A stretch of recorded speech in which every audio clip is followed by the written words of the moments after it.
Chapter 1. Qingming Festival. At this time of year, the weather is neither too warm nor too cold. Lying in his room, Shen Yisai is idly engaged with his phone. Sunlight streams through the window, casting rays onto half of his body. Finding the brightness bothersome, he flips over to escape the glare. At that moment, a message pops up on his phone. He opens the notification. Dawei, Shenge, we have 3 days off for Qingming Festival. Don't you want to go out and enjoy this splendid time? Shen Yisai moves his fingers, typing a response that he ultimately decides to delete. Before he can send it, another message arrives.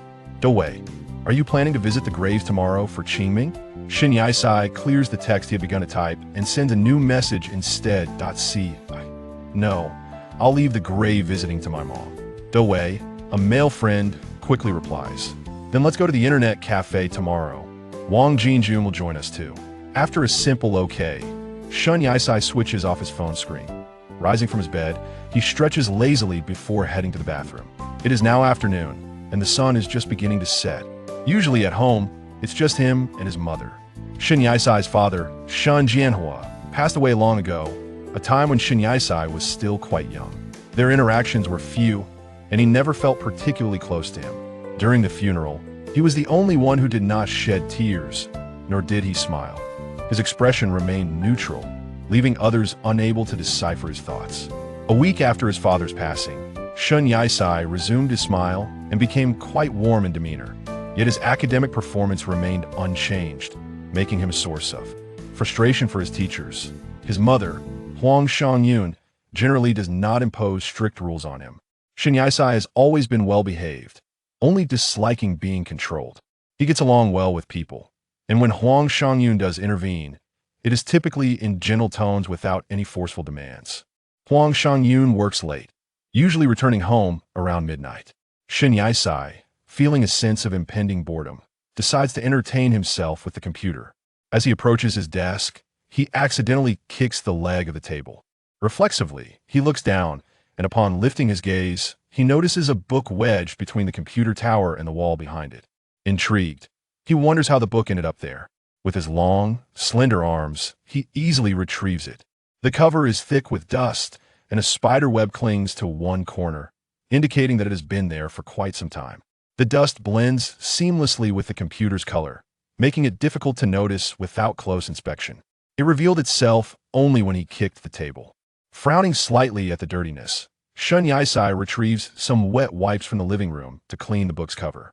After a while, the book reveals its original colors, the cover proving to be quite unique. He has used at least 3 or 4 wipes, all of which have turned from white to black. Flipping through the pages, he senses that the book is unlike ordinary ones, though he cannot quite identify how. Bored, he casually flips through a few pages. Lacking much interest in literature, he skims it briefly before placing the book on the bedside table. Checking the time on his phone, he sees it is 5:30. With Huang Shangyun still at work until after midnight, Shen Yisai knows he must prepare his own dinner. Typically, he opts to eat out, not holding high hopes for his own culinary skills. With his phone in hand, he steps outside. As the moon gradually takes the sun's place, the dim room suddenly bursts with light emanating from the book, illuminating the entire space. The glow soon begins to fade. Having settled for dinner at a small eatery, Shen Yisai finishes and does not leave immediately. Instead, he lingers a while longer, engrossed in his phone. As he plays, he suddenly becomes aware of someone sitting across from him. At first, he assumes that someone else has taken a seat due to a lack of space. Initially indifferent, his attention shifts when he hears the other person say, "Are you still eating?" The tone is indifferent, the question posed with a calm demeanor.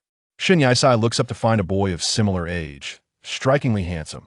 After a moment, Shen Yisai replies, "No, I'm done." He expects the next remark to be a dismissal, suggesting he vacate the seat. However, the boy instead asks, "Can I eat what's left?"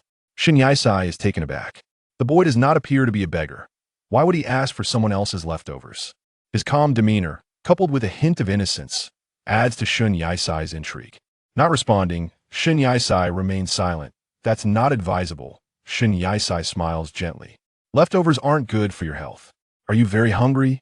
The boy nods but remains silent. Shen Yisai turns his head and calls out loudly, "Boss. 1 bowl of noodles, please." The restaurant owner glances over and acknowledges with it coming right up. Upon hearing the response, Shun Yisai looks back at the boy, intending to ask something, but his phone suddenly buzzes. He picks up the phone to find a voice message from Dewey. Given the crowded restaurant, he worries he might not hear it clearly, so he turns the volume all the way up. As he plays the message, the volume amplifies significantly. Shun Yisai, wishing you a happy Qingming festival in advance. Shun Yisai is momentarily speechless. Hearing this, he genuinely feels a desire to reach through the screen and give Dewey a good thrashing. Nearby patrons cannot help but chuckle. Shun Yisai assumes the boy across from him would also laugh, instinctively raising his gaze. However, the boy merely stares intently at Shun Yisai without a hint of amusement. Not thinking much of it, Shun Yisai types a response to Dewey. Chun Yue, are you trying to get yourself killed? He follows it with, tomorrow, for Qingming, I wouldn't mind giving you an extra tombstone. Once sent, he turns off his phone screen, but it buzzes again, which he chooses to ignore. He then asks the boy, what is your name? After a moment of silence, recalling the earlier voice message, the boy replies, Qingming. Qingming, Shun Yisai repeats softly to himself. Who names their child something so peculiar? Not probing further into the oddity of the name, Shun Yisai feels he has lingered long enough at the restaurant. He says, I'm going to settle the bill. You should head home once you finish. I need to return as well. Upon hearing this, the boy diverts his gaze, lowering his head in quiet acknowledgement. Time passes, and the sky outside has turned completely dark, with a few stars twinkling faintly. After exiting the restaurant, Shun Yisai does not head straight home. Instead, he stops by a nearby convenience store to purchase a pack of cigarettes. He pulls one out, placing it between his lips, and lights it with a lighter. Removing the cigarette from his lips, he exhales a cloud of smoke. Gazing up at the sky, he begins to walk toward his apartment complex. Chapter 2. The peculiar boy. As Shun Yisai entered the building, he fortuitously encountered the boy he had just met at the restaurant. The youth stood by the elevator, seemingly awaiting its arrival. Shun Yisai furrowed his brow, approached him with a few strides, and gazed at the sliding numbers beside the elevator door. Do you live here as well? He inquired. The boy glanced at him and nodded in response. Shun Yisai smiled and remarked, You appear to be around my age. You must be a high school student too, right? Which school do you attend? The boy remained silent, merely shaking his head. Noticing his reluctance to engage, Shun Yisai refrained from pressing further. Before long, the elevator doors opened, and the two entered, one after the other. Shun Yisai pressed the button for the 18th floor and turned to ask, Which floor are you on? The boy hesitated, feeling it unnecessary to answer. But Shun Yisai awaited his response, prompting him to finally say, 18. Shun Yisai withdrew his hand from the elevator buttons, falling into a moment of silence, tinged with slight awkwardness.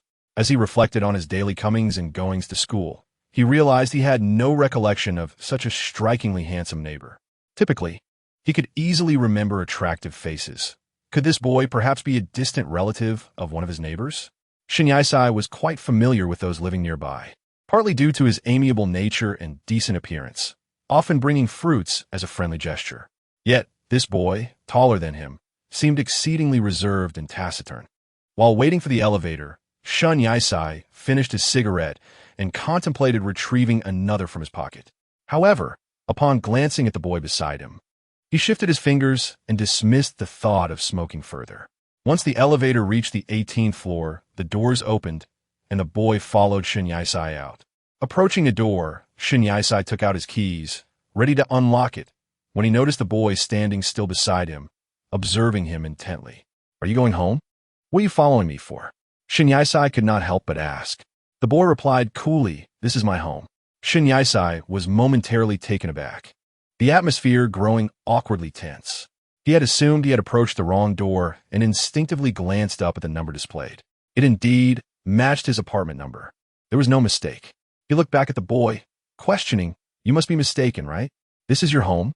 The boy nodded, then shook his head, remaining silent, leaving Shun Yisai perplexed as to his true meaning. Checking the time on his phone, he noted that it was still quite early in the morning, and glancing around, he saw no one else around. My mother won't be back until late. Why don't you come inside for a bit? You can't stay out all night, he offered. The boy did not respond, seemingly accepting the invitation. Without further ado, he stepped inside, while Shun Yisai changed into his slippers at the entrance. Upon noticing the shoe prints on the tiled floor, he looked down, his gaze landing on the boy's feet. "It's dirty," he remarked. The boy also noticed the multitude of shoe prints and replied softly, "Of course I saw it. I'm not blind." Shun Yisai inwardly mused. Could this lad be unaware of proper etiquette? Perhaps he is just a wild child from the countryside?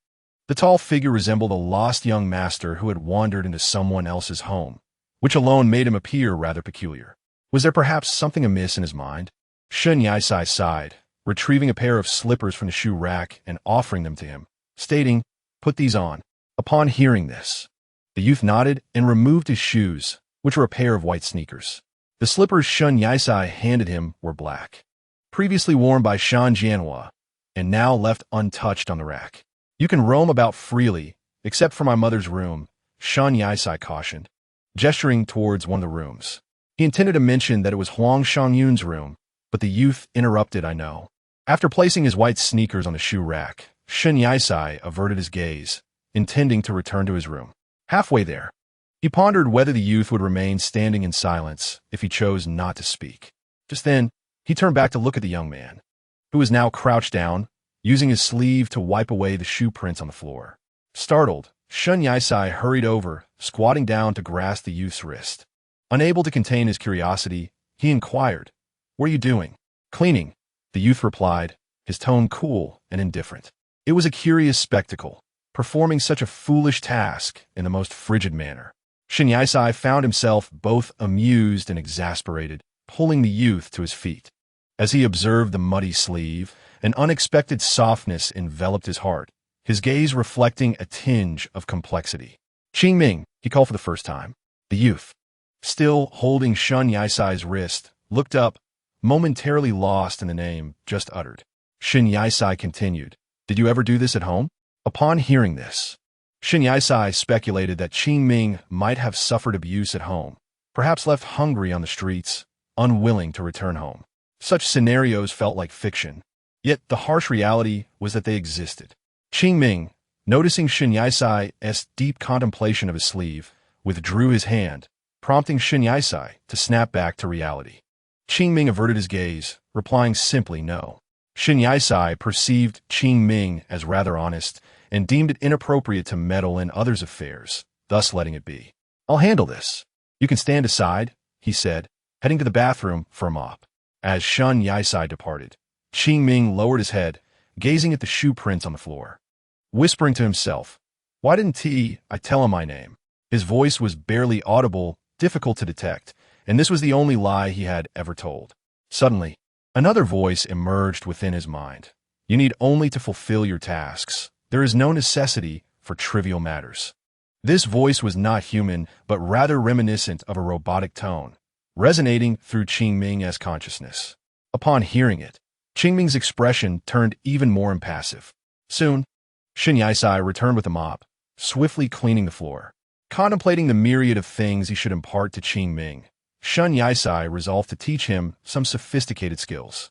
Time passed, and, as the clock approached midnight, Shun Yisai had successfully instructed Qingming in various activities, including gaming and utilizing electronic devices. Although Qingming occasionally appeared rather clumsy, he demonstrated remarkable aptitude and intelligence in his learning. Glancing at the time, Shun Yisai noted the lateness of the hour and smiled at Qingming, saying, "My mother will be returning soon. I cannot allow you to stay overnight. You must return home. Whenever you wish to seek me out, feel free to do so. Regrettably, without a phone, contact will be difficult." Qingming nodded in agreement, responding calmly, "All right." Shun Yisai then recalled, "Oh, I haven't told you my name yet. I am Shun Yisai, E meaning easy, and Ci meaning farewell." "I will remember," Qingming replied with a hint of innocence. Straightening up, Shun Yisai prepared to escort him home. But first mentioned, tomorrow is the Qingming festival, and my friend will accompany me to an internet cafe, so I may not be home. For reasons unknown, Qingming felt a sudden wave of disappointment. He had intended to visit Shun Yisai, but realized he would not be at home and had no knowledge of which internet cafe they would frequent. In a moment of determination, he decided to give Shun Yisai the only item he possessed in his pocket. Shin Yisai gazed at the bracelet in Qingming's palm, puzzled. The bracelet was exquisitely crafted and appeared to be quite old. He initially intended to decline it, but upon hearing Qingming's words, "If you wear it, I will know where you are," he smiled and accepted the bracelet, nodding in agreement. Chapter 3. The bracelet after Shin Yisai bid farewell to Qingming. He collapsed onto his bed, feeling an immediate sense of relaxation wash over him. He turned over and unlocked his phone, noticing 2 unread messages from Dewei. Dewei, "Don't, Xinge, I was just joking." Dewei, "Jin Jun taught me. Go find him. I will definitely make offerings on time." Shin Yisai read these messages without any intention of replying, as they harkened back to their earlier time at the restaurant. He tossed his phone aside, contemplating a shower, when he suddenly remembered he was still holding something in his other hand, the bracelet. It was uncommon for a boy to carry such an item. Even most girls typically donned only hair ties or simple bracelets. Shin Yisai felt a twinge of regret for accepting it. After examining it for a moment, he averted his gaze and placed the bracelet on the bedside table. Next to it lay a book, which he glanced at but chose to ignore as he stood up to shower. The night was dark and foreboding, the sky shrouded in gloom, with only a few stars twinkling faintly. Qingming walked down the deserted street with his hands tucked into his pockets, the sparse traffic passing by. He gazed at the stars above, his expression fluctuating, yet feeling a sense of surprise within. Why were the stars so few in this place? Qingming's lips moved slightly, and at that moment, the electronic voice echoed in his ear once more. "Please refrain from developing any attachment or longing for this place." It felt like a warning. Qingming remained silent. He had heard this admonition far too many times to care about it. The voice sounded again. "Why leave such an object with him? I did not give it to him. I merely lent it." Qingming offered a subtle explanation, noting that he was the only one fated to be connected with him, and during their tasks, he could conveniently rely on him. This was rational and justified, as the system also tacitly approved of his actions. After wandering for quite some time, Qingming realized he had no idea where to sleep and inquired of the system, "Where should I rest?" The system replied with silence. As dawn broke, sunlight streamed into Shin Yisai's room, precisely at 8 o'clock. A few minutes later, his phone suddenly rang, shattering the tranquility of his slumber. Startled by the incessant ringing, Shin Yisai furrowed his brow and groped for his phone beside him, eyes still shut. After a prolonged search, he finally grasped the rectangular device, confirming its identity by touch. Squinting, he located the answer button and pressed it, his voice heavy with morning irritation as he impatiently asked, "Who is it? Brother Shun, are you still asleep?" Shin Yue recognized the groggy tone of Shin Yisai's voice and queried. Shin Yisai, still squinting, muttered hoarsely, "Dog Dawei, what are you holding back for?" Shin Yue, slightly displeased by the moniker, chose to endure it and nonchalantly replied, "The internet cafe is still open. Are we going or not? Wang Jinjun is already waiting for us there." Shin Yisai moved his lips, contemplating a retort, thinking to himself that Wang Jinjun certainly deserved a commemorative plaque. He sat upright, his eyelids fluttering as if in conflict, and eventually acquiesced, "Fine." Hearing Shin Yisai's response brought a measure of relief to Chen Yue, who then suggested, "All right, I'll wait for you downstairs." "Whatever," Shin Yisai muttered brusquely before hanging up. He turned, sat at the edge of the bed, and slipped on his slippers, catching a glimpse of a hand strap on the bedside table. After contemplating for a moment, he decided to take it, though not intending to wear it, simply tucking it into his pocket before heading to the bathroom to freshen up. After a while, Chen Yue finally spotted Shin Yisai emerging from the entrance. At that moment, Shin Yisai's drowsiness had not entirely dissipated. Observing Shin Yisai's languid demeanor, Chen Yue felt a surge of words rise within him, but ultimately swallowed them back, settling for simply saying, "Let's go." As they walked towards the internet cafe, Chen Yue incessantly chattered about games, while Shin Yisai engaged with his phone, responding only sporadically. "I drew a 6-star card yesterday. I felt like a true champion. You can't imagine how thrilled I was. I even flaunted it on my social media. Did you see my post?" Chen Yue finally paused, allowing a moment of silence to envelop them. Shin Yisai, not particularly bothered by Chen Yue's chatter, answered his question earnestly. "No, how could you not see it? This was a moment of triumph. Chen Yue resumed his enthusiastic monologue. Is that him? Qingming observed the two figures ahead of him, unknowingly quickening his pace to catch up. As he approached, their voices grew clearer. Lu Ting, a new task has been issued, the system suddenly announced. Qingming hesitated momentarily, shifted his gaze, and inquired what task. The system noted, related to Shen Yisai, but not yet at the plot stage. Shen Yisai's voice was not particularly loud, yet the distance was sufficient for him and his companions to hear. He took 2 strides forward. Upon hearing someone call his name from behind, Shen Yisai turned around, and Chen Yue, who had been speaking, halted mid-sentence as he too glanced back.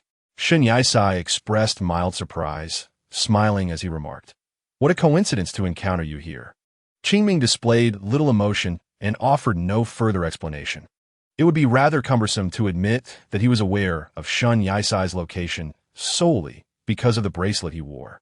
Chen Yue glanced between Shen Yisai and the unfamiliar youth, unable to divert his gaze from Qingming, his astonishment palpable. "Shinge, where did you meet such a handsome fellow? I don't recall you ever introducing him," Chen Yue exclaimed, his eyes wide as he regarded Qingming, who stood taller than him. "We've only just met," Shen Yisai replied. Turning to Qingming, "We are heading to an internet cafe. Would you like to join us?" Qingming nodded in agreement. Shen Yisai felt a sense of relief at Qingming's acceptance. He had not truly expected him to come, yet he secretly wished for someone's company, if only to have a semblance of tranquility. As the duo became a trio, Qingming's height created an imbalance as he stood between them. He moved closer to Shen Yisai, who found himself wedged in the middle. Chen Yue, ever sociable, took the opportunity to showcase his social skills, especially in the presence of a striking individual like Qingming. "I'm Chen Yue, but Shinge usually calls me Dawei. You can call me that too. What's your name? You seem to be around our age, perhaps 17 or 18. Chen Yue was eager to continue, but Shen Yisai interjected, introducing Qingming. "His name is Qingming." Chen Yue scratched his head, pondering aloud. "Qingming? Like the Qingming festival? What a straightforward name." Qingming nodded slightly, feeling indifferent.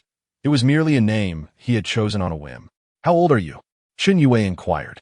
Qingming replied, "Is that really necessary to emphasize?" His voice was particularly faint, almost inaudible. Shen Yisai, walking closely beside him, caught a whisper but could not discern its clarity. "Lu Ting, be mindful of your identity." The system issued a warning. Qingming pressed his lips together and revised his response. "Like you, 17? 17? Chen Yue mused aloud. "Correct," Qingming affirmed. Chapter 4. A scuffle upon arriving at the internet cafe. The atmosphere was chaotic and the crowd sizable. In a corner, a boy with a buzz cut awaited the arrival of certain individuals. As Shen Yisai and his friends approached him, they noticed the boy appeared anxious, as if confronted by some troubling matter. Chen Yue asked bluntly, "Wang Jinjun, we've all arrived. Why the long face?" "Dawei, it seems we might not be in luck today," Wang Jinjun replied in a low voice, yet his words were clear. Observing Wang Jinjun's demeanor, Chen Yue seemed to sense something was amiss. He wished to inquire further when Wang Jinjun interjected. "Coincidentally, Kwang is also at the internet cafe today. If all goes as expected, trouble may once again ensue." Indeed, Kwang was notorious for usurping others' seats, particularly relishing the thrill of gaming. To him, the front row position was akin to a throne, impervious to infringement, seizing every opportunity to dominate. Chen Yue surmised the situation as they glanced at the burly man in the front row, then turned to Shen Yisai, seeking guidance. However, Shen Yisai appeared nonchalant, seemingly indifferent to their plight, while Chen Yue and Wang Jinjun's gazes implored him for assistance. "What do you want me to do?" Shen Yisai, somewhat irked by their scrutiny, retorted, "Is there something on my face?" He disregarded Wang Jinjun's remarks, engrossed in his own thoughts, feigning ignorance. Qingming instinctively looked at Shen Yisai, puzzled by Wang Jinjun's insinuations. What kind of trouble could arise? Noticing Qingming's gaze, Shen Yisai raised an eyebrow, dismissively asking, "What? Are you afraid to?" Qingming shook his head, uttering 2 words, "Not afraid." He was uncertain of what he was supposed to fear. It was only then that Shen Yisai acknowledged Qingming's presence. Having been noted by Wang Jinjun, "Brother Shen, this is..." Wang Jinjun extended the introduction, prompting Shun Yisai to add, "His name is Qing Ming, a friend of mine." Shun Yisai explained that they had only just met, anticipating further inquiries from Wang Jinjun. Wang Jinjun responded with an "oh," and the atmosphere shifted back to their gaming pursuits. No need to engage excessively with others. After all, the cafe did not belong solely to him. Having addressed the previous question, they sought to redirect the conversation. "Brother Shun is right. Let us enjoy our game," Shun Yue declared, then turned to Qing Ming. "Do you play computer games? Have you ever tried?" Upon hearing this, Shun Yisai could not help but twirl a strand of his hair. Qing Ming, noticing Shun Yisai's subtle gesture, patiently replied, "I have played a bit, but not extensively." His experience with computer games was minimal, having only learned a few basics from Shun Yisai the previous night. Subsequently, the four of them sat side by side, initiating their computers. Qing Ming reflected on how Shun Yisai had instructed him, struggling to locate the power button. Seizing the moment while others were distracted, Qing Ming quietly inquired, "Isn't this a bit different from what Shun Yisai has at home?" The system promptly interjected, "Press the power button." Qing Ming understood that the main unit was a large, boxy device. However, all he saw on the desk were computer screens, devoid of any main unit. "Where?" he asked again. The system replied, "Under the desk." Lowering his gaze to the space beneath the computer desk, Qing Ming, being quite tall, inadvertently drew the attention of those nearby as he searched for the main unit. Shun Yisai looked over and asked, "Can't you turn it on? Didn't you watch us when we did?" "I wasn't paying attention," Qing Ming silently admitted, but soon spotted the main unit and activated the power button, illuminating the screen at last. Rising back up, he stated nonchalantly, "It's on." Shun Yisai glanced at the newly lit screen, but quickly returned to his own computer, dismissing the moment. The system then proclaimed, "Please accept the new task." Qing Ming was momentarily taken aback, gazing at the translucent screen that had materialized before him, displaying the task he was meant to undertake. This task interface, released by the system, was visible solely to Qing Ming, leaving others oblivious to his focused gaze. The screen seamlessly merged with the computer display, ensuring that no one would detect his attention. At the bottom of the task, ominous red warnings were inscribed, yet Qing Ming, indifferent, fixated solely on the mission, internally deeming it rather straightforward, seemingly devoid of challenges. Just as this thought crossed his mind, a tremendous commotion erupted ahead, creating an uproar. Shun Yue and the others took notice, instinctively rising to catch a glimpse, witnessing a burly man engaged in a scuffle with a frail counterpart.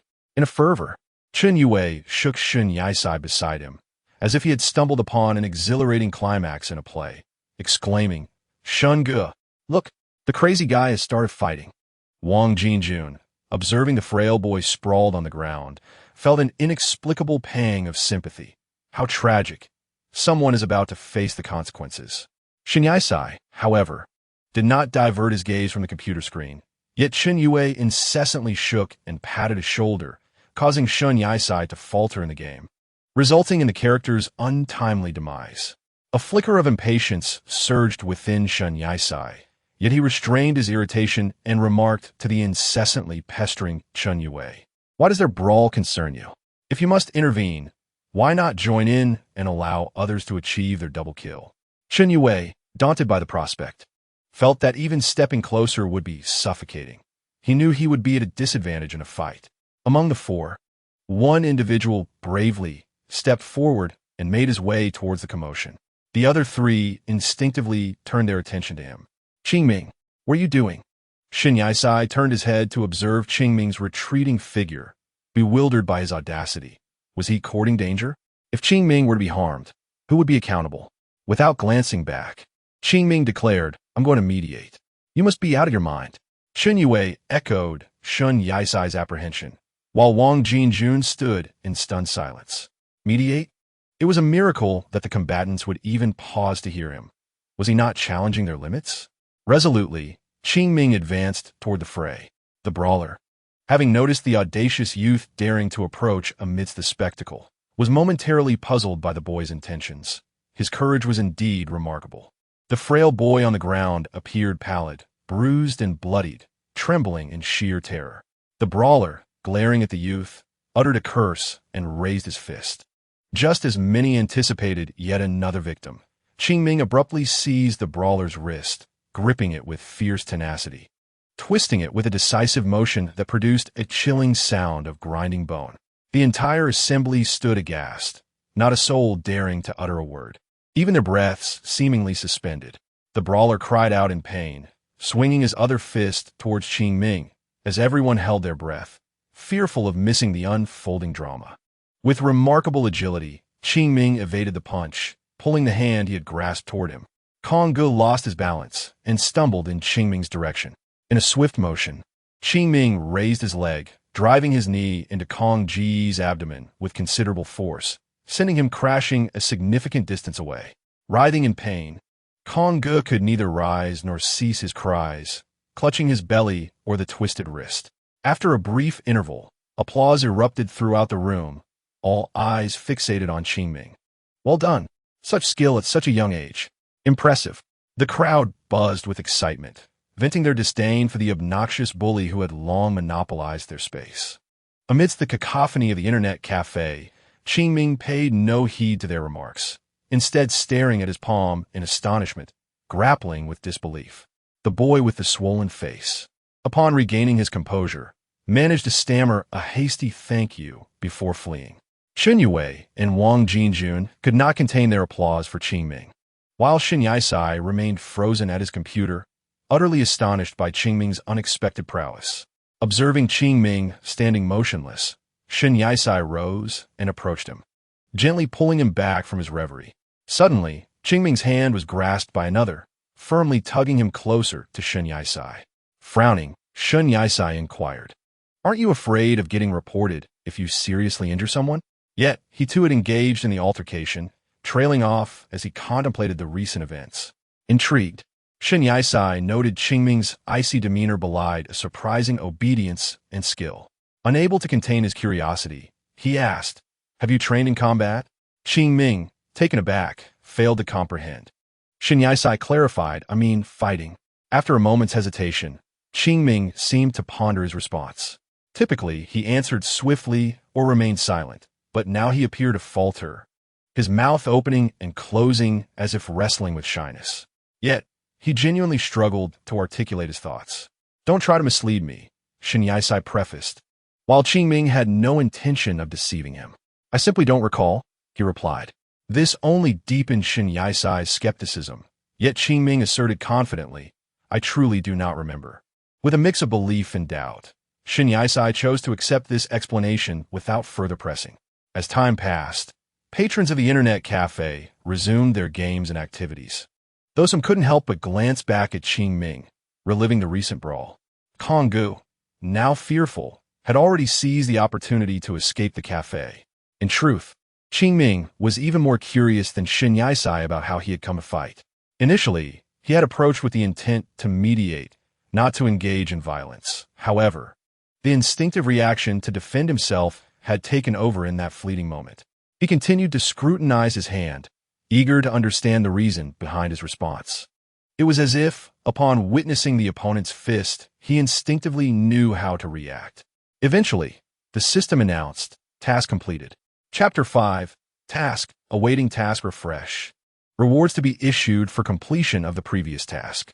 The system remarked once more, and Qingming coolly responded, "I only wish to know my origins."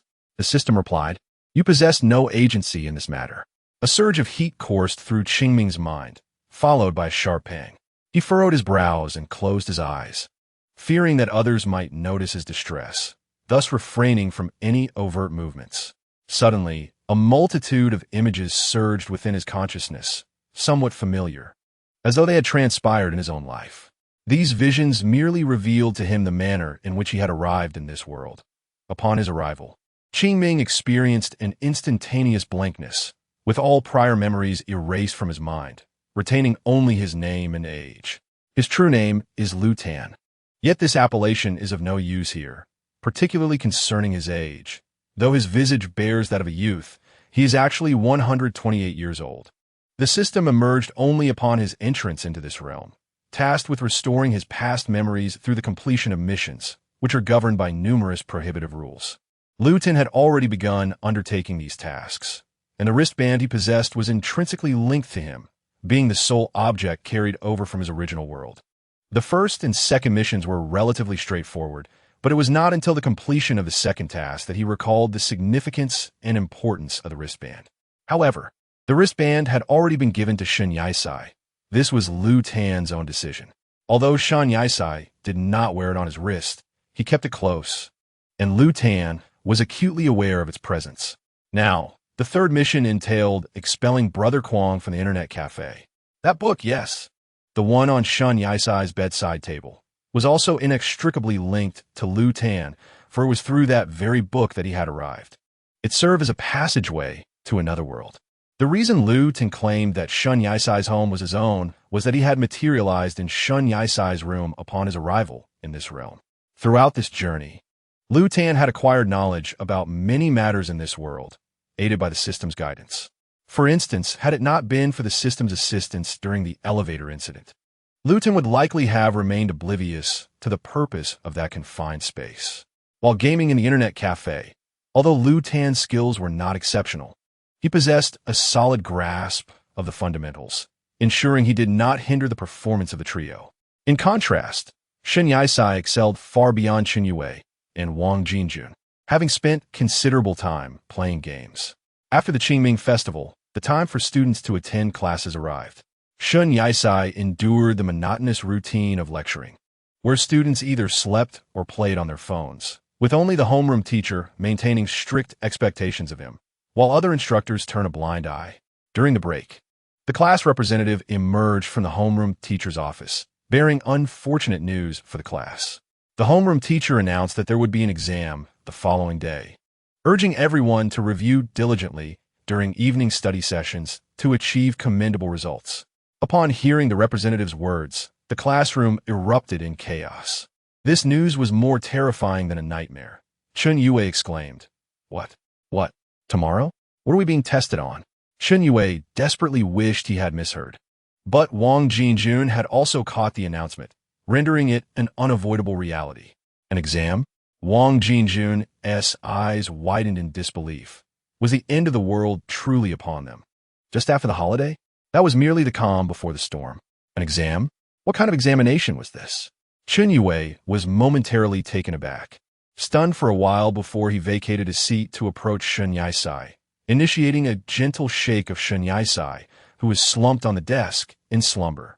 The mention of an examination had caused an uproar in the classroom, awakening Shen Yisai, who stubbornly buried his head beneath the covers, attempting to continue his nap. Chen Yue's persistent efforts had extinguished any remaining desire for sleep within Shen Yisai. He sat upright and inquired, What is going on? The class representative had just returned from the teacher's office to announce that there would be an exam tomorrow. Chen Yue gazed at Shen Yisai and exclaimed, Do you believe in this exam? I certainly don't, but we must not dismiss it. Chen Yue was nearly frantic. He paused mid-sentence, not waiting for Shen Yisai's reaction, and cradled his head in despair. Half the class shared his sentiments. The mere mention of an exam felt apocalyptic to them. Shen Yisai yawned, a tear escaping from the corner of his eye, a typical response to drowsiness. He regarded the exam with indifference. For the English test, he could randomly select an answer. For mathematics, he could submit a blank sheet, and for Chinese, he would only tackle the multiple-choice questions, dedicating the remaining time to slumber. Although some admired Shen Yisai's audacity, none possessed his level of courage, as they feared both their teachers and their parents. This class was considered an average one, unlike the neighboring elite class, where the learning representative from this class would barely scrape the bottom ranks. Shen Yisai wiped away the tear and retrieved his phone from beneath the desk to check it. Brother Shen, I wish to take a leave tomorrow, Chen Yue said, his tone tinged with a hint of grievance. Shen Yisai did not respond immediately. He focused on his phone for a while before replying, You might give it a try, but you could also inscribe Shen Yisai on your exam paper, and I guarantee you'll score 0. Chen Yue found Shen Yisai's response somewhat lackadaisical and cast a sideways glance at him, only to see Shen Yisai engrossed in his phone. Out of curiosity, he leaned closer to glimpse the content, but Shen Yisai had no intention of sharing, promptly pressing Chen Yue's head back down. Get lost, don't lean so close. Shin Yisai's gaze remained fixed on his screen. He was reading a message from Huang Shangyun. Mom, did you eat the breakfast I made for you before I left this morning? Shin Yue, observing Shun Yisai's intense focus on his phone, felt a twinge of suspicion. Response, MHM I ate. Huang Shangyun always left for work early and returned late. So Shin Yisai seldom saw her at home. Shin Yue, from a distance, could only ascertain that Shun Yisai was replying to a message, unable to discern the content or the identity of the sender. He speculated, could it be that Brother Shun is in love? As Shun Yisai was about to respond, he suddenly recalled that he had been conversing with Huang Shangyun, and the term mom was swiftly swallowed back. Before Shin Yisai could find the right words to complete his thought, Shin Yue seized the opportunity, feigning surprise. Do you have a crush on me? Shin Yisai chuckled in amusement. Looking at Shin Yue, he remarked, then why don't you give love a try? The tone carried an inexplicable hint of menace, prompting Chun Yue to realize his slip of the tongue, and he quickly retorted, No, I don't have the guts for that. Observing Chun Yue's cowardly demeanor, Shin Yisai withdrew his gaze. Regarding Shun Yisai's demeanor, one may love him. Yet to believe he harbors affection for others is akin to trusting that Mount Everest will relocate to the school. In truth, he is not as aloof as he appears. Rather, he oscillates between warmth and coldness. When a moment calls for a smile, he does smile. There is indeed someone who matches his cool demeanor, and that is the individual they refer to as Qingming. He perpetually wears an expression of frost, yet there are aspects that diverge from mere coldness. For he is obedient and compliant, readily fulfilling any requests, presenting an image of innocence and purity. In contemplating aloofness, Chun Yue mentioned him, inquiring of Shun Yisai. By the way, is Qingming currently in class? Uncertain, Shun Yisai extinguished the screen of his phone and tucked it away in his desk. He had intended to seek Qingming for play, yet he remained unaware of the school he attended. Suddenly, Chun Yue turned back to Shin Yisai, asking, by the way, do you have Qingming's contact information? If you do, please share it with me. Shin Yisai, resting his elbow on the desk and propping his chin with one hand, replied curtly, I do not possess his contact details. To be precise, Qingming doesn't even own a mobile phone. Before long, the class bell rang, prompting Chun Yue to return to his seat without further adu. Shin Yisai, folding his arms, leaned onto the desk, contemplating a return to slumber. The sound of the bell resonated loudly, reaching Lu Tan, who was situated on the lowest floor of the teaching building. As the bell ceased, tranquility enveloped the building. Is this the designated task location? Lu Tan Guayif. System. Task location confirmed. Lu Tan, hands in pockets, proceeded toward the playground when a voice called from behind. Which class are you in? Didn't you hear the class bell? Are you still thinking about playing? Hurry back to class. Lu Tan's stride continued unabated, and he heard the voice again. I'm talking to you. Are you deaf? At this, Lu Tan began to realize he was being addressed. Turning around, he saw a middle-aged man approaching him. Not in uniform? Quickly return. Which class are you from? In truth, this middle-aged man was the school principal. Lu Tan, momentarily frozen, wished to protest that he was not a student there. However, the words remained unspoken as the principal barked. What are you lingering for? Be wary, or I shall deduct point from your class. The principal's voice boomed, his mouth agape, droplets of saliva escaping as he yelled. Lu Tan's expression remained unchanged, but fearing the repercussions of point deductions from an unknown class, he began to walk away toward the teaching building. Honestly, today, as students lack upbringing, the principal muttered as he watched Lu Tan's retreating figure. System. Task deviation. As Lu Tan walked, he remarked plans have altered. Upon reaching the teaching building, he paused, pondering whether the principal had departed. Turning back, he confirmed the principal had indeed left. With a sigh of relief, Lu Tan realized he could only navigate within the confines of the teaching building, wary of another encounter with the principal. Let this suffice as a brief tour, he thought. As Lu Tan traversed the corridor, numerous students gazed through the windows at the boy outside. The more classrooms he passed, the more students took notice. That boy outside is so handsome. Truly handsome. Which class is he from? If any school had a student as handsome as him, he would undoubtedly be the heartthrob of the institution. Our school does have a heartthrob, though. Shun Yisai from class 7, But the boy outside is even more handsome. Don't you think? My Shunge is undeniably charming. At that moment, the teacher, who was writing on the blackboard, abruptly halted, turned around, and struck the desk forcefully, exclaiming in annoyance, "What is all this noise? It is class time. If you wish to chatter, go stand outside." Interestingly, there were indeed those who entertained such thoughts, as it allowed them to steal glances at the handsome boy. Yet, none dared to voice it, for everyone feared the teacher. The moment the teacher spoke, the classroom fell into immediate silence. Liu Yin seemed to sense that he was disrupting other studies, and he leaned against the wall in the stairwell, halting his descent, positioning himself in a way that evaded the gaze of the students. "This task is rather daunting, isn't it?" Liu Yin remarked with a hint of indifference, his tone calm yet cool, posing what seemed like a question. "System, would you like a hint for this challenging task?" "No need." Liu Yin, somewhat unwilling to concede, was just about to turn when he took a step forward but suddenly hesitated, recalling the earlier scene. He swallowed hard, his throat moving up and down, his expression subtly shifting, and uttered a single word: "Yes." "System. Hint, Shin Yisai is your best ally." Liu Yin appeared somewhat reluctant to accept this hint, feeling that he had sought Shun Yisai's assistance too many times, leaving him with an unsettled conscience. In truth, Liu Yin had not yet genuinely embarked on locating the task's true destination. Chapter 6. The sports meet during class. Shun Yisai awoke only moments before the bell rang. Blinking in confusion, his double eyelids nearly transformed into triple lids. He lifted his head, straightened his back, and felt a tingling numbness in his arm. This nap had been rather uncomfortable. Shin Yisai's movements were somewhat exaggerated, causing several nearby students to glance back from time to time. How could the physics teacher be unaware of Shun Yisai's slumber? If it were the homeroom teacher, would he have let him sleep this long? The teacher was not afraid to intervene. Rather, he simply chose not to. If he did take action, it would only lead to future occurrences.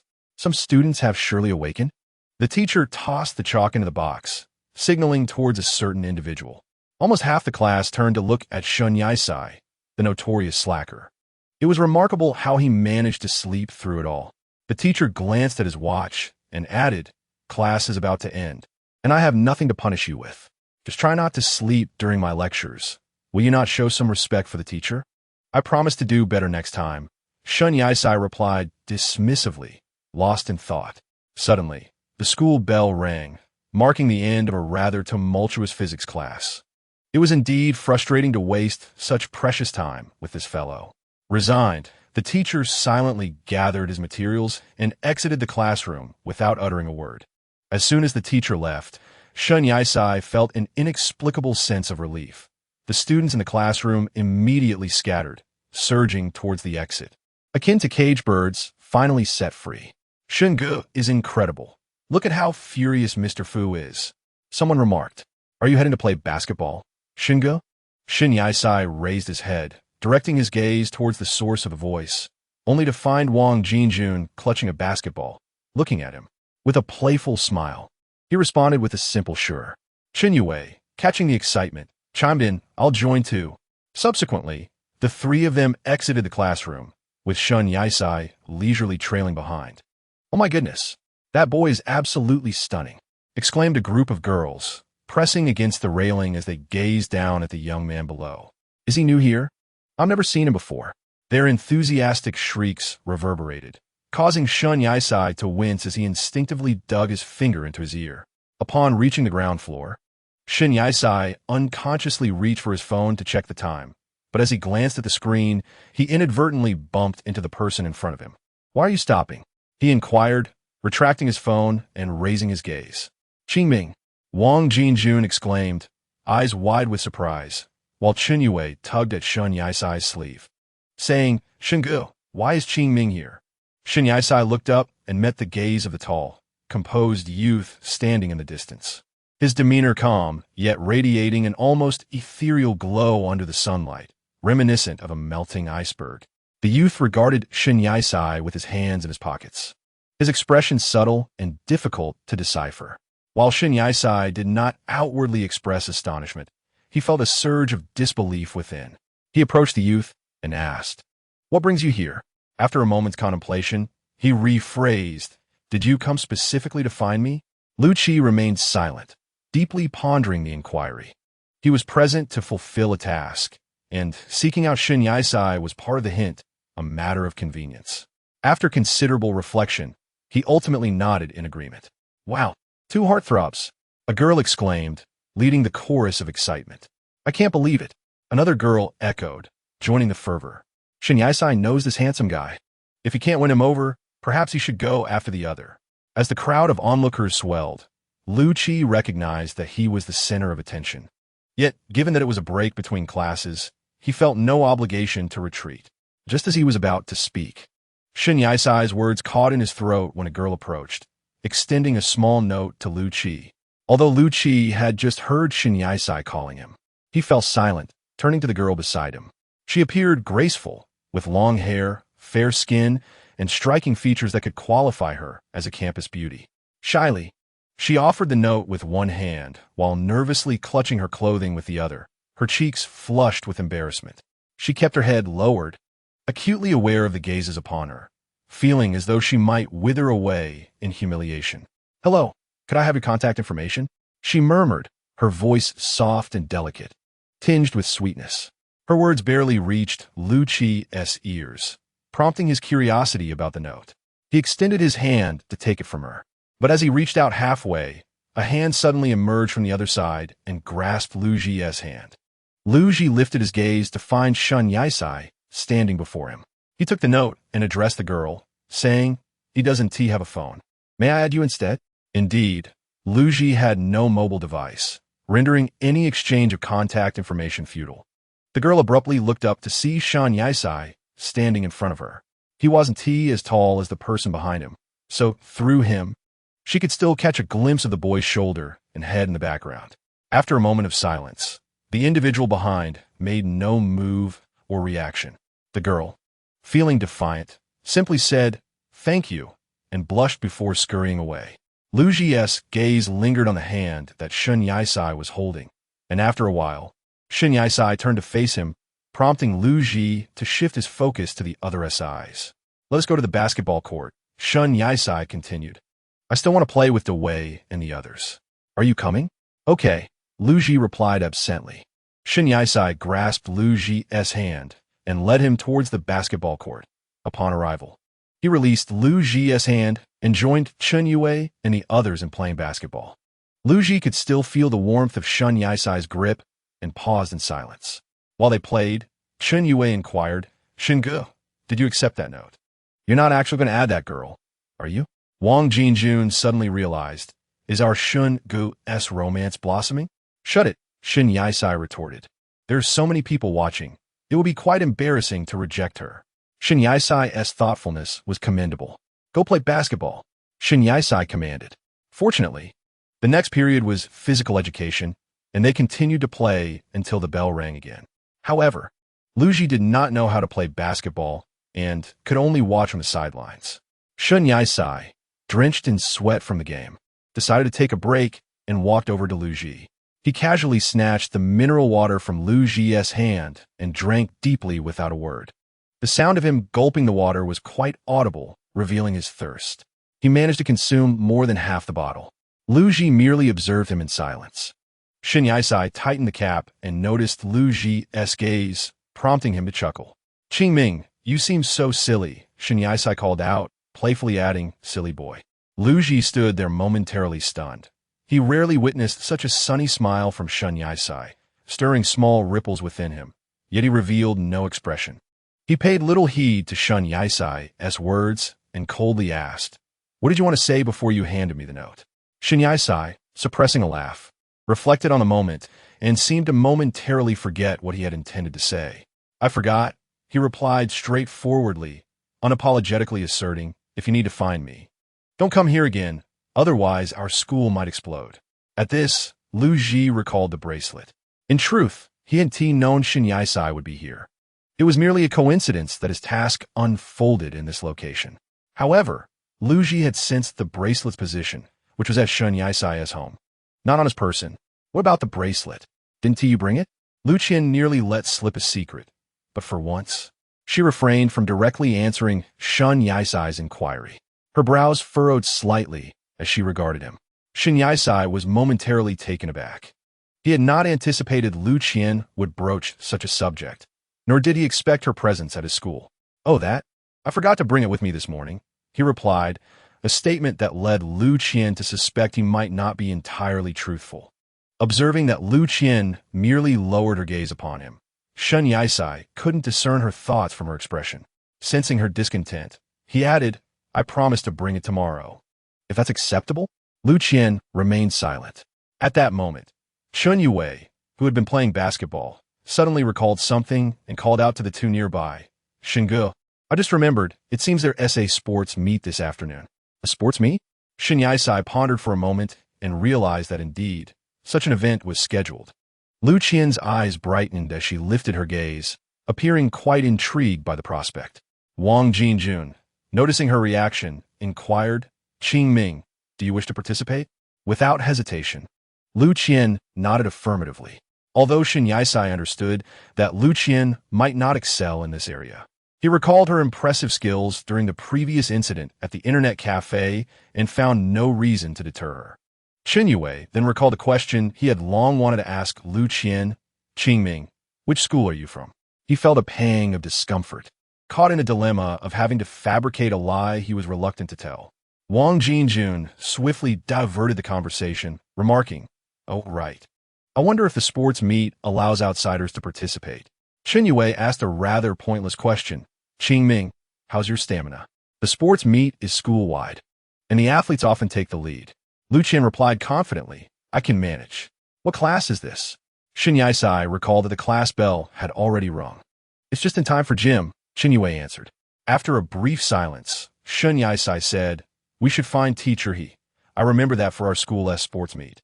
All that S required is a registration number in the events." "Teacher He, is it?"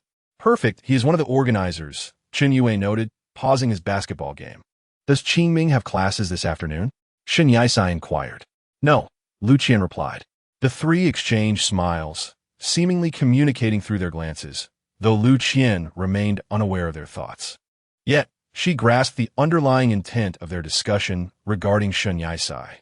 Teacher He arrived early at the playground, gathering the 7th grade students to form a line. The students stood straight, their movements synchronized, but 3 positions remained conspicuously vacant, prompting Teacher He to express his frustration. "Where are those 3? Where on earth have they gone?" No sooner had he spoken than a voice called out, "Teacher He." He turned to see Chun Yue, Wang Jinjun, Shun Yaisai, and another young man approaching. "How handsome! Why is he here?" Shun Yaisai had just encountered this striking individual, and their familiarity suggested a long-standing acquaintance. Some girls from the 7th grade began to whisper among themselves, only silenced by a sharp glare from Teacher He. Chun Yue pointed towards Qing Ming and said, "Teacher He is our friend from another school. He happens to have no classes this afternoon and is particularly eager to participate in the sports meet. Do you think you could make an exception?" Teacher He was already irate due to the tardiness of the 3 students, and now they had brought in an outsider to join the event, seeking his assistance. Instead of calming down, his anger only intensified. He continued his tasks while shouting, "The sports meet is our own affair. Why bring someone unrelated into it? And you 3, late by 5 minutes. You'll each run 10 laps as punishment." Shun Yaisai displayed an indifferent demeanor and began to negotiate. "Fine, if he can participate in the sports meet. I will run." At this declaration, Lu Jin couldn't help but cast a glance at him, while Shun Yaisai crossed his arms, exuding an air of nonchalance. Teacher He, noticing Shun Yaisai, felt a flicker of interest. Shun Yaisai was a well-known figure at school. Even the principal had heard of him, and his name frequently surfaced in conversations among faculty members. He had gained notoriety not only for his fame, but also for being a notorious underachiever. Teacher He found it intriguing that Shun Yaisai was willing to accept such a punishment and contemplated asking him why he wanted an outsider to join the sports meet. But the question morphed into a request for a valid reason for his approval. Shun Yaisai replied candidly, "I will run 15 laps. If that is insufficient, I shall run 20. This statement left not only Chun Yue and Wang Jinjun astonished, But the entire class was taken aback, including Lu Jun, who was equally surprised. Everyone was acutely aware of the length of the track. No one dared to suggest running an additional lap, let alone Shen Yaisai's audacious proposal to add 5 laps at a time. Who could possibly endure such a feat? Chapter 7. The Punishment Run. Teacher, he furrowed his brow, secretly admiring Shen Yaisai's tenacity. Not only was he accepting punishment, but he was also doubling it. A rare occurrence indeed. Uncertain whether Shen Yaisai was merely boasting. Teacher, he decided after a moment. Very well, but the 20 laps correspond to your tardiness. You will run 30 laps, and upon completion, I will grant your request. A teacher's word must be upheld. Shen Yaisai knew that teacher he would not go back on his promise, yet he felt the need to acknowledge it. You must keep your word, teacher, he reiterated. Strangely, as they spoke, the tension seemed to dissipate. After a brief pause, teacher he instructed the entire class to run laps, with each student completing 5 laps, while Chen Yue and Wang Jinjun, due to their lateness, were to run 10 laps. Only Shen Yaisai was tasked with completing 30 laps. As the class prepared for the afternoon sports meet, they finished their 5 laps and moved on to practice other events to secure good results. Meanwhile, Shen Yaisai continued to run, panting heavily. Chen Yue and Wang Jinjun, after exhausting their 10 laps, lay sprawled on the grass, unable to move. My goodness, is this even humanly possible? I feel like I might dislocate something, Wang Jinjun gasped as he lay on the ground, while Chen Yue, equally fatigued, turned his gaze to Shen Yaisai. The boy running around the track showed no signs of stopping. He had already completed 12 laps. Shen Yaisai longed for a break, but he persevered without pause.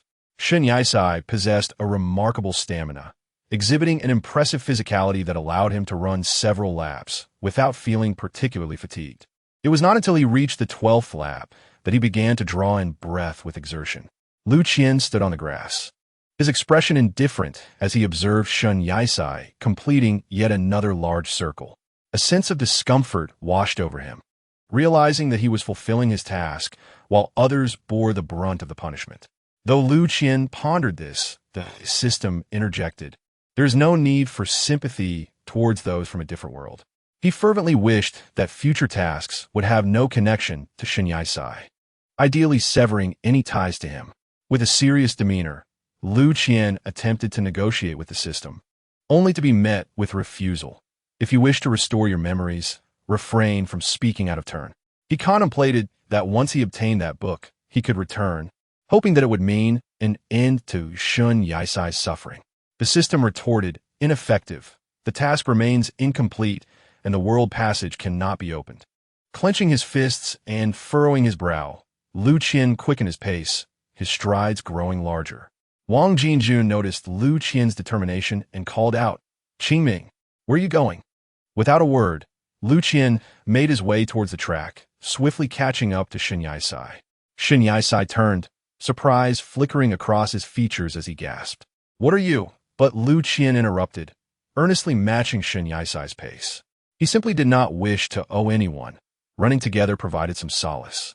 Shen Yaisai observed Lu Qian's profile, flawless and striking, his dark eyes emanating a cold, intense aura that suggested anger, though it was difficult to pinpoint. After a moment, Shen Yaisai averted his gaze and began running seriously once more. Chen Yue was left astounded, unable to articulate Lu Qian's unexpected actions. "It seems Qingming has a semblance of conscience," he remarked. Wang Jinjun could not help but chime in, recognizing that Shen Yaisai was enduring punishment for him, making it all the more difficult to remain aloof. Chen Yue rolled his eyes and stood, addressing the reclining Wang Jinjun. "How can you still have the audacity to say that? Why don't you join him in running?" Wang Jinjun waved dismissively. "No thanks. I lack the energy even to stand." At that moment, teacher he approached, bellowing at the two lounging on the grass. "Wang Jinjun, Chen Yue, are you still resting? Hurry over and do push-ups." Chen Yue protested, while Wang Jinjun exclaimed, "After just completing 10 laps, how can we possibly manage push-ups? We are not machines. We have our limits." Reluctantly, Chen Yue and Wang Jinjun were led away by teacher he, both displaying expressions of profound agony or moral coercion. Meanwhile, Teacher He observed Shun Yaisai's efforts with approval. He was indeed taking the punishment seriously. The young man running alongside Shun Yaisai further pleased Teacher He, who felt a sense of admiration for him. Having found the answer he sought, they ran in tandem, with Shun Yaisai pushing himself slightly beyond Lu Qian, consequently expending more energy. When fatigue set in, he would slow his pace, prompting Lu Qian to do the same, concerned that Shun Yaisai might struggle to keep up. Shun Yaisai gasped heavily, a metallic tang of blood lingering in his breath, and a dull ache settled in his chest. Yet he pressed on, never once halting, truly exerting himself to the utmost. Lu Yin had followed him for 10 laps, while Shun Yaisai had completed 22. The extent of Shun's exhaustion was evident to all. Lu Yin, undeterred, took a deep breath after his 10 laps, still breathing lightly and yet to feel fatigued.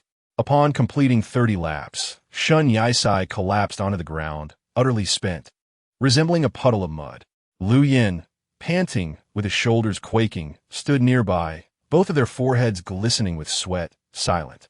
After a brief moment of rest, Lu Yin gazed at the crumpled figure of Shun Yaisai on the grass, bent down, grasped his arm, and draped it over his shoulder, assisting him to rise. Shun Yaisai, overwhelmed, had no desire to move. His legs felt like jelly, yet he was being supported by Lu Yin. His throat parched. He hoarsely murmured, "Let me rest." Lu Yin remained silent, continuing to help Shun Yaisai walk. Shun, believing he had not been heard, raised his voice slightly, finally mustering a feeble tone. "Let go." "I cannot," Lu Yin replied, but with a firm refusal. He understood that one should not cease movement abruptly after such exertion. Hence he continued to guide Shun Yaisai forward. In fact, Lu Yin's stamina was comparable to Shun Yaisai's, perhaps even slightly superior. It wasn't long before he had nearly fully recovered. Observing the others around them, who had succumbed to exhaustion, one had slumped against Lu Yin's shoulder, eyes shut, seemingly on the verge of slumber, though his mouth continued to open and close softly as he breathed. Sweat trickled down from Shun Yaisai's forehead onto Lu Yin's shirt, prompting an involuntary shudder from Lu Yin without a word. Before long, they noticed Teacher He approaching, a gentle expression on his face. Lu Yin hesitated, casting a glance at Teacher He, his eyes dim and devoid of vitality.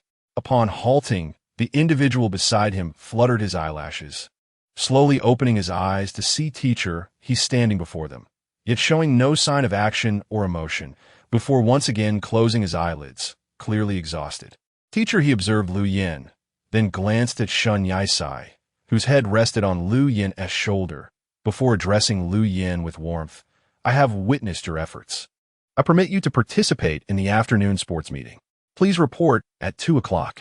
Lu Yin intended to nod, but feared that even the slightest movement might disturb Shun Yaisai, so he simply replied, "All right."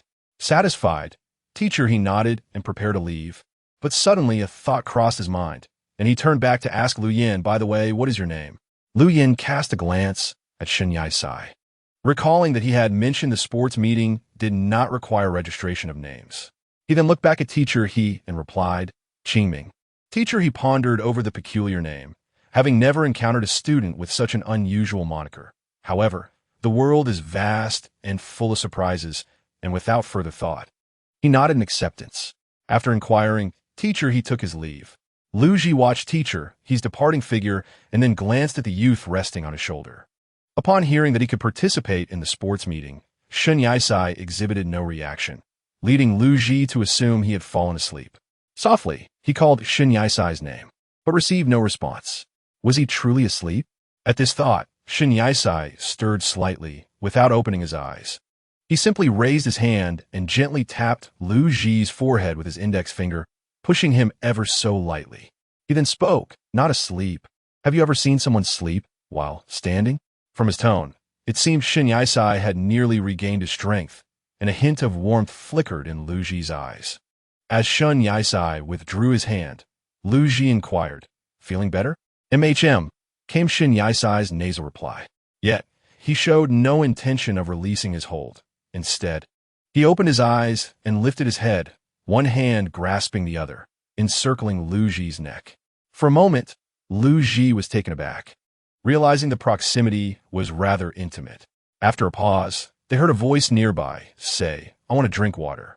Go buy a bottle, since I still don't want to move. How about you go?" Lu Ji looked at him, and Shun Yisai returned gaze. They were so close that they could nearly touch noses. With Lu Ji's neck held in Shun Yisai's embrace, he nodded, a faint smile appearing on his lips, though not very pronounced. "Brother Shun." Chen Yue came over after finishing his workout, but his next words faltered on his lips. Both turned to Chen Yue, who felt an inexplicable chill under their scrutiny, his attention caught by Shun Yisai's arms encircling Lu Ji's neck. He was astonished. "Damn!" Chen Yue cursed inwardly. Finally, unable to restrain himself, he exclaimed, "Brother Shun, after so many years of friendship, is it all for naught?" Shun Yisai furrowed his brows and released his hold on Lu Ji. Instinctively, Lu Ji glanced at Shun Yisai, who, in turn, looked at Chen Yue and retorted, "After all these years of friendship, why aren't you running laps with me?" Chen Yue was at a loss for words, unable to counter. Lu Ji then addressed Chen Yue. "I'll go buy some water. Please bring me a bottle as well. I'm quite thirsty." Chen Yue licked his lips and nodded. Lu Ji proceeded towards the school gate, glancing back at Shun Yisai occasionally. Shun Yisai appeared to be enjoying himself, laughing and chatting with Chen Yue, and Wang Jinjun, who had seemingly appeared out of nowhere, was also sharing in the merriment. After observing for a moment, Lu Ji continued on his way. The sun had risen to its zenith, casting an intense glare that made it difficult to keep one's eyes open. Before long, it was noon, and the school was sparsely populated with students scattered about, heading off for lunch. The trio of Shun Yisai made their way to the cafeteria, while Lu Ji remained alone, squatting by the school gate. He kept his head lowered, fixated on his tightly clasped hands, lost in thought, neglecting to eat or engage in any activity. The system chimed in. "Your emotions indicate a growing attachment and reluctance to part from this world." Hearing this, Lu Ji couldn't help but press his lips together, remaining silent. The system continued. "You were never meant to belong here." The path beneath my feet seemed to sink lower, and a few strands of hair were lifted by the gentle breeze, momentarily dancing before my eyes. The expression on Lu Chi's face was inscrutable, a departure from his usual demeanor, revealing a rare vulnerability. After a long pause, a hint of tenderness flickered in his gaze. He opened his mouth to speak, then closed it again, hesitant to voice his thoughts, ultimately releasing a soft sigh and narrowing his eyes slightly. "System, I had anticipated you to be a cold and ruthless individual, yet it appears you have developed feelings for an ordinary person." The system was attuned to his thoughts, occasionally sensing the emotional currents within him. He was not merely an ordinary individual. Lu Chi finally spoke, lifting his eyes with an unfamiliar tone. "Have I truly come to like him? Is this what I am feeling?" Chapter 8.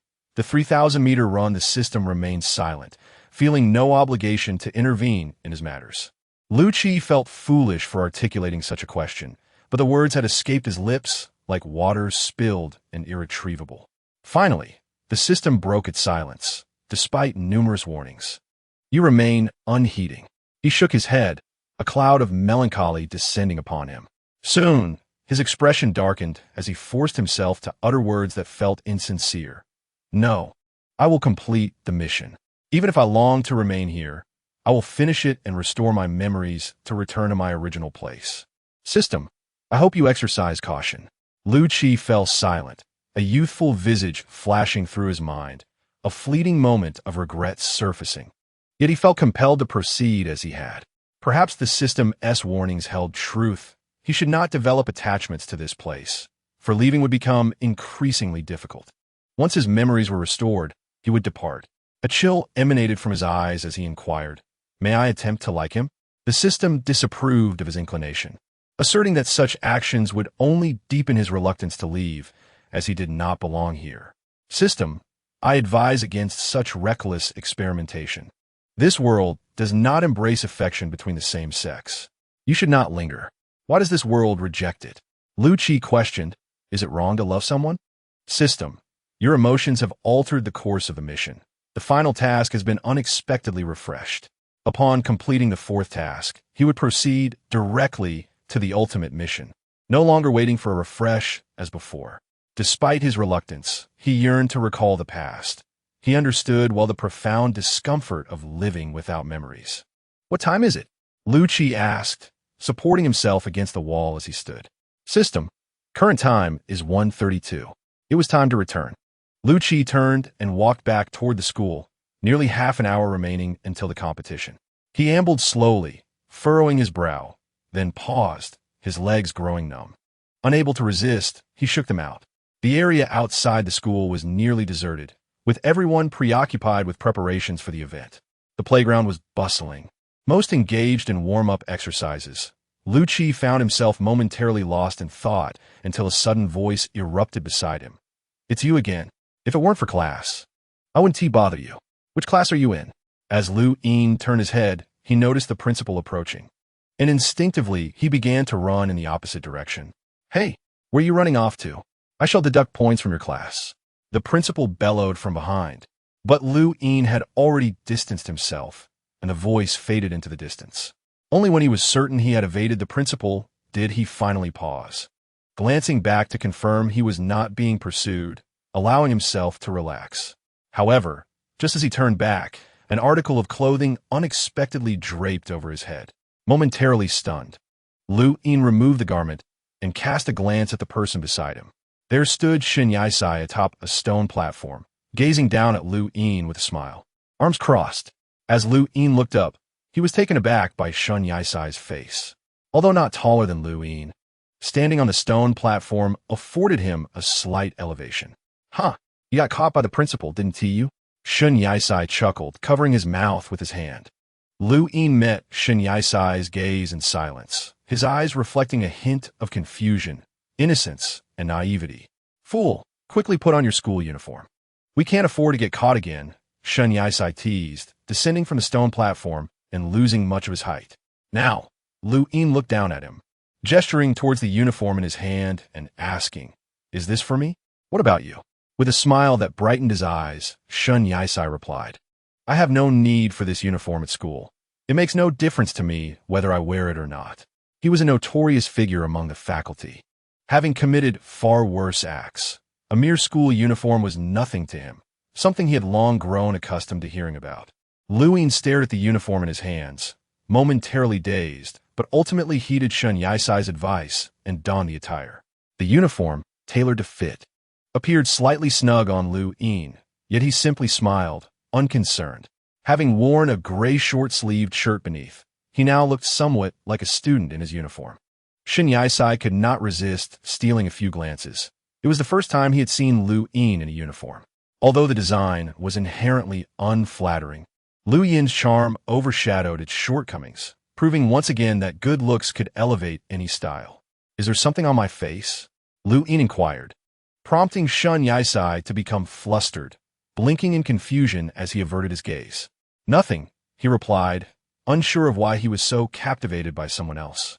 Recalling that the sports meet was about to commence, Lu Yin announced, "I need to report to Teacher He. Otherwise, I'll be late." "All right." Shen Yisai nodded without looking at Lu Yin. With that, Lu Yin departed. Shen Yisai watched his retreating figure, hands tucked into the pockets of his uniform trousers, clad in a simple white t-shirt that made him appear like a well-behaved youth. During the sports meet, students were permitted to forego their uniforms due to the sweltering weather. It was crucial to avoid heat exhaustion. The events would naturally unfold on the playground, with each class selecting representatives based on athletic prowess. While registering at Teacher He's office, Lu Yin discovered that he was assigned to compete in the 3,000-meter run and the relay race. Number 34 belongs to Shen Yisai. As for how Lu Qin knew, it was because she discovered a numbered tag in Shen Yisai's school uniform pocket, precisely number 34. Teacher He, with a harmonious expression, inquired, "Ah, Qingming, is there any event you wish to enroll in?" The name Qingming felt somewhat awkward on Teacher He's tongue. It seemed more fitting as a nickname rather than a formal name. After a moment of silence, Lu Qin marked her choices on the form for the 3,000-meter run and the relay race. She rotated the form, presenting the front to Teacher He. Upon seeing the two marks, Teacher He appeared momentarily stunned and eventually suggested, "Shall I place you as the first runner in the third batch of the relay?" "Which batch is Shen Yisai in?" Lu Qian queried directly. Teacher, he, somewhat advanced in age, struggled to remember every student's particulars among the countless registrants. However, Shin Yisai was an exception. Often blacklisted in the teacher's eyes, it was difficult for him to forget. He is in the last batch, running third. Teacher, he replied. Looking up, Lu Qian coldly remarked, then switch me to the last batch as well. Teacher, he pondered the other participants, explaining one by one. The first runner is Chun Yue, whose lap running ability is not as strong as Shin Yisai's, making him suitable for the first position. The second runner is the sports committee member from Class 7, who is also quite capable. As he continued to plan, he counted on his fingers for the fourth runner, but suddenly could not recall. Yet, Lu Qian interjected, I'll take the fourth runner in the last batch. You? Teacher, he retracted his fingers, scrutinizing Lu Qian. He recalled her ability when she was penalized alongside Shin Yisai, but her initial speed had been slow. He was uncertain whether she was deliberately running at a slower pace or if that was her true speed. Seeing Teacher, he remained silent. Lu Qian asserted, I could secure first place. Her confidence was palpable, and Teacher, his expression grew nuanced, half believing. Are you truly capable of achieving first place? The young man appeared robust and was significantly taller than the teacher, which seemed promising, yet there lingered a fear of underperformance. I can, Lu Qian stated with piercing determination. I will prove myself. After some deliberation, Teacher, he decided to grant her the opportunity, saying, Very well. After all, it's a competition. Let's not push too hard. Remember, second place is fine, but safety is paramount. Satisfied with the response, Lu Qian nodded and departed the office. Teacher, he shook his head in resignation as he watched her leave. The playground buzzed with excitement, a cacophony of voices rising as numerous teachers and students gathered. As the competition time approached, the principal seized the microphone and proclaimed, I hereby announce the official commencement of our school's 23rd sports meet. The first event, the women's 1,000-meter run and men's push-ups, prepare. The booming voice resonated through the loudspeakers, so loud that the students nearest to the speakers felt their ears nearly deafened. On your marks, the referee raised a flag and waved it downwards. Go. The girls at the starting line surged forward, heedless of everything, racing directly towards the finish line. Many of the girls' bangs flew up, and the boys, witnessing this spectacle, could not help but burst into laughter. Shin Yisai could not help but chuckle when suddenly someone patted him on the shoulder from behind. He paid no heed to the reason for the interruption and turned around to exclaim, I can't stop laughing. There's a girl running while trying to cover her bangs. See her over there? He gestured towards one of the girls, and as Lu Tan glanced over, she suppressed her laughter, her eyes glimmering with affection as she replied, Yes, I see her. Her tone was gentle, prompting Shin Yisai to instinctively glance at the boy beside him, whose rare smile was like a gentle stream. Shinge. Wang Jinjun came running from the other side, and upon hearing him, Shin Yisai turned his gaze. Wang Jinjun, after covering a small distance, was laughing so hard he could barely catch his breath. He pointed toward the boy doing push-ups and exclaimed, Look at Dewey. I can't take it anymore. I'm about to die from laughter. Ha ha ha. Shin Yisai looked towards the area where the push-up contest was underway, and amidst the crowd, he spotted Chun Yue, who burst into laughter, his eyes crinkling with amusement. At that moment, Chun Yue lay on the grass, his face flushed, unable to continue halfway through his set. The others nearby had completed several while he showed no sign of recovery. Lu Ten lowered her gaze and asked the still laughing Shin Yisai, Are you confident about the 3,000 meters? Shin Yisai reined in his laughter, though traces of mirth lingered in his eyes as he queried, How did you know I signed up for the 3,000-meter race? I saw it on the form, Lu Tan replied candidly, handing Shin Yisai the number tag from her school uniform pocket. I didn't even realize I lost mine. Shin Yisai accepted the tag, smiling at Lu Tan, and inquired, What is your number? What else did you sign up for? With a hint of a smile at the corners of her mouth, Lu Tan replied, Number 39. And I also signed up for the 3,000 meters. Shin Yisai felt a mix of bewilderment and curiosity. Aside from the 3,000 meters, what else did you enroll in? A relay race, Lu Tan stated. What a coincidence. I signed up for that too. Shin Yisai responded, completely unaware that Lu Tan had intentionally registered alongside him. After a pause, The results of the competition were announced over the loudspeaker. In the women's 1,000-meter race and men's push-up contest, Su Jiasin from Class 4 and Yu Wintao from Class 8 lead the pack. Next up, the men's 3,000-meter race and women's sit-up contest will commence simultaneously. Participants, please prepare. Lu Tan casually performed a few warm-up exercises before stepping onto the starting line, while Shin Yaisai only began his warm-up upon reaching the line. There were few competitors for the 3,000 meters, as most were reluctant to tackle the longest distance, with each class only sending 3 students. Lu Tan represented Class 7, and besides her and Shin Yaisai, their old acquaintance Wang Jinjun was also among them. "How's that handsome guy here?" someone exclaimed. "Oh my gosh. He from our school? No way. He must be an outsider, right? Did a class invite him? Isn't that against the rules?" "Not really. It seems there's no rule against inviting outsiders as long as they are of the same age, especially since he's wearing our school uniform." Such a hidden gem. Lu Tan truly became the center of attention for all the girls. Upon seeing his handsome face, many were inevitably drawn to his striking features. "On your marks." The referee suddenly called out, and all those standing at the starting line assumed their positions, ready to race. Chapter 9. The Relay Race. The athletes surged forward with fervor, and Shin Yaisai momentarily took the lead, sprinting ahead and leaving many competitors trailing far behind. Lu Qi, closest to Shin Yaisai, observed as he treated all others on the track as rivals, determined that none would surpass him. Outside the track, Chun Yue focused intently not on the front runners, but on the one trailing behind. "Come on, Wang Jinjun, put in some effort," Chun Yue shouted, both frustrated and exhilarated. "Shen Gu and Qing Ming have already lapped you by half a circle. Why are you still competing for last place?" Among the select athletes from Class 6, 3 with exceptional stamina had been chosen, and one of them was closing in on Lu Qi. Lu Qi glanced back briefly but chose to ignore him, continuing his race.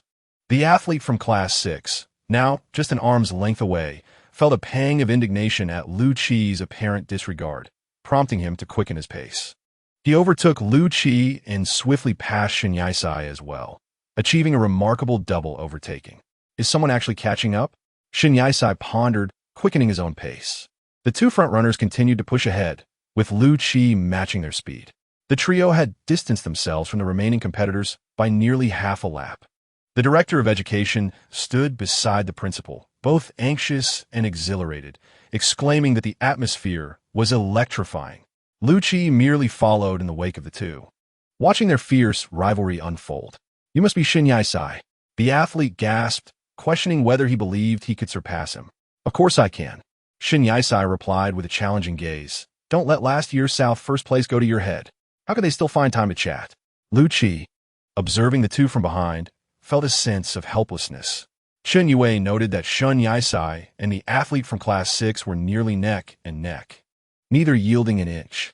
The athlete's name was Wan Haiyu, an exceptional talent in athletics, often clinching top honors at competitions. "Wan Haiyu, your shoelace is undone," Chen Yue suddenly shouted. Wan Haiyu instinctively glanced down at his running shoes. Seizing the opportunity, Shin Yaisai exerted all his strength to overtake him, racing across the finish line. The director of education announced through the microphone, "Shin Yaisai from Class 7 has crossed the finish line. He has won first place in the men's 3,000 meters." Once off the track, Shin Yaisai joyfully high-fived Chen Yue, exclaiming, "That was spectacular. Absolutely thrilling." Wan Haiyu, however, was less than pleased.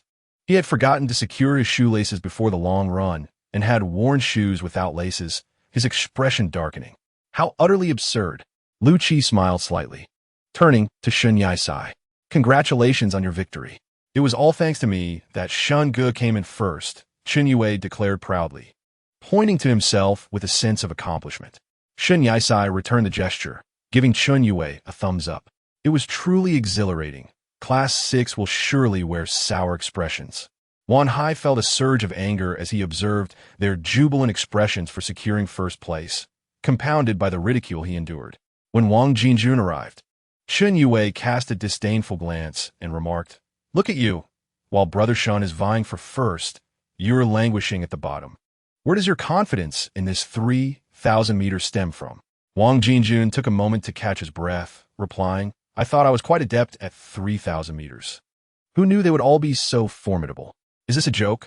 Well, right beside you stand a champion. Chen Yue pointed toward Shen Yisai. The next event, a high jump, was set to begin in 15 minutes. No more talk. I must prepare, Wang Jinjun declared before departing for the next competition area. Shen Yisai scanned the surroundings, his gaze resting on teacher He, who appeared to be speaking to a boy from Class 7. Shen Yisai recognized this boy as the fourth runner in the final relay team, a position that was crucial as it was directly after his own leg. And he was also quite athletic. Teacher He nodded in approval before bidding farewell to the boy, who then glanced around and locked eyes with Shen Yisai, approaching him. Are you here for me? Shen Yisai thought, only to hear the boy say, Brother Shun, I've been moved to the first leg of the third batch for the relay. Upon hearing this, Lu Chan, who was nearby, fidgeted nervously, touching his nose. The boy continued, Your next runner has been replaced. Shen Yisai, though not surprised, felt a twinge of uncertainty about the sudden change and the unknown ability of the new runner. Who is replacing the final leg? Shen Yisai inquired. The boy merely shook his head, saying, Teacher, he didn't elaborate, and I'm not sure. You'll have to figure it out. I need to go jump now. With that, he left without looking back. Shen Yisai found it peculiar and shared this development with Chen Yue. How will we manage without knowing who the fourth runner is? Can we rely on them completely? Chen Yue hesitated. As they speculated blindly about the fourth runner, Lu Chan remained silent, feigning ignorance while glancing elsewhere. Suddenly, Shen Yisai called out to him, prompting Lu Chan to look back with a hint of confusion. Shen Yisai recalled that Lu Chan also had a relay race. Which batch are you in? He asked. Lu Chan, not wishing to conceal the truth, replied, the final batch. The fourth leg? Shen Yisai questioned, his expression devoid of surprise. Yes, Lu Chan responded softly, his voice nasal. Chen Yue, overhearing this, exclaimed, We were just guessing the runners and you didn't say a word? Lu Chan appeared sheepish, unsure how to respond. That makes things easier. Shen Yisai guessed that Lu Chan's silence had been intentional, but chose not to confront it. He smiled and patted Lu Chan on the shoulder, saying, Fourth leg, I believe you can secure first place. He even gave him a thumbs up. Chen Yue expressed skepticism. But Lu Chan just finished third in the 3,000-meter run. He hesitated, not daring to continue, fearing it might discourage Lu Chan. Shen Yisai, undeterred, confidently remarked, What third place? Is still a commendable ranking, is it not? My Qingming possesses exceptional stamina. Even in this scenario, I am the third runner. As long as I hasten my pace, Qingming's subsequent run will be effortlessly managed. Lu Yin, taken aback by Shen Yisai's words, felt her heart skip a beat. My Qingming? Moreover, it was likely Qingming's inaugural participation in this athletic meet. Leaving a favorable impression was paramount. And the ranking was of little importance. What mattered was the joy of the experience. As soon as she finished speaking, a hand that had been resting on her shoulder gave 2 gentle pats, bringing her back to her senses. The competition was well underway when the principal took the microphone to announce the next event, the third batch of the men's relay race. Prepare. It's nearly our turn, Chen Yue stated, glancing between Shen Yisai and Lu Yin, noting the absence of the second runner. He decided to seek out the sports committee member, instructing the two to wait momentarily. Lu Yin, engrossed in the unfolding relay on the track, was suddenly jolted by a warm grip around her wrist. She instinctively turned to see Shen Yisai holding her wrist, his gaze fixed intently downward. What is it? She inquired, lowering her eyes. I wish to practice, Shen Yisai replied. You are ahead of me, so I want to observe how to pass the baton more efficiently. Lu Yin glanced at her wrist in his grasp before looking back at him. It's all the same. Just pass the baton in whichever manner feels comfortable. The statement felt somewhat awkward, prompting her to amend, just hand it directly to me. Shen Yisai raised his eyes and met her gaze, smiling as he nodded and released her hand. The lingering warmth and sensation on her wrist made her acutely aware, and she felt a tinge of regret for her choice of words. Perhaps you should continue practicing? She mused, though the thought remained unspoken. Turning her head, she observed Shen Yisai, who was intently watching the athletes on the track, particularly focusing on Class 7, his concerns seemingly concentrated there. System, You did not secure first place in the 3,000-meter run. Therefore, the task remains unfulfilled. If you do not achieve first in the relay, this task will be considered void. Lu Yin gazed at Shun Yaisai's profile, remaining silent, her expression growing more detached. System. The original task was for you to attain victory in the competition. However, you have failed, resulting in an alternate penalty. He appeared completely unfazed, his attention unwaveringly fixed on Shun Yaisai, his eyes devoid of emotion. System. The severity of the penalty is classified as severe. Finally, as the last group of the relay race commenced, the 4 runners from Class 7 took their positions, each spaced 100 meters apart, with the 4th runner typically covering the longest distance. Wan Haiyu, representing Class 6 as the 4th runner, spotted Lu Yin nearby and felt an instant rivalry. "Aren't you that kid who placed 3rd in the 3,000-meter run?" Wan Haiyu initiated a conversation with Lu Yin. She turned to acknowledge her opponent, realizing with surprise that he was indeed her rival. Without a word, she merely cast a fleeting glance, dismissing him. Wan Haiyu grew weary of her aloof demeanor, which he found both mocking and insulting, despite the absence of overt harm. "Aren't you rather arrogant? Defeated adversaries. How dare a mere 3rd-place contestant compare themselves to me?" Wan Haiyu was on the verge of uttering something harsh, yet Lu Qiao remained unresponsive, as if deaf to his provocations. Wan Haiyu mocked, with Shun Yaisai and his friend merely possessing a modicum of cleverness and cunning. "You are just as foolish." Before the word fool could escape his lips, Lu Qiao had already seized Wan Haiyu's throat with a single hand, constricting it tightly, leaving Wan Haiyu gasping for breath. "If you wish to speak of me, I can endure it, but if you dare to speak of Shun Yaisai, I implore you to try." The final 2 words were articulated with weight, though his tone remained light. The youth's eyes gleamed with sharpness, emanating an icy demeanor that enveloped the space around him, akin to countless frigid needles piercing every inch of skin, inducing involuntary shivers. The referee, witnessing the altercation, rushed over to intervene. Hey. The competition is about to commence, and here you are brawling." Only then did Lu Qiao release his grip, disdainfully rubbing the hand that had constrained Wan Haiyu's neck. His gaze calm and silent. Wan Haiyu clutched his neck, coughing several times. The area where he had been grasped was warm to the touch, with faint red imprints lingering on his skin. The referee, unwilling to dampen the excitement of this rare event, sought to avoid any unforeseen incidents, issuing a few stern warnings. "Run!" the starting referee shouted, and the athletes surged forward with vigor.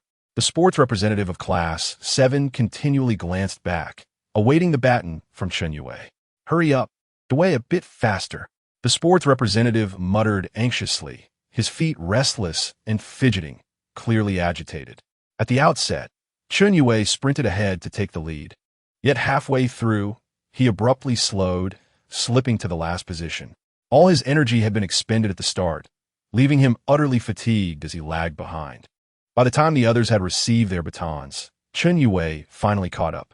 The sports representative seized the baton and dashed away, quickly disappearing from view. With astonishing speed, the sports representative significantly narrowed the distance between them and the opposing team. Just as others were beginning to take the baton, Shun Yaisai received his almost simultaneously. "Shun Yaisai, run!" the sports representative shouted with the last vestiges of his strength.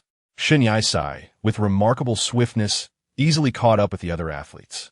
Lu Qiao, facing backward, did not extend a single hand like the others to receive the baton.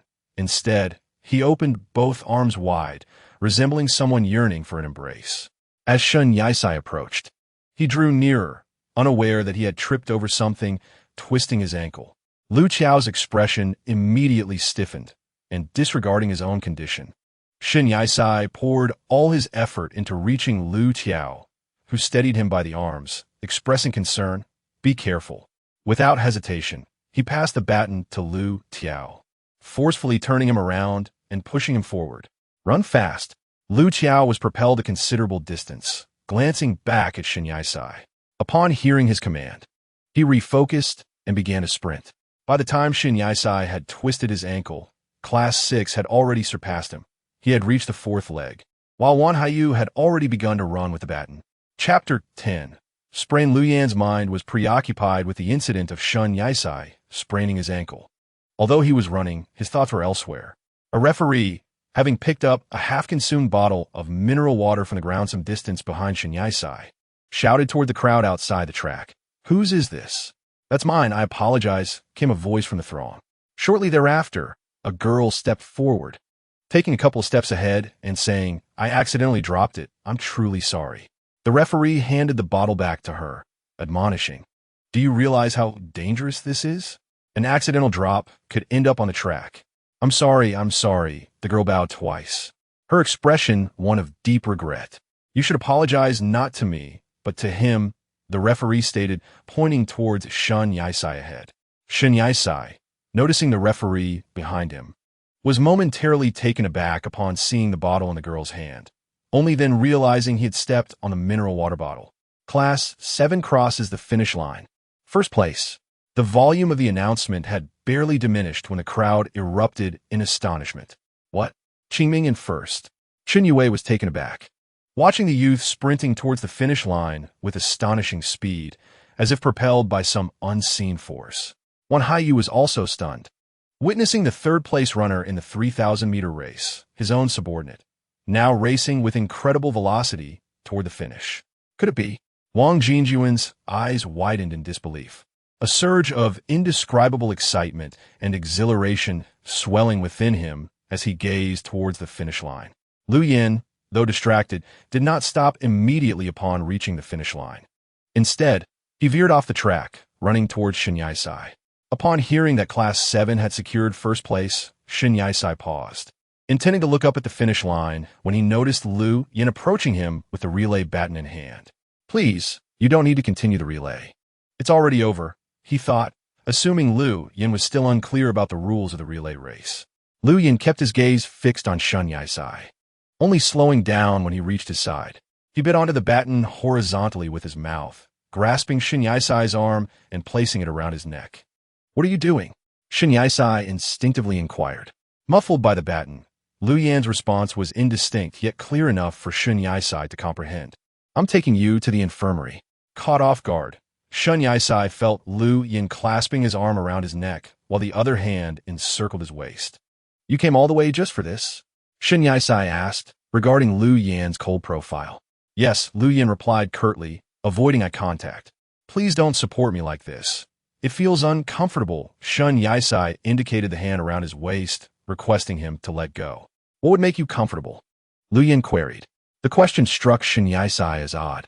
If he didn't perceive Lu Yin as innocent, he might have thought he was being teased. Dismissing such thoughts, he replied directly, "I can walk. It's not as if my leg is broken."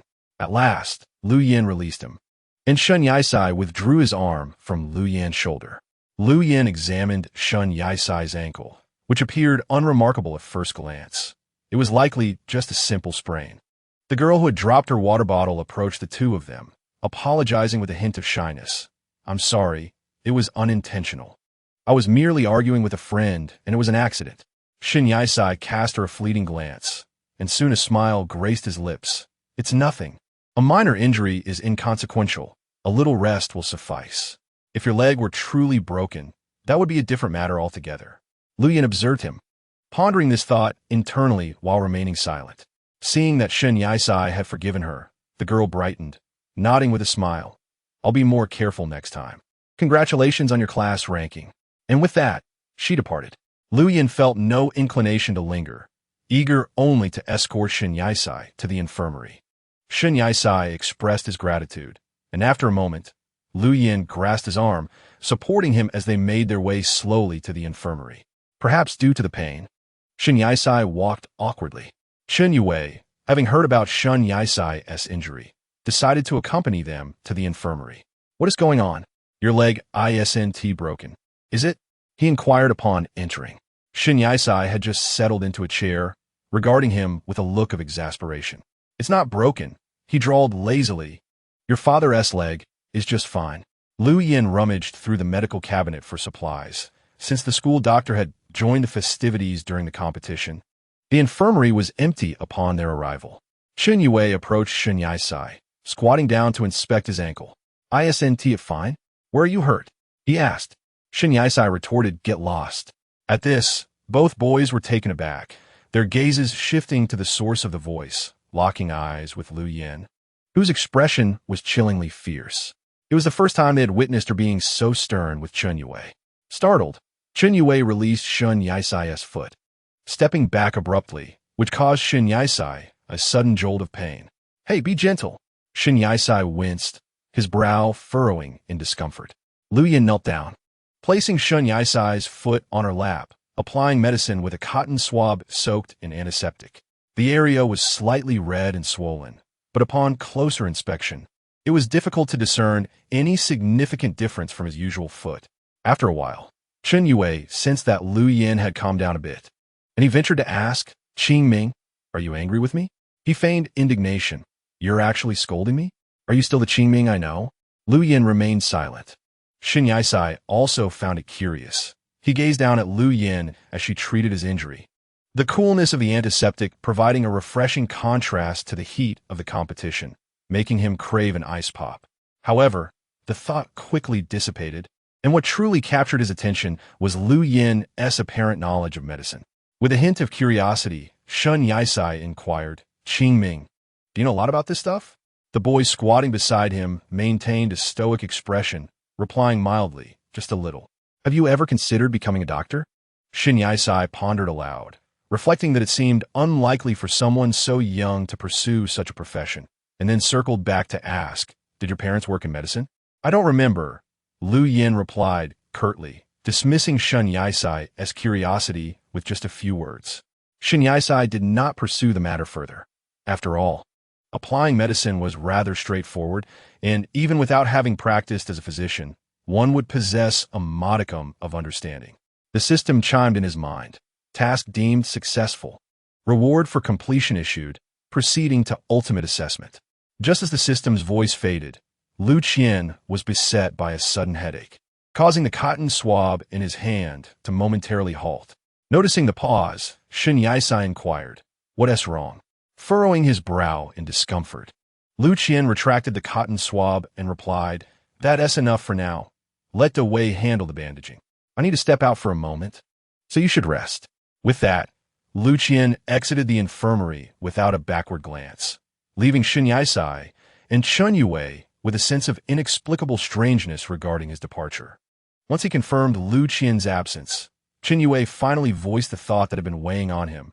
"Brother Shun, don't you think Lu Qian seems a bit odd? Well, hasn't he always been like this?"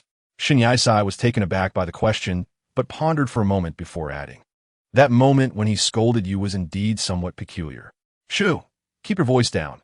I fear he isn't gone far," Chun Yue whispered, placing a finger to his lips in a gesture of silence. He continued, "Haven't you noticed? It's as if he recently seems to." He hesitated, struggling to articulate his thoughts. "What do you mean?" Shin Yisai prompted. "To put it plainly," Chun Yue continued, "when he used to follow us around, despite his icy demeanor, there was a hint of naivete about him, a certain foolishness." "Foolish?" Shin Yisai reflected. "I suppose there is a touch of that, a bit dull-witted." Chun Yue clearly meant something different, but struggled to express it in a way that Shin Yisai would comprehend. With a frustrated click of his tongue, he rephrased, "It's just that he used to obey our every word, but now he seems less compliant, lacking that innocent quality. Could it be that he has fallen in love?" The moment the last word escaped his lips, Shin Yisai flicked his finger against Chun Yue's forehead, clearly disapproving of the notion. "De Wei, have you lost your mind? You can gorge on food, but don't spout nonsense. Don't stir up trouble." Chun Yue, bewildered by the flick, gazed at Shin Yisai with confusion. "I'm merely speculating, and you defend him? I seem to be the one suffering here." Still dazed from the flick, he instinctively rubbed his head, only to hear a voice nearby. "Don't worry, you're not balding." Chun Yue. Unbeknownst to them, Lu Qian had been standing just outside the infirmary, listening intently to their conversation. Leaning against the wall, he felt the throbbing pain gradually recede. The system reported, "You have recovered most of your memories." Lu Qian remained silent, his hands tucked into his pockets, only then realizing that he was still clad in Shin Yisai's school uniform. He reflected on how he had come to wear it, the visage of a youthful face flashing through his mind. His lips quivered as he shed the uniform. Due to the recent competition, it was half-drenched in sweat, particularly along the back. Wearing a gray short-sleeve shirt beneath, the dampness of the uniform accentuated the contours of his back, and beads of sweat trickled down his forehead, yet he did not utter a single complaint about the heat. Although much of the memory has returned, it remains chaotic, requiring time to untangle. Shin Yisai has become his most cherished person since his amnesia. Yet now that his memories are nearly restored, he realizes that all these events represent merely the tip of the iceberg in his recollections. With his memories regained, his gaze has grown more indifferent and devoid of warmth, perhaps reflecting the essence of his former self prior to amnesia. Liu Yan stands with his school uniform in hand, gazing into the distance, one hand tucked into his pocket, seemingly lost in thoughts of past memories. System, you have one final task, along with an additional mission. The supplementary task is to retrieve the book placed on the bedside table in Shun Yisai's room. The ultimate task is as follows. Subsequently, a transparent task screen materializes out of thin air, clearly outlining the assignments he must undertake. Upon reading the task, a flicker of surprise flashes in Liu Yan's eyes, though he quickly regains his composure. The ultimate mission entails discarding that singularly special book into the water, which would allow him to return to his original world and recover all his memories. However, the price to pay is the complete erasure of all memories from his current reality. Understood, Liu Yan replies in a low, indifferent tone. He harbors no thoughts, nor any emotional response, merely stating that he comprehends the situation. The system struggles to discern his true intentions. Has he genuinely come to a resolution? After the task screen vanishes, the system, indifferent to Liu Yan's state of mind, casually remarks, wishing you success. No sooner had the words left the system's mouth than Wang Jinjun enters the infirmary with an expression akin to that of a gossip monger, casting a glance at Liu Yan, who stands by the door, puzzled as to why he remains there. Liu Yan shoots him a cold look, prompting Wang Jinjun to swiftly avert his gaze and step into the infirmary. This icy youth is terrifying. Even a single glance evokes a sense of impending doom. Shin Yisai and Chun Yue's attention is captured by the suddenly arriving Wang Jinjun. Upon entering, Wang Jinjun exclaims, "Let me tell you, our homeroom teacher represented our class to accept an award, and the expression was truly different from usual." During his speech, Liu Yan silently enters the infirmary, casually placing his uniform on a nearby table. However, Wang Jinjun abruptly halts mid-sentence, his attention diverted by Shun Yisai's bandaged foot. Liu Yan follows Wang Jinjun's gaze, and even he is rendered speechless. "Dawei, did you wrap this?" Wang Jinjun asks, pointing at Shun Yisai's meticulously bandaged foot, his expression more horrified than if he had encountered a ghost. Hearing Wang Jinjun's remark, Shun Yisai's frustration escalates, directing an expletive towards Chun Yue. "Damn it. You incompetent Dawei. I told you your bandaging skills were terrible. Just look at how they're looking at me." Chun Yue, still smiling, scratches his head. This is his first attempt at bandaging, and the result resembles an inflated foot.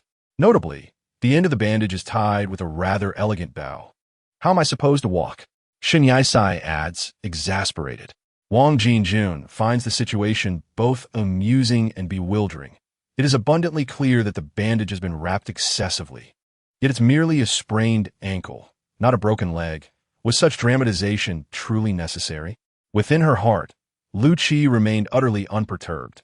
She merely exhaled softly and said, "Allow me." With that, she knelt down to rebandage Shun Yisai's foot. Chun Yue, unfazed by the situation, pouted and remarked, "It's actually quite charming, especially with that little bow, so adorable." "Adorable, my foot," Shin Yisai retorted vehemently, unable to walk due to his injured foot. He seized a nearby medicine bottle and hurled it at Chun Yue. "Calm down, Dad. Please calm down." Chun Yue, fearing for the bottle's safety, immediately caught it.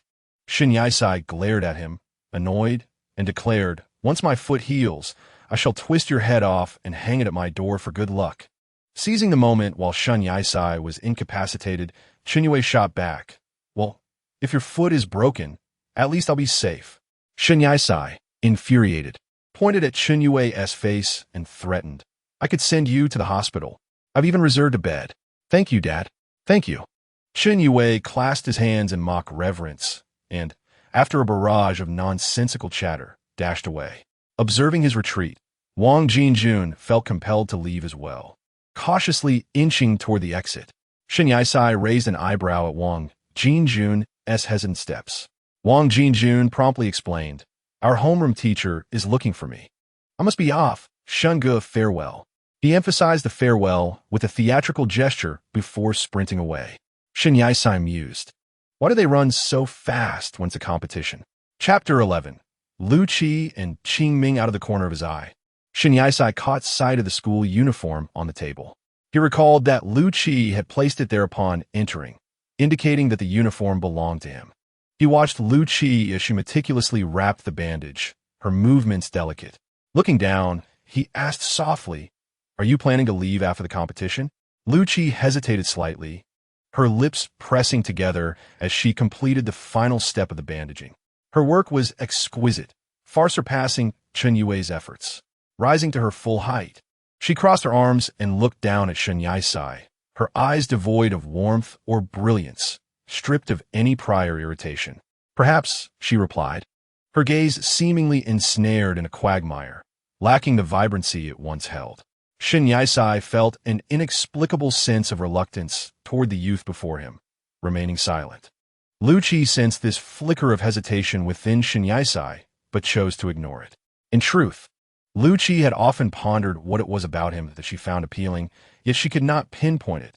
This was the aftermath of her amnesia. Now that her memories had returned, she found herself less invested.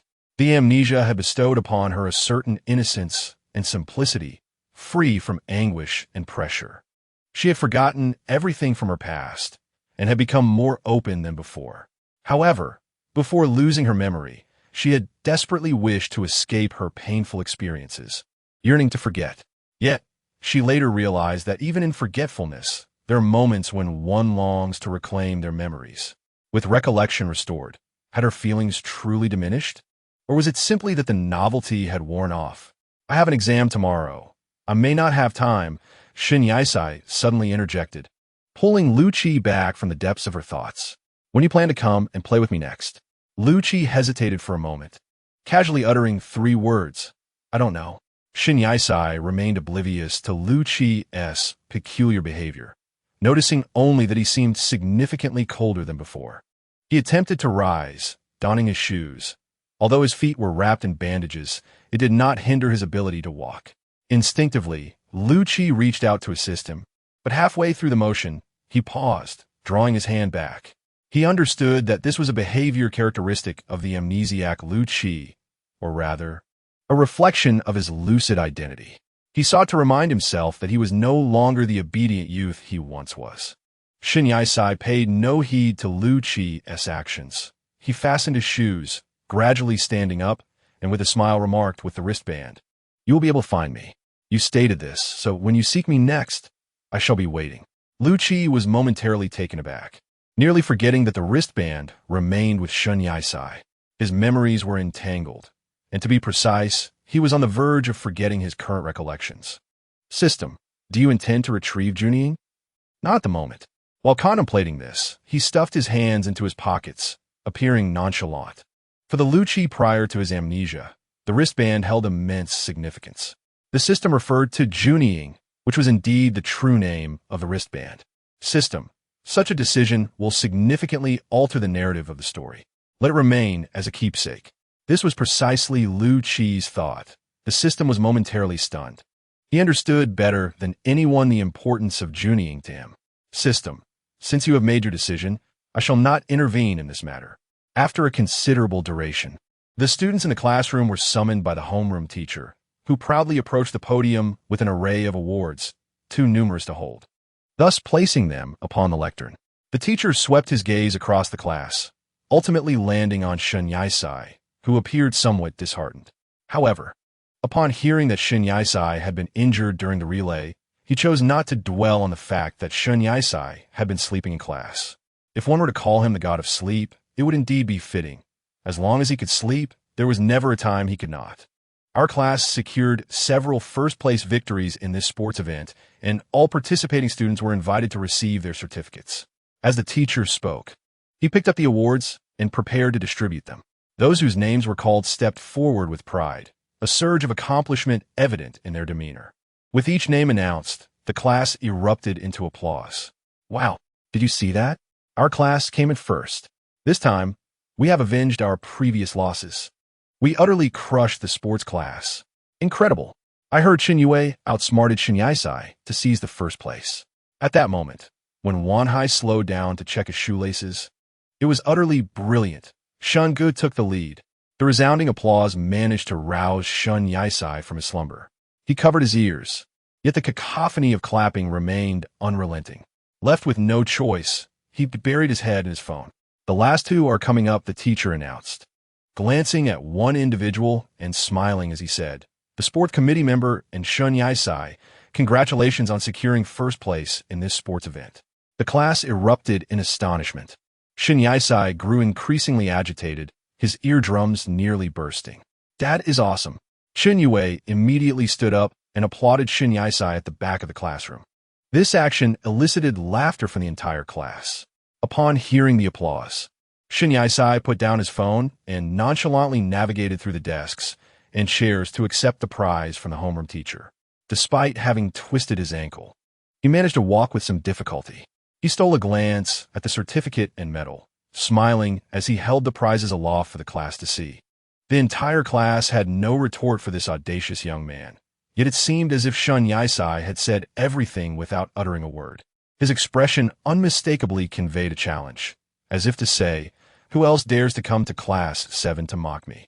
Wang Jinjun, unable to contain himself, loudly proclaimed to the class, "Let me tell you, if I were to win first place, I could outshine Brother Shun." This comment sparked an uproar of laughter, even causing the homeroom teacher to chuckle.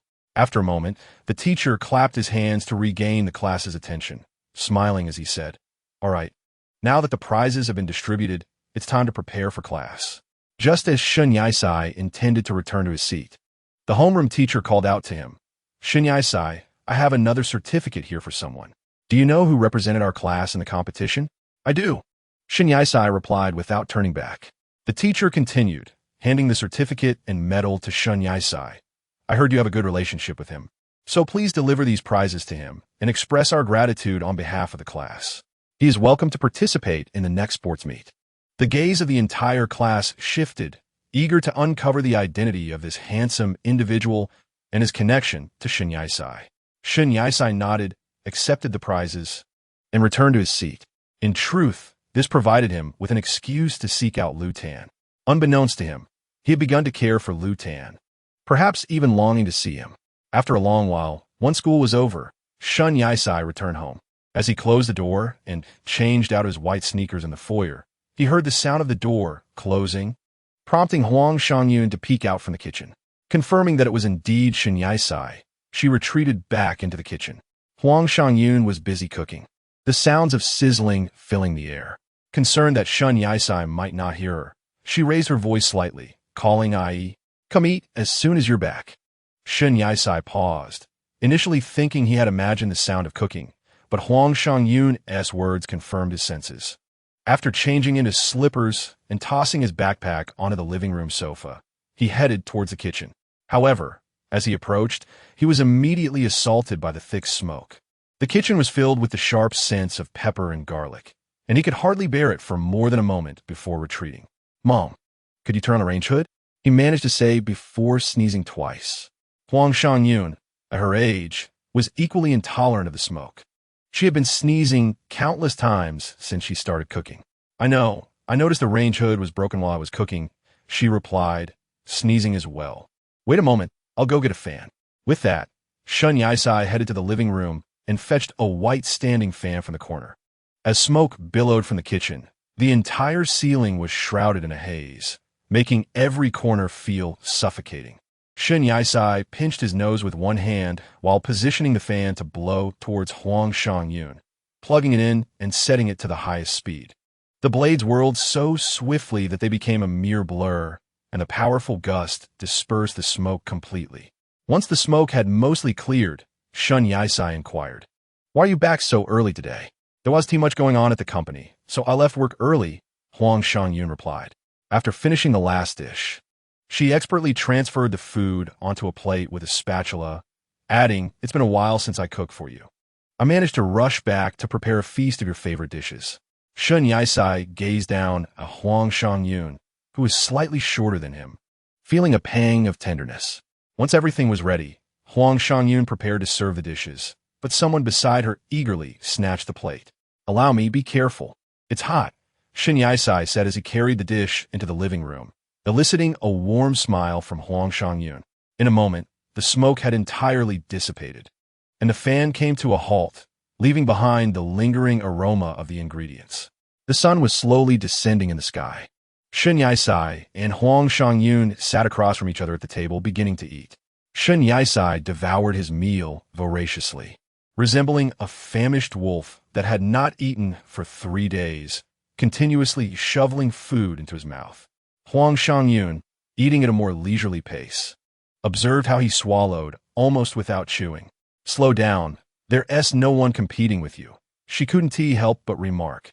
Shun Yaisai was indeed starving, having exerted himself during the competition, and he often gulped down water to ease the discomfort when he ate too quickly. Just as he took another couple of bites, a loud knocking echoed at the door. The sound was firm but not overly forceful. Huang Shangyun didn't want to disturb Shun Yaisai's meal, so she stood up to answer the door, but Shun Yaisai rose first, grabbing a paper towel from a nearby box to wipe the grease from the corner of his mouth. "I'll get it," he said. "All right," Huang Shangyun replied. However, as Shun Yaisai repeatedly dabbed at his mouth while making his way to the door, he opened it just slightly, and in that moment he was taken aback. "Qingming." Shun Yaisai's eyes widened in surprise, and his instinct was to shut the door, but reason halted him, for standing before him was Qingming. At that moment, Lu Ji crossed her arms, observing Shun Yaisai without any visible reaction. "Is your foot feeling better?" she asked. Much better," Shun Yaisai replied, instinctively hiding the paper towel behind him, though it was of no use as Lu Ji had already seen it. "Aye, is this your classmate?" Huang Shangyun's question plunged both individuals into an awkward silence. Typically, besides the two of them, only Chen Yue would drop by, and Huang Shangyun likely assumed this visit was not from him.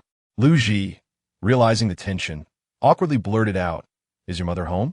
Shun Yaisai offered a somewhat embarrassed smile and nodded in affirmation. However, as Huang Shangyun waited for a moment without any response from Shun Yaisai, she set down her chopsticks and walked toward the front door. "Don't leave the guest standing at the entrance," she remarked.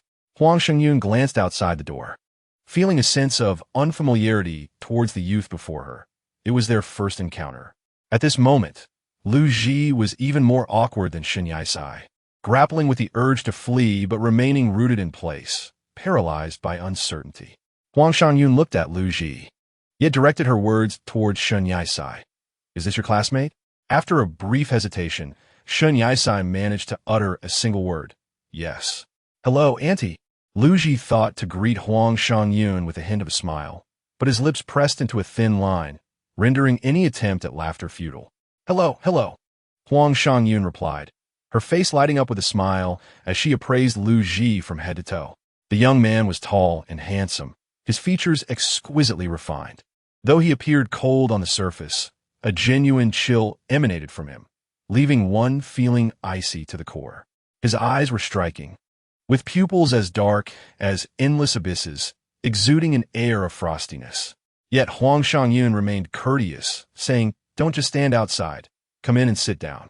"No need, Auntie." Lu Ji unexpectedly revealed a glimpse of clarity, his gaze infused with a touch of innocence and simplicity. "We are all classmates. Since you're here, come on in," Huang Shangyun insisted, pulling Lu Ji into her home without allowing him to change his shoes. Before he could grasp what was happening, he found himself already inside. He couldn't help but cast a glance at Shun Yaisai, who merely shot him a look that seemed to say, "Don't look at me. I can't save you." Huang Shangyun pulled out a chair at the table, patting the backrest, and urged Lu Ji, "Come, sit down. Have you eaten yet? If not, we can share a meal." Shun Yaisai gestured with his chin towards the dining table, indicating that Lu Ji should approach. If Lu Ji was stuck in place, then it was Qingming who finally moved forward. Chapter 12. Memories observing Lu Ji's indecision. Shun Yisai assumed he hadn't grasped the implication and forcibly tugged him forward.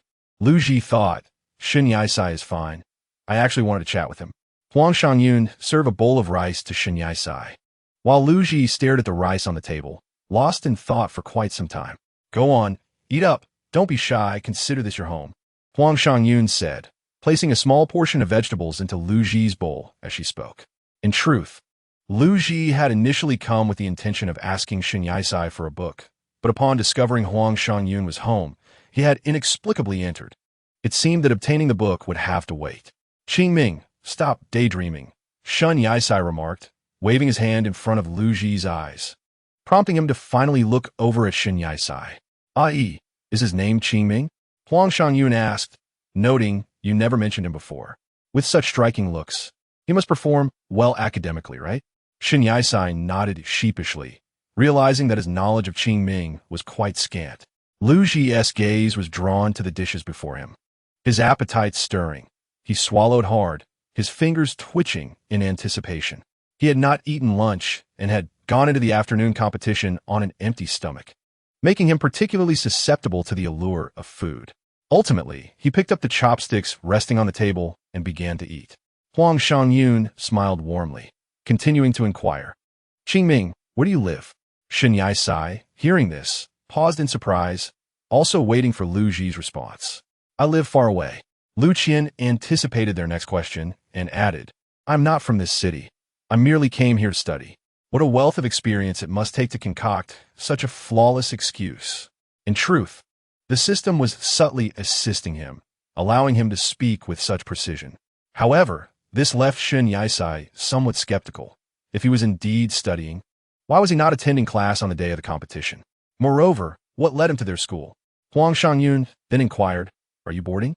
Are your parents in this city? The system offering guidance suggested boarding parents in another city. Lu Qian was about to respond, but ultimately opted for the simplest reply. I enjoy boarding. Upon hearing this, Huang Shangyun nodded in understanding. The system, lacking knowledge about Lu Qian's family matters, noticed the mention of his parents caused him distress. Nothing troubled him more than discussions about them. Suddenly, Shun Yisai recalled something and prepared to rise. Addressing Lu Qian, he said, Today as sports meet award certificate, our homeroom teacher entrusted me to deliver it to you. Before he could fetch it, Lu Qian interjected, No need.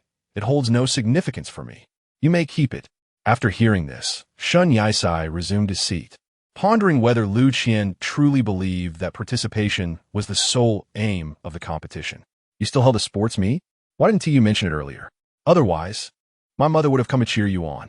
When the topic of the sports meet arose, Shun Yisai decided to withhold the information about his sprained ankle from Huang Shangyun, simply stating, Aren't you still working? It's best not to join the fray. Moments later, the dishes on the table were cleared, and to his surprise, Lu Qian had consumed even more than Shun Yisai. If Shun Yisai was a ravenous wolf, then Lu Qian was a lion that had been starved for quite some time. Once Lu Qian finished, he had no intention of lingering. He stood, looking at Shun Yisai, but addressing Huang Shangyun, I must be going, it's getting late. Huang Shangyun smiled amicably. All right, take care on your way. Shun Yisai watched him depart, only then realizing the peculiarities of Lu Qian's visit. What could have prompted Lu Qian to seek him out? Despite numerous opportunities to speak, he revealed not a single word. Though he pondered this, the thought was quickly dismissed. Later that night, moonlight streamed through the window into Shun Yisai's room, the curtains gently swaying in the breeze as the temperature dropped significantly. Having just finished a shower, Shun Yisai entered his room, feeling considerably warmer than the chill outside. Oblivious to the cold, he pressed the switch by the wall, illuminating the entire room. Lazily, he settled on the edge of his bed and picked up his phone, expecting a message from Qinyue. Yet, remarkably, there was an unusual silence. Not a single message had arrived, and the lock screen appeared strikingly clean. Shun Yisai turned off the screen and set his phone aside. Out of the corner of his eye, he noticed a book on the bedside table. With nothing else to occupy his time, he picked it up out of curiosity. However, to his astonishment, every page of the book was blank, devoid of any text whatsoever. Unbeknownst to him, during his initial encounter, the pages had been densely filled with text. However, today, Shun Yisai found himself engulfed in perplexity and confusion. After flipping through the pages for considerable time, a particular page suddenly radiated light, filling his eyes with a golden glow. Gradually, the brilliance faded, revealing only a few lines of text on that solitary page. An unprecedented event unfolded before him, leaving Shun Yisai intrigued. Yet, the words inscribed upon that page plunged him into deep contemplation, and as he read further, his expression darkened. At dawn, sunlight streamed through, and Shun Yisai, refusing to linger in bed, exited his room. The living room was devoid of life, enveloped in silence. In his peripheral vision, he noticed a piece of paper resting on a coffee table, weighed down by a bottle of pure milk and 2 meat buns. Approaching the table, he picked up the milk and buns, gazing at the black script on the white paper. I've gone to work. Please do not go hungry this morning. I have prepared buns and milk for you. Remember to eat. He sighed softly, taking a bite of the bun as he changed into his white shoes at the entrance before heading to school. This time, he truly wore the bracelet that Lu Tan had gifted him, not tucked away in his pocket, but adorning his wrist. Today, Class 7 was to take an examination, and the students in the back rows were lamenting in agony, while those in the front, whose grades were slightly better, were busily reviewing in advance. The rear seemed resigned to their fate, already crumbling under pressure. Only Shun Yisai casually placed his phone on his lap, engaging in play. Qinyue, as if foreseeing his imminent demise, glanced back at Shun Yisai and recalled the events from the sports meet, asking, "Hey Shun, how is your foot now?" Without lifting his gaze from his phone, Shun Yisai waved his hand dismissively, replying, "I'm as good as new." Wang Jinjun, seated in front of Qinyue, overheard their exchange and turned to him, saying, "You might want to focus on the exam first. You can't expect much from Shun's grades. Perhaps you should pay homage to the study committee or class monitor instead." Soon after, the homeroom teacher arrived at the podium with a stack of exam papers, distributing a small bundle to each group. Shun Yisai received the last sheet, placing it on the desk without a glance. Given the strict prohibition against phones during the exam, he feared the teacher would confiscate it, so he opted to surrender to slumber instead. As most of the students in the back finished writing their names, they began to fidget restlessly, struggling to produce any content, while some resorted to tackling the essay section. With time slipping away and the end of class approaching, Shun Yisai finally awoke. The homeroom teacher, unwilling to let him sleep in vain, navigated through the desks to his side and, mindful of disturbing the other students, whispered, "If you submit a blank paper, I wouldn't hesitate to summon your parents to the school." Shun Yisai had no retort. The teacher, indifferent to whether he had absorbed her words, returned to the podium to continue proctoring the exam. Though Shun Yisai usually exuded arrogance, he genuinely wished not to drag Huang Shangyun down with him. After a moment of hesitation, he finally picked up the exam paper and inscribed his name upon it, casting a fleeting glance at the questions on the first page, ultimately fixating his gaze on the classical Chinese text. Once the class concluded and the papers were collected, the homeroom teacher took the heavily inscribed exam paper from her hands, a substantial stack that weighed heavily, and without uttering a word, departed from the classroom. Qinyue, overwhelmed by a sense of despair, sought out Shun Yisai, who, upon the bell's ringing, was engrossed in his mobile phone, having launched a game that captured his full attention. Sharing a passion for gaming, Qinyue couldn't help but steal a glance, only to become so engrossed in the game that he forgot the purpose of his visit to Shun Yisai. Upon reaching the office, the homeroom teacher prepared to collect the teaching materials for the next class and, by an unforeseen twist of fate, caught sight of the first page of the recently gathered exam papers. Most of the sheet remained blank, save for a few questions that bore the marks of a pen, and she noted that the name inscribed was Shun Yisai. Extracting the paper, she observed that all the multiple-choice questions were answered with C. The teacher exclaimed, "What is even more bewildering is the translation for the classical Chinese question, which read, 'Cao Cao live-streamed his attack on Sima, while the barefoot immortal extinguished Liu Bei with his foot. What on earth is this?'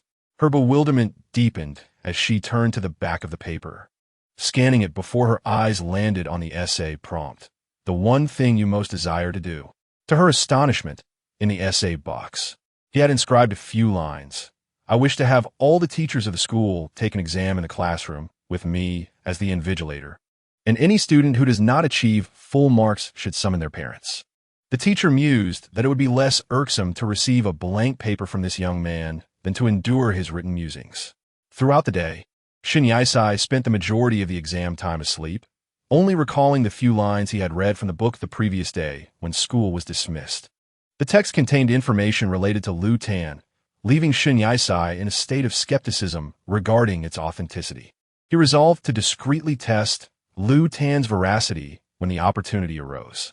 Raising his hand, he glanced at the bracelet on his wrist, momentarily contemplating discarding it, though it remained merely a fleeting thought.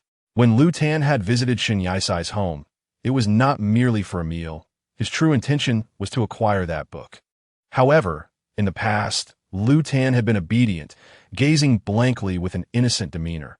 But as his lost memories returned, a significant change was evident.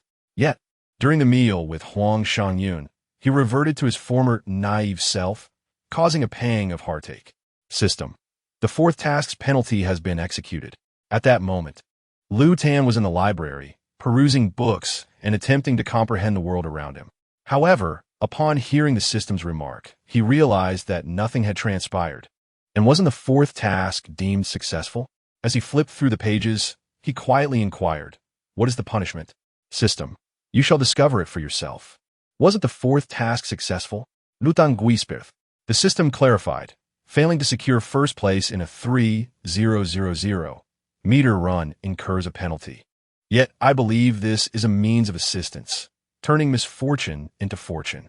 Lu Qian's fingers paused on the pages. Not because he was incapable of securing the first place in the 3,000-meter race, but rather due to the presence of Shin Yisai ahead of him, a figure he dared not surpass. Witnessing the fervent desire in Shin Yisai's eyes to claim victory softened his resolve. In the relay race, despite his sprained ankle, Shin Yisai insisted on running, indicating the race's significance to him. Thus, Lu Qian hastened to conclude the event. Yet his true intention lay in escorting Shin Yisai to the infirmary. As memories began to crystallize, Lu Qian gradually comprehended why, in his lucid moments, he felt such an affinity for Shin Yisai. After his amnesia, he had found himself in an unfamiliar world, relying solely on the fortunate encounter with Shin Yisai, who illuminated his heart, pulling him from the depths of darkness. The Lu Qian who existed prior to his memory loss had been accustomed to solitude, living life on his own terms. Yet, surprisingly, the amnesiac Lu Qian developed a fear of loneliness. Without Shin Yisai, thriving in this world would have proven exceedingly difficult. Having already troubled him enough, he now found himself harboring deeper feelings. Juning served as a constant companion to Lu Qian, the bracelet merely a facade, concealing its true nature. Juning seemed to meld seamlessly with Lu Qian, as he could sense its presence wherever he went. Shin Yisai was currently en route home. A faint smile finally graced Lu Qian's lips as he donned it. Chapter 13. I.e., this marked the first time Qing Ming had developed such profound feelings for another. The first time he earnestly cared for someone. Ultimately, Lu Qian closed the book and, embodying Qing Ming, declared, "I have made my decision. I wish to remain in this world."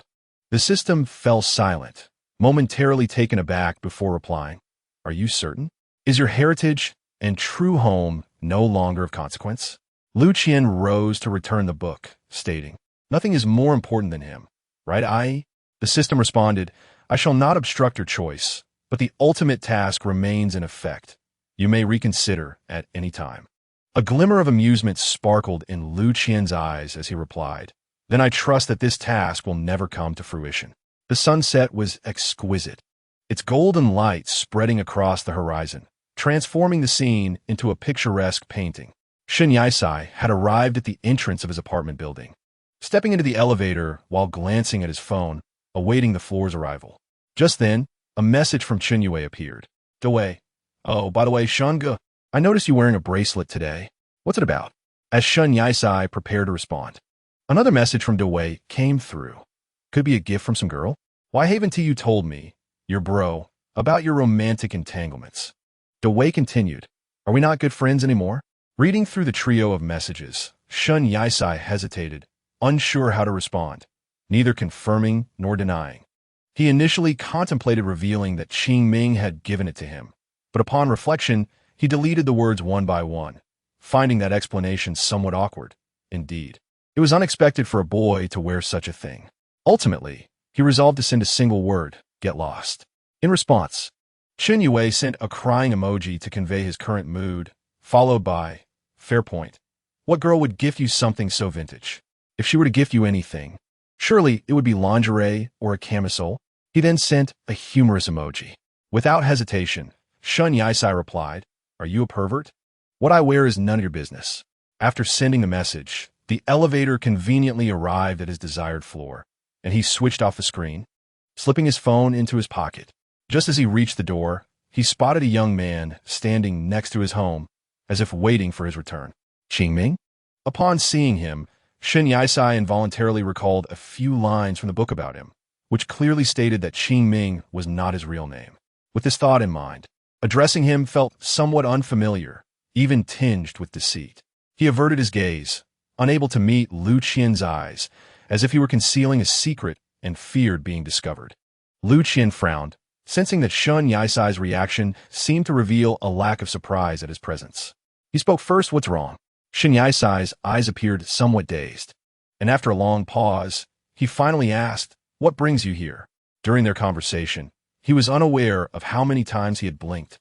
Lu Qian sensed something was amiss, but noticing Shun Yisai's reluctance to speak further, he chose not to press on. He simply answered his question. "I was worried about your mother being home, so I didn't want to knock. I came to talk to you, and I've missed you a bit since we last met. Do you need that book?" Shun Yisai understood Lu Qian's purpose for visiting. Yet he couldn't help but tremble at the last remark, pulling out his house key and casually stating, "My mother isn't home, and I actually have some matters to discuss with you." Lu Qian was taken aback, but remained silent, watching Shun Yisai open the door. "No need to change shoes. Just come in," Shun Yisai said, not bothering to change himself, and Lu Qian followed his lead into the house. Although Lu Qian had visited Shun Yisai's home a few times, this time he observed the decor closely. It was quite ordinary, resembling any typical household. However, what captivated him was a pot of flowers on the balcony, a pot of delicate blue blossoms, ethereal and pure. Upon reaching the balcony, Lu Qian stared at the blue flowers for quite some time, even unable to resist the urge to touch the petals. Shun Yisai had just placed his backpack in a room and was searching for Lu Qian when he noticed him crouched by the balcony, gazing at the flower pot. He walked over, observing Lu Qian's apparent fondness for the flowers, which evoked a gentle feeling within him, even stirring a hint of tenderness. "Aren't these flowers beautiful?" Shun Yisai inquired. "Indeed," Lu Qian replied softly, his voice slightly nasally. He was lost in thought, recognizing that these flowers were quite rare in his world. This was only the second time he had encountered such blooms. "They're called forget-me-nots," Shun Yisai explained. "My mother's colleague loves to cultivate these plants. This one was a gift from her." "Forget-me-nots? What a unique name," Lu Qian remarked as he stood up. "Yes," Shun Yisai responded, crossing his arms. "They have another name as well. Don't forget me." The exquisite blue flowers, so delicate and pure, seemed to whisper a message to Lu Qian, plunging him into silence. Shun Yisai, aware of his thoughts, gently urged, "Please do not forget me." He transformed his nickname into an elaborate phrase.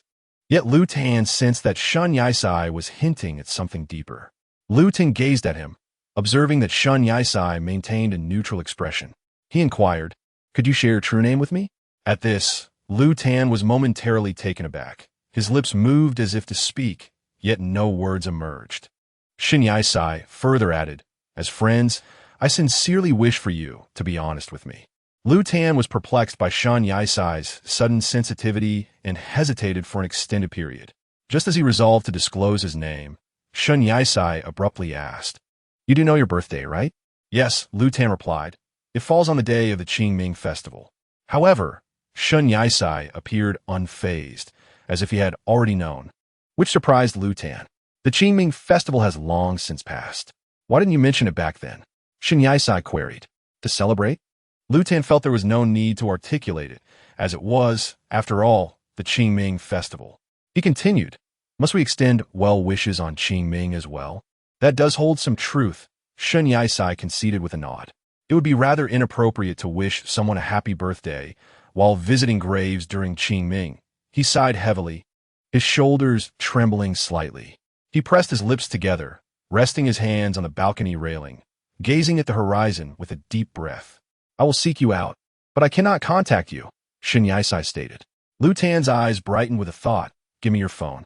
A puzzled Shen Yisai retrieved his phone from his pocket, offering it to Lu Tan with his palm up. Lu Tan accepted it, recalling how Shen Yisai had taught him to use it.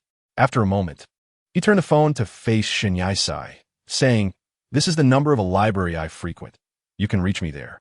Shen Yisai took the phone, looking at the sequence of numbers on the screen, nodding with a smile to indicate his understanding. He then asked, "Is there a specific reason you came to find me? Are you requesting something? Perhaps that book?" Before he could finish, Lu Tan interjected, "I won't be going back. I intend to stay in this city." Stay in the city? Shen Yisai paused, somewhat bewildered. Lu Tan's expression remained steady, though internally he experienced a tumult of emotions. He affirmed, "Yes, because the person I cherish is here, and I do not wish to leave." Shen Yisai was initially stunned, then broke into laughter while attempting to suppress his amusement. The boy beside him frowned, asking, "What are you laughing at?" Shen Yisai, having stifled his laughter after a while, replied, "I didn't expect that." He lightly patted Lu Tan on the shoulder, adding, "I never imagined someone could be fond of you during Qing Ming. With your demeanor, how many could possibly be favored by you?" "One," Lu Tan earnestly responded. Perhaps due to the earnestness of his expression, Shen Yisai couldn't help but burst into laughter. In his innocent demeanor, it felt as though he had returned to the Qing Ming of yesteryears. "You truly are a fool," Shen Yisai remarked, unable to contain his amusement. As a result, Lu Qi lowered her voice and uttered two words softly, yet Shen Yisai heard them distinctly. Upon hearing those words, his expression darkened immediately. "May I call you that?" Lu Qi observed Shen Yisai, swiftly retracting his smile, as if she had misspoken. However, once the water is spilled, it cannot be retrieved. "No, senjisi plaith." His face clouded, the smile vanishing in an instant. "Why?" Lu Qi inquired, lowering her gaze. Shen Yisai dared not meet her eyes and replied nonchalantly, "It sounds unpleasant." Lu Qi pressed on, "What sounds unpleasant?" "It has always been my mother who called me that.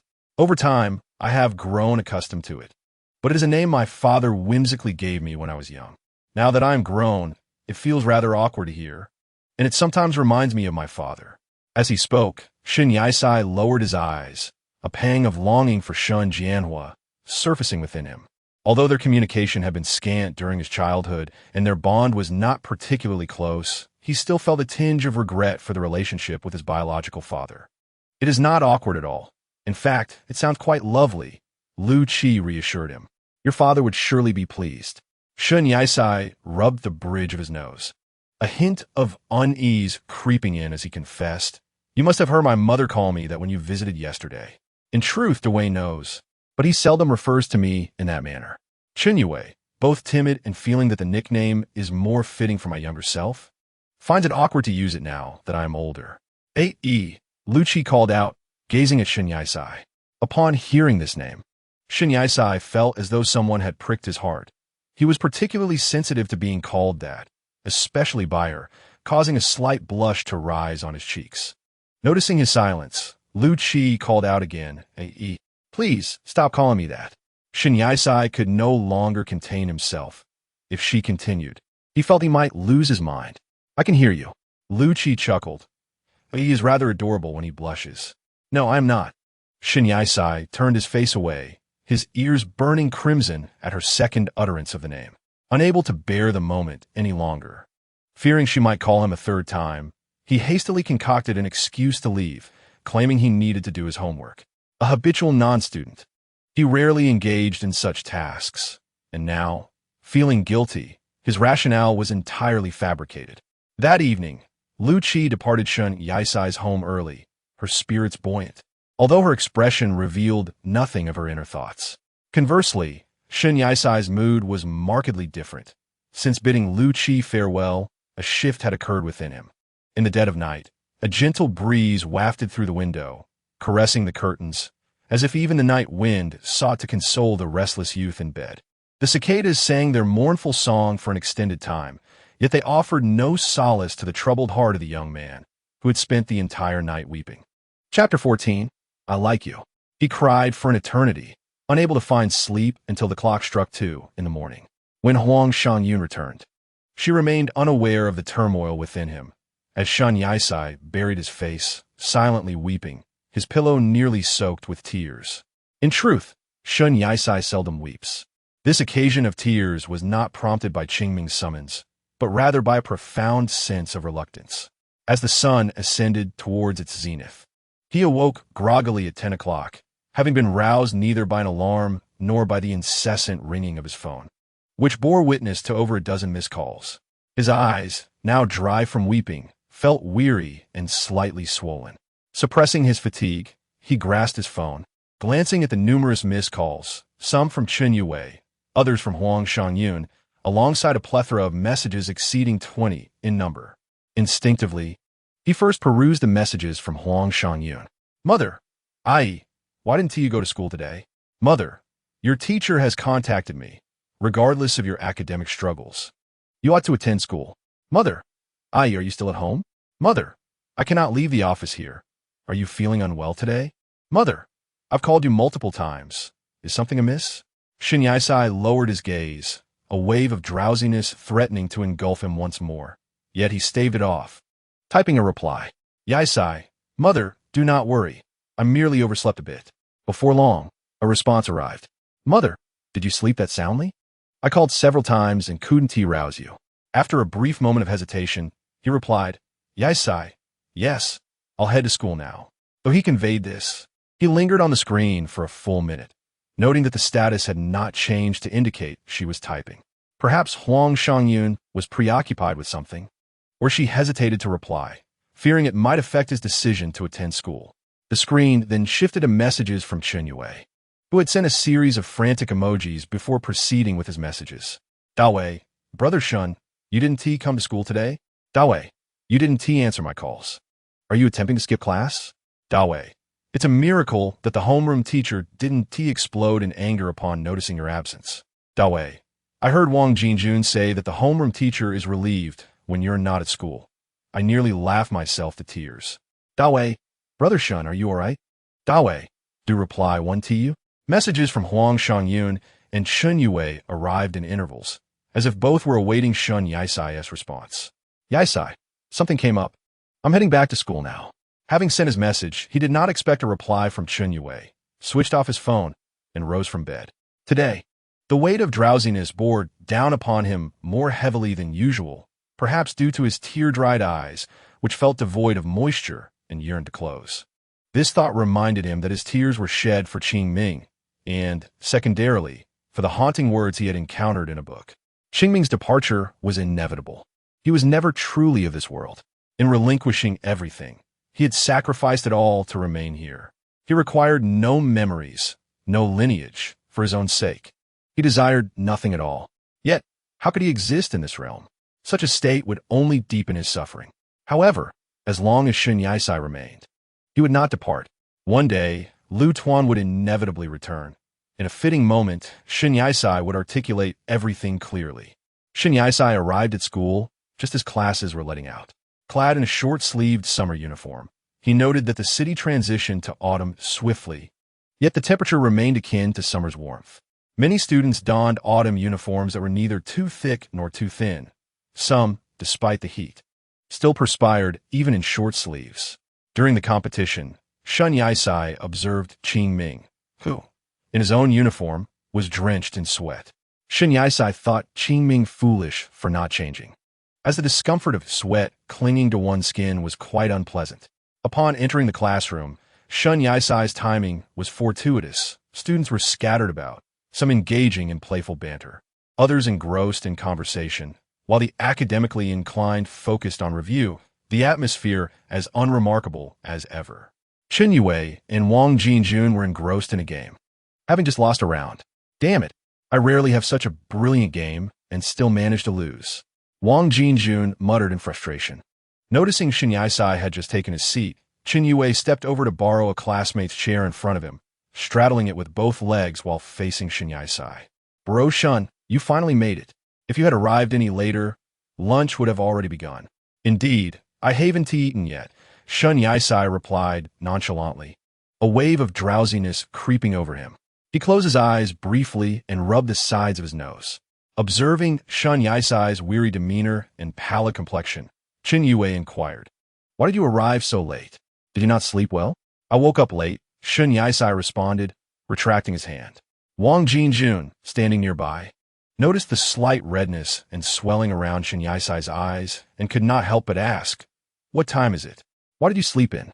Bro Shun, have you been crying?" A barrage of questions culminated in the last one, which he hesitated to voice, fearing it might provoke Shin Yai-sai's displeasure. Shin Yai-sai quickly denied it, simply stating, "No, just a bit of insomnia." He preferred to keep his previous night's events private, refraining from divulging specifics. Qin Yue, not expecting Shin Yai-sai to divulge the truth, shifted the conversation. "Bro Shun, are we still going to the internet cafe this Sunday?" "I want to be going," Shin Yai-sai replied, having made a different decision. "I have important matters to attend to on Sunday." Qin Yue nodded, respecting the private nature of Shun Yai-sai's plans.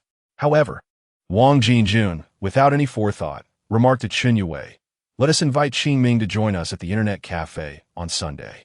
Upon hearing those words, Shin Yai-sai furrowed his brow and glanced at Wang Jinjun, who seemed to realize he had misspoken. "Did I say something wrong?" Wang Jinjun hesitated, wary that any further words could provoke Shin Yai-sai's ire. Qin Yue, being more familiar with Shin Yai-sai due to their shared middle school history, understood that this was simply Shun Yai-sai's typical reaction. "Qingming won't be going either," Shun Yai-sai finally spoke, as if he had conferred with Qingming beforehand, preemptively answering for him in his absence. Instantly, Qin Yue understood. He pushed Wang Jinjun back to his seat, saying, "Class is about to start. Let us discuss Sunday later." Wang Jinjun acquiesced with a simple "oh" and returned to his seat. However, it was not long before the class bell chimed. The homeroom teacher arrived almost precisely on time, while several students from Class 7 rushed in like madmen, always hoping to arrive before the teacher, believing that would exempt them from being late. Upon entering the classroom, the teacher swiftly scanned the room, her gaze ultimately resting on Shin Yai-sai. For reasons unknown, her mood soured instantly upon seeing the individual notorious for making the blacklist. As the homeroom teacher, she felt a modicum of responsibility for the students' absences. Initially, she had merely intended to call Huang Shangyun out of concern, never truly anticipating Shin Yai-sai would actually show up at school. Each time she witnessed him in class, he was either asleep or engrossed in his phone, causing any teacher to pale at the sight. Such unfortunate proximity to an adversary. The homeroom teacher rapped her knuckles on the desk twice and declared, for the final period, "It is time to eat. You arrive at school only now. Do you think you can come and go as you please?" Shin Yai-sai met her gaze from a distance, hesitating briefly before replying, "I feared you might miss me too much, so I came to see you." This prompted uproarious laughter from the entire class. The use of "you" felt laced with sarcasm, though there was no tangible proof. The teacher was not infuriated, but Shin Yai-sai's tardiness warranted some form of punishment. Thus, he was sentenced to a thorough cleaning duty. The teacher scanned the class, but no one dared to speak up, plunging the room into a profound silence. At that moment, with autumn just beginning, the ground was strewn with fallen leaves. Shin Yai-sai alone could not possibly clear the entirety, so he simply abandoned the task. After barely sweeping a few times, he resorted to playing with his phone, which was an ingenious way to discreetly indulge in his distraction. Just as he was about to launch a game, memories of his tears from the previous night resurfaced, prompting him to consider inviting Qingming out during the holiday. He stared at the gaming app for a prolonged moment before switching to his contacts. After a diligent search, he finally located the name he sought. Without hesitation, he tapped the call button. The ringing tone sounded distinctly different, reminiscent of a landline, and it took a while before the connection was made. He felt somewhat disoriented. He had rehearsed his words prior to the call, yet upon connection, he found himself at a loss for how to begin. The other party remained silent for an extended moment, and just as Shin Yai-sai began to doubt whether he had dialed the wrong number, a voice broke the silence. "Hello." The single word, though phrased as a question, carried an affirming tone, tinged with a slight rasp. Upon hearing the voice, Shun Yaisai's heart sank. His lips parted and closed again, and after a pause, he finally uttered, "Qingming." His voice was barely above a whisper, hesitant and elongated. "I'm here," came the reply. A sudden tremor coursed through him, an unprecedented sensation that rendered him momentarily speechless. The two lingered in silence until, after a full minute had passed since the call connected, Shin Yaisai finally mustered the courage to propose. "Qingming, would you like to hang out this Sunday? Do you have time?" All along, I have come to realize that Lu Qian truly does not need to attend classes. He possesses the appearance of a youth, yet his demeanor radiates a maturity that far surpasses that of many adults. The other party acknowledged with a simple response. Shin Yaisai shifted his gaze slightly and inquired, "You are not a student, are you? It seems you seldom attend classes." "Well, I have chosen to work," came the reply. The other person spoke sparingly, his expression indifferent. One could easily envision him speaking with a cold countenance. "Are you currently at work? Am I interrupting you?" Shin Yaisai suddenly adopted a courteous tone, rendering the interaction somewhat unfamiliar to the other party. Just as he was about to end the call, the other voice emerged, i.e., Shin Yaisai was momentarily taken aback. As he prepared to hang up, the phone was not placed against his ear, nor was it on speaker. Yet he heard those two syllables distinctly, perhaps due to his familiarity with them. He returned the phone to his ear and asked, "Is there something else?" The other person did not have much to say, yet it seemed he was reluctant to end the call. So he inquired, "At this hour, you must not be out of class, right?"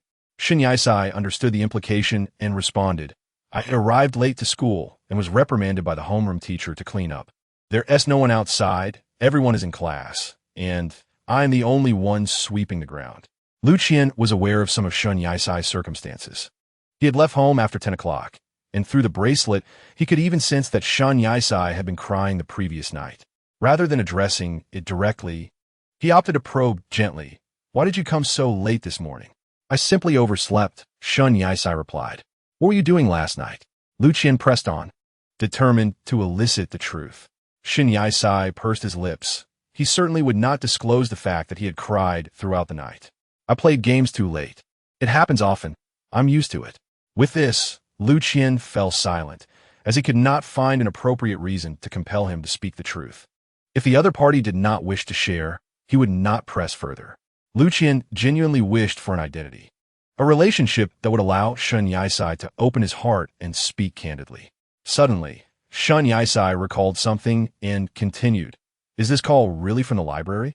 "Yes," Lu Qian confirmed, aware of Shun Yaisai's impending question, then added, "The librarian has some matters to attend to, and I was asked to watch over the shop for a while." "Is watching the shop your job?" Shin Yaisai inquired. "Yes." A profound silence enveloped the call, and after several seconds, Lu Qian finally said, "I.e., I'll see you on Sunday. And I like you." Chapter 15. The date what? Shin Yaisai was momentarily stunned, blinking twice before glancing at his phone, only to find the call had already ended. Had he imagined it? Shin Yaisai was filled with questions regarding the voice on the other end. How had it been said so casually? Lu Qian covered his face. Still gripping the receiver he had just hung up. The call had ended swiftly. Surely he hadn't heard it. Had he? At that moment, Lu Qian felt as though his heart was tied in a butterfly knot, perplexing and intricate. Just then, he heard the door of the library creak open, and an elderly gentleman entered. He was the librarian, with sparse hair and no trace of black remaining, his face so lined that it nearly obscured his eyes. And he was notably shorter than the young attendant at the front desk. The curator and Lu Qian exchanged glances for a considerable time, before the curator, with a warm smile, inquired, "Oh, young man, who is that girl you are calling? Have you confessed your feelings?" Lu Qian's expression shifted to one of discomfort, and he bashfully withdrew his hand from the receiver. The curator, seemingly understanding the thoughts of the youth, nodded to himself and approached the front desk. Gazing up at Lu Qian, who stood nearly half a head taller than him, he said, "Do not be shy. I believe you will succeed.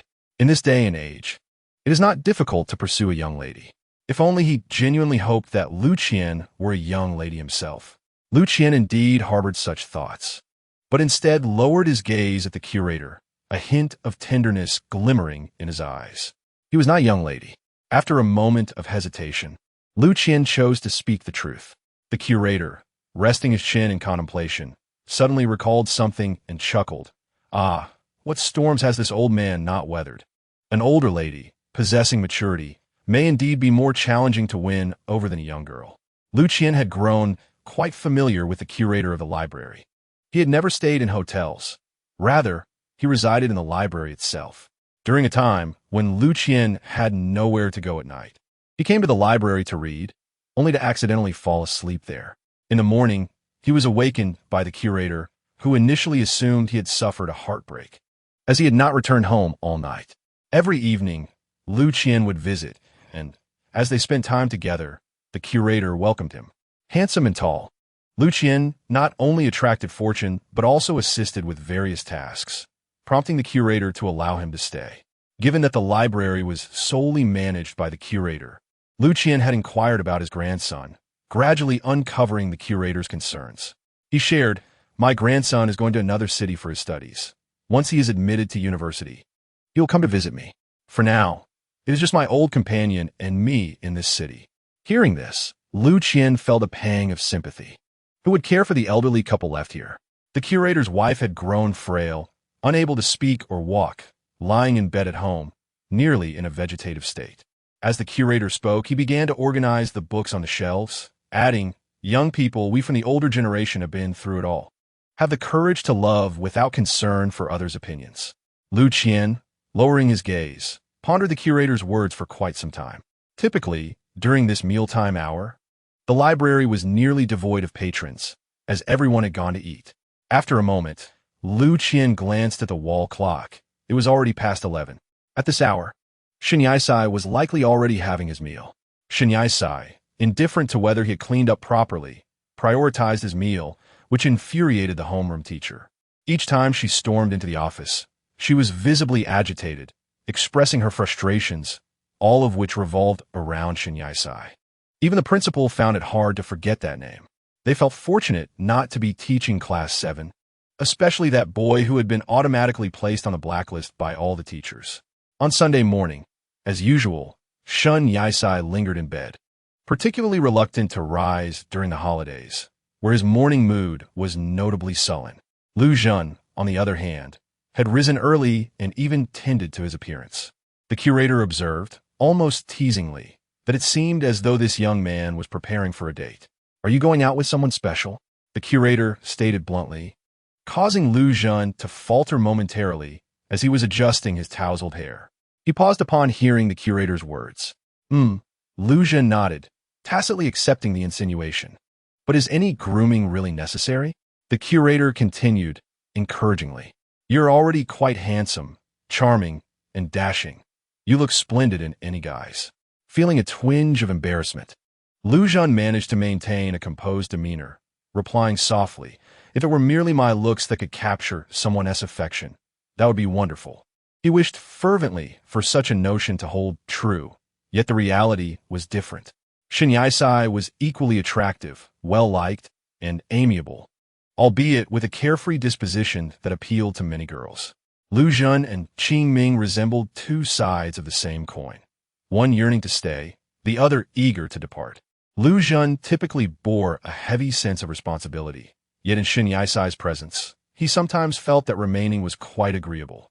Taking the curator's advice to heart, he decided to cease his disarray, acknowledging that Shen Yisai did not seem overly concerned with appearances. "Enough of these thoughts. You must hurry along. The old man is waiting for good news."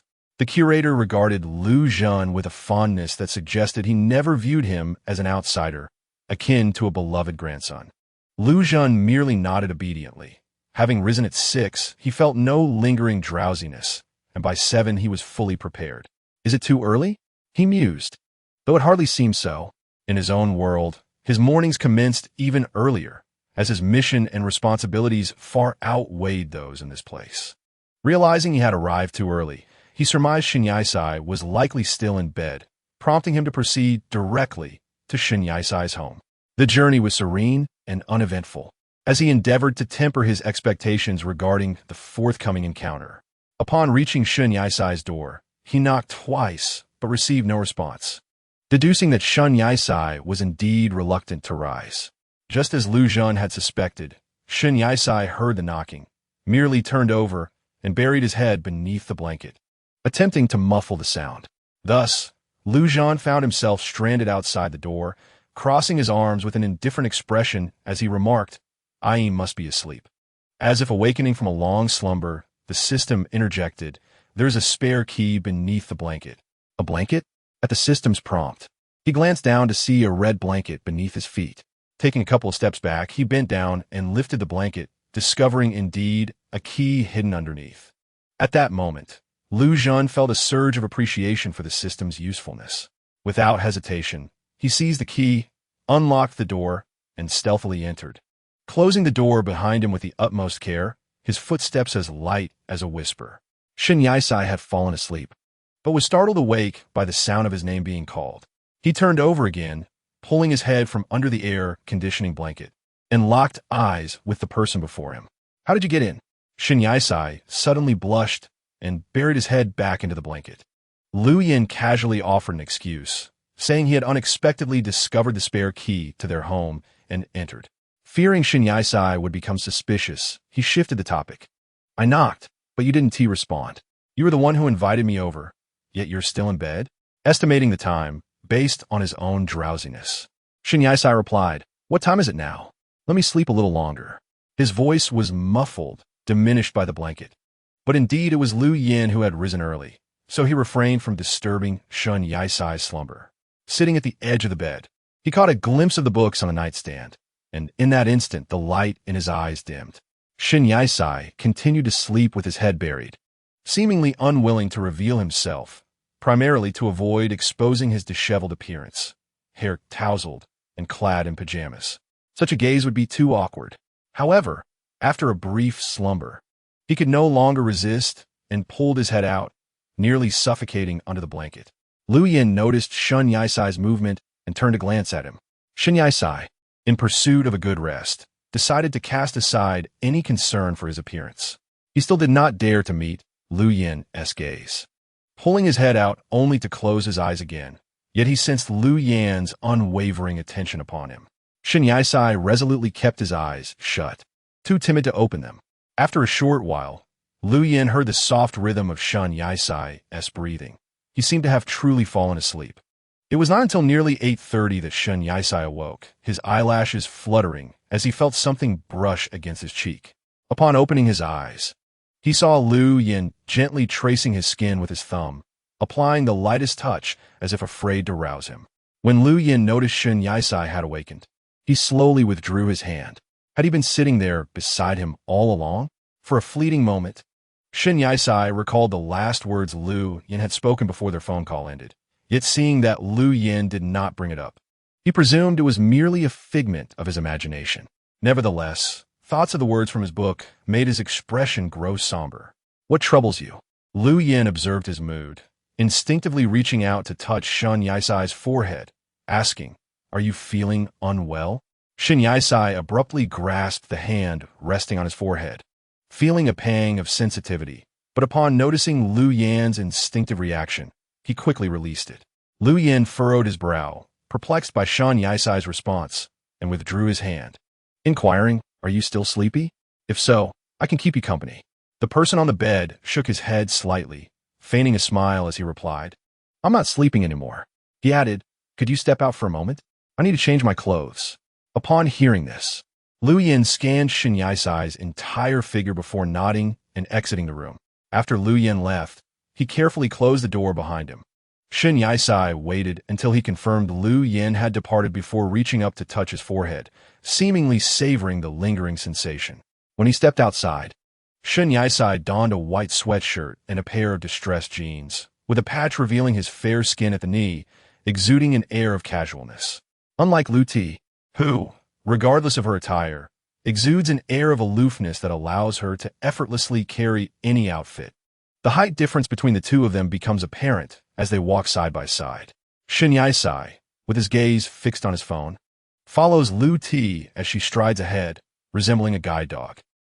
His mother cautions, it may rain heavily tonight. So make sure to return home early and avoid lingering too long with your classmates.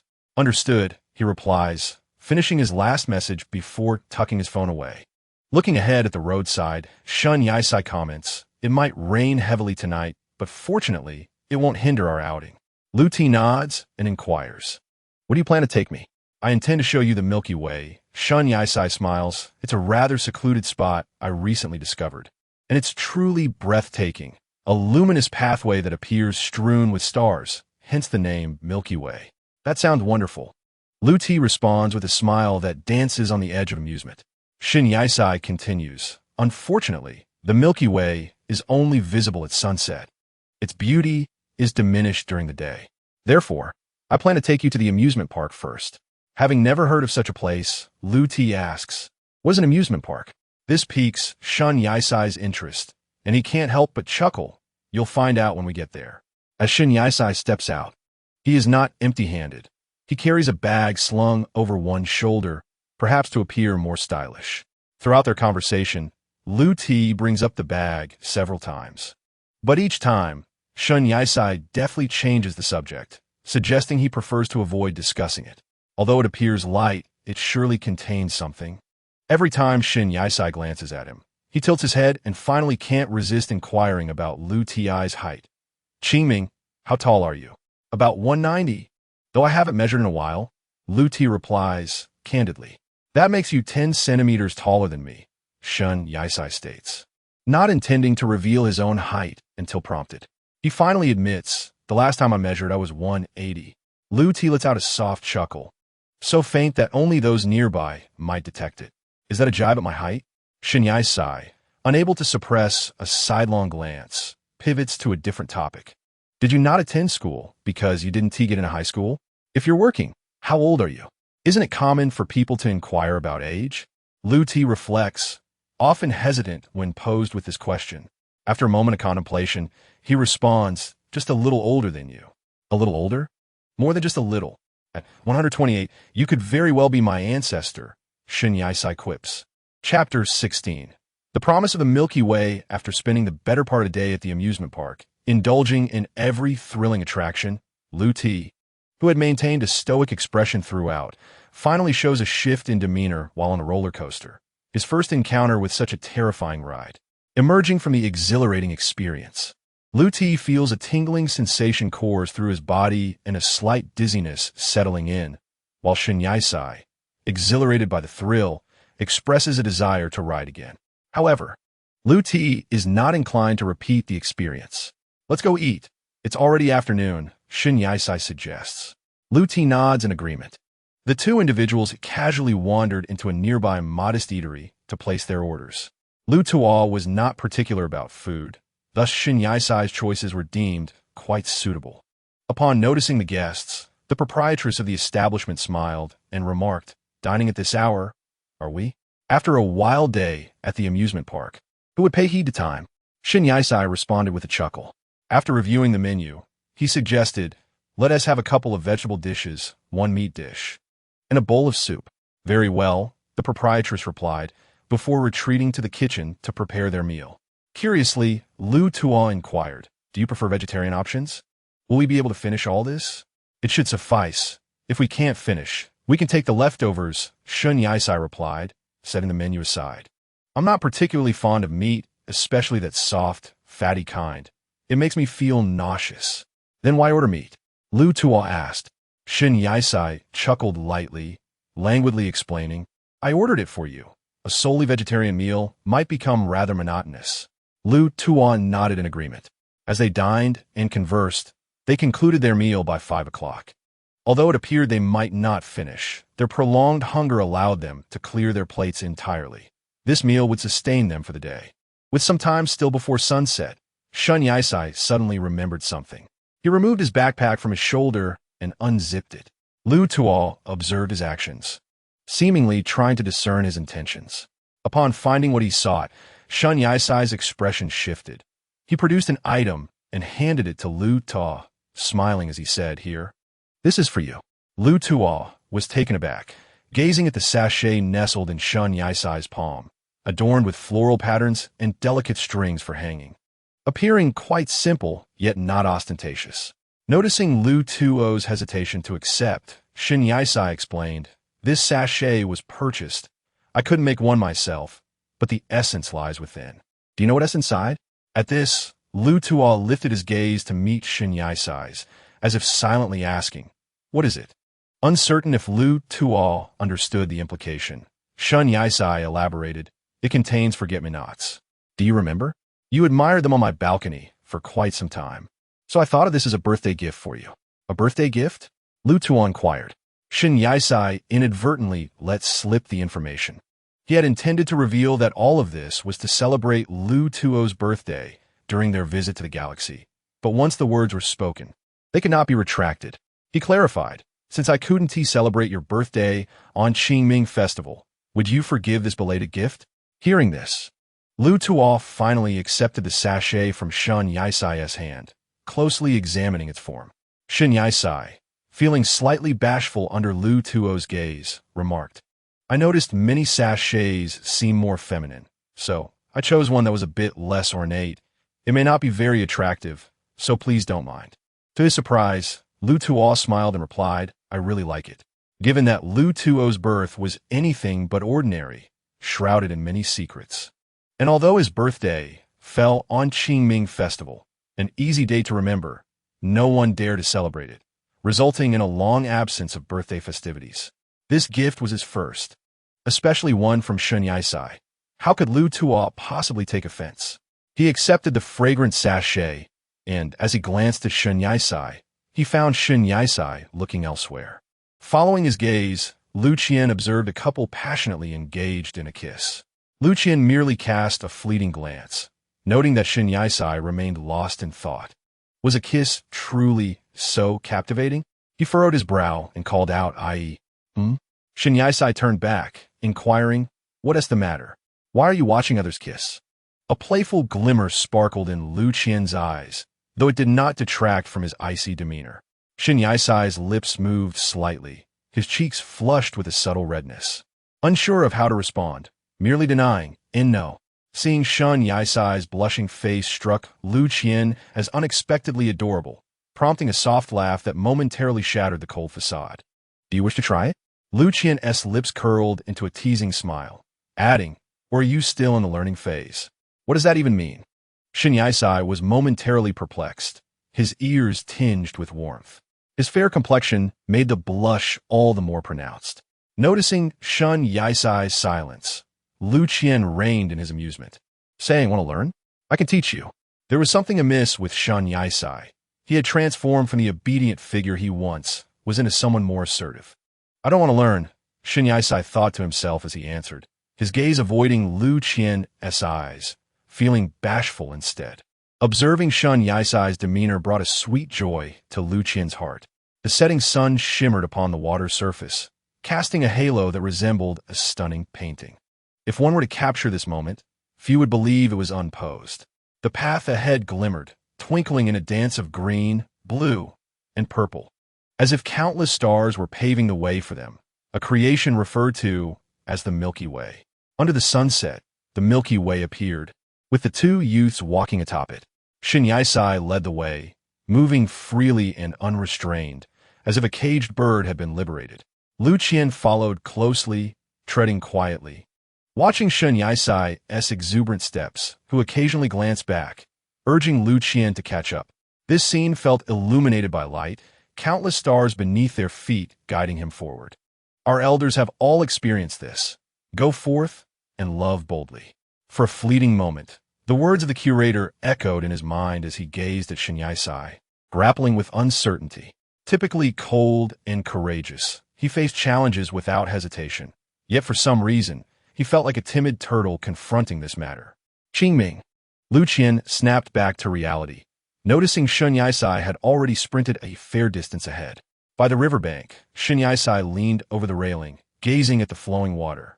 Approaching Shin Yisai, Lu Qian followed his gaze, and the river's surface now resembled a genuine starry sky, utterly breathtaking. Though the sky had yet to darken, a few stars had already emerged, twinkling upon the water. Even Lu Qian had to concede that he had witnessed more splendid sights. Yet he had never beheld such natural beauty. The stars in the sky reflected upon the surface of the river, and before one could realize, the moonlight emerged, complemented by the brilliance of the Milky Way, illuminating the entire world. "Ai, Luyan," suddenly called out. Shin Yisai heard the voice beside him and turned his head, waiting for the other to continue. However, the other remained silent for several moments before finally speaking. "You have taught me many games, but love is a game for the brave, and it seems I have learned that on my own." At this moment, Shin Yisai felt an undeniable sense of responsibility and an unavoidable confession looming over him. "I have challenged myself with all my might, and I have been striving to try. So please, grant me this opportunity." Shin Yisai's fingers trembled as they clutched the railing. This heartfelt declaration made him feel he should be elated, yet his lips quivered, unsure of how to respond or what action to take next. His mind was a blank slate. Luyan, noticing Shun Yisai's lack of response, simply lowered his gaze, showing little reaction. "I truly like you. I like you to the point of madness." He held onto Shun Yisai's trembling hand, but as soon as he grasped it, Shin Yisai instinctively withdrew, leaving Luyan momentarily stunned. "I'm sorry, I do not engage in same-sex relationships." Shin Yisai forced himself to raise his eyes and look seriously at Luyan, his expression grave. Luyan was momentarily taken aback, unsure of how to respond. "In truth, if you hadn't said any of this, we might have remained friends. However, now..." Shin Yisai stepped back a few paces, intentionally creating distance between them, and let out a cold laugh. "You and I are not of the same world, Qingming. Do you understand how people perceive us now?" Luyan was not bewildered for long. He was deeply shocked. He had heard Shin Yisai claim they were from different world before, but hearing it from Shin Yisai's lips carried an entirely different weight. Observing Luyan's reaction, Shin Yisai continued as anticipated. "I'm not trying to pressure you. I simply lack the courage. To put it differently, I am afraid. I merely like you. I do not care how others see it." Luyan shook his head slightly, taking a step forward, only for Shin Yisai to retreat in response. "You may not care, but I cannot afford to disregard it. There are many people here who are very dear to me. How do you think they would perceive me?" With that, Shin Yisai let out another cold laugh. He removed a bag from his shoulder and took out a book, stating, "This is truly your intention in approaching me. I assent to it, the very one from the nightstand. You actually brought it along." He had brought it without Luyan's awareness. "You approached me for this, correct?" Shin Yisai pressed, forcing Luyan into a corner where he could not respond. He then threw the book at the young man before him, and it landed squarely against Luyan's chest, falling to the ground without opening. Luyan's eyes glistened with unshed tears, yet he did not bend down to retrieve it. Instead, he gazed intently at Shin Yisai, realizing that he was already aware of his background. Was the punishment mentioned by the system truly referring to this? "I know your age, but I do not know who you are." Shin Yisai was afraid that if he continued to gaze at Lu Ji, he would be unable to restrain his tears. He turned his head away, diverting his eyes, and continued to sneer, saying, "There is no need to waste my time. As a person destined for a short life, I cannot afford such indulgence." Lu Ji lowered his gaze, staring at the book on the ground. Why was the pain that struck his chest felt so deeply in his heart? "Tonight, a torrential rain was to cleanse your inclinations. Do not burden me with them. It would be best if you forgot me and returned to the place you were meant to be." Shin Yisai turned his back to Lu Ji. He uttered these words, but the difficulty of expressing them weighed heavily upon him, a sensation he wished to avoid. Just as he stepped away, he heard Lu Ji say, "I thought that when you were kind to me, it meant you liked me, even if just a little. It seems it was merely my unrequited affection." The tone carried a hint of tears. Had Lu Ji been crying? Soon, there followed the sound of hurried breaths, as if he was striving to reclaim his original voice. "I apologize for intruding. I respect your choice," he continued. Upon hearing this, Shin Yisai turned back and saw Lu Ji, along with the book, merging into the darkness. "Qingming, I am sorry, I have deceived you." Shin Yisai clenched his fists, and the two youths parted ways. Chapter 17. The boy who left when Shun Yisai arrived home. The sky unleashed a torrential downpour, accompanied by thunder and lightning. Fortunately, he had closed the windows before leaving. The heavy raindrops pelted against the glass, and the outside world was enveloped in an impenetrable darkness, causing his mood to become a tumultuous blend of emotions. He wondered how Qing Ming was faring. Sitting on the sofa, he hesitated as his phone screen displayed the other party's number. What would it matter if he called? Given their current situation, what could possibly be said? He gazed out at the deluge, contemplating whether it would be too disingenuous to call merely to check in. Perhaps he was overthinking it. Maybe he should offer some comfort. While musing, he slowly pressed the dial button, and in that instant, he regretted his decision. Just as he contemplated hanging up, he realized the call had already connected. Shen Yisai felt a surge of uncertainty and had no choice but to activate the speakerphone. On the other end, the sound of heavy rain was evident. And shortly after the connection, the voice spoke. "Hello? Who is this?" The voice startled him. It was not Lu Ji on the line. Who could it be? This number belonged to a library frequently visited by Lu Ji, so it was likely a staff member. Indeed, on the other end, it was the librarian who answered. Shen Yisai furrowed his brow and inquired, "Hello, may I ask if there's a tall, handsome young man there?" The librarian immediately understood his description. While many young men were taller than the librarian, only one strikingly handsome individual came to mind.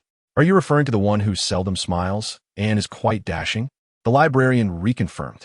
"Yes," Shen Yisai nodded, knowing full well that the librarian could not see him. The librarian smiled kindly and said, "Yes, he was here, but he just said his goodbyes and left." "May I ask what you need with him?" "Left?" Shen Yisai was filled with questions. "I am his friend." "Did he mention anything before he departed?" "He mentioned that he would be leaving, urging me to take good care of myself, as if it were a matter of life and death. I, however, firmly believed he would return." The curator, resting his chin on his hand, pondered, recalling that he had gone out on a date that morning. He returned quite late, appearing noticeably different, leading me to surmise that perhaps his confession had not gone well. As Shen Yisai listened to the curator's words, he fell into deep contemplation. He had informed me of his intention to leave this city, and when I inquired about his destination, he merely replied that he was returning to a previous place, describing it as beautiful. The curator struggled to remember the specifics, lamenting, "I'm getting older. My mind isn't as sharp." The original place? Was it the Milky Way? I never expected he would return there, especially amidst such tumultuous weather. After expressing his gratitude to the curator, Shen Yisai promptly ended the call. He quickly stood, grabbed an umbrella, and rushed out the door. Outside, the rain poured heavily, and the wind howled fiercely. One misstep could easily send the umbrella flying, and hailing a cab was nearly impossible. It seemed that everything was unfolding as you anticipated. Lu Qian's expression darkened as he stood outside the railing, one foot precariously suspended over the river. The system announced, "I have told you, you are not of this world. It is time to return." When faced with unpleasant circumstances, the desire to forget arises. Yet in the process of forgetting, there's a yearning to reclaim what was lost. However, leaving this place would mean liberation from such memories. Soaked to the bone from the rain, Lu Qian clutched the book, which too was gradually succumbing to the downpour. He finally released his grip, allowing the book to fall into the river. The fourth task carried both penalties and rewards. The penalty perhaps being that Shen Yisai would learn of his existence and ultimately relinquish all ties to him. This was not dictated by the system, but rather a choice made by Shen Yisai himself, understanding that remaining here would yield no favorable outcome. He was deliberately disheartening Lu Qian. The book contained a passage that read, "When time and space become entangled, all who traverse shall be lost, and memories shall fade." Initially, Lu Qian was unaware of this, only learning it after parting ways with Shen Yisai, signifying that if he lingered too long, he would vanish, and both worlds would erase all memories of him. To preserve this cherished memory, he had no choice but to return. The system stated, "You are merely a virtual entity. Remaining here will disrupt the balance between the two realms." Lu Qian had never felt so disheveled. The cold temperature was exacerbated by the chilling aura emanating from him. Just as he contemplated taking a step forward, a voice called out from behind, "Qing Ming, have you lost your mind?" Without turning around, Lu Qian recognized the voice and could surmise how he knew of his presence. "Take good care of the old curator," he remarked softly, the only lingering concern he harbored before departing. Shen Yisai approached slowly, exclaiming, "Qing Ming, You truly need not be this way. The road ahead is long. Do not despair. Did he think I was contemplating ending my life? What a farcical assumption. In truth, Lucien was indeed considering jumping into the river, for the book lay submerged, thoroughly drenched, already unlocking the portal to traverse realms. All he needed to do was plunge into the river to escape this world. Lu Jun offered a faint smile, not one of tenderness, but rather a chilling, sardonic grin as he turned his back to the river. Shen Yisai gazed at Lu Jun, unable to discern his expression in the dim light. Soaked to the skin and in a disheveled state, he struggled to fathom Lu Jun's emotions, as damp strands of hair obscured his eyes, rendering his feelings inscrutable. Yet, Shen Yisai was acutely aware of his distress. Thank you for your reminder. But there is no refuge for me in this world. Lu Jun's tone was ominous and foreboding. Shen Yisai grew paler. Each raindrop striking his face seemed to serve as a reminder to remain alert. Lu Jun finally uttered, I love you. Shen Yisai was momentarily taken aback. Despite the declaration, he was astonished, for every utterance of affection quickened his heartbeat. Love, yet it felt so hard to let go. Fate, however, was relentless, inexorably driving him toward departure. Destiny rarely unfolds as one wishes, yet this was the most suitable manner for his exit. He took a step back and fell into the river. No matter how fervently Shen Yisai chased, it was too late. He disregarded the umbrella in his hand, drenched by the torrential rain, trapped outside the railing. Qingming, raindrops pelted his face, mingling with tears, leaving Shen Yisai drenched as he stood by the railing, staring at the turbulent river. The boy plunged into the water, sending up splashes amidst the storm, and he saw Shen Yisai outside the railing, his expression devoid of any emotion. The boy did not breathe, yet he continued to gaze at the person on the shore, unresponsive even as he fell into the river. The book, seemingly impervious to water, felt the encroaching liquid, softly glowing before the boy, who had slipped beneath the surface, lost all sensation, as the world around him faded into blankness. Ultimately, he transformed into foam, vanishing along with the book. What is your name? Qingming. Why are you so dazed? Like a fool. Qingming, did the principal catch you? May I call you that? Please do not forget me. Here is your birthday gift. Do you like it? I love you. Reassess your orientation. Do not impose it upon me. I apologize for intruding. Images flashed through his mind, and a sharp pain pierced his head. What were these? He opened his eyes in confusion, pressing his hand against his temples, overwhelmed by pain. As he blinked, he found himself in a place both familiar and strange. Lord Lu has awakened, a man exclaimed, then turned to command, quickly summoned the doctor, preferably the apothecary. Yes. The man approached the youth, bowing respectfully. My lord, do you feel unwell? The youth prepared to rise, as if he had been asleep for an eternity, even having dreamt a lengthy dream. He replied calmly, and how long have I been asleep? 2 years, the man beside him responded. The youth seemed to have something to say, but the words eluded him. The man continued, Lord Lu, the judge has been overwhelmed with cases recently. We intended to resolve them once you emerged, but after a prolonged wait, I feared something had happened to you, and came to check, only to find you in a deep slumber. The youth noticed his silence and prompted him to speak. Zhouan continued, many doctors have been dispatched, even the imperial physician Yao Wang, and they all assert that the gentleman is merely asleep, showing no signs of abnormality. This slumber has lasted 2 years. No, that is incorrect. The youth suddenly interjected. What is amiss? Zhou inquired. Where is Junying? The youth had lost his sense of it, and added, I can no longer perceive its presence. What? Zhou was taken aback. This was a grave matter. Junying and the youth were intrinsically linked. Unless it had entirely vanished, it should not be imperceptible. Unbeknownst to him, the youth had rummaged through his pocket and discovered a bulging object. He extracted it to reveal a fragrant pouch, emanating a delicate floral scent. Upon quietly opening it, he found it filled with forget-me-nots. Zhou glanced at the pouch, furrowing his brow as he asked, My lord, what is this? Has this been with you all along? The youth regarded the pouch with a sense of familiarity, yet could not recall its origin. Zhou shook his head, stating, I have never seen this before. The youth returned the pouch to his pocket, his expression devoid of warmth, and said, "Let us first resolve the case. We shall inquire with the judge about this matter later." Zhou bowed, acknowledging the command with a response of, "As you wish." Shen Yisai, drenched by the torrential rain, arrived home and immediately took a shower, scrubbing himself thoroughly from head to toe multiple times. He could not shake off thoughts of Lu Tan and the incident of her jumping into the river. Lost in contemplation, he spent an hour or two in the shower. Eventually, he emerged, entering his room, drying his hair with a towel while maintaining a stern demeanor as he sat on the edge of the bed. He picked up the bracelet that lay alongside his phone, the sole remnant left by Lu Tan. Apart from this, she was utterly gone. Had he caused her harm? He repeatedly reflected on the matters concerning the Milky Way.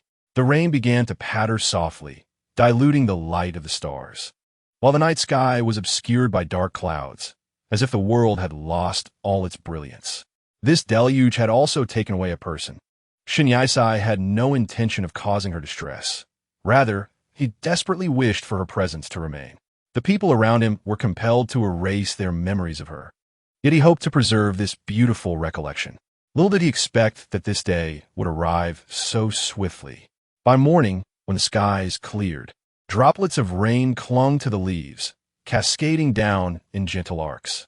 The sun's rays illuminated Shen Yisai's room, as they always did. The world seemed to have been thoroughly cleansed, yet it was difficult to wash away the traces left by an individual. In the stillness of the room, a mobile phone alarm shattered the peace, set to ring at 6 o'clock. Shen Yisai, still in a daze, reached out to fumble for it, his eyelids heavy with sleep, weighed down by fatigue. After several moments of searching, he failed to locate it, and eventually, the alarm ceased ringing on its own, with the quiet restored. He initially considered returning to slumber, but the sensation of the bed sinking too deeply alarmed him, prompting him to open his eyes. To his surprise, he found someone seated at the edge of his bed.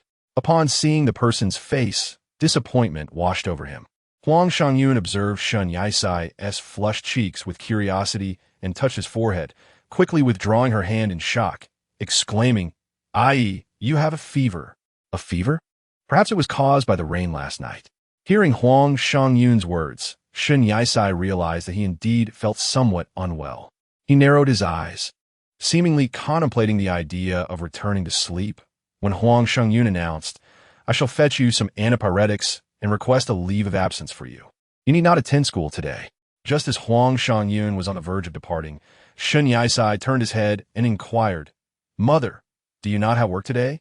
With a playful tone, Huang Shangyun replied, "No, as fortune would have it, I am on leave today. Otherwise, you might just languish at home."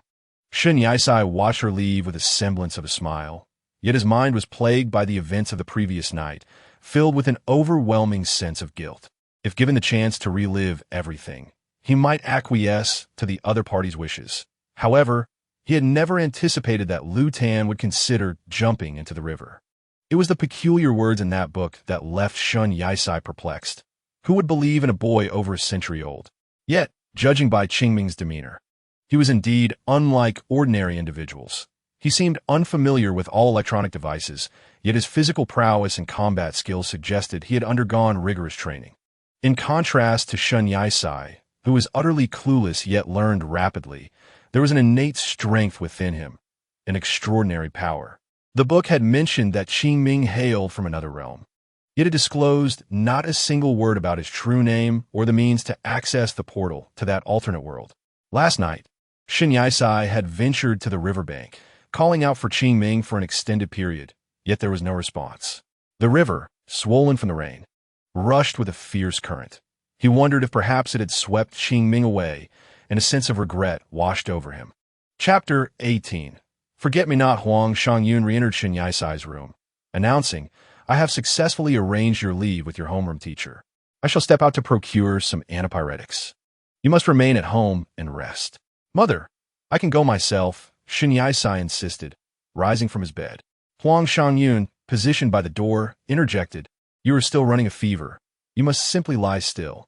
Shen Yisai, however, was resolute in his decision not to linger in bed any longer. Standing upright, he stated, "I plan to visit other places shortly and will pick up the medicine along the way." "Running about while feverish?" Huang Shangyun exclaimed. "Isn't exercise, more beneficial for one's health? Shin Yisai replied nonchalantly. Without waiting for Huang Shangyun to respond, he began preparing to leave. Left with no option, Huang Shangyun said, "Very well, should anything arise, do call me. If necessary, you may also consider a visit to the hospital." Understood. Thereafter, Shin Yisai changed his attire and stepped out. He made his way to a nearby pharmacy, casually purchasing several boxes of antipyretics and cooling patches. Clutching a plastic bag filled with medicine in one hand, he held his phone with the other, dialing a number. At this moment, Shin Yisai's condition was rather unstable. His face was as red as an apple, and the tip of his nose had turned crimson as well, indicating that his illness was worsening. "Hello," came a voice from the other end of the line. Shin Yisai brought the phone to his ear, his voice barely above a whisper. "Is this the library staff? Could you provide me with the address of the library?" Noticing the heaviness in Shin Yisai's voice, tinged with nasal congestion, the other party did not press further, but simply replied, "The Sunshine Library near the second high school. You can find it yourself." "All right." Shin Yisai answered the call and hung up. Upon arriving near the second high school, he carried the medicine and scanned the shop names, his eyes devoid of light and warmth. It was not until he spotted the words Sunshine Library that a flicker of expression crossed his face. Pushing open the glass door of the library, he found it unusually crowded today, with numerous individuals absorbed in their reading. The library was quite spacious, featuring a reading area with rows of shelves brimming with books, while the librarian was at the front desk, jotting down some notes. "Are you the librarian?" Shin Yisai inquired, leaning against the front desk. The librarian looked up, pausing his writing, and smiled. "Yes, is there a specific book you're looking for?" "I'm the one who called earlier. My name is Shin Yisai," he replied. The librarian hesitated for a moment before recalling, "Ah, yes. You're the friend of that young man. Has he left now?" The mention of left caused Shin Yisai to ponder deeply, and he nodded slightly in acknowledgement. Noticing Shin Yisai's downcast demeanor, the librarian sensed something was amiss and asked, "Are you feeling unwell? Your face is quite flushed." Shin Yisai contemplated denying it, but with the medicine still in his hand, he had no choice but to admit, "I have a slight fever. I just bought some medicine." The librarian grew anxious and removed his glasses, stepping around the front desk to approach Shin Yisai. He first touched Shin Yisai's wrist and confirmed it was indeed warm. "Why are you here instead of resting at home? Do you think this library is a hospital?" he exclaimed. Shin Yisai maintained a stoic expression and merely asked, "Is there any hot water? I just need to take my medicine." The librarian, clearly exasperated, made his way to the water dispenser, filled a paper cup with hot water, and then added a bit of cold water to avoid scalding. While filling the cup, he could not help but vent his frustration. Today's youth are so obstinate. Just like that young man. Not a single one of them makes it easy, always causing worry. Shin Yisai discerned the underlying concern in the librarian's words, although blunt. They revealed a genuine care. The cup filled to 8/10. The librarian handed it to Shin Yisai, urging, "Hurry and take your medicine. If you were to fall ill here, I would be responsible." Receiving the water, Shin Yisai nodded in gratitude, opened the medicine box, took out a few pills, and swallowed them with the water. "Librarian, do you have more books of this type?" A girl suddenly called out. The librarian turned toward the source of the voice, and, seeing the girl looking at him, leisurely walked over, saying, "Please keep your voice down in the library. It disrupts others' reading." The girl nodded apologetically, and the librarian proceeded to help her find the book she desired. Following the librarian's direction, Shin Yisai glanced around the library, noticing the multitude of visitors. The librarian gradually became busier, as he had not hired any staff. The entire library was solely under the care of this elderly gentleman. As noon approached, Shin Yisai picked up a book and began to peruse it at a table. A fever-reducing patch affixed to his forehead. Overall, he felt considerably better, with his fever having subsided significantly. As the midday hours passed, the number of individuals engrossed in their books dwindled, most having departed for their meals. Only Shin Yisai remained stationary, occasionally glancing at his phone. He received a message from Huang Shangyun inquiring whether he would return home for dinner. In response, Shin Yisai informed her that he was dining out and mentioned his recovery from a fever, which assuaged her concerns. Naturally, Chen Yue was not to be overlooked. He shared amusing anecdotes from school with Shin Yai-sai and also recounted his absence due to illness. The librarian approached Shin Yai-sai with a smile, remarking, "So, you enjoy reading as well?" At this, Shin Yai-sai set down his phone, glanced at the book partially spread open on the table, and then at the librarian. With a neutral expression, he replied, "Just passing the time." Such a simple phrase resonated with familiarity, prompting the librarian to furrow his brow, causing the wrinkles on his face to deepen. He pondered aloud, partially to himself and partially for Shin Yai-sai's benefit. "It's curious. Are you and that young man siblings? You bear no resemblance, yet your temperaments seem aligned." Contemplating this, Shin Yai-sai found himself reflecting on Liu Qiming with an unexpected sense of nostalgia, often considering how Qiming would approach various situations. Unbeknownst to him, he seemed to have transformed, embodying Qiming's essence, as if he had never truly departed. It matters not whether it is you or him. You keep an eye on the shop while I prepare a meal for my wife," the librarian said casually as he departed. Shin Yai-sai watched his figure until it vanished from sight, leaving the library in a profound silence that felt stark and unwelcoming. He squinted slightly, returning the book to its place before tending to the front desk. With little to occupy his time, he perused the librarian's notes. The librarian had poor eyesight and typically wore glasses when documenting records. When he did not write, he omitted them, resulting in somewhat hasty penmanship, though still legible. Slowly, Shin Yai-sai realized that in his idleness, aside from messaging on his phone, he had ceased playing games altogether. Since Liu Qiming's departure, he had not genuinely smiled. His demeanor had grown cold, and he bore a striking resemblance to Qiming in his somberness, masking an inner turmoil that weighed heavily on him. Qiming must have felt similarly tormented, didn't he? He pondered, absent-mindedly tracing the bracelet on his wrist. His eyes had lost their luster, devoid of warmth. As he felt himself becoming unrecognizable, he even recalled the moment Qiming had called him, standing in this very spot, the last words echoing in his mind. "Also, I like you." It dawned on him with a jolt that he had not misheard. Qiming had indeed uttered those words. In a fleeting moment, the call ended. A wave of fear washed over him. The fear of rejection, the fear of distance. That confession had required immense courage to articulate. Shin Yai-sai endeavored to suppress such thoughts, his gaze resolute as he turned to leave, only to inadvertently knock over a pen. As it rolled away, he instinctively bent to retrieve it, and in his peripheral vision, he noticed a book nestled within the depths of the front desk. His eyes widened, not merely because of the book's presence, but due to its uncanny resemblance to one he had once tucked away in his computer case. Not just similar, but identical. He vaguely recalled that this book had been given to Qiming.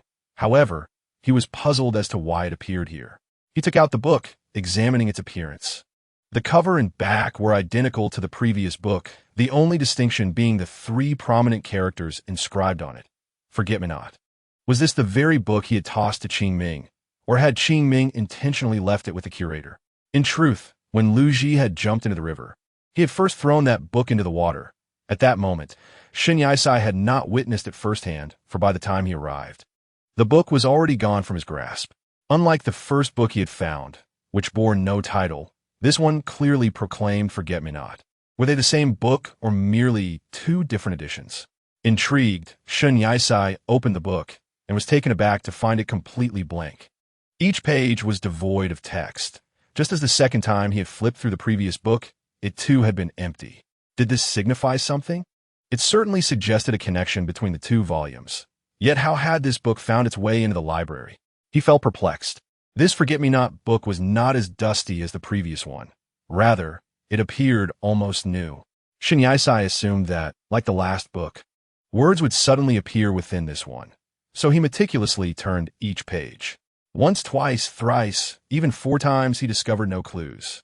As he began to turn the 5th page, the glass door swung open, and the curator entered, carrying a lunchbox.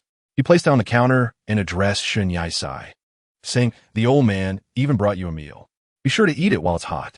"Thank you," Shin Yai-sai stammered, momentarily taken aback, gazing at the lunchbox, seemingly at a loss. He perhaps did not fully comprehend why the curator was so kind to him, not to Shin Yai-sai himself, but to Qingming. The curator saw a reflection of Lu Ji in Shun Yaisai, and Qingming was the only youth, aside from his own grandson, who cared for him so deeply. As Shin Yaisai opened the lunchbox, layer by layer, he uncovered 3 vegetable dishes and a bowl brimming with rice. With only the curator and the grandmother at home, relying solely on the curator's income to make ends meet, their life was challenging and food was hard to come by. He gradually began to understand why Qingming had a soft heart. Although he appeared cold and distant, his heart was particularly tender. Shin Yaisai recalled how Qingming addressed him, and he mirrored the same, saying, "Old curator, since you brought me my meal, allow me to cover the cost." "What do you mean by that?" the curator retorted, visibly uncomfortable. He continued, "What are we discussing money for? Just eat. If you truly dislike it, I won't insist you stay." Shin Yaisai was momentarily taken aback by the curator's reaction, but said nothing, taking his chopsticks and diving into his meal, while simultaneously inquiring, "Old curator, where did you acquire this book?" The curator regarded Shin Yaisai with a puzzled expression, glancing at the book beside him, whereupon Shin Yaisai gestured with his chin. Following his gaze, the curator looked at the book. At first glance, it was unfamiliar, but upon a second glance, it seemed familiar, and on the third, he felt as though he had seen it somewhere before. The librarian extended his hand, grasping the book whose cover he had forgotten. He had encountered many book covers and simply could not recall. It was not until he opened it to find the pages blank that recognition dawned upon him. Suddenly, the librarian's eyes brightened, and he exclaimed, "I remember now. This book is of little use, merely something I picked up when opening the shop this morning." "Picked it up?" Shin Yaisai inquired, taking another bite of rice. The librarian continued, "Indeed, I discovered it by the riverbank. Strangely enough, despite the torrential rain last night, the book remained completely dry." He elaborated on the specific river, and as Shin Yaisai listened, his astonishment grew. It was the very river adjacent to the Star River. Although the librarian had never visited the Star River, the book had been found near its banks. If this book truly belonged to Qingming, what then did the title Forget-Me-Not signify? Chapter 19. I have come of age. As evening approached, the library prepared to close. The librarian had intended for Shin Yaisai to stay overnight, but he declined. For Huang Shangyun awaited his return home. Upon arriving home, he still held the book. It was of no use to the librarian, so he decided to gift it to Shin Yaisai. Upon seeing Shin Yaisai return, Huang Shangyun inquired about his condition. Relieved to find he no longer had a fever, she felt a weight lift from her heart. "Mom, I'm heading to my room," Shin Yaisai said, clutching the book as he walked away. "All right," Huang Shangyun replied.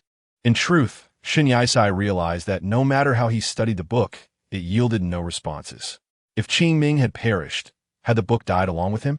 Or, in a more fantastical sense, was it sealed away? He could not comprehend. Time passed slowly. Previously, during festive occasions, Shin Yaisai would bring fruits to his neighbors. But his recent busyness had rendered him absent. Ever since that tempestuous storm swept away a young boy, he had not laughed freely again. He left the games on his phone untouched, waiting to expire. He had also refrained from smoking for quite some time. In truth, he was not addicted, and over time, he had gradually quit.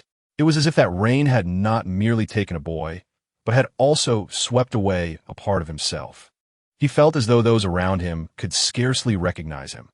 Even Chun Yue sensed a growing disconnect, as if he were conversing with a stranger. Henceforth, this boy bore a distant demeanor, speaking little, as if he existed in a world of his own. His frequent haunts were either the library or the Star River, for beneath its waters lay a person he felt both remorseful and pained for. The library was a place the departed held dear, particularly the old librarian.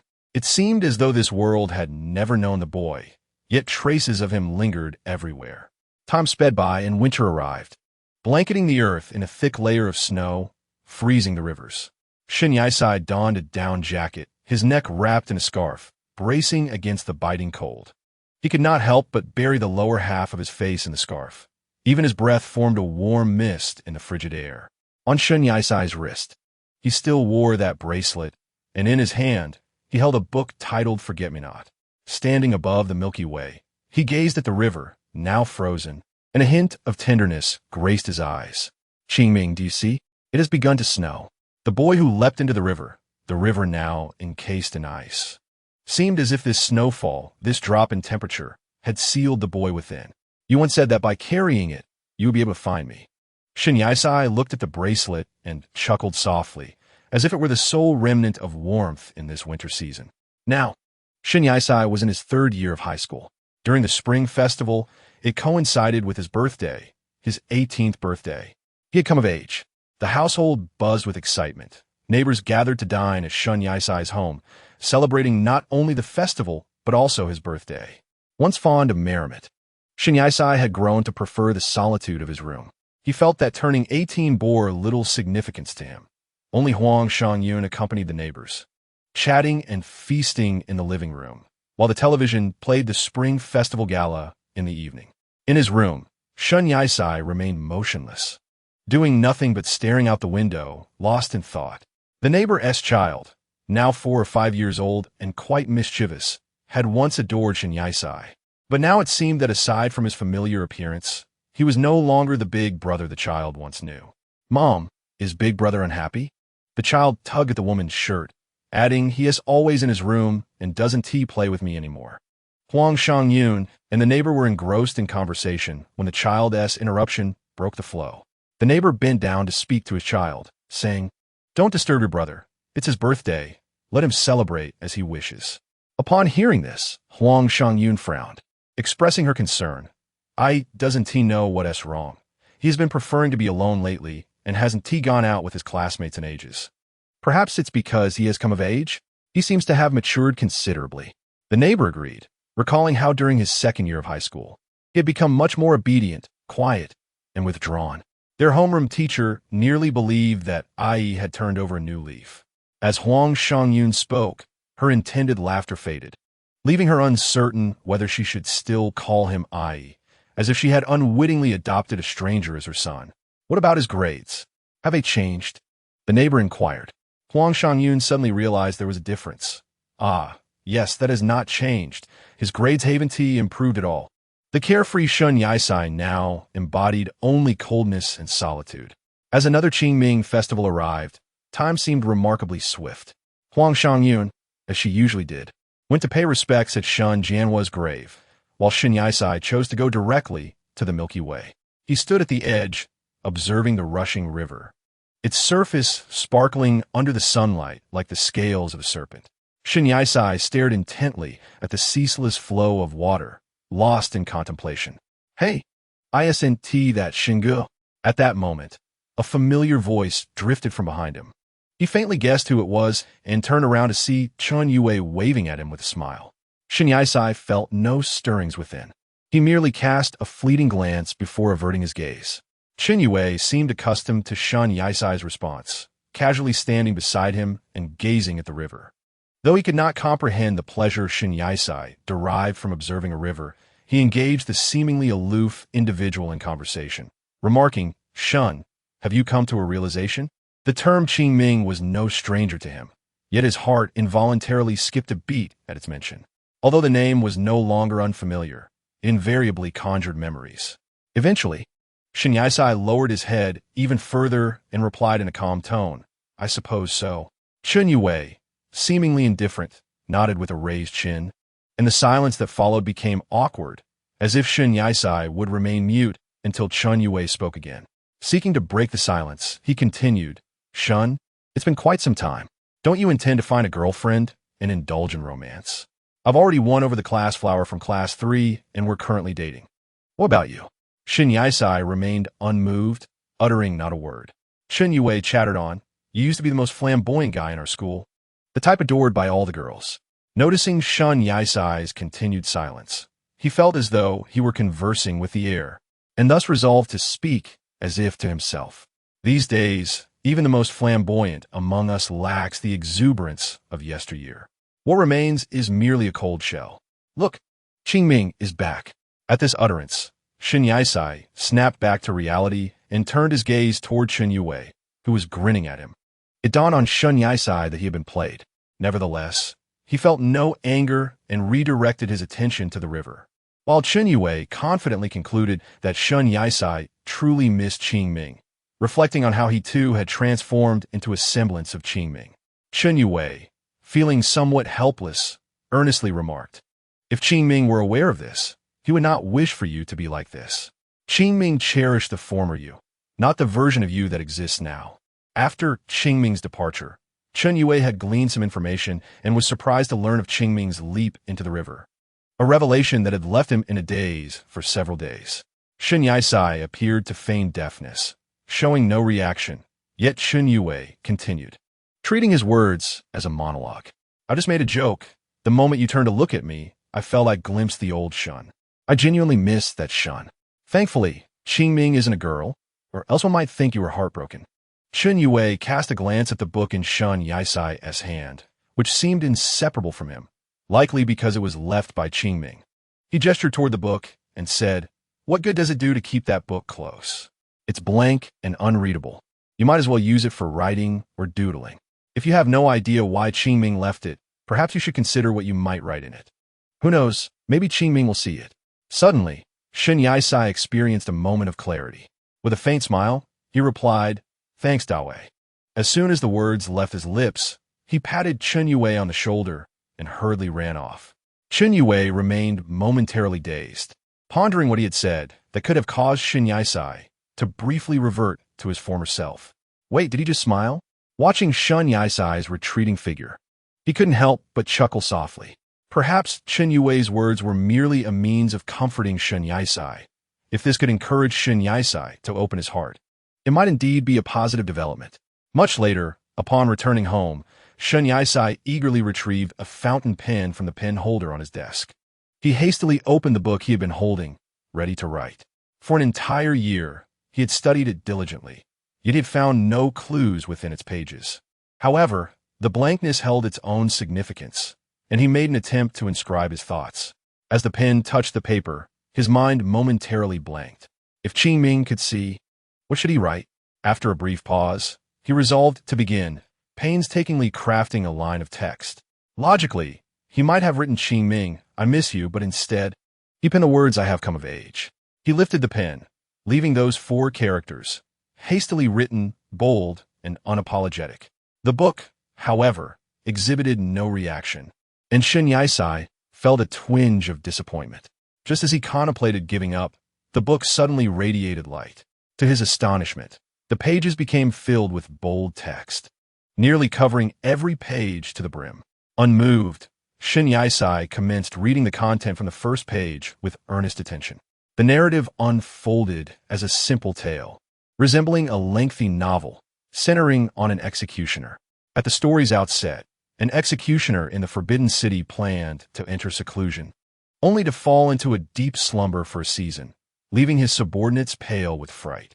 One day, the executioner awoke from his dreams, only to find that many incredible events had transpired.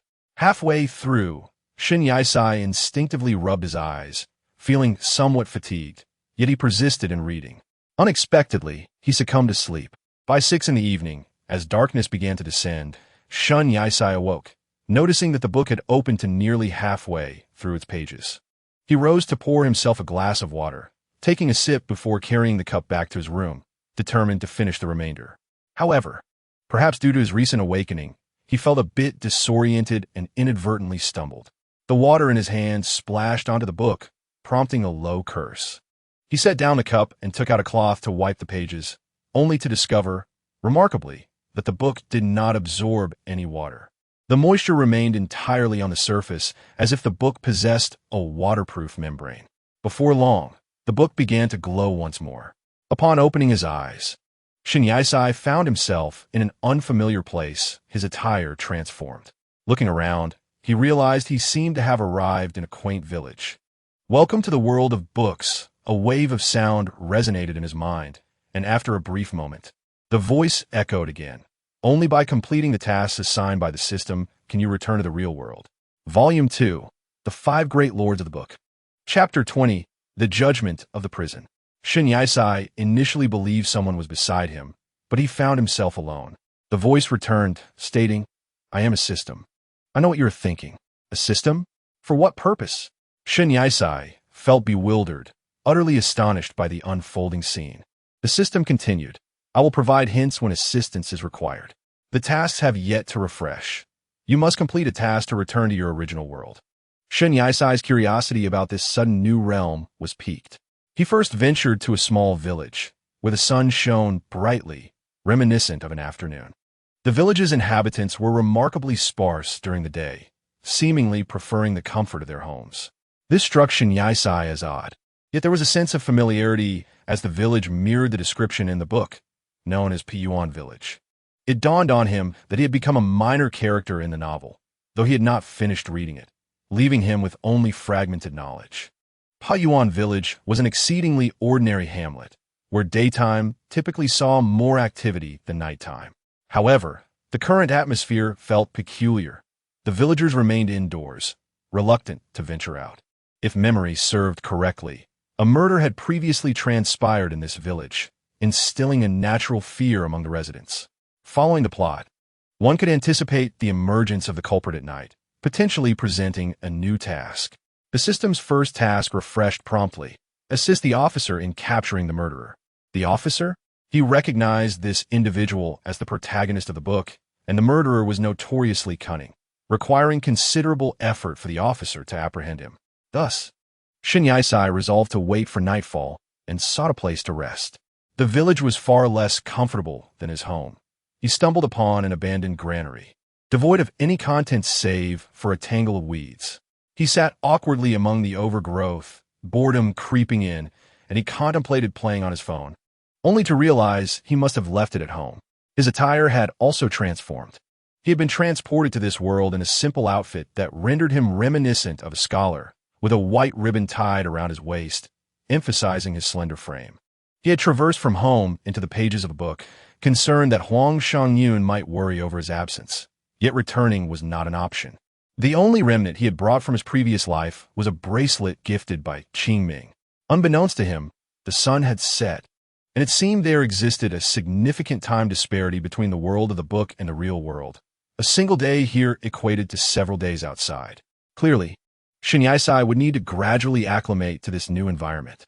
It was his first experience sleeping on such an uncomfortable bed, leaving him restless and unable to find slumber. Suddenly, a shout pierced the night. Murder! Murder! Shen Yisai suddenly opened his eyes upon hearing a cry, immediately rising to step outside.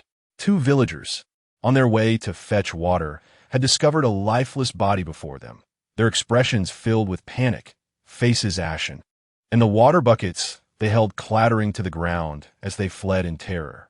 Gazing at the deceased on the ground for a prolonged moment, Shen Yisai felt an unsettling hesitation to approach, as this was his first encounter with death, and he too was gripped by fear. At that moment, a shadow flitted past, causing Shen Yisai to feel a surge of anxiety as he quickly scanned his surroundings. This was far more real than any horror film. Cursing inwardly, he thought of the brutality of murder, which could occur in the blink of an eye. Suddenly, a young boy emerged from an unknown place, startling Shen Yisai. The boy fixated his gaze on the corpse, his brows furrowed as he noticed a fatal knife wound on the neck. Shen Yisai was taken aback. The boy's profile was strikingly familiar. Even in the darkness, the moonlight illuminated his sharp features, exuding an air of indifference. Dressed in a long black coat, with hair neither too long nor too short, tousled by the breeze, he wore black gloves and stood tall. Qingming. Shen Yisai's eyes widened in disbelief. He never anticipated seeing this boy here. After all, wasn't he the one who had fallen into the river? The boy, sensing the scrutiny, turned to face Shen Yisai, who realized he might have mistaken his identity. The boy's dark eyes, cold and piercing, closely resembled that of the one he had known. But upon seeing his full face, Shen Yisai's anticipation shattered. For this boy bore heterochromia, one eye black and the other red, yet his chilling demeanor remained unchanged. The boy raised an eyebrow at him and spoke in a heavy tone. Did you kill the person? What began as a question transformed into an assertion through his tone. Shen Yisai quickly denied. It wasn't me. The boy crossed his arms, adopting a slightly languid demeanor. Your behavior is suspicious. Shen Yisai was taken aback. Initially, the boy seemed disinterested, ready to walk away, but his gaze caught the bracelet on Shun Yaisai's wrist, his expression sharpening. Shortly after, the village chief of Piyuan approached with a brave facade, trembling as he looked at the body on the ground. Who was with him? The chief stammered. The boy interjected, "Are there any witnesses?" "Witnesses?" The chief instinctively glanced at Shun Yaisai, and the boy seemed to read his thoughts, stating, "He is a suspicious individual." "Me? Suspicious?" Shun Yaisai regarded him with a perplexed expression, feeling utterly powerless to refute the claim. With so few people around at night, and no evidence to vindicate himself, he wondered where the fleeing villager had gone. Upon hearing the boy's remark, the chief instinctively took 2 steps back, as if to distance himself from Shun Yaisai. The chief pointed at the corpse and continued, "A commoner, who was supposed to fetch water together, died with his friend beside him. Bring him here," the boy commanded coldly. After speaking, the village chief turned to seek out the companions of the victim. The young boy gazed at the chief's retreating figure, pressing his fingers against his temples. His eyes shimmered, one dark and one crimson, becoming even more chilling and fearsome in the depths of night. To accuse another of murder. He resembled the perpetrator more than anyone else. Shun Yaisai scrutinized the boy's inscrutable gaze, yet found himself irresistibly drawn to the luminous orbs. "Zhou, come to Piyuan village. One has perished. Handle it." Additionally, detain 2 individuals for trial, the boy stated, his expression devoid of warmth. "Understood," was the chief's prompt reply. The boy released his fingers from his temple, and the brilliance in his eyes dimmed accordingly. Shun Yaisai noticed their silent communication, recalling that the phenomenon was referred to as Ling Yan, enabling distant conversations akin to a phone call, albeit lacking a speakerphone feature. "Wait, detain 2 for trial? Me?" Shun Yaisai finally comprehended the boy's earlier remark, his expression one of bewilderment as he pointed at himself. The boy offered no direct response. Instead, his gaze fixated on the bracelet adorning Shun Yaisai's wrist. His eyes flickered before he inquired, "What is your name?" Shun Yaisai intended to respond, but hesitated. Observing his silence, the boy, possessing an array of methods to elicit a reply, spoke with chilling candor. "Upon reaching the trial, you must still provide your name. Should you hastily declare a false identity, the consequences need not be elaborated." "Shun Yaisai," he blurted out, emphasizing, "I am Shun Yaisai," with denoting ease and signifying farewell.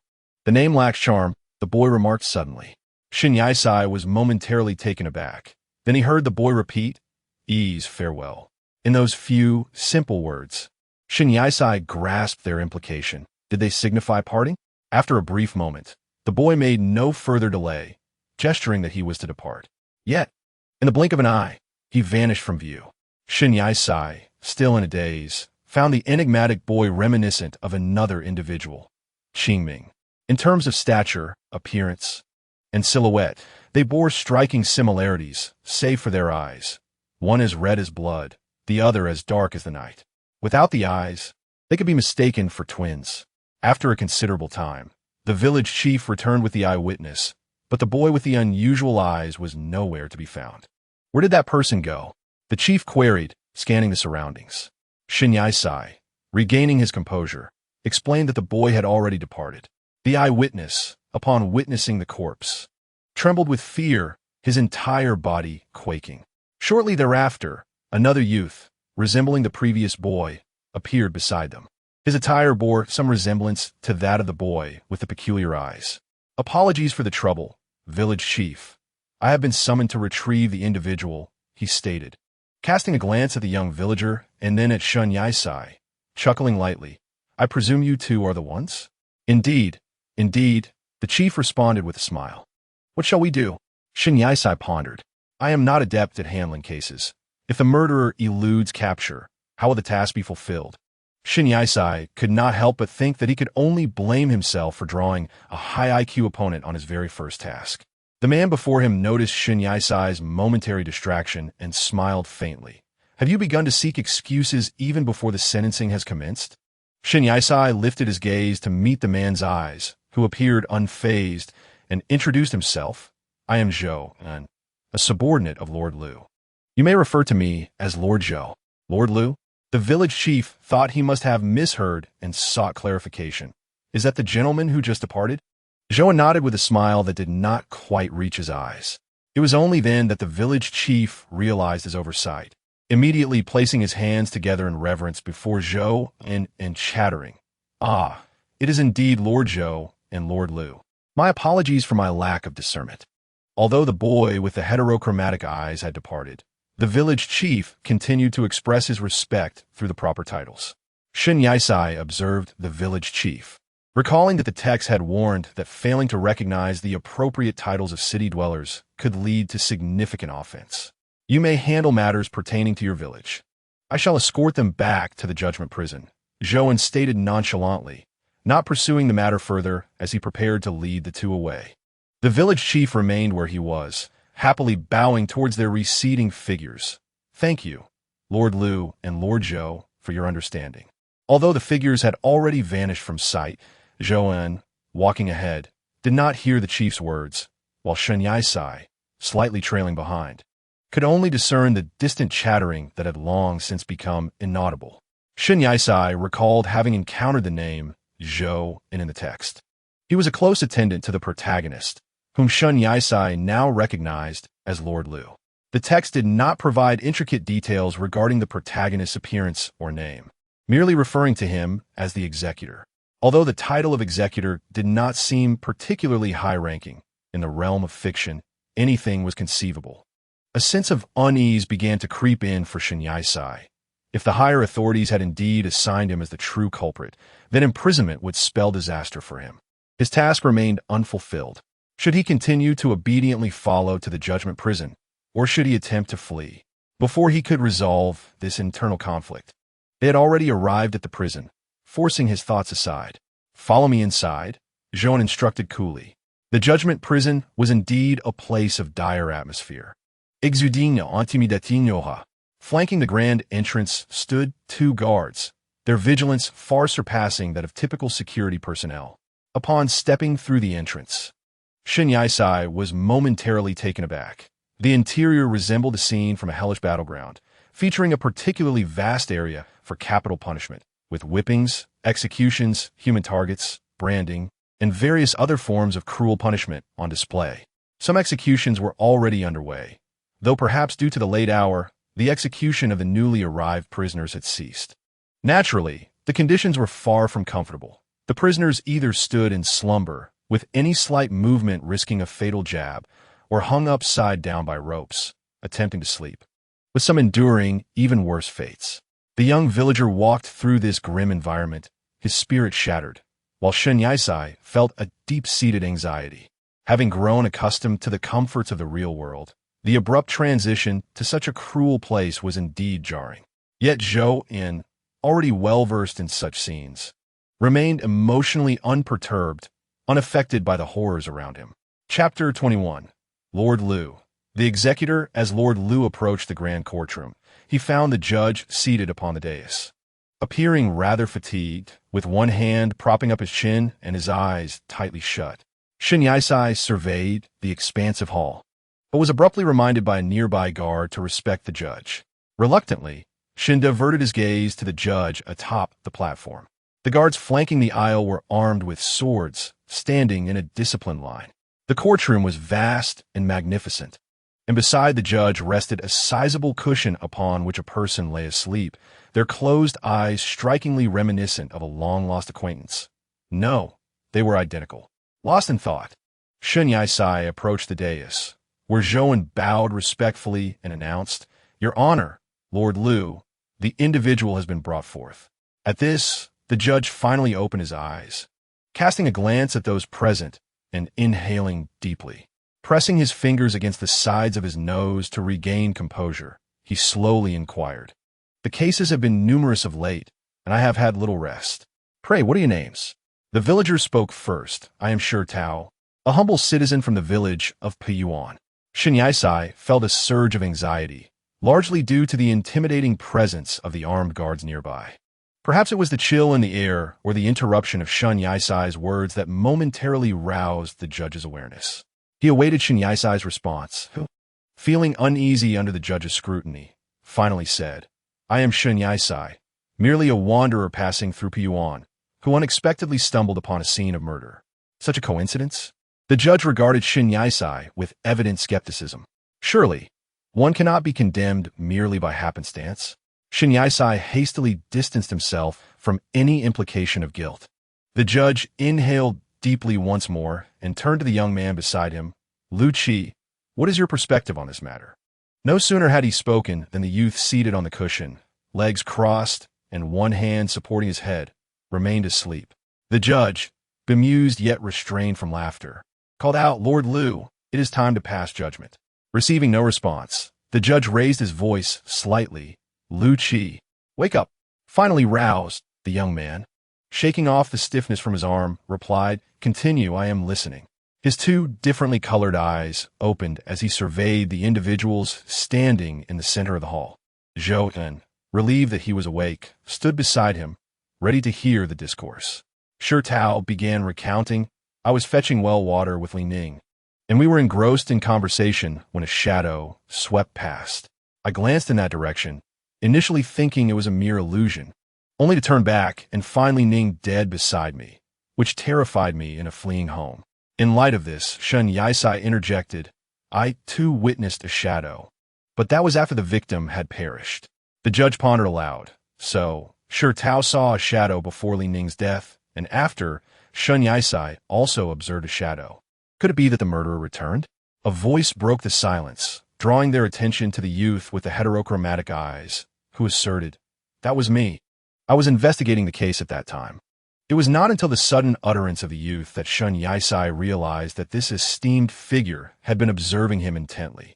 They locked eyes for a prolonged moment, and eventually, Shin Yisai lowered his gaze and stated, I indeed saw him. How should I address him? If I misname him, shall I face punishment? Following the appearance of the shadow, Lord Lu appeared. Shin Yisai found this form of address somewhat awkward. However, Lu Ji remained unfazed, merely stating, This is a case of serial murder, and the perpetrator is the same as in the previous case. Zhou also appeared to grasp the situation. The judge nodded in acknowledgement. Then I must trouble Lord Lu to pursue this murderer. Lu Ji, somewhat impatient, waved his hand, saying, Tomorrow, I will have Zhou accompany me in the hunt. As soon as he finished speaking, he turned to Shi Tao and added, Shi Tao, return and be released without charge. His gaze then shifted back to Shin Yisai, who he scrutinized further, declaring, His demeanor is suspicious and requires surveillance. Did I offend your eyes? Shin Yisai thought to himself, filled with a consuming urge. The judge merely adjudicated matters of crime and punishment, lacking the insight of Lu Ji. Most responsibilities for apprehending criminals and investigating cases fell upon the executioners. Shin Yisai's suspicious nature, once deemed by Lu Ji, was thereby established. Then how Lord Lu proceeds shall be your decision, the judge remarked. Lu Ji rose, straightening his back, as his legs had grown numb from sitting. He spoke leisurely, Tomorrow we will apprehend him, and Shin Yisai shall accompany me, under my personal supervision. Shin Yisai's eyes suddenly sparkled with excitement. Was this not precisely the requirement of the first task? It was indeed a matter of effortless execution. Then I shall heed Lord Lu's command, the judge remarked, his words directed at Shin Yisai. After a considerable time, the group exited the hall, with Shin Yisai trailing behind the two. Uncertain of where to go, he pondered returning to the small warehouse for rest. Yet the discomfort of the hard surface made sleep impossible. Lord Lu, he began, but the individual in front abruptly hesitated, prompting Lu Ji to raise a hand, seemingly signaling him to cease. With a countenance as cold as ice, Lu Ji spoke in a mild tone. There have been too many cases lately. I simply wish to rest well. We shall discuss matters tomorrow. Zhou extended his remarks, appearing preoccupied, yet refrained from elaborating further. Shin Yisai felt perplexed but dismissed the feeling. Just as they were about to leave, the figure ahead turned back, causing Shin Yisai to halt abruptly. You are Shin Yisai, are you not?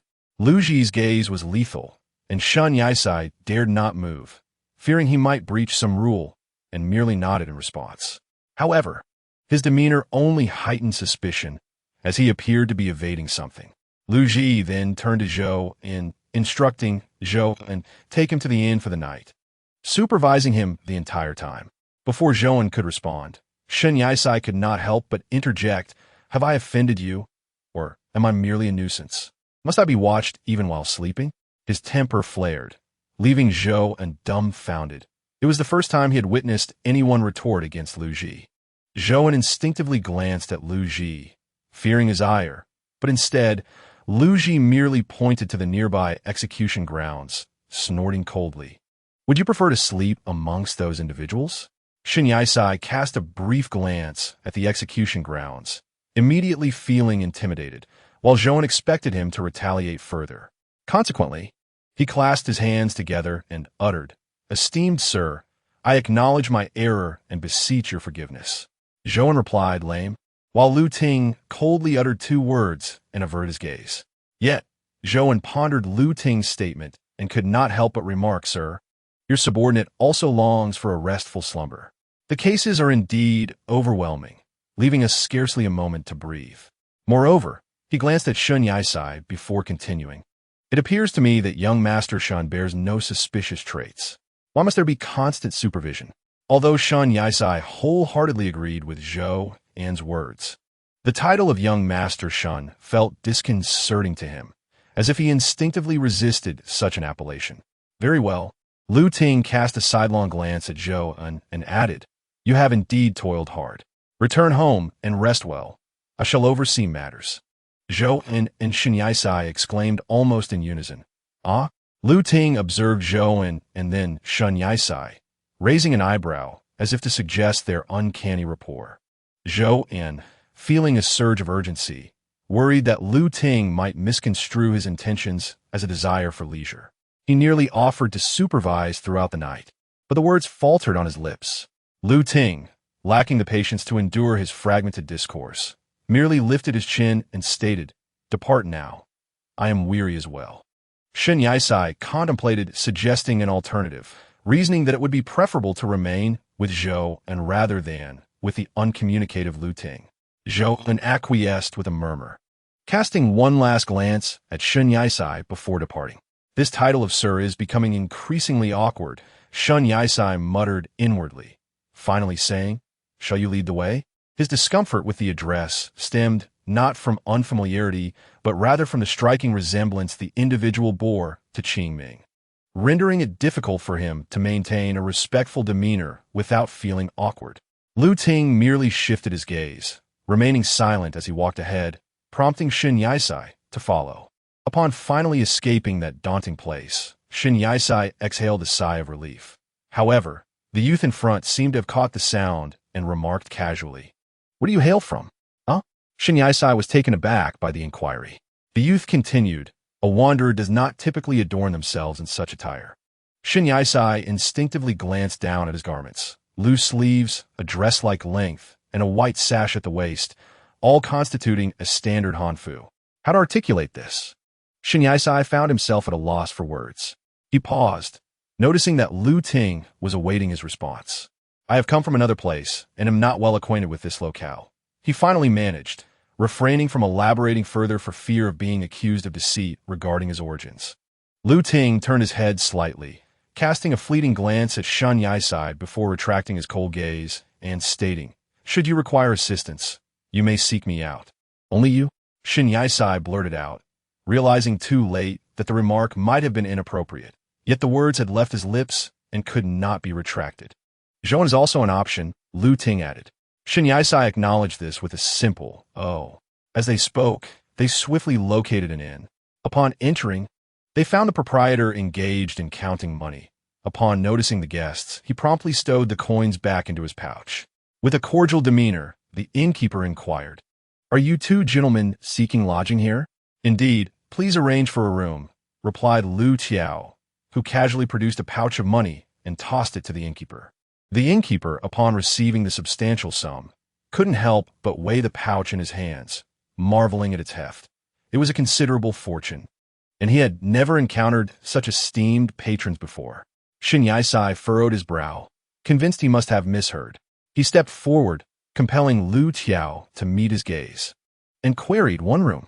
He raised a finger for emphasis, illustrating his incredulity. The innkeeper, now more affable due to the generous payment, responded, 1 room. Is it? How many nights will you be staying? Just 1 night. No need for change. Lu Qiao seemingly disregarded Shen Yaisai's presence as he answered the innkeeper's question directly. Very well.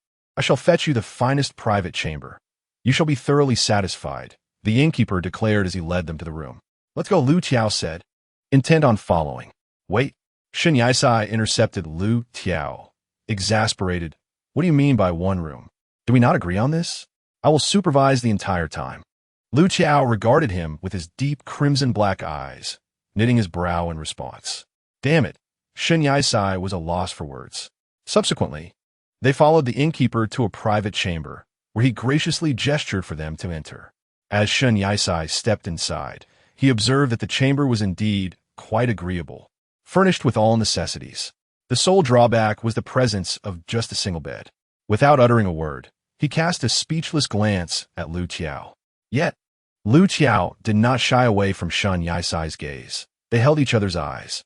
After a brief moment, Lu Qiao jested, if we squeeze together, we can manage. I would rather sleep in the outhouse. Exhausted beyond measure from their investigation, Lu Qiao had not slept for several days.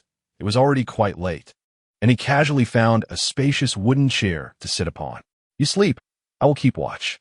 Though he voiced this, the moment his eyes closed, slumber overtook him, and his breathing became soft and rhythmic, akin to that of someone in deep repose. Shen Yaisai was taken aback by Lu Qiao's choice. A man of such rank resorting to a wooden chair for sleep? Well, it matters not, as I did not request this arrangement. He considered it a stroke of fortune, allowing himself to occupy the bed while he sat at its edge, casting a glance at the slumbering youth. With his eyes closed, Lu Qiao bore a striking resemblance to Qingming. Previous texts hinted at Qingming's origins from another realm, yet they lacked detailed accounts of his past. If Qingming's demise had brought him to this world, it was plausible that he existed here.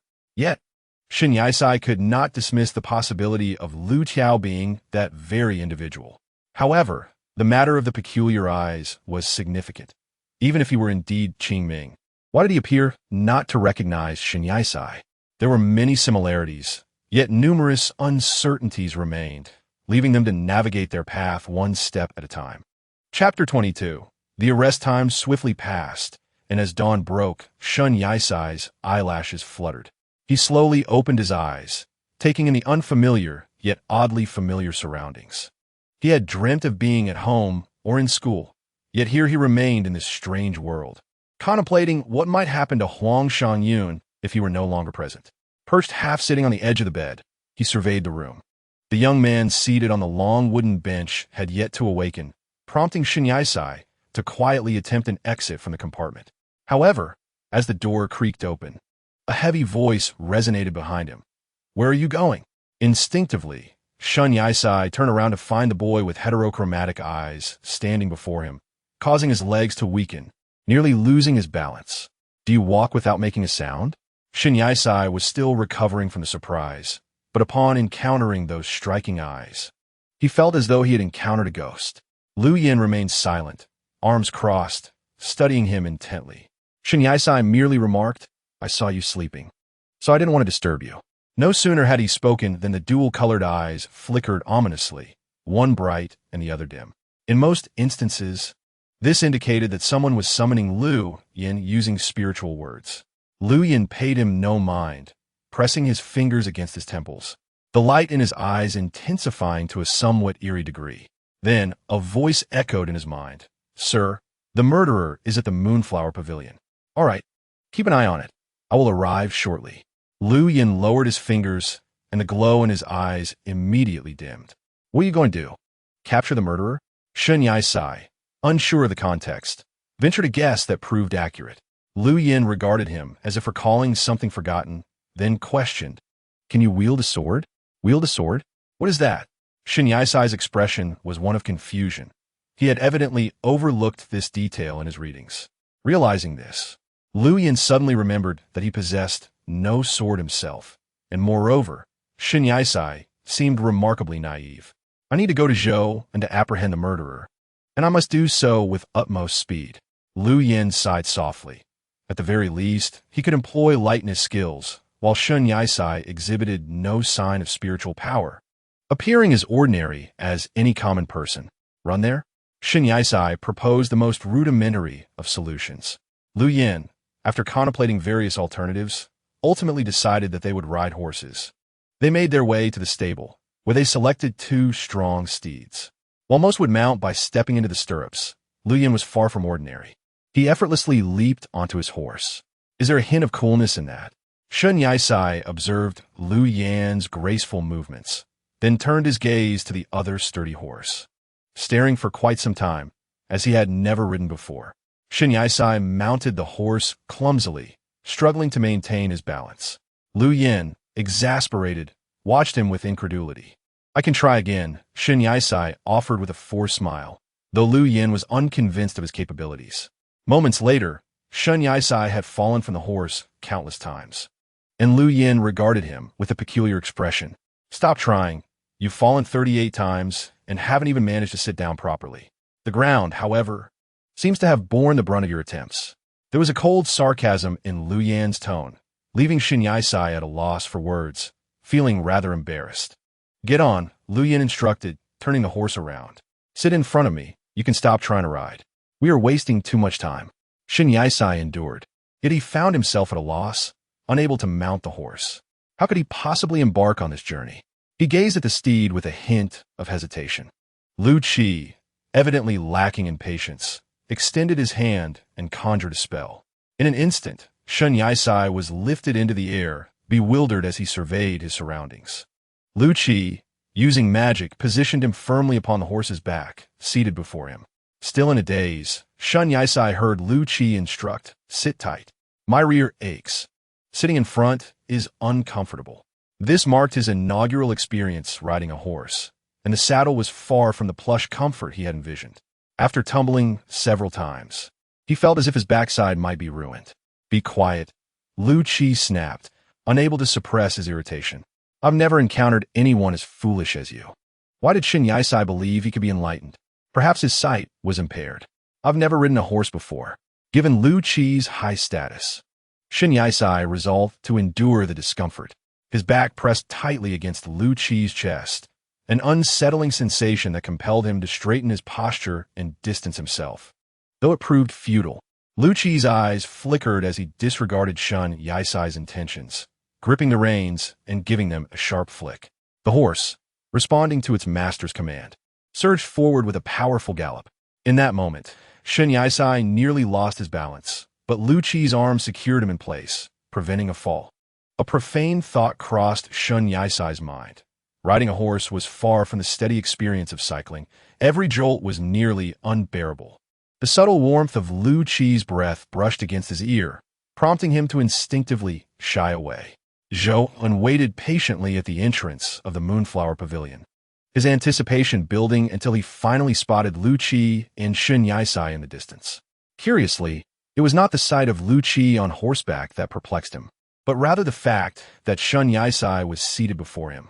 Typically, Lu Qi preferred to travel by sword, but having lost his blade long ago, he had relied on lightness of foot for his journeys. Riding a horse? It had been ages since Zhou had seen Lu Qi atop his steed. With a firm grip on the reins, Lu Qi halted the horse abruptly. The sudden stop caused the front hooves to lift, and for a fleeting moment, Shin Yisai braced for a fall, only to discover he was surprisingly steady, thanks to Lu Qi's adept control. My lord, Zhou greeted, bowing respectfully. Once the hooves settled, Lu Qi glanced at Zhou, then at the Moonflower Pavilion, nodding slightly as he inquired, is the culprit still inside? The culprit remains, Zhou replied. Upon hearing this, Lu Qi prepared to dismount, casting a glance at the motionless Shin Yisai before furrowing his brow and commanding, get down. Huh? Realization dawned on Shin Yisai. Yet Lu Qi, lacking the patience to wait, swiftly encircled Shin Yisai's waist and leaped off the horse. Why did Lu Qi dismount with such deftness, while Shin Yisai felt utterly inept? Zhou, bewildered, opened and closed his mouth, struggling to find words but hesitating to speak. Noticing Zhou's expression, Lu Qi refrained from directly questioning him, intentionally steering the conversation away, instructing, let us enter. Consequently, Zhou swallowed his thoughts and followed suit. The trio then stepped into the Moonflower Pavilion, where an abundance of enchanting women awaited, each radiating beauty amidst the towering structure. The proprietor of the establishment, equally poised and elegantly attired, greeted each guest upon their arrival. As the host noticed the arrival of guests, she promptly made her way to the entrance, intending to warmly welcome the trio. However, upon recognizing one of them, a sense of disappointment washed over her. In her hand, she held a round fan, which she waved as she exclaimed, "Oh my, is that you, Lord Liu, the executive officer? It seems you have come uninvited. Pray tell, what brings you here this time?" Lu Qian glanced at Zhou and, subtly nodding as if to signal something. Zhou immediately understood and retrieved a gold bar from his pocket, causing the host's eyes to glimmer with excitement as she wiped away non-existent saliva from the corner of her mouth.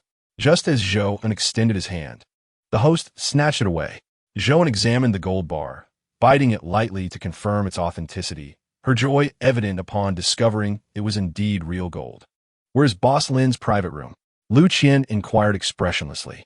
"Looking for Boss Lin, are you?" The host pondered for a moment before responding.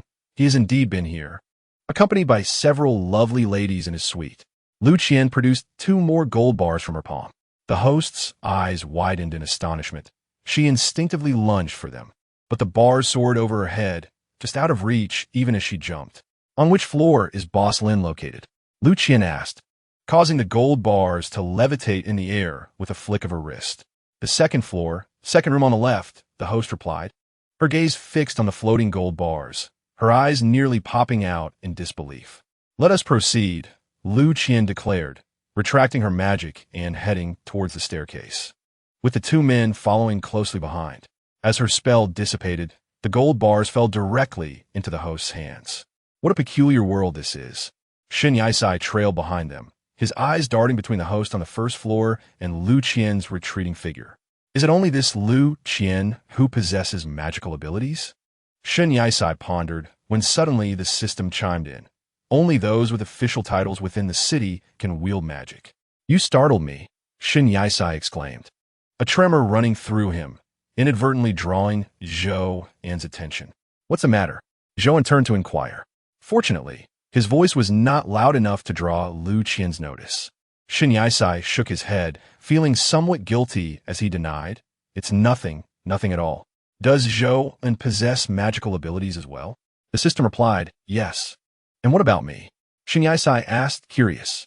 "You have the potential, but it remains dormant," the system informed him.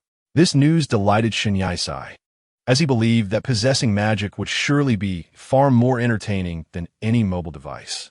Upon reaching the second private room, Lu Qian instructed Zhou to stand guard outside, wary of any unforeseen incidents. Shen Yisai, feeling utterly helpless, knew he could do little to assist, especially if their adversaries also wielded magic. Yet, Lu Qian still led Shen Yisai into the room, where he beheld a man reveling in the company of numerous beautiful women, living a life of indulgence. "Boss Lin, it is a pleasure to see you again," Lu Qian greeted coldly, her words laden with unspoken implications. The man, having just taken a sip of the wine poured by one of the ladies, was taken aback upon seeing Lu Qian. "My goodness, what brings the executive officer here? Are you here on official business?"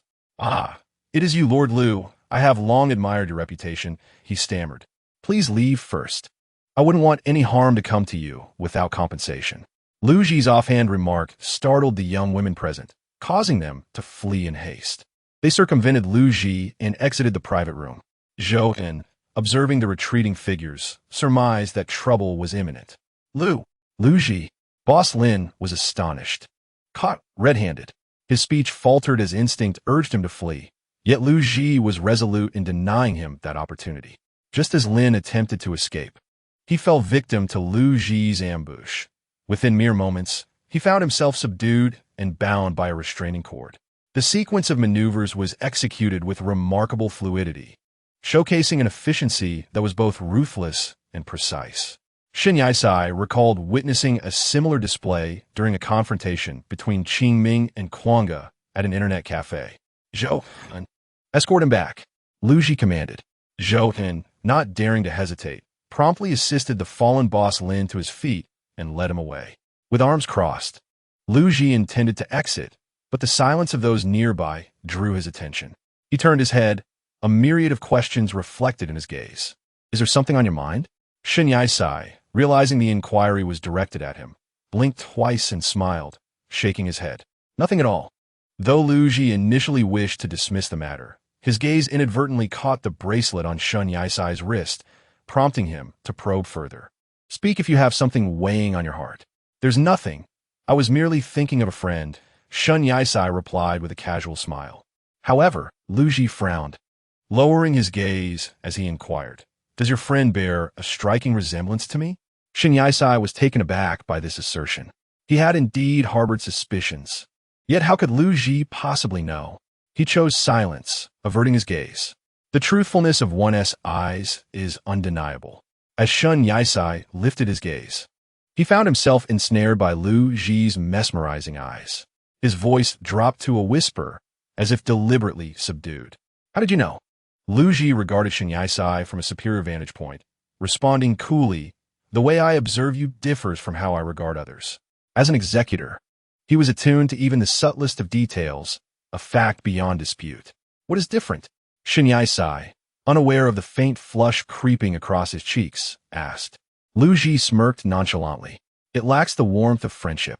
He hesitated momentarily, as though grappling with the words, then continued, but I sense that you miss him dearly, profoundly. For reasons unknown, Shen Yisai felt a pang of melancholy. Am I mistaken? Lu Ji questioned, noting Shen Yisai's despondent expression. Incorrect, Shen Yisai asserted without hesitation. Fearful that his emotions would betray him, he strode toward the exit. Is he your boyfriend? Upon hearing this, Shen Yisai halted, uncertain whether Lu Ji had truly perceived him. He heard Lu Ji clarify, I was referring to a same-sex friend. With that, Shen Yisai disregarded him and exited the Moonflower Pavilion. Watching his retreating figure, Lu Ji felt a flicker of intrigue.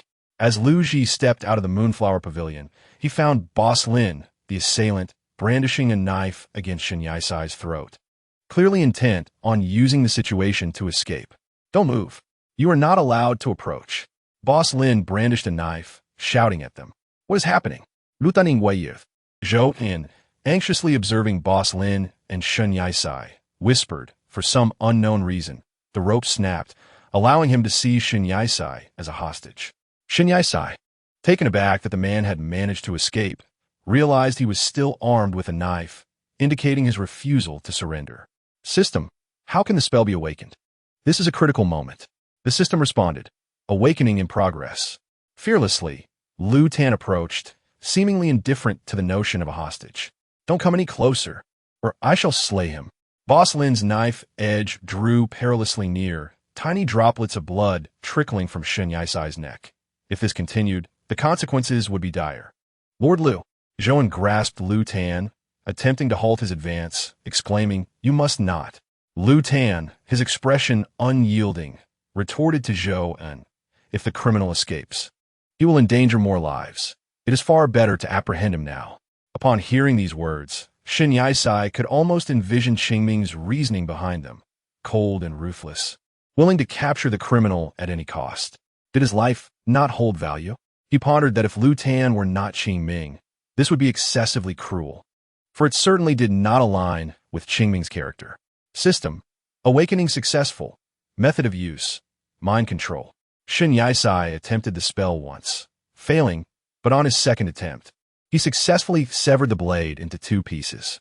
Zhou In, quick-witted, apprehended the assailant, and Shen Yisai was easily rescued. Although Lu Tan witnessed the event, he felt a sense of relief upon the capture of the criminal. Chapter 23. Judgment due to the availability of only one horse. Zhou escorted Boss Lin back to the court, leaving Lu Tan and Shen Yisai behind. Just as they were about to depart, the innkeeper hurriedly approached, calling out to them, Oh dear, Lord Lu, you're leaving just like that? Aren't you going to spend some time with these beautiful ladies? The innkeeper spoke in a rather flamboyant manner, his fan fluttering in the air. However, Lu Tan coldly replied, I have matters to attend to and cannot linger. With Lu Tan's refusal, the innkeeper shifted his attention to Shen Yisai. Will this esteemed gentleman not stay for a cup of tea? The innkeeper's face beamed with pride, as if he had successfully flirted. Upon hearing this, Lu Tan's expression momentarily froze. Shen Yisai managed a forced smile. He seldom frequented establishments like this, and found himself reluctant to remain in such a setting. No, I too have urgent matters to attend to, Shen Yisai quickly declined. Yet the innkeeper, misinterpreting his demeanor, assumed he was merely shy about staying. The innkeeper, chuckling, gave Shen Yisai a light pat on the shoulder, saying, "Oh, come now. The ladies here are at your disposal." Shen Yisai found it difficult to extricate himself from the situation, but a nearby individual casually remarked, "He has no money on him." At this, both Shen Yisai and the innkeeper turned to Lu Tan. The innkeeper, feeling his efforts were futile, rolled his eyes and ceased his pursuit, muttering as he departed, "Turns out he's just a bumpkin." "Let us go," Shen Yisai said. Lu Tan did not glance back, striding out of the Moonflower Pavilion, with Shen Yisai following closely behind. It was undeniable. They bore an uncanny resemblance. Shinizu covertly cast a glance at Lu Ji's profile, suddenly recalling the time during Qingming when someone requested his contact information, and he had similarly claimed to possess no mobile phone. The thought elicited a soft chuckle from him. "I did not sense your spiritual energy. How is it that you can wield magic?" Lu Ji inquired abruptly, his gaze unwavering ahead. It was then that Shen Yisai withdrew his gaze, hastily fabricating an excuse. "I learned it myself. Those not holding an official position were forbidden from using magic, and one should refrain from employing it unless absolutely necessary." Understood. Shen Yisai pondered the novelty of possessing magical abilities. Yet he was acutely aware of the stringent regulations surrounding him, uncertain of when he might be able to utilize them. Lu Ji seemed poised to articulate something, but his attention was drawn to the bracelet encircling Shen Yisai's wrist. Unable to restrain himself, he finally asked, "Where did you obtain that?" "Huh?" Shen Yisai responded, perplexed as he followed Lu Ji's gaze to the bracelet on his wrist. Realization dawned upon him as he replied, "Oh, you mean this? It was a gift from a friend." "A friend?" Lu Ji recalled their prior conversation at the Moonflower Pavilion and pressed further. "This friend of yours seems rather enigmatic. What's his name?" "His name is Qingming," Shen Yisai confessed, clasping the hand adorned with the bracelet and lowering his gaze. It had been quite some time since he had uttered that name. He felt no need to conceal it any longer. Upon hearing this, Lu Ji appeared momentarily taken aback, a dull ache blossoming in his head. Yet he masked his discomfort, furrowing his brow and pressing his lips into a thin line. "But he is dead. This is the only thing he left me," Shen Yisai lamented, the weight of guilt intensifying with each word. He sighed, a hint of disappointment evident. Yet the other remained silent. When Shen Yisai turned to look at him, he found Lu Ji's expression somewhat twisted, one hand pressed against half of his face. Shen Yisai nearly feared he had misspoken, inadvertently provoking or distressing him. Lu Ji understood all too well the significance of the bracelet. This friend, named Qingming, could not possibly have gifted it to Shen Yisai, for the bracelet was intrinsically his own, a treasure he would never relinquish to another.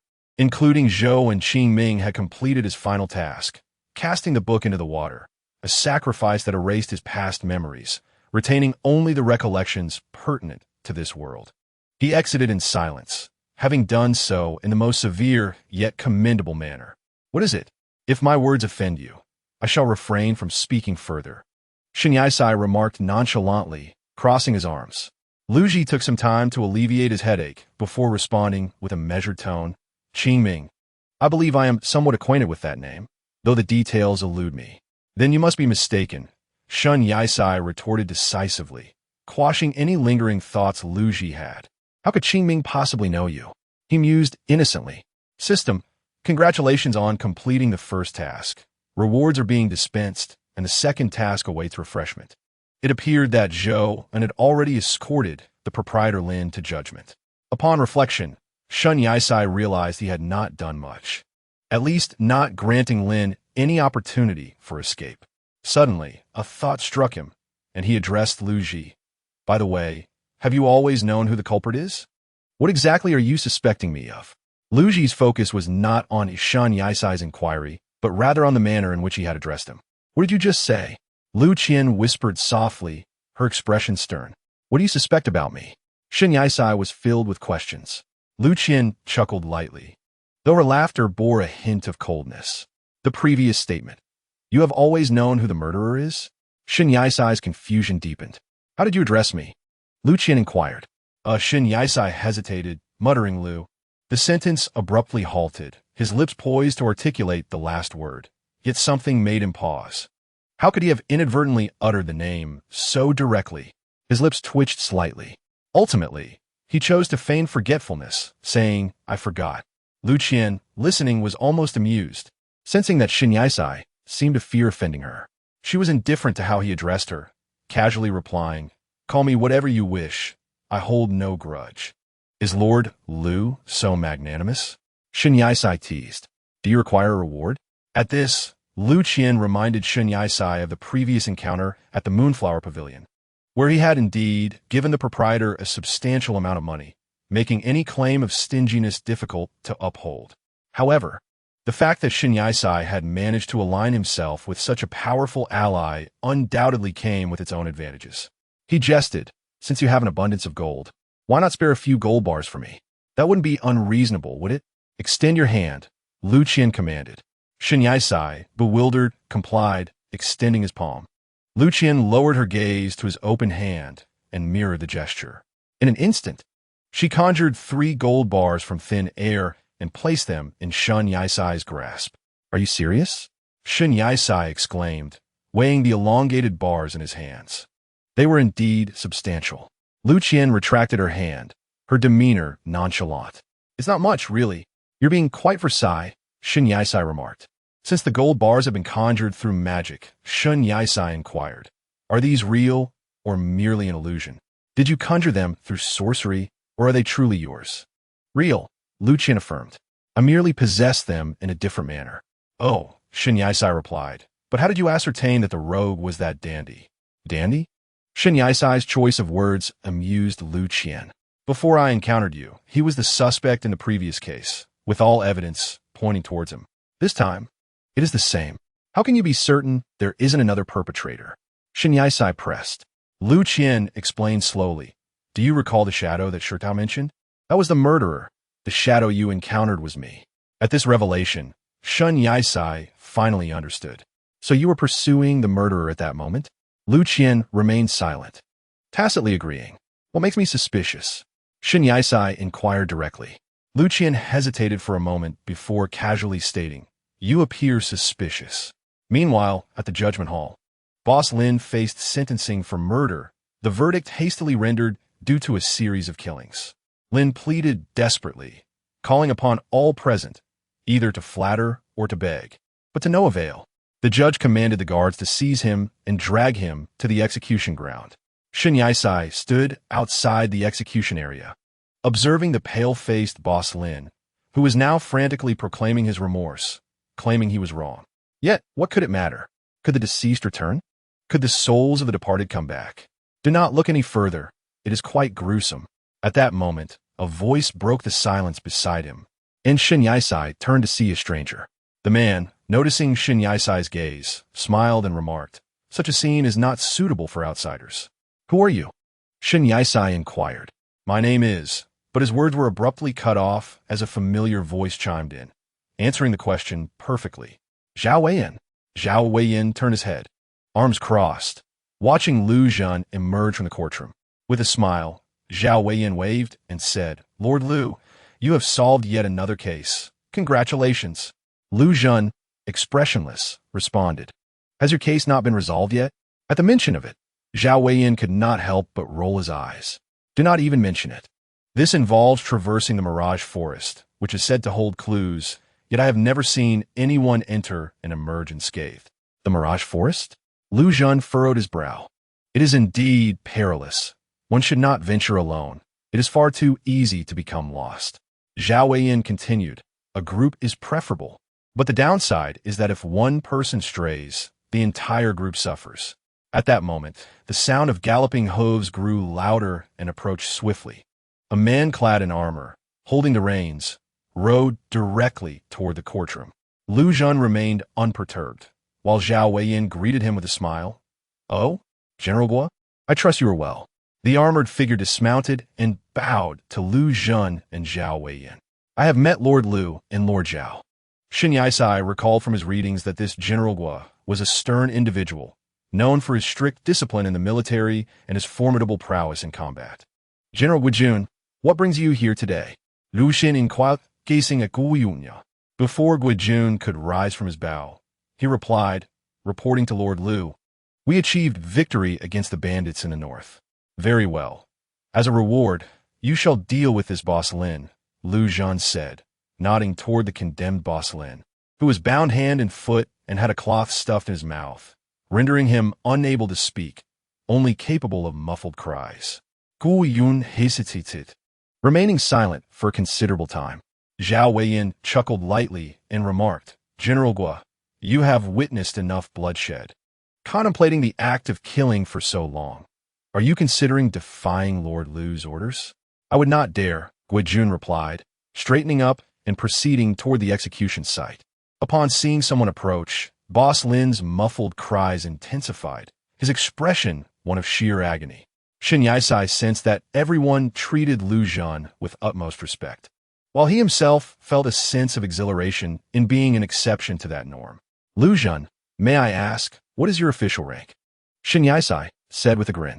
This question caught Zhao Weiyan's attention, leaving him bewildered, tinged with anxiety and disbelief. What do you call Lord Lu? Zhao Weiyan was taken aback. Lu Zhan, Shen Yisai replied unabashedly, his demeanor extraordinarily audacious. Zhao Weiyan instinctively glanced at Lu Zhan, astonished to find that Lu Zhan was not angered. Has Lord Lu taken leave of his senses? Then Lu Zhan stated, I am merely slightly above them. Slightly above? Is it merely that? Upon hearing Lu Qian's words, Zhao Weiyan felt an overwhelming sense of disagreement, an urge to voice his opposition, yet he found himself paralyzed by fear, unable to utter a single word. Just as he contemplated speaking, the sound of a blade slicing through the air resonated, followed by a spatter of blood. Shen Yisai instinctively turned to look, but inexplicably his entire body spun around, leaving him facing away from the execution grounds. Curiosity can be perilous, Lu Qian remarked coolly, having used his magic to compel Shen Yisai to turn. Observing Shen Yisai's speechless expression, Zhao Weiyan couldn't help but chuckle, finding the fellow rather amusing. Moments later, Gua Juntian descended from the execution area, blood-soaked and unperturbed. He strode directly towards Lu Qian. My lord, I have fulfilled my duty, Guijun Tian stated, bowing respectfully. Lu Qian seemed to disregard Guijun Tian entirely, instead addressing the passing Zhou and take the body away. My lord, I still need Zhou and to disseminate information. Zhao Weiyan interjected, attempting to explain, but was swiftly interrupted by Lu Qian. Hurry, Lu Qian commanded. Zhou sighed, recognizing the futility of resistance, as Lu Qian was indeed his superior. Once Lin's body was properly dealt with, the enchantment restraining Shen Yisai was lifted. Shen Yisai turned to Lu Qian with a forced smile. Had it not been for the constraints of decorum, he would have long eliminated Lu Qian. Lu Qian then addressed Gua Juntian, having returned victorious from battle. Why do you come to the magistrate rather than seek a reward from the city lord? In response, my lord, while engaged in battle, I observed that a band of mountain bandits had ventured into the Mirage Forest and dispatched some subordinates in pursuit, yet they never returned. Thus, I sought the magistrate to investigate this suspicious matter, Guijun Tian explained. My lord, your case has reached a conclusion. I beseech you to assist me with mine, for your presence is indispensable. Zhao Weiyan earnestly implored those nearby. Guijun Tian echoed his plea. Indeed, my lord, I kindly request your direct involvement and aid, not only for us, but also to render justice for the departed souls. Shen Yisai watched as they all bowed to Lu Qian, feeling somewhat out of place, standing alone. Lu Qian, perhaps you could acquiesce to their requests? Shen Yisai posed, uncertain whether Lu Qian would comply, as he was entirely unfamiliar with the customs of bowing. However, after Zhou and dealt with the body, he promptly left to inform the city lord. Reluctantly, Lu Qian pressed his fingers against his temples, his dual-colored eyes shimmering with intensity. After a brief moment, he declared, Zhou, and starting tomorrow, come to Lugu and prepare for our expedition to the Mirage Forest. Understood, Zhou replied. And upon hearing this, Guojun Tian immediately bowed his head, exclaiming, Thank you, my lord. Zhao Weiyan also expressed his satisfaction. Indeed, in the presence of Lu Qian, no case was insurmountable. His magical prowess and martial skills were formidable. Curiously, Shun Yaisai inquired, Is the Mirage Forest truly perilous? Zhao Weiyan, hands on his hips and with a lazy demeanor, responded, I cannot say, as I have never truly ventured there. They say the Mirage Forest allows one to see those they long for. Guojun Tian, adopting an air of superiority, scoffed, Such are mere illusions. Who would believe them? Chapter 24. The Mirage Forest. Then tomorrow, we shall embark, Zhao Weiyan remarked with a smile. Lu Qin spoke softly, I wish to bring one more person. Guojun Tian and Zhao Weiyan turned their gazes toward Lu Qin simultaneously, awaiting her pronouncement. Lu Qin swept her eyes over them and declared, I will take Shen Yaisai. Shen Yaisai was momentarily taken aback. Shen Yaisai? Zhao Weiyan's eyes scanned the gathering before finally settling on Shen Yaisai as he inquired, Are you referring to him, Lord Lu?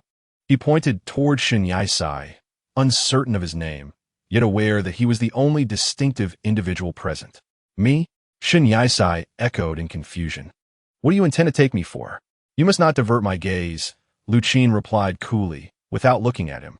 Guojun Tian felt a strong urge to object, yet lacked the authority to impede Lu Qin.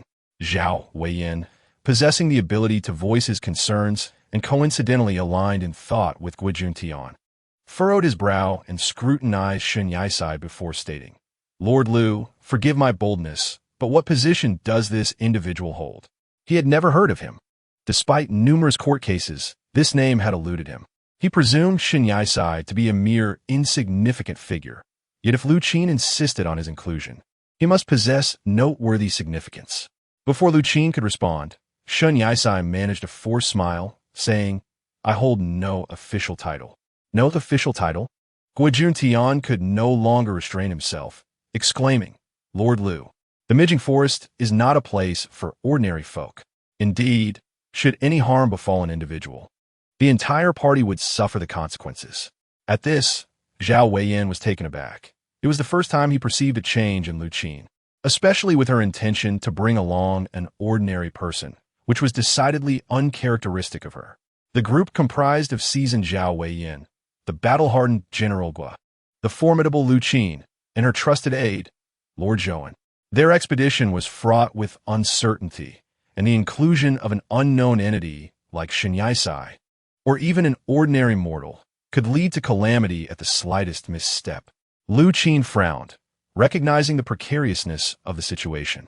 If Zhou remained behind, perhaps it could be manageable, but if all were to venture forth, she could not trust Shen Yaisai alone. More precisely, it was the bracelet that had captured her attention. Lu Qin had longed to keep Shen Yaisai close to ascertain his true identity. I shall do my utmost to minimize the potential for failure, Lu Qin stated with gravity. Guojun Tian wished to voice further arguments, but Lu Qin gestured for him to remain silent. She added, Either he accompanies us, or I shall remain behind. Guojun Tian was rendered speechless. He could not counter Lu Qin's rationale, aware that without her, traversing the forest would prove exceedingly arduous. As long as Lu Qin was present, their chances of success would undoubtedly be greatly enhanced. System. The second task has refreshed. Do not fall victim to the illusions of the Midging Forest. Shen Yaisai pondered. Does this system imply that it too wishes for him to go? In truth, the system could predict impending events within a limited scope. Then pray tell, what is the reward for the first task? System. Enhance spells to elevate cultivation. Quite astute, he mused to himself. As anticipated, Zhao Weiyan found himself in a situation beyond his control and remarked, Since Master Lu remains resolute, I shall acquiesce to his wishes. Must I truly be involved? What if I become a hindrance? Shen Yaisai softly interjected, With my presence, there is no cause for concern. This statement stirred something within Shen Yaisai. It was indeed rare to hear such words from the typically aloof individual. The following morning, Zhou, adhering to instructions, arrived at Lugu. where Zhao Weiyin and Guo Juntian stood before the entrance. Lu Gu served as the primary residence of Lu Tan, generally off-limits to outsiders except Zhou. He was not alone in his abode. He had a sister named Meng Xiaoxi, who managed the household chores single-handedly. The residence was quite spacious, accommodating only the brother and sister, devoid of parental support. While it may not be deemed magnificent, it certainly possessed a regal aura reminiscent of a palace. That evening, upon seeing her brother escort a young man into their home, Meng Xiaoxi was filled with curiosity. Apart from Zhou An's official visits, no one had ever stayed overnight. For Shen Yisai, it was his inaugural visit to Lu Tan's home, which exceeded his expectations in size. Arrangements had been made for his sleeping quarters, much to his advantage. With no alternative place to go, and knowing Lu Tan was wary of him fleeing, he found himself confined to the visible vicinity of Lu Tan. For the first time, he experienced the treatment of a suspect, yet it was far more favorable than anticipated, leaving him puzzled about Lu Tan's true intentions. "Brother Zhou, are you here to see my brother?" Meng Xiaoxi inquired with a smile. Zhou replied courteously, "Good morning, Miss Meng. We are here to investigate. Is Master Lu present?" "Yes, he is. I believe he is waking up another older brother," she said, pointing toward the room. Zhou felt perplexed. Another older brother? Well, had Lu Gu ever accommodated another guest? Regardless of his location, Shen Yisai had a tendency to linger in bed. Lu Tan stood by the bedside, observing the bracelet on Shen Yisai's left wrist.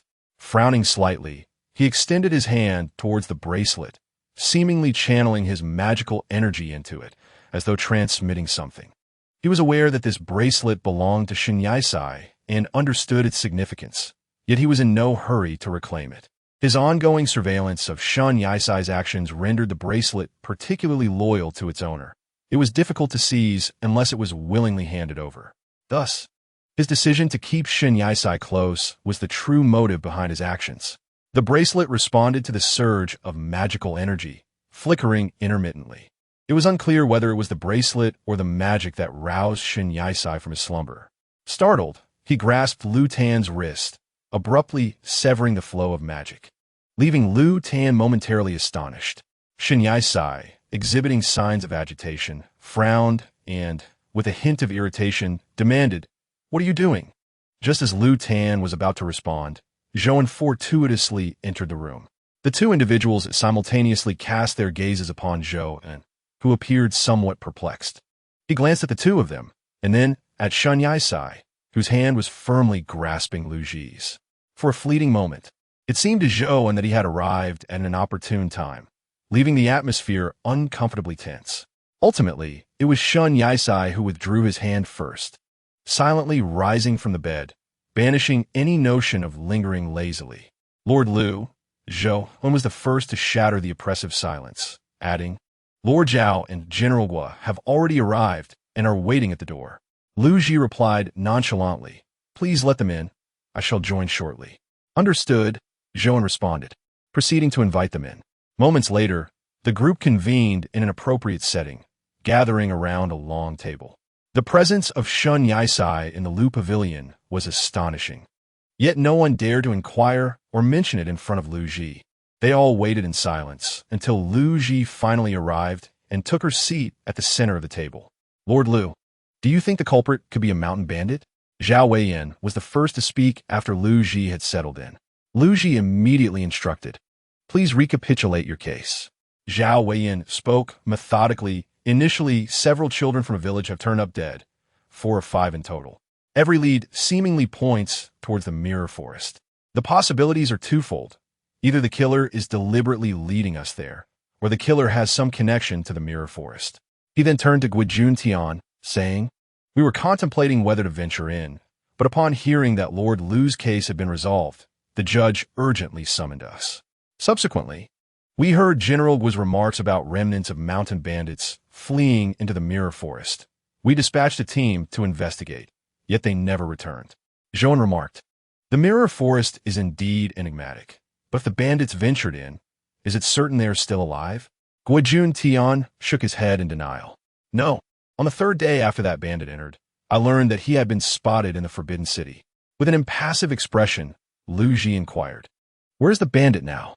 Guojun Tian replied, "He is missing." Missing? Zhou's face expressed confusion. That is peculiar. Zhao Weiyin fell in a deep thought as well. Shen Yisai sighed softly, reflecting on his own ineffectiveness in contributing to the discussion, feeling utterly out of place. He was entirely ignorant of the investigation. A system notification chimed. You may inquire whether the bandit is connected to the children. Is that a permissible question? The system had proven its utility. Shen Yisai found himself bemused, yet he spoke up. Is there a connection between the bandit and the children? Why does he seem to target only the children? This posed a compelling question. There must be a reason behind it. Zhao Weiyin chuckled. It appears that aside from the mirror forest, there is nothing that could link the culprit and the bandit together. Guojun Tian stated, regardless, we must journey to the mirror forest to uncover the truth. Lord Liu, the floor is yours, Zhao Weiyin said, drawing the attention of all present, awaiting Lu Ji's command. Lu Ji narrowed her eyes and declared, let us set forth. Wait. A girl's voice suddenly interrupted, startling everyone. They turned to see Meng Xiaoxi unexpectedly appearing. Before they could speak, she eagerly interjected, may I go? It seems so much fun. Guojun Tian was the first to decline, stating, the mirror forest is not a mere child's play. Zhouan smiled gently, saying, Xiaoxi, how could you eavesdrop? Oh dear, I admit my fault, but the mirror forest is truly enjoyable. I have visited it myself. Meng Xiaoxi, though acknowledging her mistake, wore a bright smile, showing no real remorse. Shen Yisai, somewhat incredulous, inquired, you have been there? This was news, even to Lu Tan, who was so preoccupied with solving recent cases that he was unaware of his sister's whereabouts. Indeed, it was quite entertaining, though it's easy to get lost. If you keep walking for a while, you'll find your way out. Meng Xiao, she chuckled and added, you all speak of the mirror forest as if it were fraught with dangers. It can't be that exaggerated, can it? Hearing this, the others exchanged glances. Even Lu Tan hesitated to claim the forest's peril, especially since a young girl had navigated it with such ease. Was she truly a girl of merely 10 years? Lu Tan did not share their astonished expressions. Instead, with lowered eyes, she suggested, the murderer, a child, the forest, the mountain bandits. Do you comprehend? Zhou seemed to grasp a part of it. The murderer only targets children, and the mountain bandits emerge unscathed after entering. Meng Xiao, she also came out unharmed. Zhao Weiyin appeared to understand as well. I see. The enchanting mist in the mirror forest does not affect children. It impacts adults. So, the murderer must be a child? Guojun understood as well, pondering whether it was too far-fetched for a child to commit murder. Shen Yisai furrowed his brow, asking, and the mountain bandits? Could they also be children? It is quite possible, Lu Tan replied, leaving that possibility open. Guojun nodded thoughtfully at the time. While pursuing the mountain bandits, I did not notice this. They appear to be around 16 or 17. It seemed that Shen Yisai would regret his recent adulthood, feeling more overwhelmed than anyone else. Zhao Weiyin remarked, what kind of bandit would be so young? Can I go then? Meng Xiao, she disregarded their discourse, solely focused on her own desires. Absolutely not. Guojun Tian and Zhao Weiyin replied in unison, their refusal unwavering. Meng Xiaoxi, incensed, turned and stormed away. Zhouan chuckled as he explained, this is for the best. Even if the mirror forest does not affect her, we fear the murderer might have ulterior motives. Children should not involve themselves in adult matters. Guojun showed no mercy towards children, especially not towards Lu Tan's sister. Lu Tan dared not provoke him. After all, he could not afford to antagonize his own sister. Shen Yisai and Zhao Weiyin prepared for departure. Guojun Tian, a general, adhered to strict military regulations and thus had no magic to employ, riding off on horseback. Meanwhile, Zhao Weiyin and Zhou soared through the air on their swords, with Zhao Weiyin even wagering with Guojun Tian on who would arrive first. The three departed swiftly. Lu Tan, lacking a sword, relied on her light magic to traverse rooftops, leaping great distances with ease. Surprisingly, Shen Yisai also arrived on a sword, but as he was unable to wield it himself, Lu Tan guided it while he awkwardly sat sideways, struggling to maintain his balance. Three individuals engaged in a relentless dispute, ultimately failing to surpass the seemingly unassuming Shen Yisai, who, despite lacking swordsmanship, outperformed them all. The sword, conjured through magic and illusion, demanded considerable energy, rendering the question of why they would exhaust such power before merely venturing into the forest rather perplexing. Zhou grew increasingly bewildered by Lu Ting's actions. While he augmented his lightness skill with spells, achieving a velocity that left phantoms trailing behind, Shen Yisai expended significant magical energy to fabricate an illusory sword, incurring greater depletion with increased speed. Yet, Shen Yisai's pace had already matched that of the trio. Lu Ting, aware of the situation, noted that with Shen Yisai's magical assistance, his own consumption was merely a fifth of what it could have been. The audacious Shen Yisai even took the liberty to mock them with a disdainful gesture. Chapter 25. The enigmatic mist. Upon arriving at the entrance of the Mirage Forest, Shen Yisai's feet touched the ground, causing the illusory sword to dissipate. Lu Ting swiftly followed, having traversed the distance with his lightness skill, leaving him slightly breathless as he wiped the beads of sweat from his brow. Following him in succession were Zhou Weiyan, and Guojun Tian. Zhao Weiyan, with a smile, addressed Guojun Tian, remarking, "General Gua, you are the last to arrive." Guojun Tian huffed in response, wearing an expression of defiance, refusing to meet his gaze. Upon reaching the entrance, they sheathed their swords. "Lu Ting, how old are you?" Shen Yisai suddenly inquired, drawing the attention of the assembly towards Lu Ting.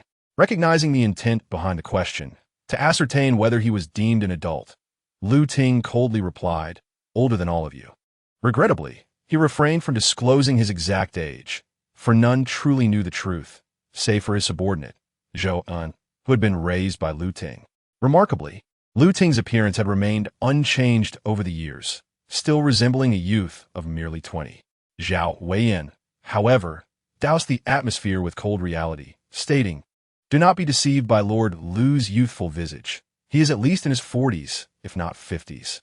Is the difference truly that substantial?" Gu Yun Tian quistint pilplix. Zhou furrowed his brow, observing Lu Ting's reaction intently. Zhao Weiyan continued, "When I was 8, Lord Lu appeared just as he does now, and he has not altered since." Now in his 30s, Zhao Weiyan's musings left Lu Ting's age shrouded in mystery. "Enough. Let us refrain from idle chatter, or face severe consequences." Zhou interjected, visibly irked, prompting immediate silence from the others. Shen Yisai regarded Lu Ting, who remained silent, yet his emotional fluctuations seemed palpable. "Shall we proceed?" Shen Yisai attempted to redirect the conversation, but before he could finish, someone had already taken a step forward, entering the forest ahead.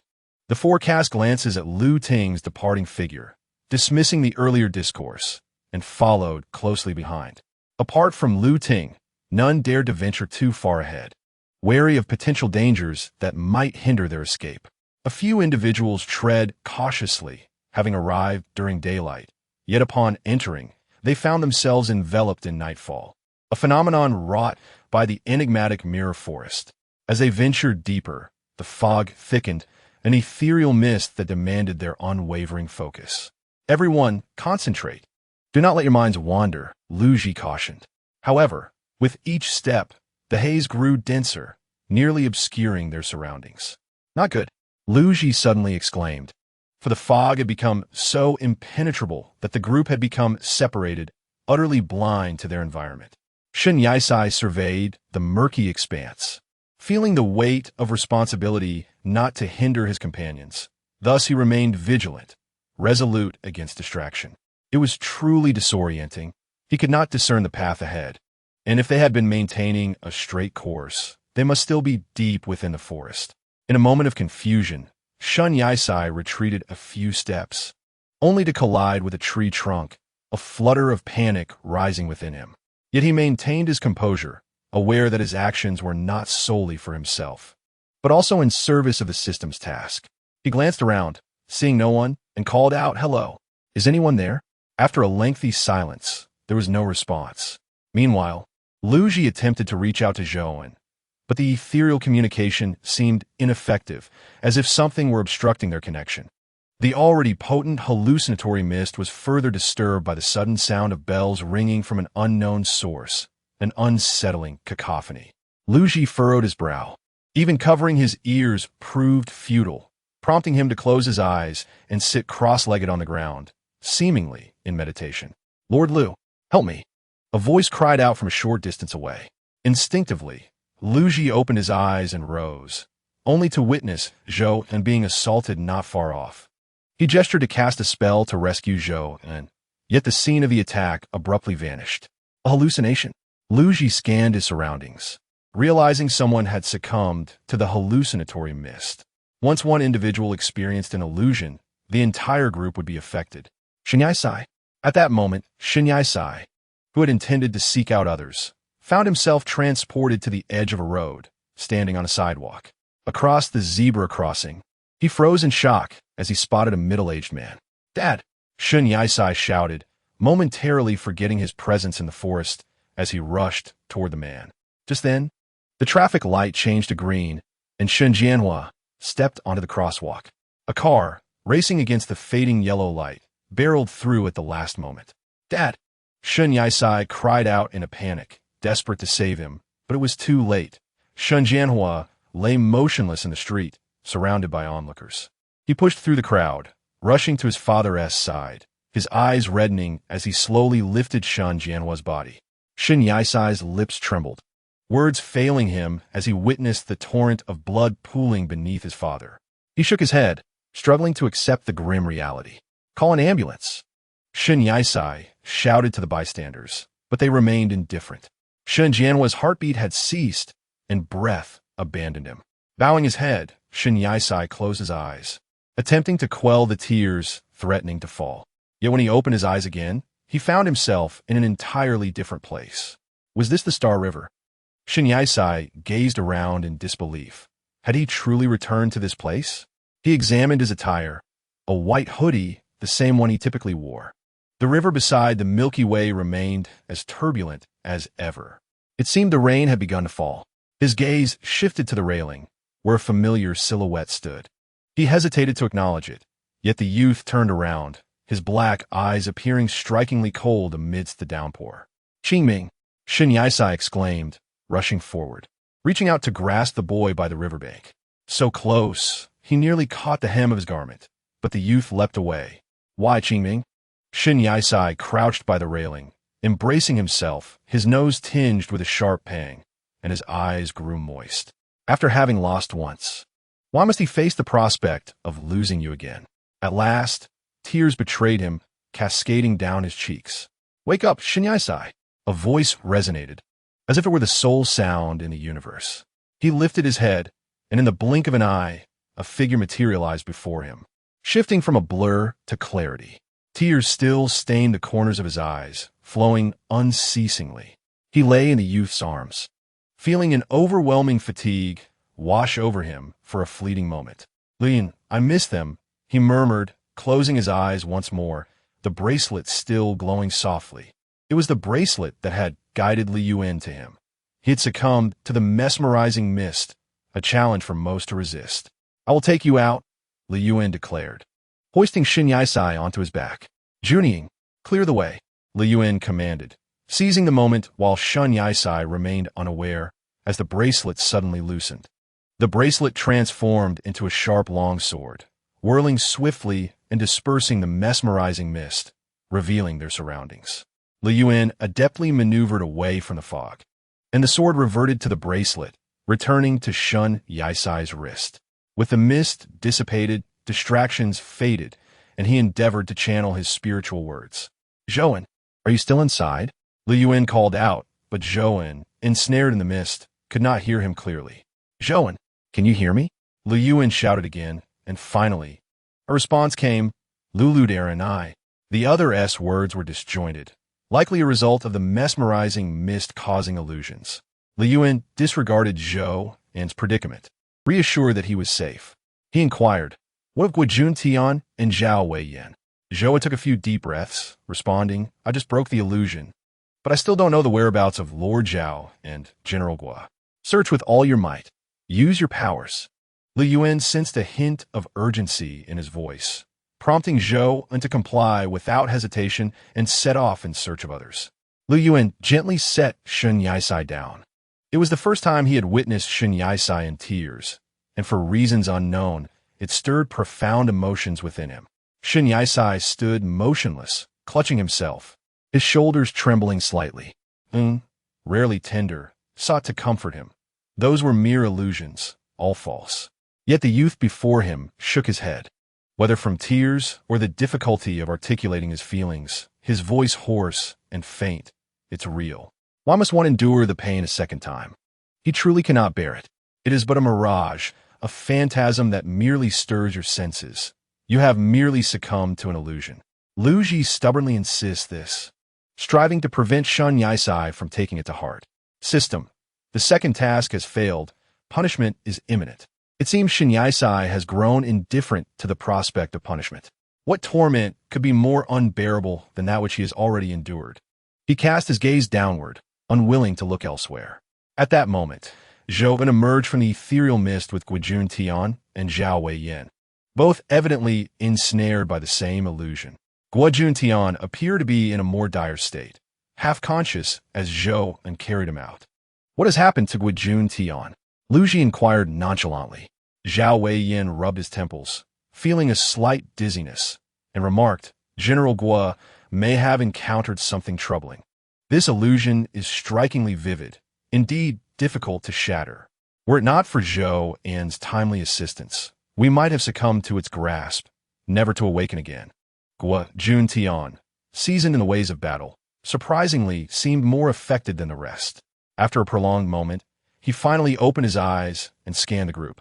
Whether it was due to emotional upheaval or the lingering effects of the illusion, he noticed the trembling Shen Yisai and promptly adjusted his stance, advancing to deliver a punch to Shen Yisai.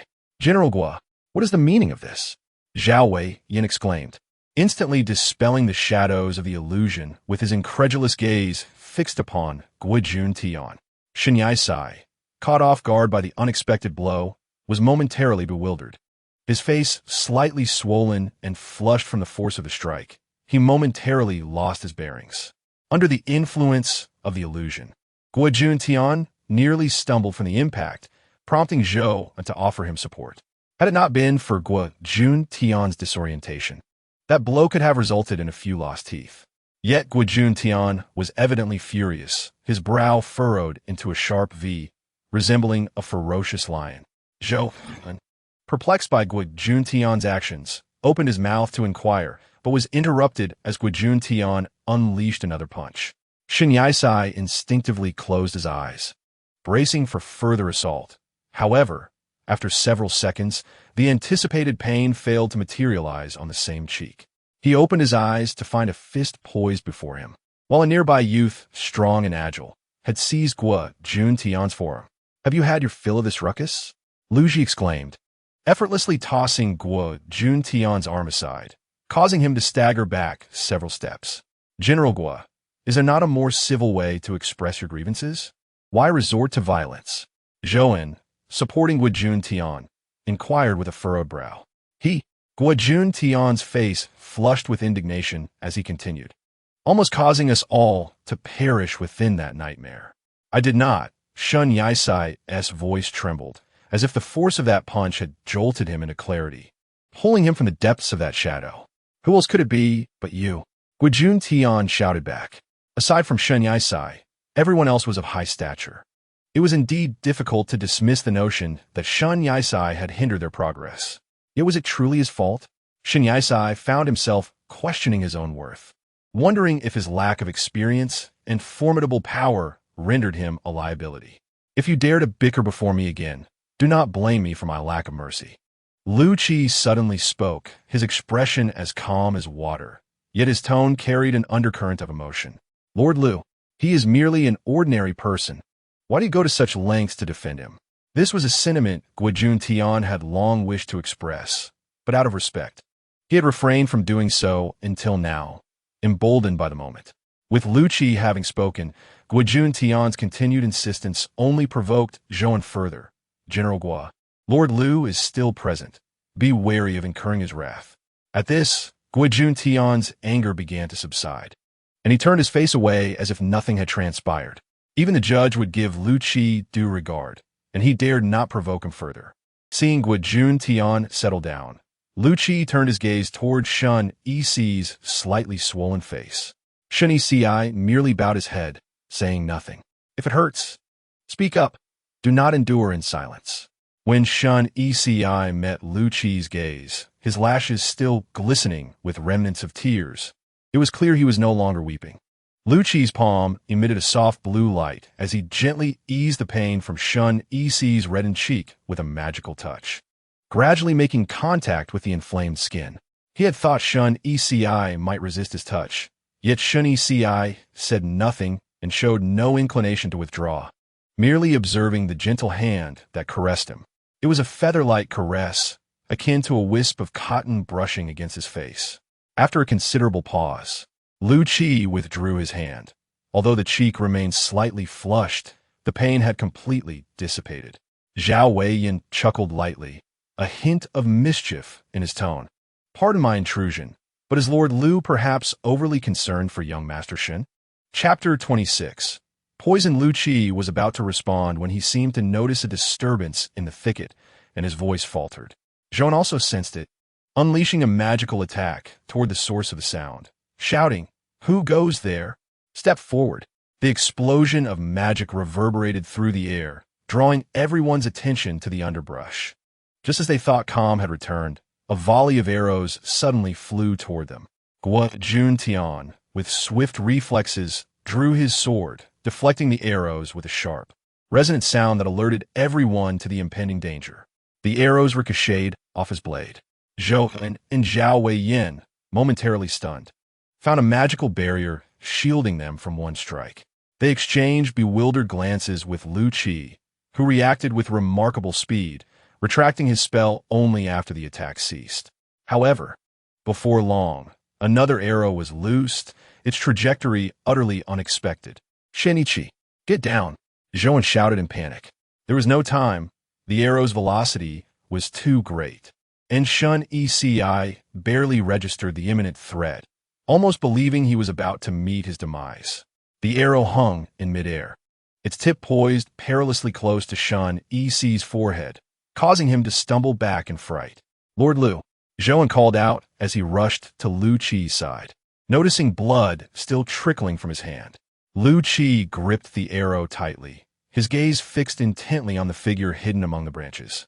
At the slightest movement, his brow furrowed, and he retaliated by sending the arrow back with a force akin to that of a drawn bowstring, even more powerful than before. The arrow flew with twice the speed, leaving the assailant no time to evade, and they fell from the tree. The blood from Lu Ji's palm continued to flow, dripping onto the ground with each heartbeat. "My lord, I shall attend to your wounds immediately." Zhou thought to cast a spell, but Lu Ji halted him. "No need. Pursue the culprit and ensure he does not escape." "Understood." Zhou reluctantly complied and dashed into the thicket. Zhao Weiyan clapped his hands in approval. "Well done, Lord Lu. Your reflexes are commendable." Just as Lu Ji contemplated a response, his arm was lifted by Shun Yi, who gazed at his injury with concern. Although Lu Ji had deflected the arrow, it had still inflicted a long but shallow cut on his palm. "Are you all right?" Shun Yi inquired, worry etched on his face. "It's merely a scratch. It's of no consequence," Lu Ji replied coldly, withdrawing his hand. "A scratch? Yet you bleed so profusely." Shun Yi struggled to find the right words, realizing that had he not intercepted the arrow, it would have struck him instead, and Lu Ji, though injured, had saved his life. "Thank you," Shun Yi murmured, feeling a pang of guilt for Lu Ji's injury being a consequence of his own actions. Lu Ji remained indifferent, focusing his attention on Zhou. Upon entering the thicket, Zhou found that the assailant had vanished, seemingly having fled, though his arrow wound would hinder his escape. "My lord, the perpetrator has escaped," Zhou called back. Lu Ji responded tersely, "Pursue." Could he be the murderer in this case? Zhao Weiyan questioned. Guojun Tian sheathed his sword and followed Zhou, and, remarking, "We shall know once we capture him." Consequently, the two pursued, and Zhao Weiyan, fearing for their safety, followed suit. As Lu Ji prepared to move forward, he was obstructed by Shun Yi. I need to speak with you. Shin Yisai asserted. I require a justification. A justification? Lu Ji appeared perplexed, raising an eyebrow as if to convey his lack of understanding. Shin Yisai continued. I have long wished to ask you this. While I was asleep this morning, did you tamper with my bracelet? Is it of great significance? Lu Ji replied, his expression impassive. Indeed, Shin Yisai answered without hesitation. Lu Ji crossed his arms, looking down at him from a height. After a moment, he responded, I merely feared you might become lost in the fog of illusions. So, you discern my situation through the bracelet? What exactly is its purpose? Shin Yisai pondered. Yet, it was fortunate that Lu Ji had left a contingency. Otherwise, he would have met a dire fate. However, he slowly realized that whenever he faced imminent death, it was always Lu Ji who came to his rescue. Finally, Shin Yisai voiced the question that had long plagued him. Why do you treat me with such kindness?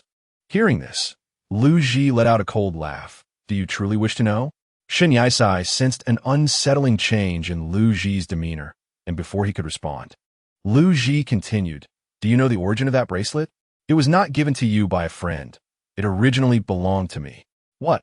Shin Yisai exclaimed, his eyes widening in astonishment as he looked at Lu Ji. Do not presume that my leniency grants you the freedom to act recklessly. A single word from me could condemn you. Lu Ji spoke with increasing urgency, his emotions rising. Lu Qi, why do you gaze incredulously at the person before you? And what is the cause of your sudden outburst? Lu Qi, I have been observing you all along. It is because you bear it. Shin Yisai instinctively glanced at the bracelet on his wrist. Was this Lu Qi's? Qingming. Hence, I forbid you to die. You must live for me. Are you unwell? Shin Yisai could hardly believe Lu Qi would utter such words. What was so special about this bracelet he wore? Whether it was triggered by Shin Yisai's words or the pain surging within him, his chest felt tight, his head dizzy, and his vision began to blur. He shook his head, seemingly attempting to regain composure, but soon lost all sensation, darkness enveloping him as he fainted. Lu Qi, Shin Yisai swiftly caught him, preventing him from crashing to the ground, calling out his name. Yet Lu Qi remained unresponsive. Shin Yisai contemplated how to adjust his posture when, out of the corner of his eye, he noticed the wound on Lu Qi's hand oozing black blood. Poison arrow. Lu Qi, wake up. Shin Yisai shook his body. But Lu Qi continued to be unconscious, showing no signs of reaction. What to do? Zhouan was absent. Must I brave the fog of illusion once more with Lu Qi? System. There are alternative methods to escape. The system's sudden reminder instilled a sense of hope in Shin Yisai. What method? He waited 3 or 4 seconds, yet no response came from the system, prompting him to urge, hey, don't you dare die. What method is it? For reasons unknown, the system seemed to have gone silent, unresponsive, at such a critical moment. This was truly frustrating. In this dire situation, he could only resort to healing Lu Qi with magic. Just as he prepared to cast his spell, he was interrupted by a feeble voice. The poison requires an antidote, not mere treatment. Lu Qi's words trailed off, seemingly devoid of strength to continue. The poison was spreading every moment, and if this continued, there could be a risk to his life. Shin Yisai wished to say more, but Lu Qi interrupted him once more, as if gathering all his strength to speak. Since Junying has appeared on your hand, you have become its master. What is Junying? Shin Yisai, not lacking in intelligence, quickly deduced it must pertain to the bracelet. Lu Qi, hold on. Shin Yisai reassured him, glancing at the bracelet and saying, Junying, quickly save him. He was perceptive enough to understand Lu Qi's implication to use the bracelet. Though unsure how to call upon it, the bracelet swiftly obeyed his command. Detaching from his wrist, it transformed into a sharp long sword, elegantly engraved on the hilt, with a green jade pendant adorning the top. Overall, this longsword was among the finest of all weapons. Sword control? How does one control a sword with a person? Shin Yisai was momentarily at a loss, but then Junying, as if possessing a life of its own, spiraled rapidly around the two of them, moving so swiftly that the physical form became indistinct, ultimately coalescing into a vortex. And they vanished. In the blink of an eye, Shin Yisai and Lu Qi found themselves before a grand hall, a place Shin Yisai had never visited, feeling utterly foreign. Yet there lingered a hint of familiarity. As Junying transformed once again into a bracelet, it quietly returned to Shun Yaisai's wrist. He recalled that the text mentioned this was the grand hall of a city lord, whose expertise lay in healing and detoxification. Indeed, Junying had found the right place. This was the domain of the lord of the imperial physician city, who at that moment was playing with a crystal orb. Upon gazing into its depths, he let out a deep sigh. Before long, a sentry rushed into the hall to inform the lord. Reporting to the lord, a person seeks an audience, and Lord Lu from the Forbidden City's prison has also arrived, though it seems he is not in good condition. The lord of the imperial physician city appeared to be fully aware of the situation, showing no surprise as he waved his hand, saying, "Let them enter." Yes. The sentry promptly retreated. Moments later, Shun Yaisai supported Lu Tan into the grand hall to meet the lord of the imperial physician city. The lord stowed away the crystal orb, glanced at the unconscious Lu Tan, and then at Shun Yaisai. His expression was somewhat nuanced. "Are you a friend of Lord Lu?" Without hesitation, Shun Yaisai nodded in affirmation, adding, "Please, Lord, save him." Shun Yaisai had anticipated that the lord might refuse, but to his astonishment, the response was favorable. "Bring him to my chamber. I shall treat him." Was this lord truly so accommodating? Seizing the opportunity, Shun Yaisai complied with the lord's directions. Eventually, Lu Tan lay on the bed as the lord examined his pulse, while Shun Yaisai stood anxiously by. After a long while, the lord concluded, "The poison is quite potent. It is not too late. Is there hope for recovery?" Shun Yaisai asked urgently. The lord replied, "Yes, but the odds are slim." A weight lifted from Shun Yaisai's heart. At least there was a chance. However, the lord added, "Lord Lu is currently unable to move freely. He must rest here for some time." Shun Yaisai nodded, saying, "Then I shall visit him another day." The lord countered, "It is best not to come. Lord Lu requires rest and should not be disturbed by outsiders." Shun Yaisai hesitated but ultimately acquiesced. With that, the lord began to treat Lu Tan with his magic, and Shun Yaisai remained silent, fearing to intrude. Unexpectedly, the lord spoke softly as he worked, "I am Xiao Mingquan. Your relationship with Lord Lu must be quite special." "What leads you to say that?" Shun Yaisai replied softly. Xiao Mingquan's lips curled into a slight smile as he remarked, "The fact that Lord Lu entrusted Junying to you indicates that he holds you in high regard." At this, Shun Yaisai scrutinized the bracelet and inquired, "Is its name Junying? Does it possess any unique qualities?" Xiao Mingquan patiently responded, "Have you not witnessed its power? How did this lord know so much?" He continued, "Junying was crafted by Lord Lu himself, requiring considerable effort. However, when he first completed Junying, he nearly lost control, his eyes turning red, embodying a merciless beast. It was surprising to learn that Lu Tan had such an experience long ago. It sounded quite dreadful. How do you know so much about his affairs?" Shun Yaisai asked, perplexed. Xiao Mingquan smiled, "Because it was my father who saved him, suppressing the power within him.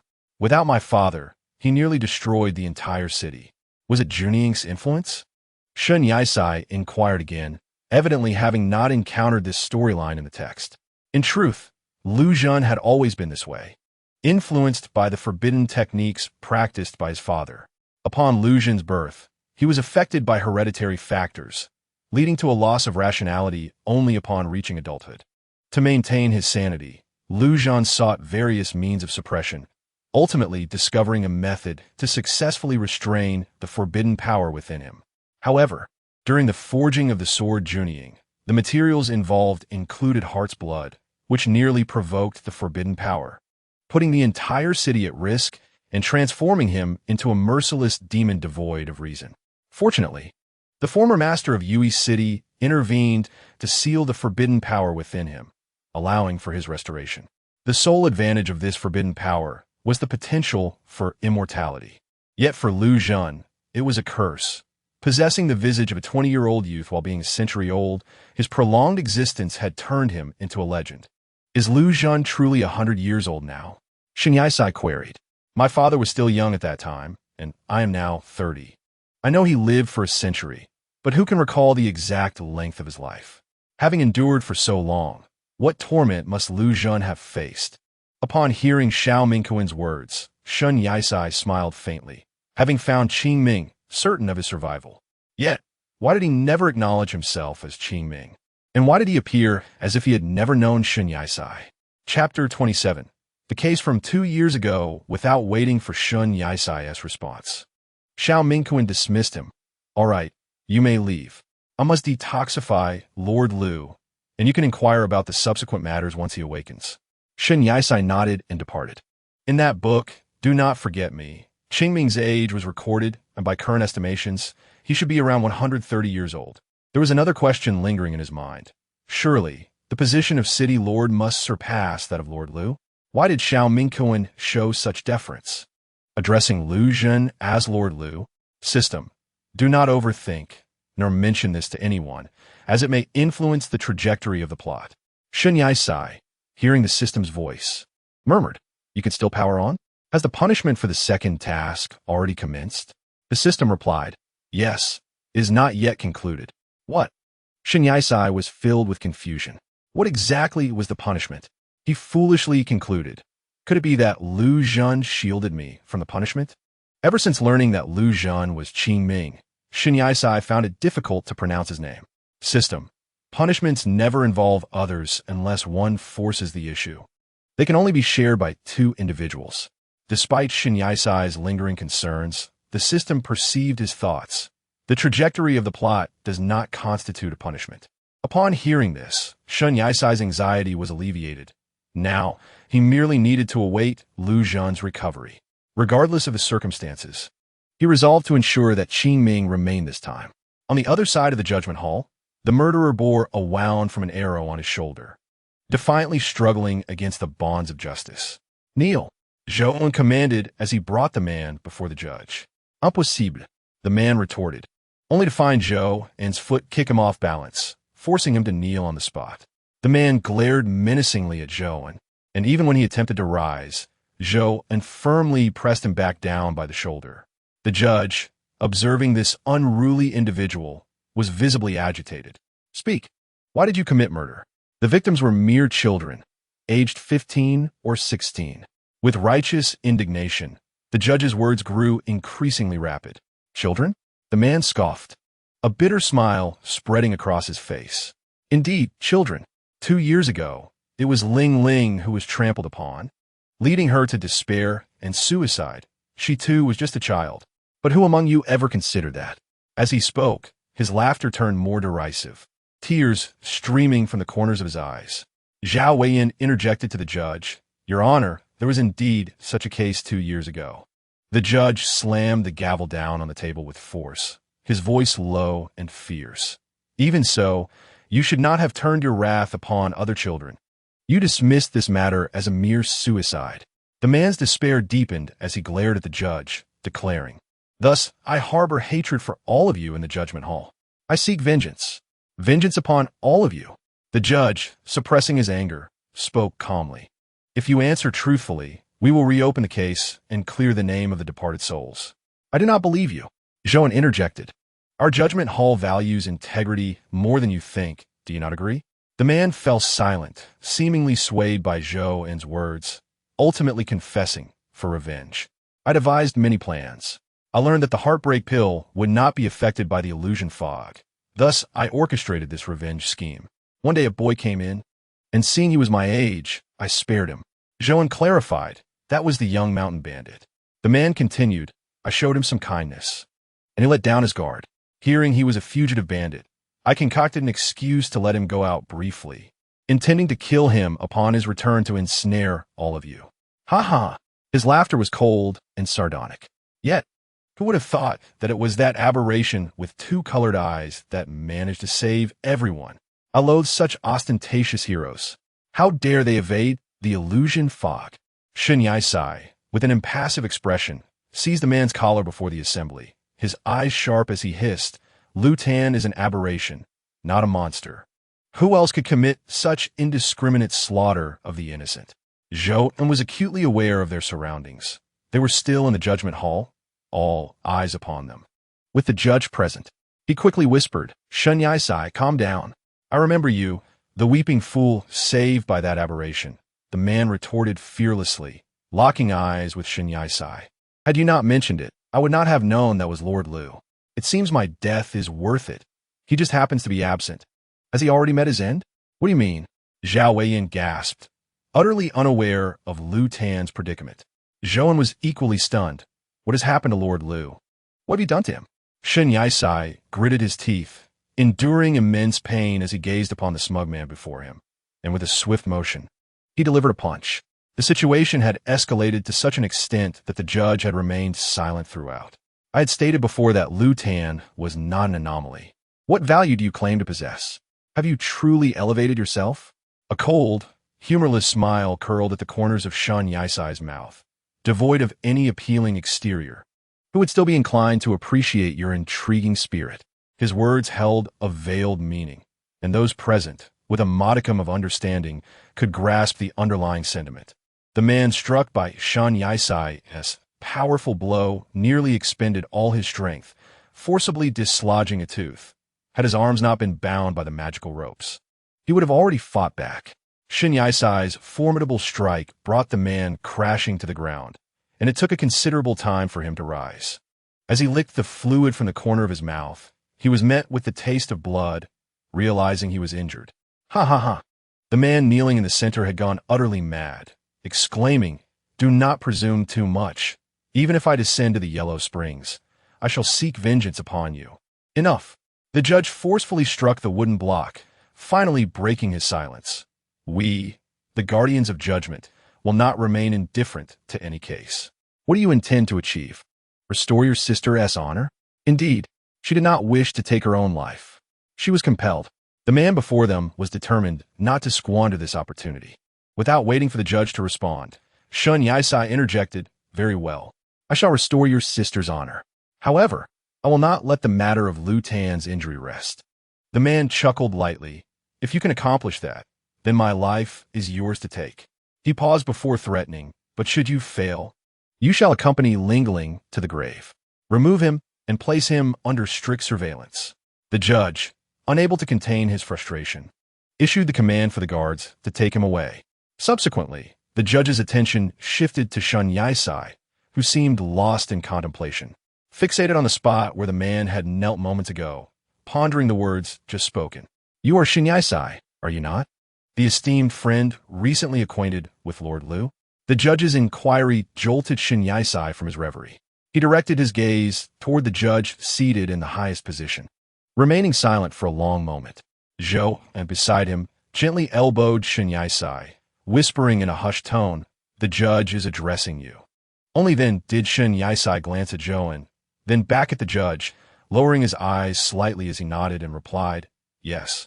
The judge continued to probe. "Why has Lord Liu not arrived today? Is it truly as that man insinuated?" The term Yellow Springs seemed ill-suited for Liu Tan. "No, c'est naïve. He sustained some injuries in the illusory Mirror Forest and is currently recuperating under the care of the city lord, Xiao Ziyu." Directly naming Xiao Mingquan, the city lord, felt somewhat inappropriate, and Shin Yai-sai had yet to acclimate to the customs here. Upon hearing this, the judge fell silent for a moment, and Zhao Weiyan and Zhou and both exhaled in relief. However, the pressing question remained. How had they arrived there? No one inquired. Then let Lord Liu rest for a few days. As for the case from 2 years ago, the judge had not finished speaking when Shin Yai-sai interjected. "I will take charge of that." Hearing this, the judge nodded and instructed Zhou and please recount the case from 2 years ago to him. Understood. Zhou took 2 steps forward and recounted. 2 years prior, a little girl named Yang Lingling took her own life at home, the weapon being a short knife, which was embedded in her chest, resulting in her immediate demise. The man seeking vengeance for Lingling was her adopted brother, with no blood relation. The investigation confirmed it was a suicide, and we did not pursue the case any further. Shin Yai-sai inquired, perplexed. "Why would you abandon the case without confirming the cause?" Zhou then replied, "At that time, there were too many cases to handle, and after establishing the cause of death, we ceased our involvement in this matter." The judge understood well. Ever since Lord Liu arrived, the workload had indeed lightened considerably. Shin Yai-sai seemed to know something about this narrative at the story's outset. The officer had secluded himself for a month, resulting in a 2-year absence from the outside world, during which he had slumbered for an extended period.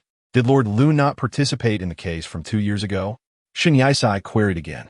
Zhou responded, no. Lord Lu was in a deep trance during his meditation, and I was the one managing his affairs. Thus, upon his awakening, Lord Lu was inundated with tasks. Having not slept for several days, but eventually found some respite.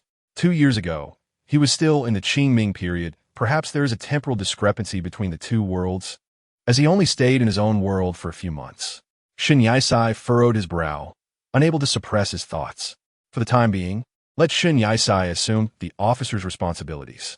The judge stated, with Lord Lu absent for a few days, Shin Yisai will take charge of this case. And Zhou, and you are to assist him in the investigation without error.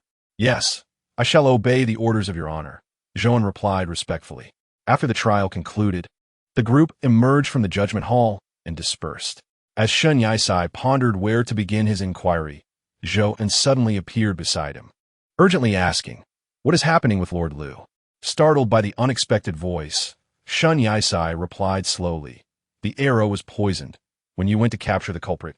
The poison took effect. Juning led us to seek the help of the imperial physician, the city lord. I see, Zhou unremarked. The imperial physician, the apothecary king, is a close friend of Lord Lu. He will surely assist in his time of need. After a moment's pause, he added, by the way, you mentioned that Juning brought you there? Wasn't Juning lost? Shin Yisai did not conceal the truth. He raised his hand to show Zhou on the wrist bracelet, silently implying, it has always been with me. Always with you? Zhou gazed at the bracelet, refraining from curiosity to touch it, and continued, is this Juning? How is it? This was when Zhou learned that Juning could indeed take on a corporeal form. Previously, when Lord Lu did not wear a sword, it was thought he merely disliked it. Now it dawned on him that he had always donned Juning in its transformed state. Shin Yisai smiled and said, it was given by your Lord Lu. The story is rather lengthy, dating back to when he was still in the Qingming period. Zhou then remarked, Lord Lu places great importance on Juning. When it went missing, he searched for quite some time, unaware it was with you. No wonder Lord Lu has been so strict with you lately. One might have thought he was courting someone. Shin Yisai chuckled. Why are you so certain this is a matter of romance? Zhou was no stranger to the concept of homosexuality. He understood its intricacies well enough to stifle a chuckle. Of course, he remarked, his feelings toward you differ from those he harbors for others. He can engage with both genders. So, do you have affections for Lord Lu? Indeed, Shin Yisai replied candidly, his face betraying no sign of embarrassment or hesitation. Upon hearing Shin Yisai's admission, Zhou pondered the myriad experiences they had shared, realizing they had indeed spent considerable time together. Are you familiar with childbearing pills? They are quite a common remedy. What do childbearing pills do? Shin Yisai inquired, a look of confusion crossing his face. Zhou's expression shifted to one of subtle awkwardness. Rather than stating it outright, he lowered his voice and explained their purpose. After absorbing the information, Shin Yisai's face flushed, and he stared incredulously at Zhou. Why does such a thing even exist? Don't ask. Lord Lu has plenty of them. Zhou chuckled heartily. Shin Yisai, still skeptical, felt his cheeks heat up like an apple. Where did he acquire them? They were left by his father. Lu Zhan was not fond of discussing his parents. In broaching the subject, left Zhou and with a twinge of guilt, so he added, it's merely hearsay. One shouldn't take it entirely to heart. He continued, these items originate from St. Luo City, a place teeming with curious and peculiar artifacts. Fascinating things, such as the mysterious fruit and orchid grass. Consuming them would lead to delightful experiences. Shin Yisai was reluctant to delve further into Zhou's discourse, feeling increasingly uncomfortable, and thus redirected the conversation. Let's focus on the case from 2 years ago instead. Let's refrain from discussing these trivialities. Very well, Zhou laughed, seemingly aware of Shin Yisai's embarrassment, and acquiesced. Chapter 28. Investigation. During this time, Shin Yisai would often stay at the Lu Pavilion, occasionally engaging in light banter with Meng Xiaoxi. Though only in her teens, Meng Xiaoxi had a knack for cooking and relished experimenting with diverse dishes. Upon returning, Shin Yisai encountered Meng Xiaoxi, who was carrying a tray and placed a bowl of soup upon the table. With a cheerful smile, She addressed him, Brother Yaisai. Would you care for a bowl of nourishing soup? In response, Shin Yaisai couldn't suppress a laugh. Nourishing soup? Do I look that frail? Where do you think I need fortifying? Without hesitation, Ming Xiaoxi nodded. Of course you do. Hence you must partake. Shin Yaisai was momentarily at a loss for words. Resigned. He sat at the table, took a spoonful, and grimaced. After a moment, he forced a smile, declaring, "This soup is quite bitter." "What medicinal ingredients did you add?" "Bitterness is to be expected," she replied. Counting on her fingers, I included ginseng, white peony, licorice, and cinnamon. Realizing she had lost track, Meng Xiaoxi exclaimed, "Oh dear. This is the 9 complete nourishing soup, but it lacks one ingredient." Shin Yaisai couldn't help but chuckle. The bitterness was indeed overwhelming, making it difficult to swallow. Unbeknownst to them, Meng Xiaoxi suddenly recognized that Lu Zhen had not yet returned home. "Where's my brother? Why didn't he come back with you today?" "Your brother has been staying overnight at the Imperial Physician City these past few days and won't be returning for now." As he gazed at the bowl of nourishing soup, he added with a smile, "This 10 complete nourishing soup could be made for your brother. He is in dire need of such restorative remedies." Meng Xiaoxi's eyes sparkled with renewed hope as she declared, "This time, I shall complete 10 items. My brother will surely adore this soup." Shin Yaisai nodded with a smile. The two engaged in conversation for an extended period, retiring to rest only late into the night. Although young, Meng Xiaoxi was remarkably engaging. Her rapport with Shin Yaisai surpassed the years she spent conversing with Lu Tan. Meng Xiaoxi and Lu Tan were not born of the same mother, yet they shared the same father. Meng Xiaoxi took her mother's surname, embodying a naive and innocent disposition, often possessing a strong sense of justice akin to her mother. Conversely, Lu Tan's character was more complex, not wholly inheriting traits from either parent. His father's past transgressions haunted him, leaving him unable to forgive, while the forbidden arts ruined Lu Tan's life. During his conversations with his sister, Shun Yaisai had heard tales of Lu Tan's experiences. His dual-colored irises were a consequence of the forbidden arts. He was born with crimson eyes, which isolated him from other children, leading some to label him a monster. Accustomed to solitude, he eventually discovered his ability to forge the Junying, which inadvertently triggered a backlash of forbidden power within him. After being rescued by the Imperial Physician, he managed to suppress the backlash, transforming his red eyes into one black and one red, further alienating him from others.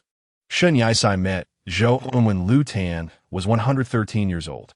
Zhou was a child Lu Tan had rescued. At that time, Zhou was only 10 and never regarded Lu Tan as an outsider or a monster, merely expressing curiosity about his dual-colored eyes. Zhou was easy to get along with, and while working together in the prison, he wholeheartedly assisted Lu Tan, resulting in a deep friendship. On the following morning, Shen Yaisai and Zhou visited the residence where Ling Ling had lived 2 years prior. Due to the tragic events that had transpired there, many believed the place to be haunted, and thus, no one dared to inhabit it. The house was thick with dust, its doors locked, appearing as if it had been abandoned for centuries rather than merely 2 years. Zhou effortlessly scaled the wall with his lightness technique, bypassing the need to enter through the door. Shen Yaisai, allow me to assist you, he called from the wall's edge. Without hesitation, Shen Yaisai employed his magic and soared directly into the courtyard. Zhou was momentarily taken aback, witnessing Shen Yaisai land safely, prompting him to leap down from the wall. "Do you also use magic?" Zhou asked, having witnessed Shen Yaisai's powers for the first time. Shen Yaisai chuckled. "Isn't this an urgent moment? Employing a bit of magic is hardly a transgression." Zhou conceded, realizing the validity of his point, and said, "All right then, where should we begin our investigation?" As they surveyed the house, they noted its rapid decline in just 2 years. The individuals who conspired against Ling Ling must have known her, Shun Yaisai speculated. Zhou replied, "We could inquire with a nearby residence." Hearing Zhou and suggestion, Shun Yaisai turned back to the wall, his expression tinged with exasperation, the corners of his mouth twitching in amusement. "So, what exactly are we here for?" he questioned. "Perhaps consider it a form of training," Zhou replied with a grin, before gracefully vaulting over the wall once more. Although Shun Yaisai was not skilled in lightness martial arts, he effortlessly traversed the obstacles using his spells. After some time, the two inquired at several residences, only to find that the inhabitants had either just moved in or had forgotten pertinent details. The surrounding area was predominantly inhabited by elderly individuals, residing in a secluded manner, with very few long-term residents. Many had relocated due to Lingling's tragic demise, and among those who remained, they managed to find only one family. I recall that Lingling had indeed mingled with a few acquaintances outside, both male and female, as she was quite amiable and naturally sociable. This was conveyed by a nearby elderly woman, who seemed to hold the most relevant clues. However, pressing further yielded no additional information. The two expressed their gratitude and departed. As they walked, Shun Yisai lamented, "Solving this case is quite challenging. All the clues seem futile." Zhou, not faring much better, remarked, "If Lord Lu were here, perhaps it would have been resolved by now." Upon hearing this, Shun Yisai became acutely aware of his companion's esteemed status and expressed a hint of disdain, saying, "You are at least referred to as Lord Zhou. How can there be such a disparity?" Zhou, clearly uncomfortable with this remark, retorted, "I am merely Lord Lu's subordinate, not suited for case solving. My position is certainly not comparable to that of Lord Zhao. I am at best an assistant." Shun Yisai, half bewildered and half understanding, nodded and commented, "Having assisted Lord Lu in solving so many cases, you must possess more experience than I do." Zhou, wide-eyed, waved his finger in front of Shun Yisai, admonishing, "I am merely aiding you in the investigation. Don't take it for granted."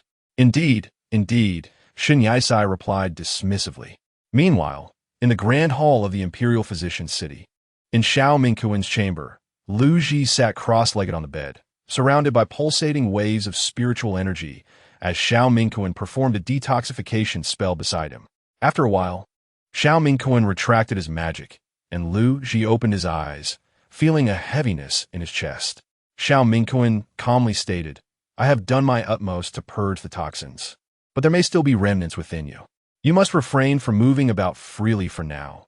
Consider this a period of closed-door cultivation." Lu Ji, sensing the whereabouts of Junying, expressed a peculiar desire. "I need to return briefly." "That is not permissible. At the very least, you must remain until tomorrow. You need to focus your energy on detoxification, otherwise, the toxins within you will be overwhelming," Xiao Mingquan insisted. Just then, Lu Ji had already descended from the bed, only to feel dizzy as his feet touched the ground, nearly collapsing. Xiao Mingquan instinctively moved to support him, but Lu Ji raised his hand to signal him to stay back. Xiao Mingquan, exasperated by Lu Ji's indomitable spirit, remarked, "I have already told you that you cannot return in your current state. How can you possibly go back without Junying's enhancement?" Before he could finish, Lu Ji interrupted, "Will I be able to return to normal by tomorrow?" Xiao Mingquan hesitated and shook his head. "I cannot say for certain, but at least until tomorrow." With a gentle sigh, Lu Ji returned to the bed, his mind flooded with a myriad of fleeting images. Ai's blushing face is rather endearing. A birthday gift? Will you forgive me for this belated birthday present? What is all this swirling around in my mind? Lu Ji felt a throbbing headache. His fists clenched tightly, one hand cradling his head, as if he were on the verge of an explosion. Xiao Mingquan noticed something amiss with Lu Tan. Just as he reached out to assess the boy's condition, he hesitated, retracting his hand as if daunted by the presence of a youth before him. Reluctantly, Xiao Mingquan inquired verbally, "My lord, what seems to be troubling you?" Who is that?" Lu Tan murmured, as the pain in his head gradually subsided, leaving him with a sense of familiarity intertwined with strangeness in the fragments of memory that surfaced. From Lu Tan's words, Xiao Mingquan seemed to glean some understanding. He asked, unhurriedly, "My lord, have you ever experienced amnesia?" "Amnesia?" Lu Tan furrowed his brow, breathing softly. "No, I believe my memories are intact. I do not feel anything is missing." Xiao Mingquan, not lacking in intellect, pondered the matter. 2 years prior, Lu Tan had vanished for a time, prompting him to question, "My lord, were you still at the Palace of Purple Forbidden 2 years ago?" "Yes," Lu Tan responded matter-of-factly. "I was in seclusion for a period, but during my meditation, I was disturbed by something unknown. When I awakened, 2 years had already passed." Xiao Mingquan chuckled lightly, half-jokingly remarking, "You truly can sleep. a slumber lasting an entire season. However, his jest did little to amuse Lu Tan, whose stony demeanor revealed little warmth. Clearing his throat, Xiao Mingquan decided to return to the matter at hand. After a brief pause, he continued, I believe the crux of the issue lies with this person named Ai. If we can locate him, perhaps he will provide the answers we seek. Lu Tan nodded in agreement, finding the notion reasonable. Xiao Mingquan smiled. You are renowned for solving cases, my lord. Finding this individual should not pose a significant challenge. Lu Tan raised his gaze to him, slowly articulating, in fact, I believe I am beginning to ascertain who Ai is. Already? Xiao Mingquan looked at Lu Tan in disbelief, his expression one of confusion. You haven't even begun the search, yet you possess an answer? Should I address you as the astute Lu Tan or the formidable lord of the city? Unable to contain his curiosity, Xiao Mingquan pressed, do enlighten me. Who is this person? Male or female? Are they betrothed? Lu Tan was about to respond, but found himself momentarily dazed by Xiao Mingquan's barrage of questions. Do not worry. I shall keep it confidential, Xiao Mingquan assured, raising 3 fingers in a solemn vow to the heavens, though such reassurances seemed unnecessary. Lu Tan, disinterested in his assurances, conveyed, You have encountered this person before. I know, it must be the individual to whom you entrusted journeying, the one you implore me to rescue, Xiao Mingquan stated, becoming animated, only to be silenced by a glance from Lu Tan. Lu Tan continued, I also recall another name, Qingming. I have heard Shun Yisai mention a friend by that name, which is also pivotal. Hence, I deduce that Ai may refer to Shun Yisai. Yet, why did Lu Tan's memories intertwine with both Shun Yisai and Qingming? What connection did these hold for him? He found himself perplexed. Xiao Mingquan, recalling the scene of Shun Yisai, seeking his aid for Lu Tan, could not help but muse. So his name is Shun Yisai. Finally, Xiao Mingquan sighed. What a pity, I had imagined it to be a beauty. To be the focus of your attention, my lord, would indeed be a rare honor. In response, Lu Tan turned his gaze toward him, a hint of mirth glimmering in his eyes. Indeed, he is quite the beauty. Chapter 29. The Whipping in the Dead of Night. The courtroom summoned Shun Yisai, as though something momentous was about to transpire.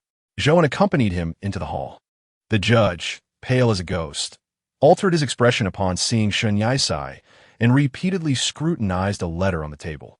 Shun Yisai, do you comprehend the grave misdeed you have committed? The judge's tone was laced with barely concealed fury. Shun Yisai, momentarily bewildered, had no time to reflect. He lowered his head and cautiously ventured, Have I offended someone? The judge let out a cold laugh. Indeed, you have offended someone. With that, his temper erupted. You have not only offended me, you have offended General Gua. You have offended everyone in the Forbidden City. Surely you are not still oblivious? As the judge's words quickened, his anger became increasingly palpable. General Gua? Shun Yisai began to piece together the puzzle regarding his conflict with Guojun Tian, which had only occurred during the incident in the illusory fog forest. He had not encountered Guojun Tian since. Zhouan bowed and inquired on Shun Yisai's behalf. May I ask, what transgression has Shun Yisai committed? Your silence is unwelcome.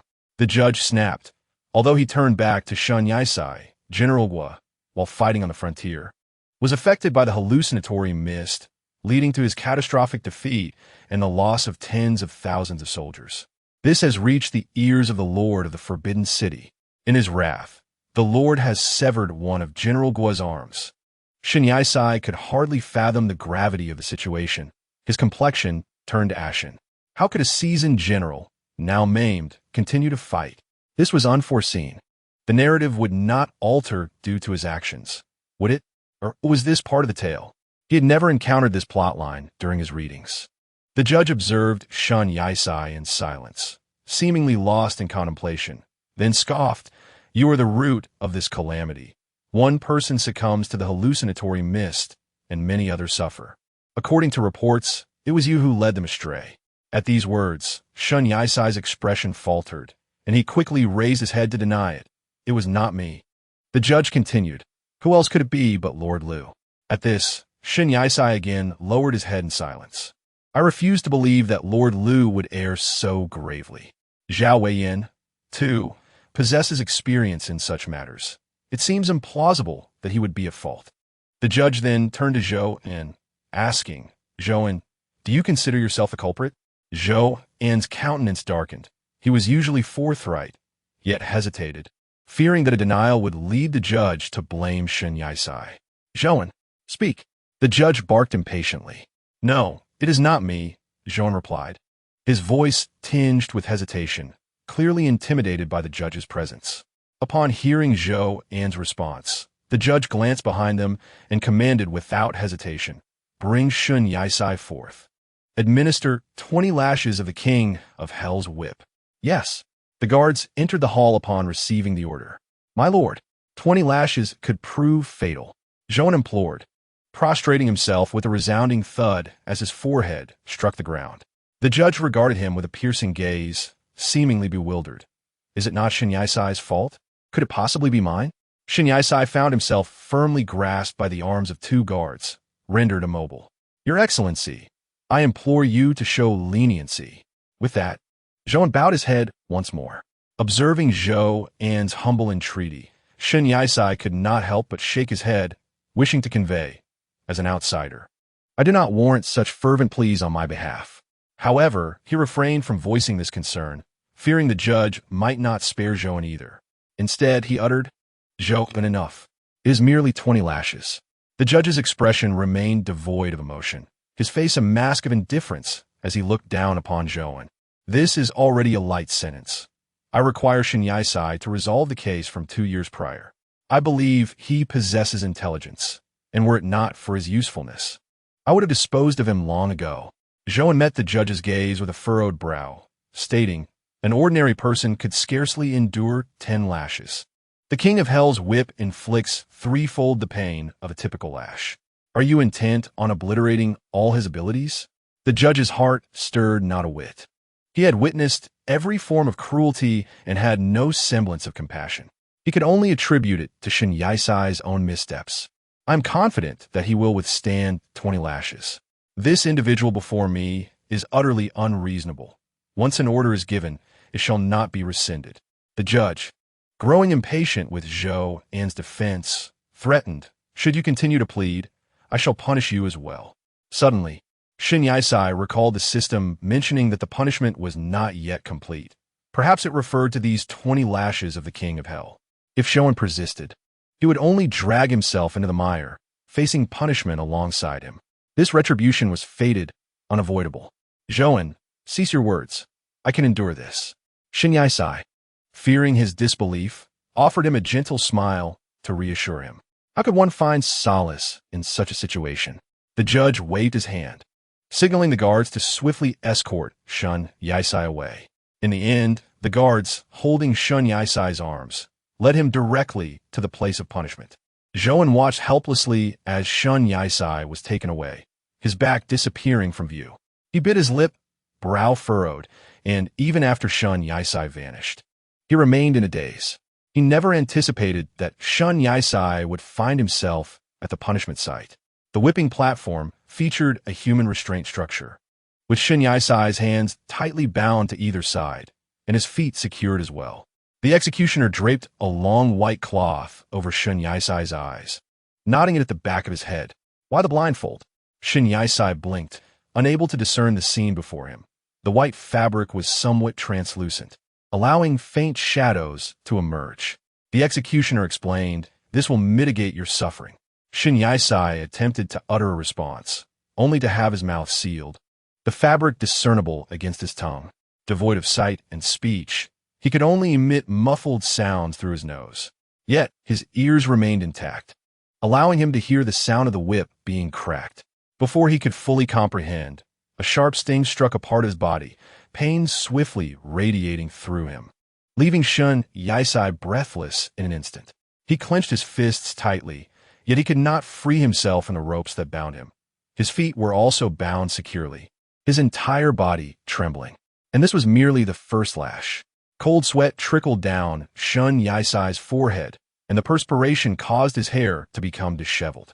He wished for a moment to gather himself, but the second lash struck him unexpectedly, leaving him without a moment to catch his breath. His fists were clenched so tightly that they were on the verge of drawing blood, a metallic scent filling his nostrils. The areas where the whip had struck burned fiercely, causing immense pain and discomfort. He could feel the wounds bleeding with each strike, each lash prompting a fresh bead of sweat to form. When Zhou emerged, he saw Shan Yisai already undergoing the punishment, the second lash, the third lash. The agony was unbearable, yet he continued to endure, the crimson blood becoming increasingly conspicuous upon his skin. Each strike from Shan Yisai was a torment to behold. Zhou longed to intervene, but no pleas would penetrate the judge's resolve. What could be done? Lord Liu. In his frantic thoughts, Zhou remembered Lu Qian. Perhaps the judge would not heed his pleas, but he held a certain respect for Lu Qian, who might yet save Shan Yisai. Zhou pressed his fingers against his temples, uttering a silent incantation, awaiting a response. Meanwhile, in the grand hall of the Imperial Physician City, Xiao Mingquan was expelling the last remnants of poison from his body. Fortunate that Lu Qian's cultivation was profound, allowing the detoxification to proceed more swiftly than anticipated. Suddenly, Lu Qian opened his eyes, his irises flickering in red and black, which caught Xiao Mingquan's attention. Focus, do not be distracted, Xiao Mingquan reminded him. However, Lu Qian shook his head calmly. Zhou would not summon me unless it were urgent.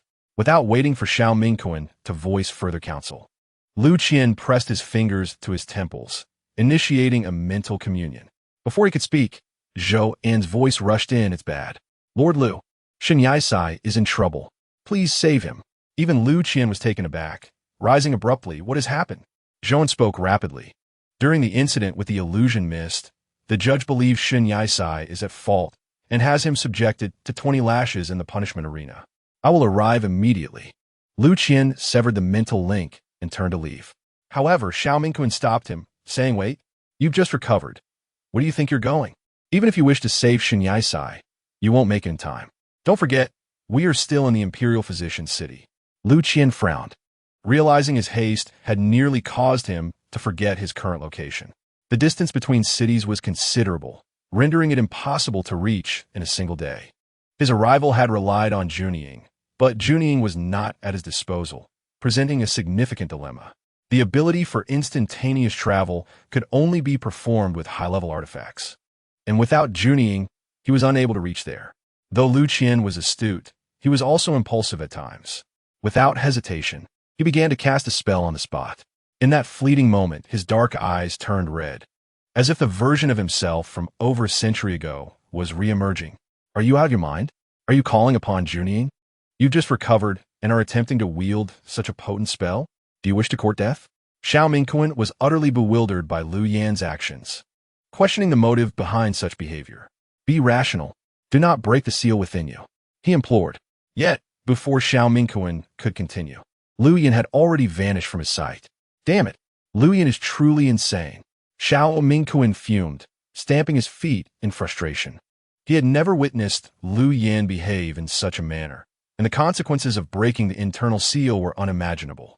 The use of immense magical power could easily provoke forbidden techniques, and once the seal was shattered, resealing it would be an insurmountable challenge.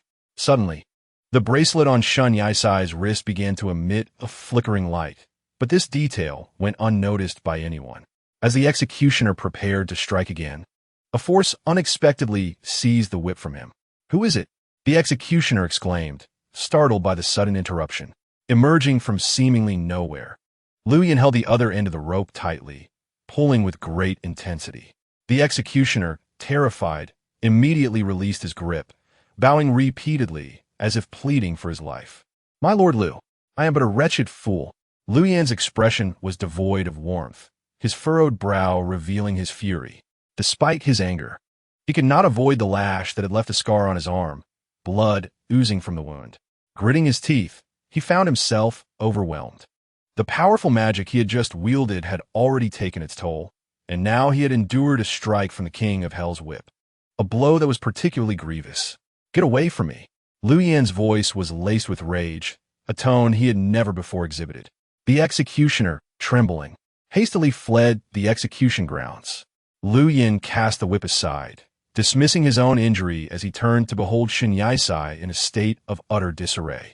The boy's body bore countless wounds, blood saturating his once white attire, his hair a tangled mess, sweat mingling with crimson, and the white cloth over his eyes stained with blood. Witnessing Shun Yaisai's condition made Lu Yan's heart constrict painfully. He felt not only the sting from his own wound, but a deeper anguish at the sight of the youth before him, a sensation unlike any he had ever experienced before. Lu Yan's fingers trembled slightly as he raised his hand to remove the white cloth covering Shun Yaisai's mouth. Shun Yaisai, having lost consciousness from excessive blood loss, suddenly awoke as he felt a significant release in his mouth.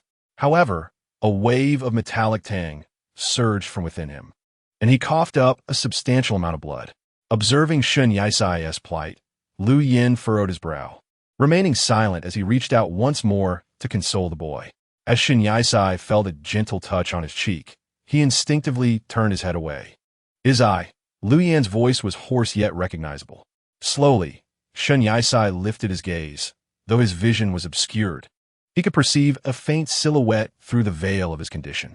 Zhouan arrived at the execution platform, witnessing Lu Yan's hand brushing against Shun Yaisai's pale face, and he hesitated to approach further.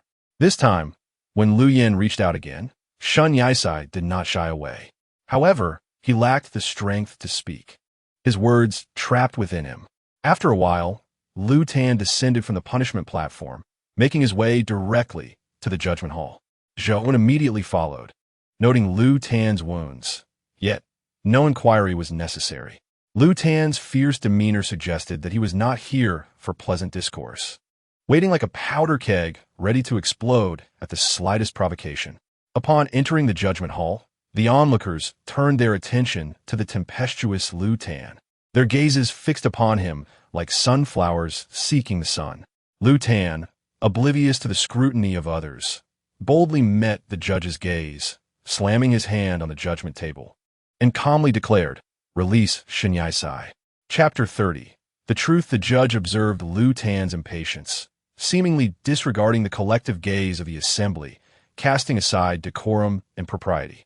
Zhouan stood nearby, witnessing Lu Tan's unprecedented reaction and demeanor, which commanded the attention of all present.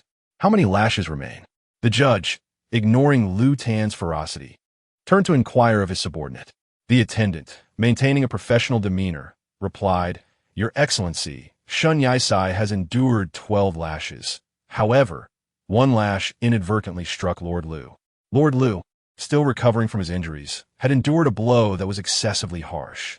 It is said that the King of Hell's lashes, the first prohibits the law, the second enforces ruin, and the third seizes the soul.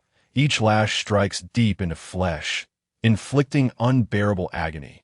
Several officials whispered among themselves, particularly regarding the unusual Lu Tan, their perspectives shifting. Upon hearing this, the judge scrutinized Lu Tan, noting the absence of visible wounds.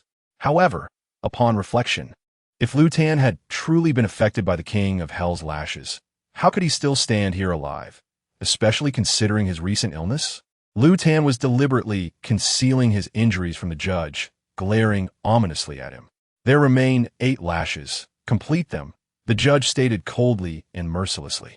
Zhouan was taken aback by these words, and Lu Tan was far from indifferent. His crimson eyes grew even more vibrant, and he opened his palm, summoning blue flames that flickered into existence. At that moment, someone could no longer contain themselves and cried out, "Lord Lu, you must not." Fear enveloped the assembly. Was this still the Lu Tan they knew? Zhouan sensed something was amiss. He intended to intervene, but was momentarily frozen by the sight of Lu Tan's red eyes. The once calm depths of his dark gaze now vanished. "Dare to touch him, and I shall reduce this place to ashes." Lu Tan's voice was laced with a menacing force, domineering, forthright, yet eerily calm. The attendees dared not move, trembling in their stillness. Though the judge maintained a stoic expression, his inner resolve began to waver. What had caused this courtroom to fall into such a profound silence? It was unexpected that Lu Tan, recently convalescing, could wield such formidable magic and endure a lash from the King of Hell, yet remain standing. Was this the behavior of a normal person? Clearly, he was no mere mortal, but a creature of otherworldly power. The judge, striving to maintain his composure, retorted Shun Yisai, merely erred and is being punished. This is a reasonable course of action. Lu Tan, do not forget your own station. This is the judgment hall, not a place for your recklessness. Upon hearing these words, Lu Tan retracted his spell, yet his crimson eyes remained unyielding. For a fleeting moment, it felt as though a bucket of cold water had been poured over him, extinguishing the fire that burned within. The collective anxiety that gripped everyone began to dissipate, granting them a semblance of liberation and tranquility. What had just transpired? Lu Tan shook his head, striving to clear his mind, belatedly realizing that some seal within him had loosened. The matter of the hallucinatory mist was not his doing. Furrowing his brow, Lu Tan resolutely declared, "Rumors are unreliable. Thus, I shall employ the king of Hell's Whip. The judge possesses no evidence and abuses his authority. Guilty is charged." Heavens! Zhouan regarded Lu Tan with newfound respect. Lu Tan, merely an executor, had the audacity to accuse someone of a higher rank than his own. Even a eunuch would not dare to proclaim the emperor guilty. Was Lu Tan not out of his mind? The judge was intrigued. He had heard that even the lord of the Forbidden City treated Lu Tan with deference. What sort of individual was he? His cultivation was profound, and his magical prowess formidable. Yet that could not justify threatening a superior. Evidence? Does Lord Lu have any to present? Or do you wish to admit your own fault? The judge scrutinized Lu Tan's gaze, challenging him to substantiate his claims. "I have no evidence," Lu Tan suddenly replied, "but I do have a witness." What? The judge was rendered speechless. Not just he, but several others present were taken aback. "Zhouan, fetch Zhao Wei in," Lu Tan commanded, casting a glare at the judge while addressing Zhouan. Yes. Zhouan promptly rushed out upon receiving the order. The judge, seeing the presence of a witness to exonerate Shun Yisai, found it unnecessary to proceed with punishment. He waved his hand, signaling to a nearby attendant, "Release Shun Yisai." The attendant was about to comply when Lu Tan interjected, "I will do it.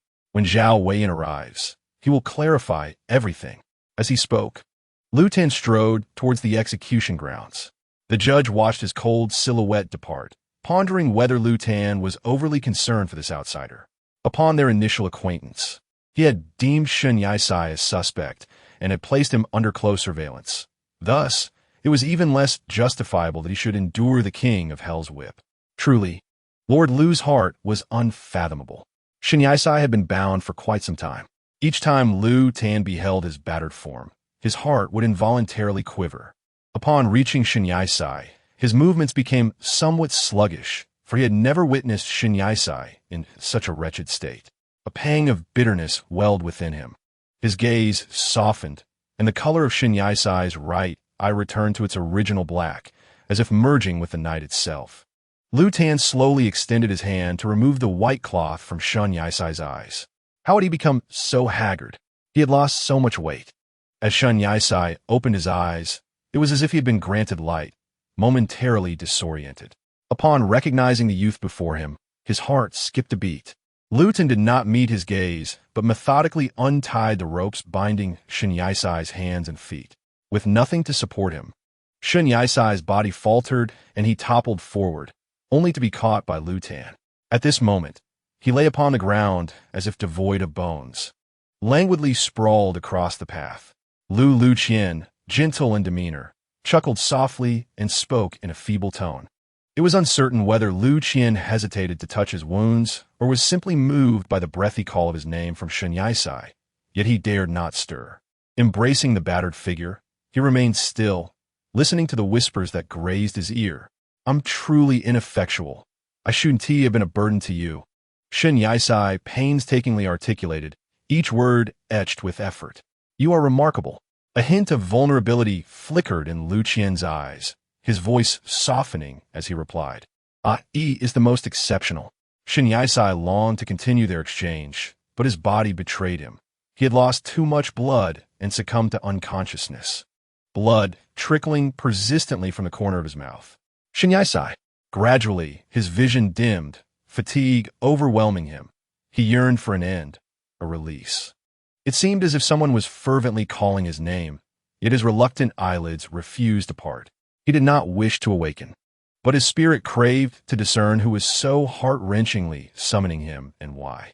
No, he did not wish to drift into an eternal slumber. There were myriad truths he yearned to uncover. The case of Ling Ling from 2 years past, the mastermind behind the Mirror Forest, and why Lu Qian would not acknowledge his true self, masquerading as someone unfamiliar. And what those eyes? Gradually, his sight regained clarity as Shun Yisai opened his eyes, wearily scanning his surroundings.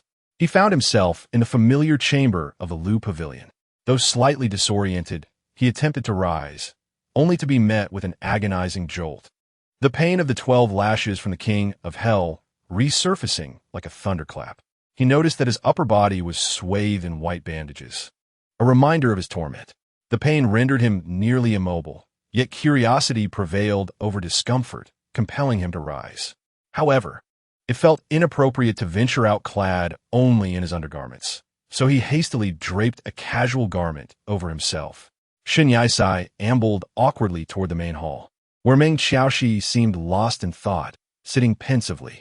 Upon noticing Shun Yisai's approach, Meng Xiaoxi instantly regained his composure, a smile brightening his face. "Yisai Gij, you're awake. How long have I been asleep?" Shin Yisai recalled that day had been night, the sky now visible through the window, a canvas of white. "You've been asleep for a week." Meng Xiaoxi lifted his gaze to meet Shin Yisai's, concern evident in his eyes. "Such a long time?" Shin Yisai surveyed the room, realizing only they were present. "Where is your brother?" "My brother, he..." Meng Xiaoxi faltered, lowering his head, unable to meet Shin Yisai's gaze. At that moment, Zhouan appeared unexpectedly, clarifying, "Lord Lu is currently undergoing treatment." "Treatment? What has happened to him?" Shin Yisai furrowed his brow as he regarded Zhouan, recollecting the events that had transpired. Zhouan elucidated, "A week prior, Lord Lu brought you back to the Lu Pavilion, not only startling Lord Lu but also alarming Xiao Shi. While the physician tended to your injuries, your wounds proved exceedingly difficult to heal. Nonetheless, every effort was made to save you. Subsequently, Lord Lu contacted the royal physician, Yao Wang, who journeyed tirelessly for an entire day and night to assist you. For 2 consecutive days, neither Lord Lu nor Yao Wang could close their eyes, solely due to their concern for your well-being. It is regrettable that Lu Tan was so adept at concealing his wounds, tormenting himself with worry, leading to further infection.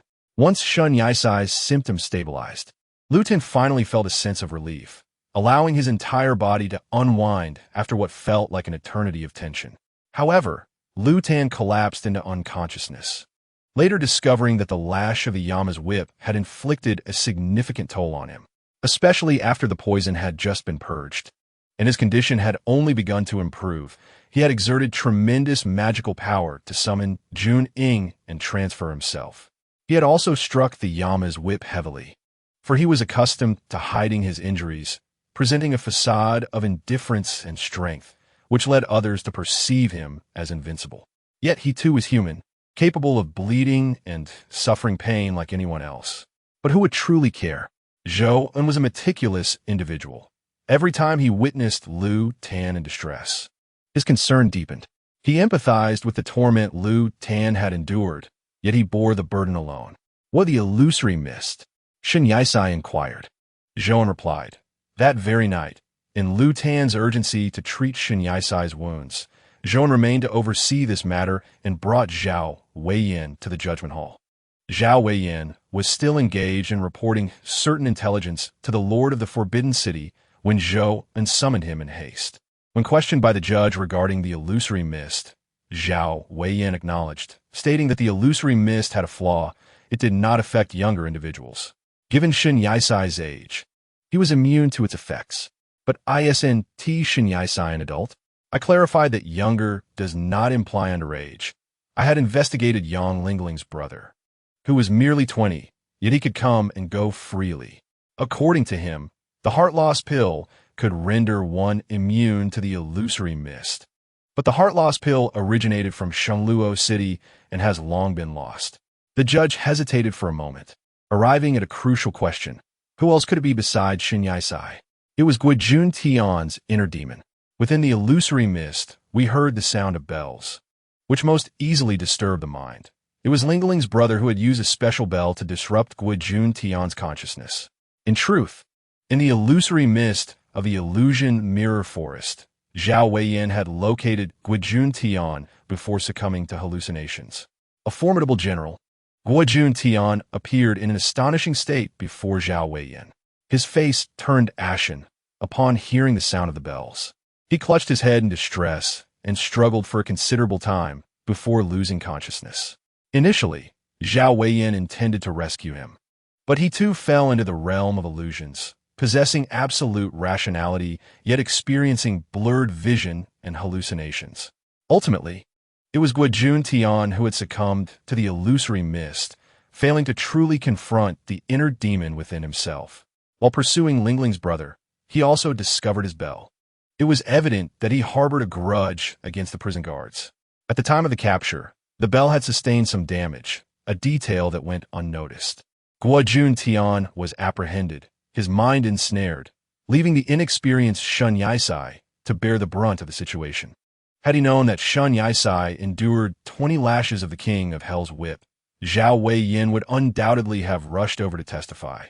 Even at the cost of his life, Liu Yin could not have been oblivious to the truth. However, Zhao Weiyan was the sole witness to Guojun Tian falling victim to the hallucinogenic mist trap, which had awakened his inner demons and cost him an arm, a fitting punishment for his transgressions.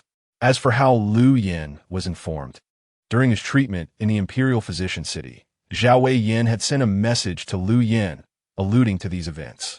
Initially, there was skepticism, but subsequent investigations led to the truth. Chapter 31.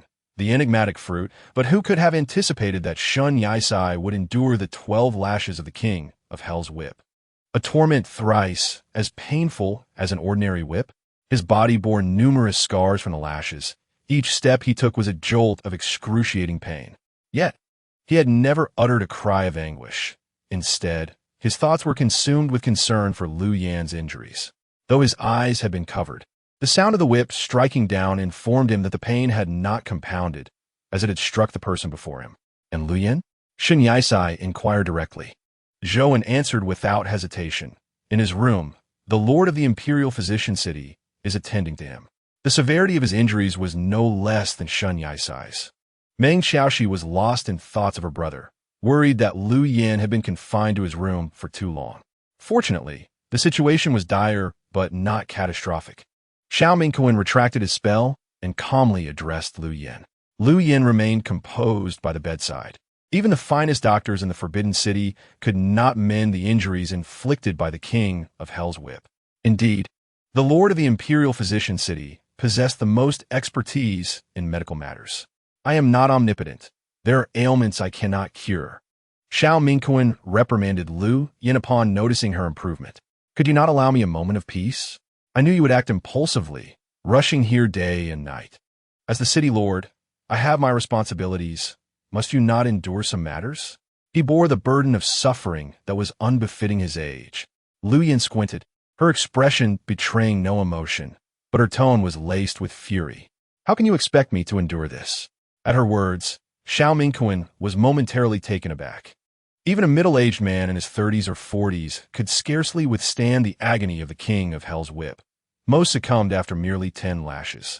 It was said that the king of Hell's whip was a superior instrument of torture, with the first 10 leading to imprisonment, the second 10 resulting in physical incapacitation, and the third 10 claiming souls, a device notorious throughout the city, having sent many to meet their doom.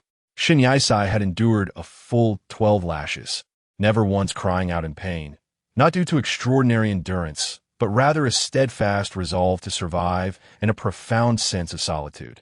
Perhaps it was his experience of suffering that allowed Liu Yan to see reflections of her former self within him. Xiao Mingquan ultimately let out a sigh, seemingly acquiescing to the situation. However, he surmised that Shun Yaisai must have awakened by now and was waiting at the door. After a brief moment, Xiao Mingquan remarked, "The seal within you has loosened, and I have assisted in stabilizing it. Just be more cautious next time. Go find Shun Yaisai and converse with him earnestly." Although the two had not met for quite some time, their previous encounter had been steeped in brutality and bloodshed. Nonetheless, Lu Zhan did not seem particularly eager to see Shen Yisai. He remained utterly still. Xiao Mingquan, somewhat perplexed, understood his thoughts well and said, "You are hesitant to face him, aren't you?" Lu Zhan remained silent, seemingly conceding to the implication. "I meant to say, Lord Lu." Xiao Mingquan paused before continuing. "City Lord Lu, speaking in your capacity as City Lord, do you harbor feelings for Shen Yisai that you ought not to?" "Absolutely not," Lu Zhan immediately denied, without a hint of hesitation. Xiao Mingquan raised an eyebrow, taken aback by Lu Zhan's swift rejection, and inquired, "Then why do you care for him so?" Lu Zhan replied candidly, "I care for him, but it is merely because Junying has chosen him." Upon hearing this, Xiao Mingquan nodded, albeit with skepticism. While it is true that Junying can have two masters, it ultimately obeys its true master and selects a deputy. Have you ever pondered why Junying chose him? Lu Zhan was at a loss. No, he should say he had forgotten.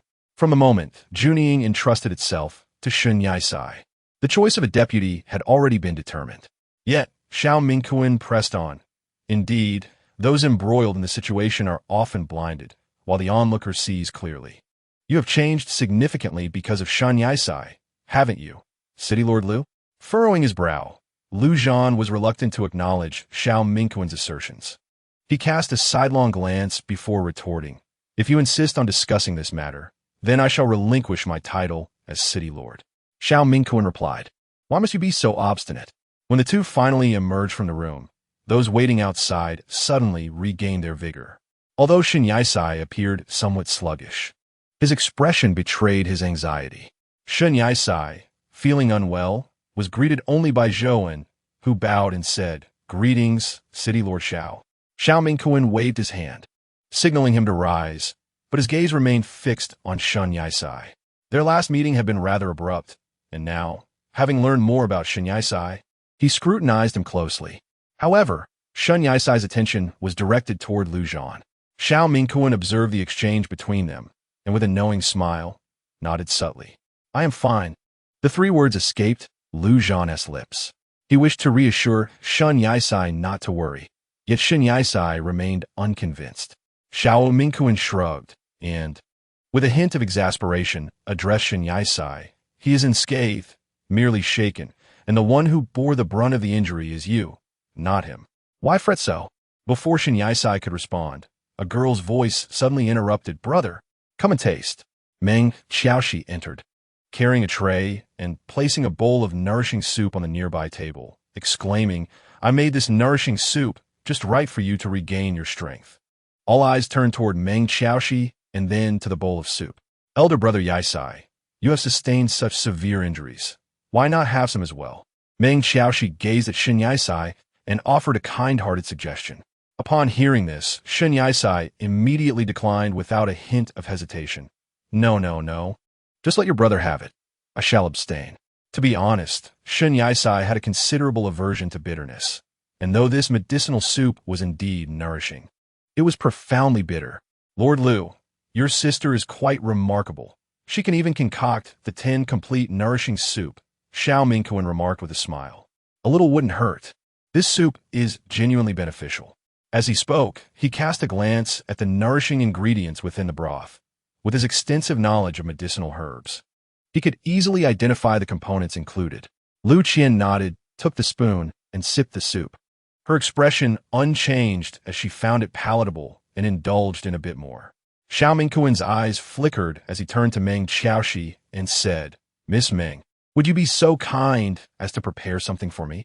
I have been attending to these two and have not eaten in quite some time." Meng Xiaoxi nodded earnestly, responding, "Certainly, Uncle Xiao."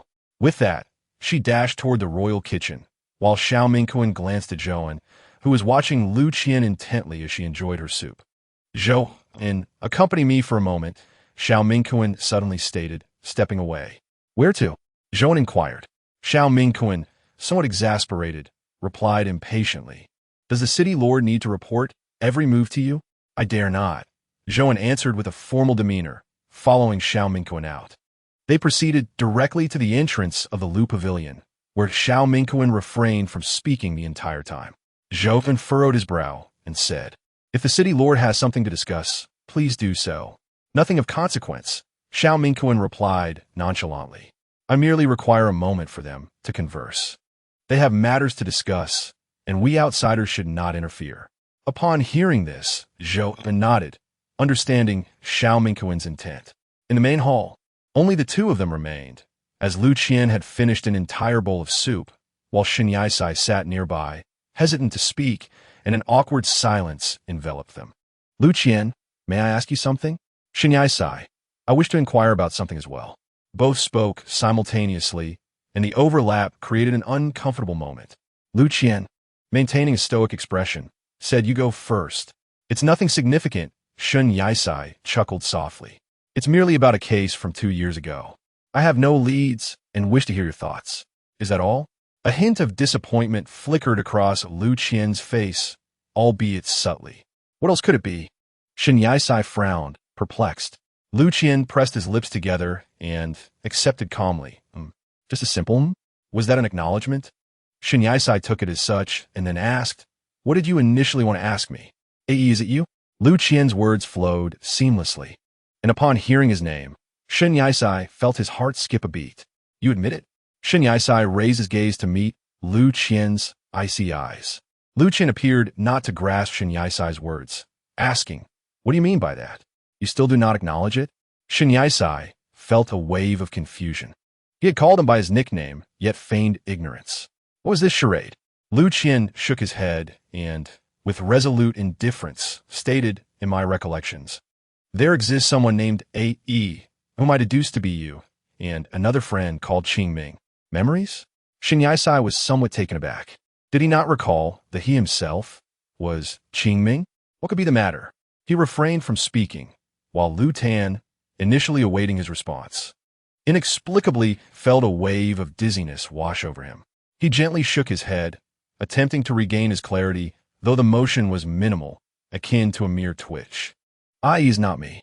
Such a declaration was made with unwavering certainty by Shen Yisai. Since he no longer recognized himself, there seemed little purpose in continuing down this path.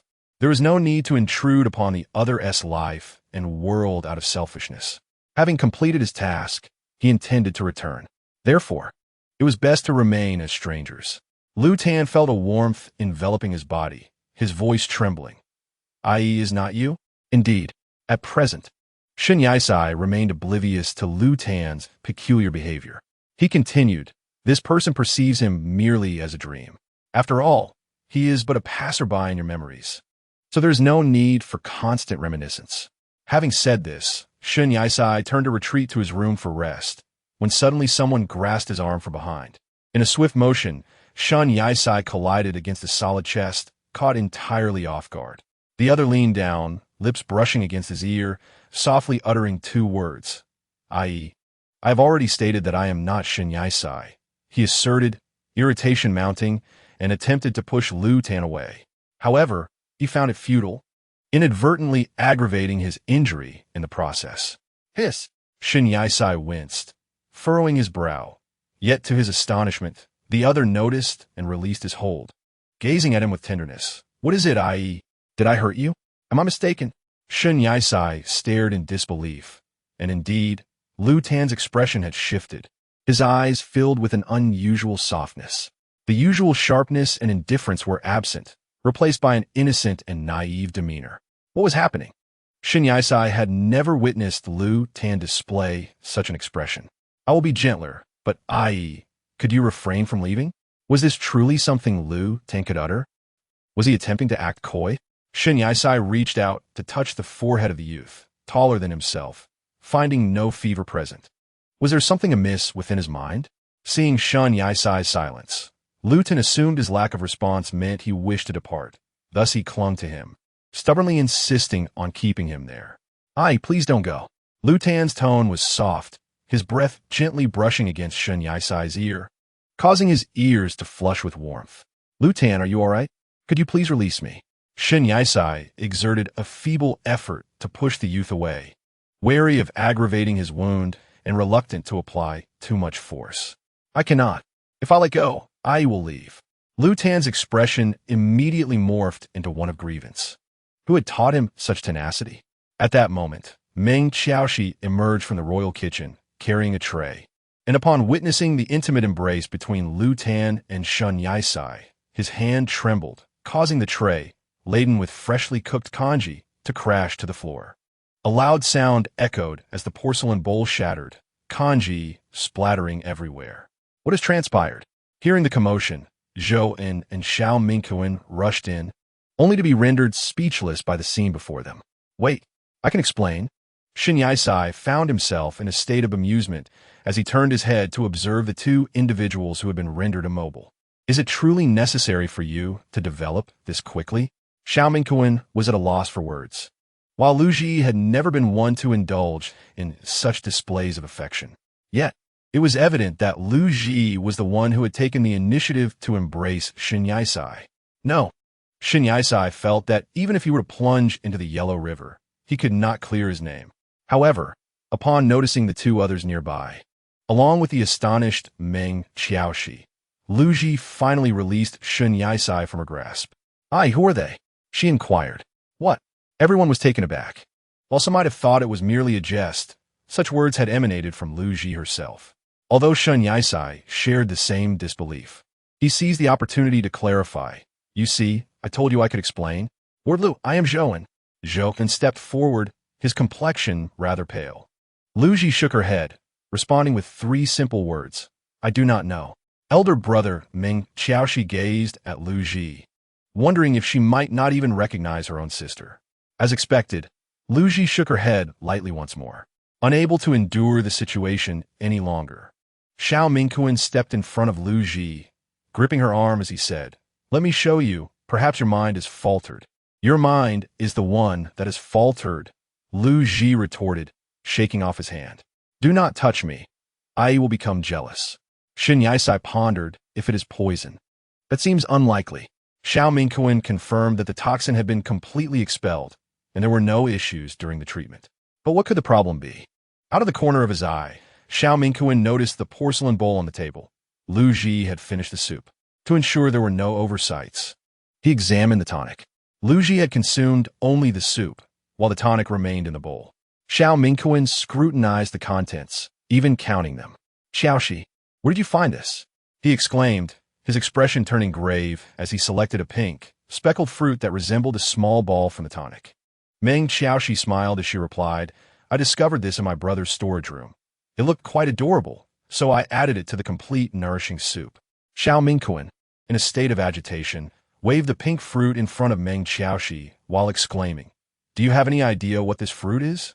"It is called the bewildering fruit, and it can reduce an adult's intellect to that of a child." "Huh?" Zhou was momentarily taken aback. Shin Yaisai was also stunned. He had heard Zhou mention this peculiar fruit, but had not delved into its details. It was a fruit commonly found in Shanluo City, yet rare in other regions. "How can we restore normalcy?" Shin Yaisai inquired. As Xiao Mingquan contemplated the situation, he remarked, "Fortunately, the quantity was not excessive. One fruit's effect lasts only about an hour. Who would have thought that a fruit the size of a fingernail could possess such potency?" At that moment, Meng Qiaoshi forced a smile and interjected, "Well, I may have added more than one bewildering fruit." "What?" Chapter 32. Sharing the same bed. The group was genuinely exasperated by Meng Qiaoshi's antics, with only Lu Ji gazing at them in confusion. "I do not know what this bewildering fruit is," Meng Qiaoshi said, her tone one of feigned innocence. "I just thought it looked quite nice." Xiao Mingquan, exasperated, asked, "How many did you add?" Meng Qiaoshi looked up and said, "I am unsure. I merely placed a few haphazardly." Xiao Mingquan turned to Zhou and called out, "You shall handle the prison affairs on behalf of Lord Lu. Ensure that no one learns of his circumstances." Zhou nodded, fully comprehending his intent. "Understood." Xiao Mingquan then turned to Shin Yaisai and began to speak. But his words were abruptly cut off as Lu Ji interjected, "No." With that, Lu Ji wrapped her arms around Shin Yaisai's waist from behind, pouting, "I don't want IE to leave." Shin Yaisai's face flushed instantly as he grasped Lu Ji's hands encircling his waist, attempting to pry them apart.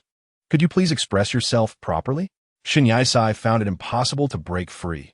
The person behind him clung too tightly. Xiao Mingquan observed the scene. Covering half of his face, torn between laughter and exasperation. Oh dear, Lord Lu's reputation is in tatters. Zhou shared the sentiment, unable to suppress a nod. If Lord Lu were to regain his senses and become aware of these actions, I can only imagine his reaction would not be pleasant. Given Shun Yaisai's severe injuries, he should remain here to rest. You both shall look after one another. Xie Mingquan forced a smile, realizing that at present, Lord Lu seemed utterly dependent on Shun Yaisai. Meng Xiaoxi raised his head and inquired, "What about Uncle City Lord?" Xie Mingquan replied, "I cannot linger. My arrival was rather abrupt. The day before yesterday, City Lord Ji requested a meeting, and besides, the Imperial Physician City still requires my presence as the City Lord. I will meet with her and then return." Joven posed a question. "By the way, why does Lord Lu not recognize us, but knows Shun Yaisai?" Hearing this, Xie Mingquan glanced again at Lu Ji and Shun Yaisai, stating, "I cannot say for certain. He seems to have a memory of someone named Ai. Perhaps he is deeply fixated on this individual. You mustn't call him Ai." Lu Ji glared at Xie Mingquan in indignation. Xie Mingquan responded, after a moment. They each resumed their tasks. Shun Yaisai remained in the pavilion, shadowed closely by Lu Ji. As night fell, Meng Xiaoxi retired early. Shun Yaisai, weary from his injuries, returned to his chamber and lay down, turning on his side to sleep. Yet, as his eyelids fluttered shut, he was suddenly embraced tightly around the waist. Instinctively, he opened his eyes and turned to see a familiar face. "Hey, why aren't you sleeping in your own room?" Shun Yaisai struggled in his arms, his face slightly flushed. Lu Ji's face was buried in the nape of Shun Yaisai's neck, her gentle breaths brushing against his fair skin, causing him to feel warm from ear to cheek. "I want to sleep with Ai." Lu Ji's voice was soft, yet sufficient for Shun Yaisai to hear. "Do not call me Ai," Shun Yaisai frowned, wishing to avoid hearing those two words again. "Understood, Ai. I'm tired and want to sleep."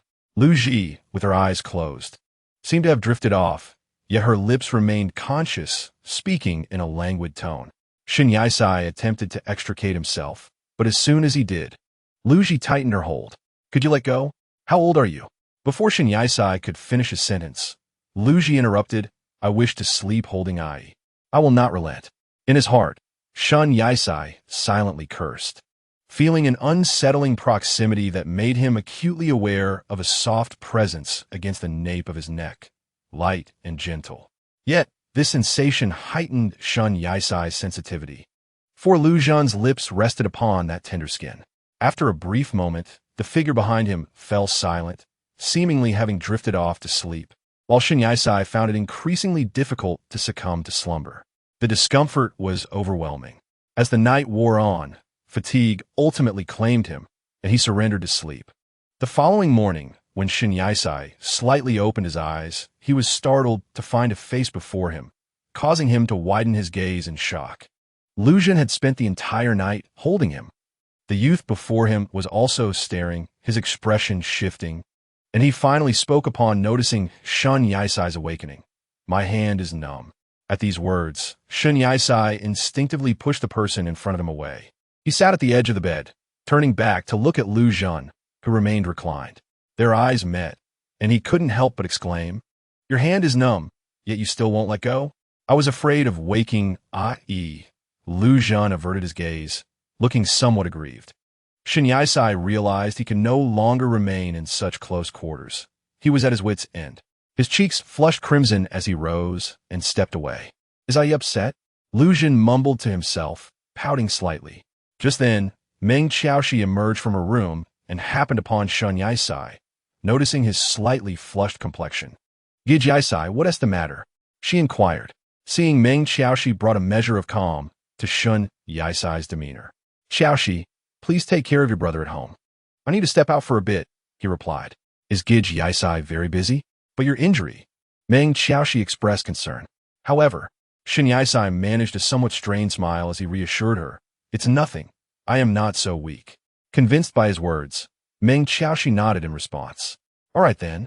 I shall take my leave for now and return later." With that, Shun Yaisai departed from the Lu residence, his focus still fixated on the enigmatic case of Ling Ling.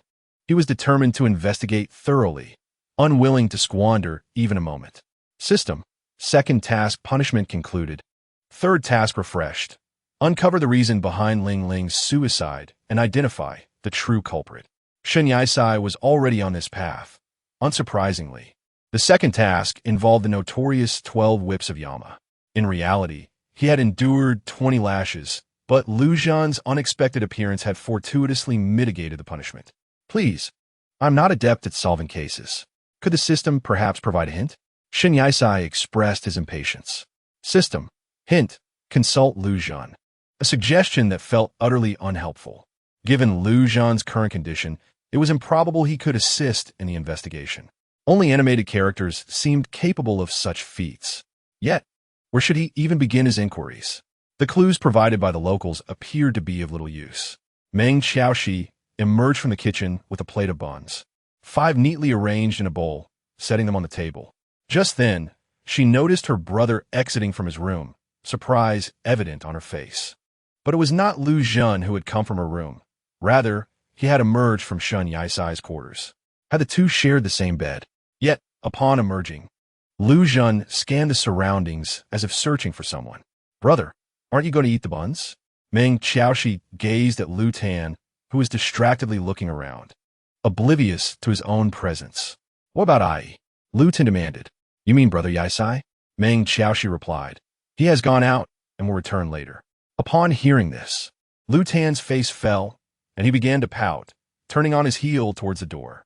I must go find Ai. Brother, Meng Xiaoxi called out to Lu Tan's retreating figure. You cannot go out. Uncle the city lord has instructed that you must not be discovered by others. Lu Tan disregarded Meng Xiaoxi's words entirely, his steps unyielding as he dashed outside, leaving Meng Xiaoxi helplessly watching him depart. Ai! Lu Tan shouted while running, as if Shen Yisai had vanished, desperately searching for him. He repeatedly called out, foolishly scouring every nook and cranny, bushes, trees, even lifting stones to see if someone was hidden beneath.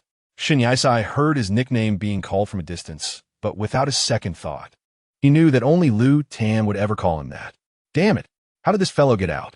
If some high-ranking officials see Lu Tan, it would be disastrous. He realized that if he did not make his presence known, Lu Tan would continue searching endlessly. It would be better to keep him under close watch. Lu Tan, Shen Yisai called out from nearby. Upon hearing this, Lu Tan immediately ran over, wrapping his dirty hands around Shen Yisai and feigning tears. I thought Ai didn't want me anymore. I thought I had made Ai angry. Although no tears fell, the quiver in his voice was evident. Shen Yisai was taken aback by the sudden embrace, but he was always cautious not to hug too tightly, aware of his injuries. Lu Tan's hands, having searched for Shen Yisai, were now filthy, covered in mud and grime from climbing trees, rummaging through bushes and moving stones. It dawned on him that Lu Tan had genuinely become attached to him and was particularly clingy. All right, let go of me. I'm not going anywhere. Shen Yisai gently patted Lu Tan's back, offering soothing words. Really? Lu Tan asked, pouting. Shen Yisai suddenly found this version of Lu Tan quite endearing. Far more so than the icy demeanor of the esteemed Lord Lu. Indeed, do you believe in Ai? Shen Yisai coaxed Lu Tan as one would a child. Yes, I believe, Lu Tan replied, releasing Shen Yisai and then noticing the dirt on his hands, some of which had smeared onto Shen Yisai. Brushing off the mud from Shen Yisai's clothes with his sleeve, Lu Tan remarked, You got dirty. This scene felt strangely familiar, reminiscent of a time during Qingming when he had visited Shen Yisai's home and accidentally soiled the floor by not changing his shoes at the entrance. Similar to now, the only constant being their innocence. I know, Shen Yisai laughed. Qingming, let me handle it. He responded to Lu Tan just as he had once replied to Qingming. Lu Tan was momentarily taken aback. Who is Qingming? Ai wouldn't he mistake me for someone else, would he? His expression turned anxious. I don't want that. Ai cannot treat me like another. I would be upset. Shen Yisai mused. Is he truly jealous? All right, I must go somewhere.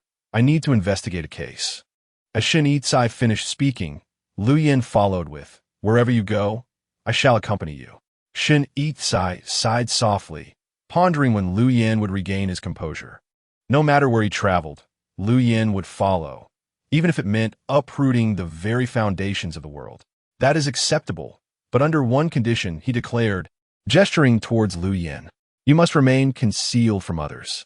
That is quite simple, Lu Yin replied with a smile, extending his hand to cast a spell over his crimson eyes.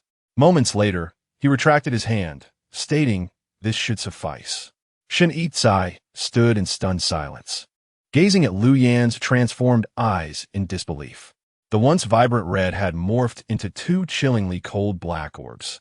The astonishment did not stem merely from the color change, nor was it because the black suited him better. Rather, it was the resemblance to Qing Ming that struck him. Indeed, he was Qing Ming, yet an indescribable sensation lingered.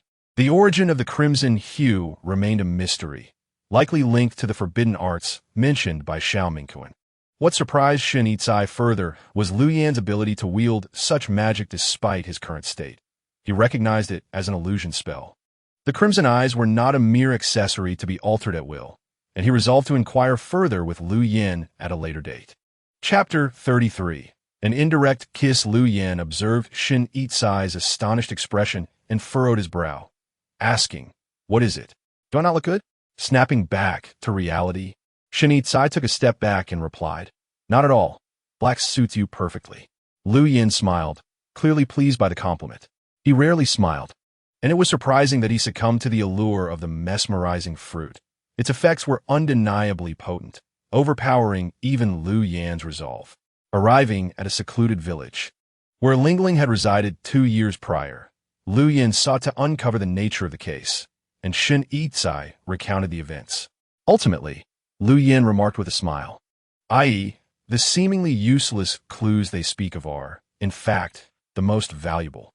Furrowing his brow in confusion, Shen Yicai asked, I don't quite understand. Lu Yin explained, for instance, Lingling has mingled with many friends outside, both male and female. Therefore, we should investigate within that circle. Oh, Shen Yicai exclaimed, the realization dawning upon him. So we should inquire about the friends Lingling has made, correct? How did I not think of that? Thus, he resolved to speak with Lingling's brother, taking Lu Yan's suggestion to heart. Finally, a thread of hope emerged. Shen Yicai felt elated, unaware that despite Lu Yan's youthful demeanor, it did not impede their investigation. He initially intended to return to the prison, but suddenly remembered Lu Yan's presence and pondered how to manage it. Even if their eyes bore the same hue, familiarity would allow others to recognize him at a glance. Given that Lu Yin had spent considerable time at the prison, he had cultivated a wide network. Shen Yicai could not allow anyone there to spot him. With a gentle movement of his gaze, he advised, stay at home and wait for me. I will make a trip to the prison. At this, Lu Yin parted his lips, seemingly about to protest, but Shen Yicai placed a hand over his mouth, saying, I know what you wish to say, but that place is not safe for you. Remain at home and be good. As the words fell, Shen Yicai was about to lower his hand, when Lu Qi unexpectedly drew near. Caught off guard, he felt a hand press against the back of his head, fearing Shen Yicai might flinch. Lu Qi leaned in and kissed him, his lips brushing against Shen Yicai's palm, while Shen Yicai's kiss landed on the back of his own hand, their proximity causing their noses to nearly touch. With his eyes closed, Lu Qi seemed to revel in the moment, while Shen Yicai, astonished, dared not even blink. The fingertips of the hand being kissed trembled slightly, and by the time Shen Yicai regained his senses, he pushed the youth in front of him away with a degree of force. Lu Qi stumbled back a few steps, bewildered as he gazed at Shen Yicai, raising an eyebrow with a teasing remark. Ai, why are you blushing? At that moment, Shen Yicai's face was flushed, and the youth's words only deepened the crimson hue. What are you doing, getting all hands on? Shen Yicai mumbled, his fingertips grazing his palm, lingering on the warmth and softness of the moment. Wasn't it Ai who initiated the contact? Lu Qi retorted, extending his tone, nervously rubbing his finger against his nose. I was merely using my lips. Goodness. Shen Yicai hesitated, his face flushed to a deeper shade, struggling to find a retort. Lu Qi, with an air of delight, licked his lips, a grin spreading across his face as he said, I must have something sweet hidden away. Otherwise, how could your palm be so sugary? Shen Yicai, unable to bear it any longer, resolutely declared, Go home and die. Don't follow me. Naturally, Lu Qi was displeased, pouting as he replied, "How could I let me die? I'm clearly being obedient. Dying would be best," Shun Yisai shot back, turning to leave. However, Lu Qi trailed behind him like a shadow, reluctant to part ways. Fearing that if Shun Yisai left, he might not return. Shun Yisai was well aware of Lu Qi's presence behind him. Without turning around, he replied, "If you don't go home soon, I shall abandon you." The words sounded oddly peculiar upon reflection. Realizing the awkwardness of his statement, Shun Yisai corrected himself. "I will come to loathe you." At last, Lu Qi stood still, watching Shun Yisai's retreating figure with unblinking eyes. I might not harbor affections for Lu Qi, yet he could not bring himself to despise him. With his head lowered, Lu Qi was at a loss for understanding his missteps. To avoid wasting time, Shun Yisai swiftly traversed to the entrance of the prison with the assistance of Junying. Lingling's brother was certainly confined within, yet entry was far from simple. The text had indicated that the prison was heavily guarded, and without the presence of high officials, access was impossible. Zhouan lacked the requisite authority, being merely a deputy and not officially recognized as an executor. Thus, seeking Zhou and assistance would prove futile. He would need to solicit help from other officials. At that moment, it was indeed the time for the judges to convene, and all executors would be present. As noon approached, once the session concluded, the officials emerged from the grand hall, scattering in various directions. "Master Su," a voice called out. Shun Yisai felt a sense of familiarity and instinctively turned towards the source of the voice. It was Zhao Weiyan. Emerging from a hall, Zhao Weiyan called over an officer, presenting a notebook for the other to peruse. He remarked, "Lord Su, this case is fraught with uncertainties. I believe it warrants a thorough reinvestigation." Lord Su glanced at the notes in Zhao's hand, nodding slightly in agreement. He stated, "Then let us proceed with a re-examination. I shall return with my subordinates to report, and Lord Zhao can take charge of the case, if that is acceptable." Zhao Weiyan smiled as he retracted the notebook, responding respectfully, "Certainly, I shall not disappoint you, Lord Su." With that, he noted that lunch had yet to be consumed and urged, "Do not let yourself go hungry, Lord Su." After his words, Lord Su strode away with an air of authority. Zhao Weiyan, still smiling, watched Lord Su depart, only to catch sight of Shun Yisai at the entrance of the prison. Their eyes locked, and Zhao seemed to discern something in Shun's gaze. He approached with purpose and questioned, "What brings you here instead of resting? Is there something you require?" "Lord Zhao, you must be an officer, correct?" Shun Yisai inquired to confirm. "Indeed," Zhao Weiyan replied, momentarily taken aback by the question. He added, "After all, we spent some time together. Surely you can see that?" Considering his unfamiliarity with the officials in this place, Shun Yisai, uncertain of the hierarchy, acknowledged Zhao Weiyan's status as a legitimate officer and thus spoke plainly. "I wish to visit the prison." Upon hearing this, Zhao Weiyan comprehended the request. Shun sought to be escorted to the prison in his official capacity. He smiled, choosing not to hasten his response, but instead asked, "Why not approach Lord Lu? His relationship with you is excellent, and he would surely accommodate such a minor request." Shun Yisai hesitated, glancing away, unsure of how to justify his preference. He contemplated fabricating an excuse, as his injuries were substantial, making such a visit less than ideal. Zhao Weiyan, however, saw through Shun's feigned excuses and boldly called him out. "I have heard otherwise. With Lord Lu's strength, he is far from incapacitated, and besides, his injuries are not as severe as yours. You seem quite lively. Thus, I need not be overly concerned about his condition." Shun Yisai remained silent, his expression revealing he had been accurately assessed. Zhao chuckled, "Have you two quarreled?" Without hesitation, Shun Yisai nodded, his swift response suggesting sincerity. Zhao Weiyan, still somewhat skeptical, relented. "Very well. I shall not pry further into your personal matters. Let us proceed to the prison." Acknowledging with a nod, Shun Yisai followed. Upon arriving at the prison, he beheld the imposing structure, which featured several tiers of steps leading to a grand sign above the entrance that read, "Trial Prison." The entrance itself was an immense iron gate, sealed tightly with no discernible gaps, reputedly impenetrable even to air. The prison's formidable nature was evident as Shun Yisai witnessed the numerous guards stationed on either side, their presence numbering in the hundreds. Shin Yisai had indeed borne witness to the prison's grim reality. As the two individuals approached the iron gate, they were halted by two sentinels. One of the sentinels stated, "Unauthorized visitors are prohibited from entering." Zhao Weiyan, with an impassive expression, extended his hand, revealing a golden insignia in his palm. Upon seeing this, the sentinels promptly bowed in respect. "Lord Zhao, please come this way." They addressed him with utmost courtesy. At this moment, Shin Yisai recalled that the text indeed mentioned that every executor bore a golden insignia, which served as proof of their identity. The sentinels, showing great deference, gestured for Zhao Weiyan to enter. Subsequently, another sentinel pressed a button beside the door, causing the iron gate to swing open automatically. As the gate opened, Shin Yisai followed Zhao Weiyan inside, and the door closed immediately behind them. The gate was enchanted, allowing those within to exit, yet rendering it nearly impossible for outsiders to trespass, regardless of their form. Inside, individuals were confined within various cells, and even if they wished to escape, it would be exceedingly difficult. The cells were crafted personally by the Lord of the Forbidden City, and without a death warrant, they could not be opened.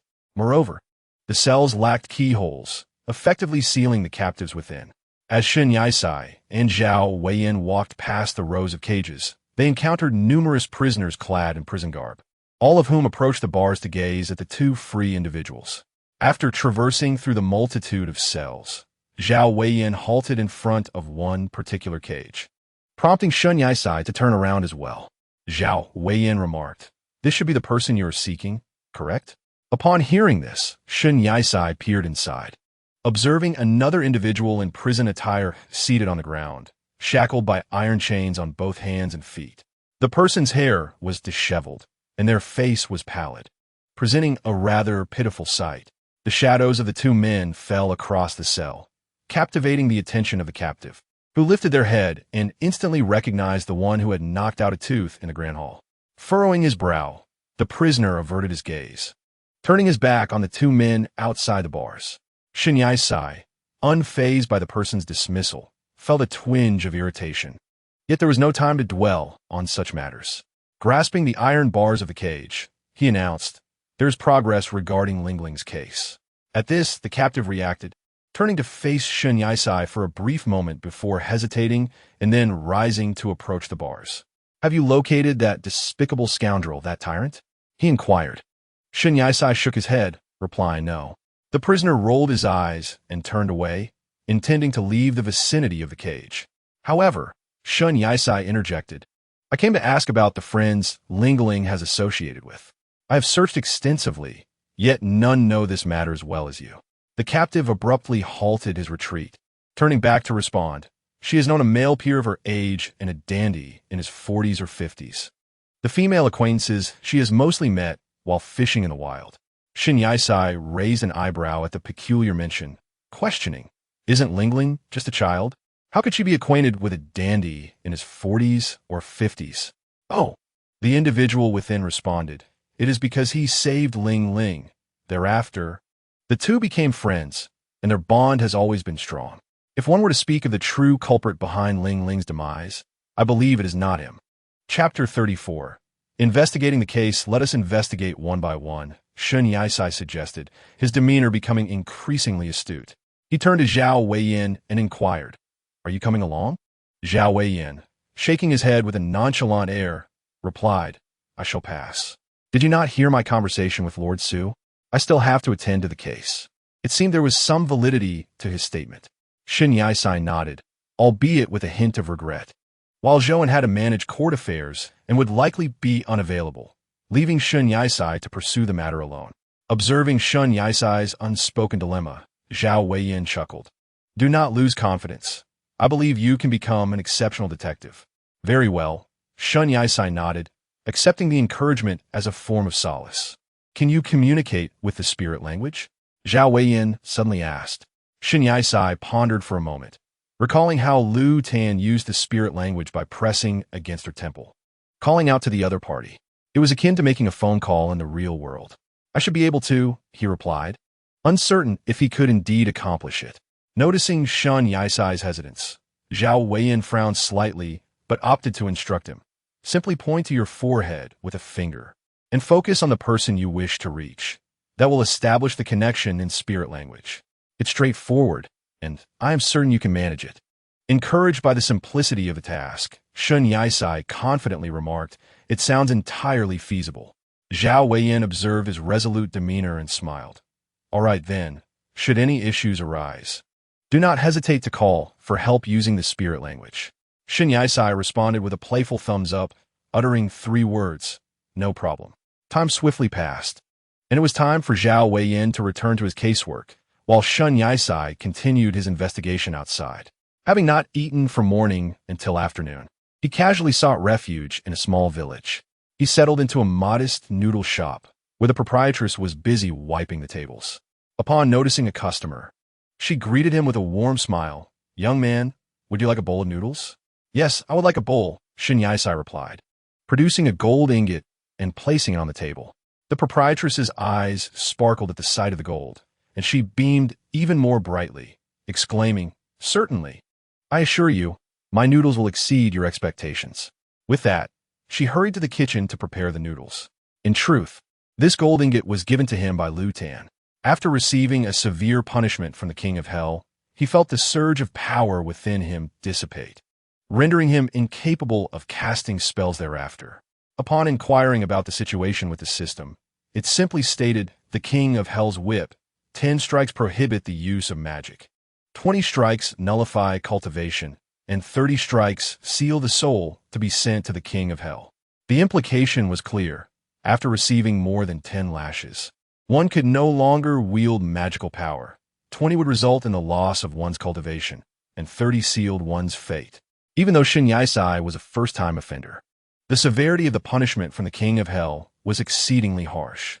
Moments later, the proprietress placed a steaming bowl of noodles before Shun Yisai, casually taking the gold ingot with her, saying, "Young man, I will fetch your change." "All right," Shun Yisai replied, picking up his chopsticks and devouring the noodles voraciously. The noodles were still piping hot, and in his haste he burned his tongue several times. His hunger was palpable. At that hour, the shop was nearly empty, and Shun Yisai was preoccupied with his meal, wholly indifferent to his own hunger. The proprietress, having little to occupy her, settled down beside Shun Yisai after procuring the necessary funds for him. "Young man, with your wealth, you must be quite extraordinary, no?" She initiated a conversation, observing him as he savored his noodles. "Are you from the city?" There are hardly any affluent individuals beyond its borders. Without pausing in his task, Shun Yisai merely cast a sidelong glance at her and replied, "One might say that, as I am occupied with investigating a case." His speech was somewhat muffled by the food in his mouth, yet it was discernible. The proprietress, taken aback by his response, exclaimed, "Oh my, you are an officer then?" Still chewing, Shun Yisai nodded slightly before shaking his head, indicating that he was not an officer himself, but was assisting one in their duties. It was evident that the proprietress struggled to comprehend his meaning. Once he had finished his meal, he clarified, "I am not an officer. I am merely aiding in the investigation." "An aid to an officer, then?" The proprietress appeared well-versed in such matters, speaking candidly. Shun Yisai pondered for a moment, deciding that elaboration was unnecessary, and simply nodded. Upon hearing this, the proprietress shifted topics, recalling something. "I heard that tomorrow at Zimming Tower, there will be a captivating dancer who is immensely popular." "Oh," Shun Yisai seemed disinterested, wondering if she was suggesting he visit a night establishment frequented by many men for its beautiful women. The proprietress continued, "I also heard that the Lord of Yui's city has arrived, apparently for a welcoming ceremony in his honor." This piqued Shun Yisai's interest, prompting him to inquire, "The Lord of Yui's city? Is this event associated with his visit to the Forbidden City?" "What? You are unaware?" The proprietress, upon noticing the bewildered expression on Shun Yisai's face, seemed to realize the gravity of the situation, dramatically exclaiming, "It has spread throughout the entire Forbidden City. How could someone from the city not know?" I have been investigating outside the city." Shun Yisai offered a casual explanation, fortuitously providing a simple and plausible reason. No wonder the proprietress accepted it without question. After finishing his meal and engaging in a bit more conversation with the proprietress, Shin Yai-sai took his leave. He made his way to a riverside where Lingling had often fished, though he was uncertain of his purpose for being there. His intuition suggested there might be clues nearby. However, after wandering for a while without any sign of activity, he contemplated moving on to another location. Just then, a group of 5 or 6 young girls arrived to play by the river, one of whom was slightly taller and appeared to be around 18 or 19 years old. Shin Yai-sai glanced back to see the girls had immediately run to the water, splashing and laughing, their clothes thoroughly soaked. Their attire and appearance resembled that of country folk. Initially intending to turn and leave, he overheard one of the girls remark, "What a pity young Lingling isn't here. It would be so much more fun if she were." Indeed, Lingling always knows how to make things more entertaining, another girl chimed in. Upon hearing this, Shin Yai-sai felt as though he had stumbled upon a significant secret and turned back, striding toward the group, who all turned their attention to the newcomer. Shin Yai-sai inquired directly, "Do you know Lingling?" Their joyful play was interrupted by a young boy, causing the group of girls to settle down, exchanging glances. Among them, the tallest girl turned to Shin Yai-sai and asked, "Are you referring to young Lingling?" "Yes," Shin Yai-sai nodded in acknowledgement. Another girl interjected, "We know her. But hasn't Lingling been gone for 2 years now? May I ask who you are?" The tallest girl seemed to have an inkling and tentatively probed. "Are you from a Judgment Hall?" "Judgment Hall." The other girls exclaimed in unison, subsequently casting wary glances at Shin Yai-sai, scrutinizing him from head to toe. The term Judgment Hall evoked shock and dismay among many. The notion of a dark, oppressive prison, a cruel and merciless place of punishment, where only penalties were meted out, was something most preferred to avoid mentioning or provoking. "We haven't done anything to offend anyone. Why would someone from the Judgment Hall come here?" one girl boldly stated, though fear gripped her heart. The group instinctively stepped back, their faces pale, fearing that any sudden movement from Shin Yai-sai would spell their doom. Misunderstanding. Shin Yai-sai hastily waved his hands to dismiss the association, clarifying, "In truth, Lingling's brother is imprisoned in connection with her case, which is why the judge has tasked me with uncovering the truth." He was reluctant to engage in such troublesome matters and had only impulsively agreed to investigate the case. The youngest girl questioned, "Why should we trust you?" They shared a common disdain for those from the Judgment Hall, aligning with their views on Yang Lingling's brother. "Xiaoya." The tallest girl admonished her for speaking recklessly, then turned to Shin Yai-sai, temporarily accepting his words. Indeed, Lingling had an adoptive brother named Yulin, and aside from him, only Wang Lisin treated Lingling with utmost kindness. Wang Lisin, is he the gentleman in his 40s or 50s? Shin Yai-sai ventured to guess. Yulin had mentioned him as the only person who truly cared for Lingling. Thus he felt it was reasonable to exclude him from suspicion. "Yes," the girl confirmed, continuing, 2 years ago, I was still a minor, and Lingling was only 15. She met a peer at school, but their interactions were limited. As for Wang Lisin, he once rescued Lingling from some men who were harassing her near Zimming Tower, and since then, she regarded him as a dear uncle." Zimming Tower? Shin Yai-sai recalled hearing the owner of a noodle shop mention it. He pondered deeply before asking, "Is Wang Lisin a regular at Zimming Tower?" "Yes," the girl replied earnestly. A girl who appeared to be around 16 suddenly interjected, "Tomorrow, Zimming Tower will host a welcoming ceremony for the city lord, open to all high-ranking officials. It is said that a remarkably beautiful dancer will be present at Zimming Tower. Uncle Wang will surely attend." "Does Wang Lisin hold an official position?" Shin Yai-sai queried. "No," the girl replied, "but he could easily bribe his way in." As the details of the case began to crystallize, it became evident that Zimming Tower was central to the investigation. If Wang Lisin was not a suspect, then the next step would be to examine that schoolmate. After conversing with them a while longer, Shin Yai-sai took his leave. As twilight descends, the sun gradually sinks beneath the horizon, casting a warm hue that bathes the corridor in a cozy glow. Upon Shin Yai-sai's return to the corridor, Meng Xiaoxi hurriedly approached, exclaiming, "Brother Yai-sai, you've finally returned. My brother has been going mad with longing for you." "What?" Shin Yai-sai was taken aback, and he gently admonished, "Xiaoxi, why are you speaking so recklessly?" "I'm not being reckless. You could go see for yourself," Meng Xiaoxi insisted, pointing towards Lu Chan's room. Upon hearing this, Shen Yisai made his way to the room. And sure enough, he was greeted by a scene of utter disarray. The floor was strewn with crumpled papers. Remembering that she had food cooking in the kitchen, Meng Xiaoxi added, I need to prepare dinner and can't attend to my brother. Please help me persuade him, Brother Yisai. Before Shen Yisai could respond, Meng Xiaoxi dashed off towards the kitchen. Inside the room, he noticed the peculiar-eyed youth was absent and did not rush to search for him. Instead, he casually picked up a crumpled paper, curious to discover what had prompted such chaos. As he unfolded the paper, he could clearly read the words, IE hasn't returned yet, I miss IE. Upon seeing this, Shen Yisai felt a chill run down his spine, though his expression remained composed. He ventured further into the room and spotted a figure lying on the floor beside the bed, startling him momentarily. Why on earth are you sleeping on the floor? The youth appeared to be in slumber, hugging a pillow, curled up tightly. His expression seemed to convey both sorrow and fear.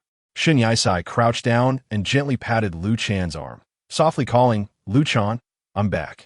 The other boy's eyes fluttered open, revealing a striking contrast of black and red irises that, upon seeing Shen Yisai, momentarily flickered with tenderness. Instantly sitting up, Lu Chan enveloped Shen Yisai in a warm embrace without allowing him a moment to react. I thought I had abandoned me, he murmured hoarsely. Shen Yisai comforted him as one would soothe a child, gently patting Lu Chan's back and saying, You've been quite disobedient at home. If this continues, I might not return next time. I won't allow that. Lu Chan protested, feeling wronged, and upon finally seeing Shen Yisai, he was reluctant to let him go. Shen Yisai gradually released Lu Chan and stood up, stating, Remember to tidy up this mess. I'll be cleaning up after you. All right. Lu Chan replied, with a playful elongation of his words. As Shen Yisai turned to leave, he heard hurried footsteps behind him. Just as he was about to glance back, Lu Chan swiftly grasped his hands from behind, lifting Shen Yisai's chin, exposing his delicate neck. Without warning, Lu Chan leaned down and bit down hard on his neck. A sharp pain coursed through Shen Yisai's neck, and he shot a sidelong glance at the boy, bewildered by this sudden shift from docility to dominance. Was this the effect of the Mijuan fruit? Attempting to struggle, he inadvertently tugged at the scar left by Yin Wang's whip, causing him to falter under the pain. The youth behind him let out a sigh. As he withdrew, his tongue grazed the tender skin, leaving behind a mark where he had bitten, causing the fair complexion to flush slightly. Shen Yisai stumbled momentarily, steadied by the arm that encircled his waist. Before he could utter a word, Lu Zhan teased him in a low voice, whispering, I adore your scent. Chapter 35. Zimming Tower Lu Zhan. Shen Yisai nearly blurted out an expletive, turning back with furrowed brows, his gaze filled with an indescribable fury. I possess you? Lu Zhan's arms wrapped around him from behind, his voice melodious in Shen Yisai's ear, as he languidly professed his desire to engrave I deep within his very bones. The yearning was intense, a love so profound it bordered on obsession. Yet, the tenderness kept him from harming him, merely wishing to claim him entirely. To guard him against being discovered or taken by others, this was Lu Zhan's desire. Get away. Shen Yisai coldly pushed him aside, anxious that the bite mark might be exposed. Adjusting his collar, his expression remained serious as he regarded Lu Zhan, though his heart raced with an accelerated rhythm. Yet, Lu Zhan felt no disappointment. Rather, he found a certain delight in having gained an upper hand. Shen Yisai's anger was not a reflection of his feelings for Lu Zhan. His actions were not entirely born of Lu Zhan's intent. Given their ambiguous relationship, he dared not act recklessly. After sharing a silent gaze for a minute, Shen Yisai turned his head and departed. Meng Xiaoxi had prepared dinner, and once the group had eaten in a calm manner, they retreated to their respective rooms. Shen Yisai, having allowed Lu Zhan to stay in his room, sensed that his irritation was growing. The following day, sunlight streamed into the room as Shen Yisai groggily rose from bed. Emerging just as midday approached, having a penchant for lingering in bed, he had nearly dozed away the morning. Upon exiting his room, he happened upon Meng Xiaoxi leaving Lu Zhan's quarters.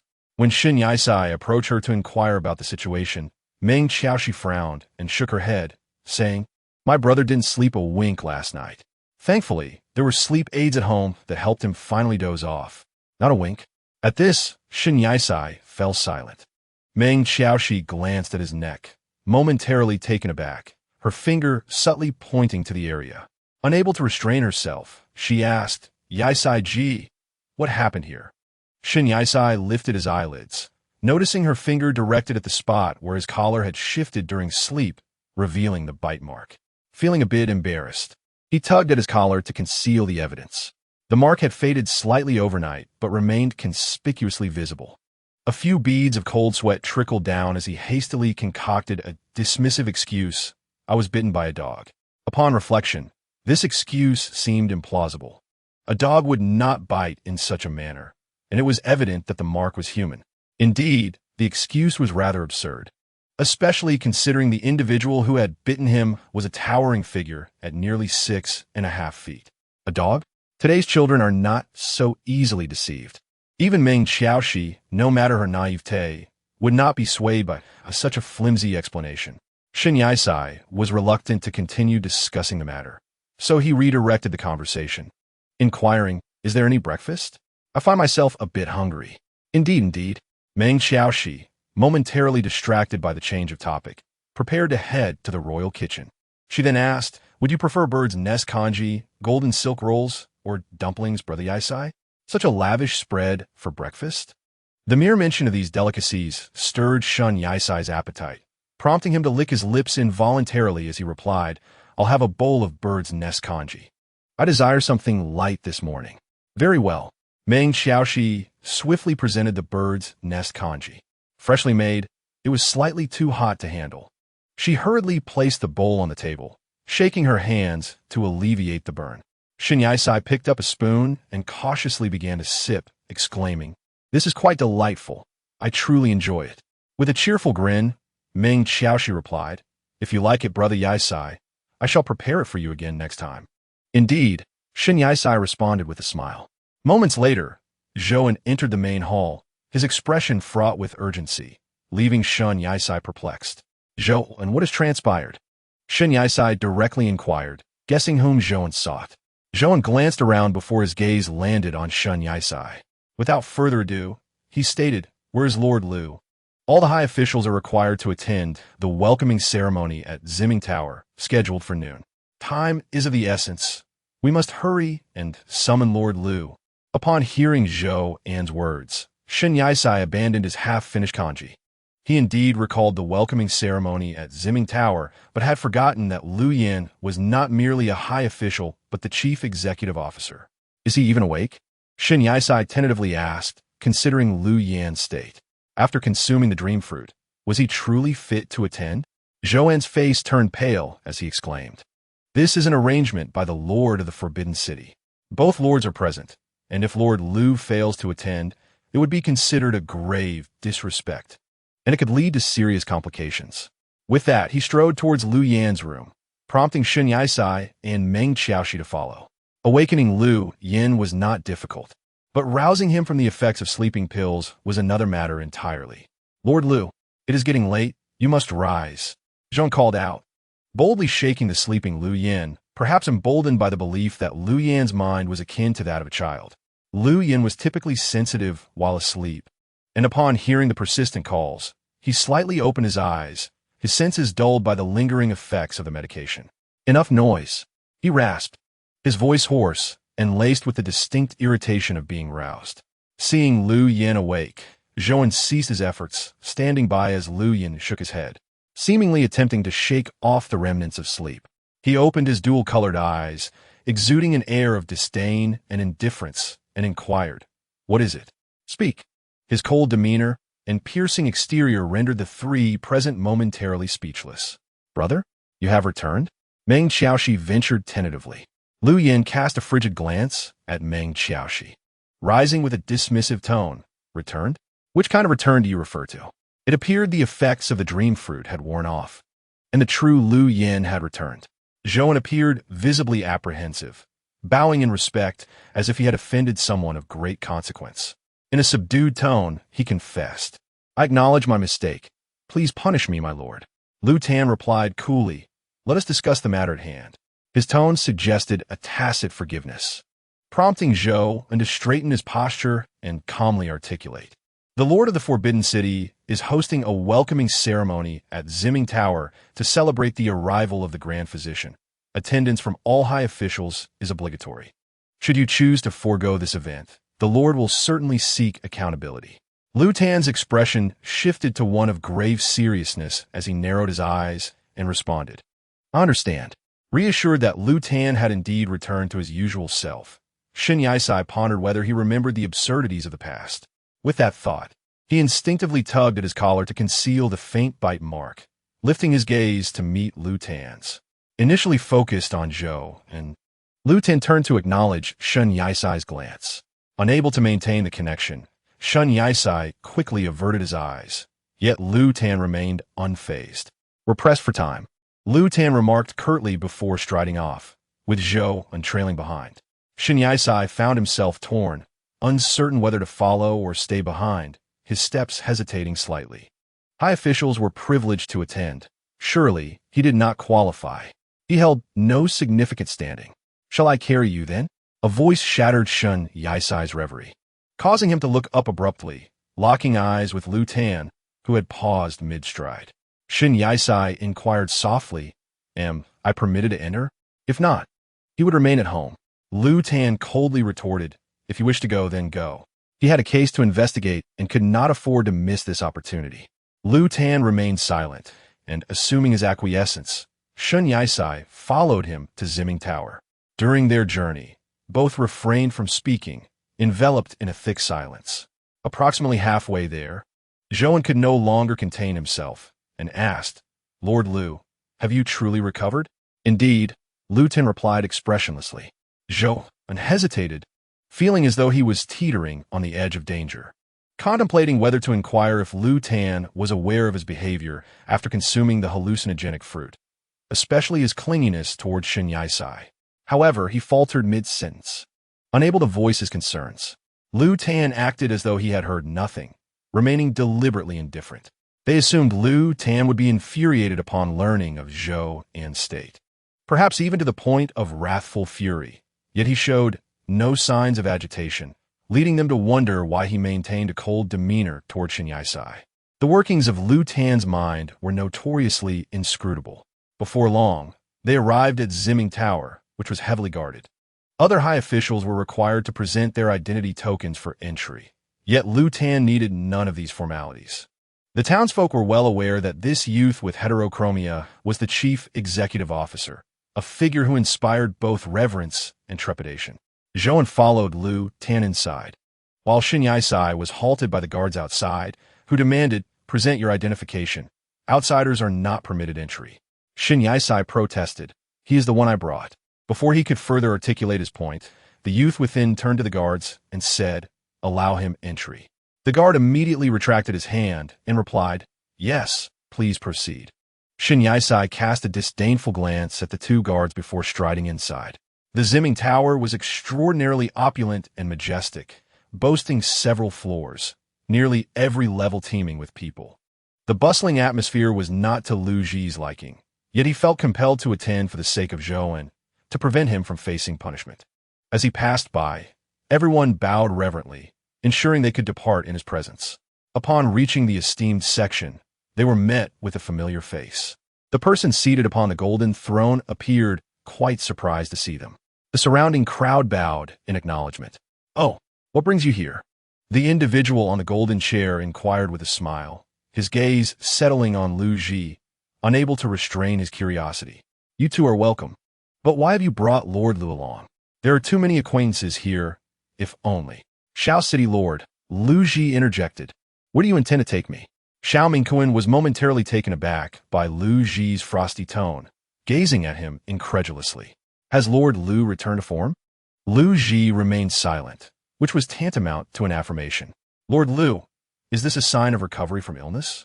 A figure approached from a distance, adding, "It seems your health is improving." Shen Yisai recognized him as Zhao Weiyan. Upon arriving, Zhao Weiyan first bowed to Xiao Mingquan, who waved dismissively, saying, "Just enjoy yourselves. No need for such formality." Many appreciated Xiao Mingquan's easygoing nature, favoring a more relaxed atmosphere over rigid protocols. Lord Lu, won't you join us for a drink? Zhao Weiyan raised his glass towards Lu Ji, a hint of amusement glimmering in his eyes. Lu Ji glanced at the wine in the glass, seized it without hesitation, and downed it in one swift motion. In turn, he raised his own glass, showcasing the empty contents to Zhao Weiyan. Zhao Weiyan's laughter grew more exuberant, clapping his hands and exclaiming, "Refreshing." As noon approached, 5 veiled beauties ascended the central stage. For donned purple garments, while one, exuding an exotic charm, wore red, taking the center position. Soon, a captivating dance commenced, drawing the majority of Zimming Tower's patrons' attention towards the central performer. The dancer, with her enchanting fox-like eyes framed by a red veil, could mesmerize many with a mere flutter of her eyelashes. Rather than sitting, Lu Ji preferred to stand and observe, while Shen Yisai found her beauty captivating. Surely, Lu Ji would be moved as well. Shen Yisai instinctively glanced at Lu Ji, who remained transfixed by the performance. A cold smile playing on his lips, devoid of warmth. What did this smile signify? Shen Yisai struggled to comprehend, following Lu Ji's gaze to the dancer. Her eyes met Lu Ji's, her movements in perfect harmony with the music, as if the dance were performed solely for him, both of them exchanging silent understanding. Did this smile convey such a sentiment? Chapter 36. The purple thunder whip. Shen Yisai pressed his lips together, dismissively diverting his gaze, when a servant approached, whispering, "The city lord summons you." At these words, Shen Yisai looked towards the figure on the golden throne. Xiao Mingquan met his gaze, beckoning him over with a curled finger, an action imbued with a hint of allure. He approached Xiao Mingquan with an impassive expression. Lu Tan felt an emptiness beside him. Turning his head, he noticed that the person next to him had departed. Lowering his gaze, he chose not to respond. Shen Yisai arrived beside Xiao Mingquan, who smiled silently. Unable to restrain himself, Shen Yisai remarked, "It seems the effect of the me, Sun Gua, has worn off. He no longer clings to you." "Indeed," Shen Yisai acknowledged. "By the way, aren't you supposed to be preparing to return? Why host such a grand feast?" Upon hearing this, Xiao Mingquan immediately frowned. "I had thought the same. But when I went to the Forbidden Palace, the city lord of Zilei was absent. A messenger informed me that in a few days, there will be a welcoming ceremony prepared for me at Zimming Tower, and we are to meet here. Have you seen him?" Shen Yisai inquired. Xiao Mingquan shook his head. "No, I'm also searching for him. Is the city lord playing hide-and-seek?" Shen Yisai pondered. As the second half began, 4 women in purple descended the stage, leaving only one in red who performed a solo dance. With captivating eyes and an alluring figure, she danced with a hint of seduction and teasing. Xiao Mingquan found himself transfixed, unable to look away, and remarked, "This performance is far more beautiful than previous ones." "Were there performances before?" Shen Yisai asked curiously. Xiao Mingquan replied, still entranced, "Yes, I have been here before. This Zimming Tower also served as a venue for entertaining the city lord. Do you see those vacant seats?" He gestured towards the golden chairs, identical to the one he occupied, nearly all of which were filled, save for these splendid, gilded seats. Shen Yisai glanced around. Including the chair occupied by Xiao Mingquan, there were 4 golden chairs, signifying the presence of 4 city lords. "Are there 4 city lords?" Shen Yisai turned to Xiao Mingquan. In response, Xiao Mingquan chuckled softly. "That is what they say. However, there were originally 5. The 5 city lords convened here together. Were you present?" Shen Yisai pressed on. Xiao Mingquan confirmed, "I was not. My father occupied this position at that time. Nevertheless, there were still only 4 seats. I heard the 5th city lord preferred not to sit in such conspicuous places, which is why he was not accommodated." Reflecting on this, he added, "Considering the city lord of the Forbidden City is still absent, one could say that this 5th city lord is the one truly playing hide-and-seek." Shen Yisai looked at Xiao Mingquan as if he had just uncovered a monumental secret. "He has disappeared? What his subjects?" Xiao Mingquan replied matter-of-factly. "His city is nearly in ruins, and his subjects have fled to Wensheng. For reasons unknown, they have become extinct." Upon hearing this, Shen Yisai fell into deep contemplation, realizing that now there were only 4 city lords with no 5th. Watching the dancer at the center stage, gracefully twirling, her enchanting eyes occasionally winking at them, she truly embodied the notion of a femme fatale. Before Lu Tan could react, Xiao Mingquan, amused, turned to Shen Yisai and said, "I wonder if this breathtaking beauty has a particular interest in our Lord Lu beside her?" Shen Yisai followed his gaze, and moments later, the music abruptly ceased, with the dancer striking a final pose to conclude her performance. The audience erupted in applause. As applause began to swell, Shen Yisai felt a tingling in his ears. It was overwhelmingly loud. Once the dancer stepped off the stage, a throng of men quickly surrounded her, either offering tips or yearning for another glimpse of her performance. The dancer dismissed them with indifference, but one audacious man stood in her path, his demeanor lewd as he licked his lips. Rubbing his hands together, he leered, "Beautiful lady, how about spending some time with me? I'll pay any amount." "I have no interest in your money," the woman in red retorted, rolling her eyes and turning to leave. To the onlookers, even her dismissive glance was enchanting, her voice delicate and melodious. Yet this lewd man persisted, barring her way. Xiao Mingquan could no longer tolerate the scene. He clenched his fists and struck the armrest of his chair with force, exclaiming, "Are these scoundrels itching for trouble? How dare they disrespect a lady in my presence? I shall intervene." Shen Yisai frowned, equally unable to bear their bullying. He approached, but Lu Ji, with a swift motion, pulled him back, leaving him bewildered. "What are you doing pulling me back?" "She doesn't need your assistance," she asserted, raising questions about her intentions. Was she protecting the woman, or was she truly bewitched by her charm? "Let go," Shen Yisai snapped, his temper erupting in that instant. "If you're so capable, why don't you rescue her yourself?"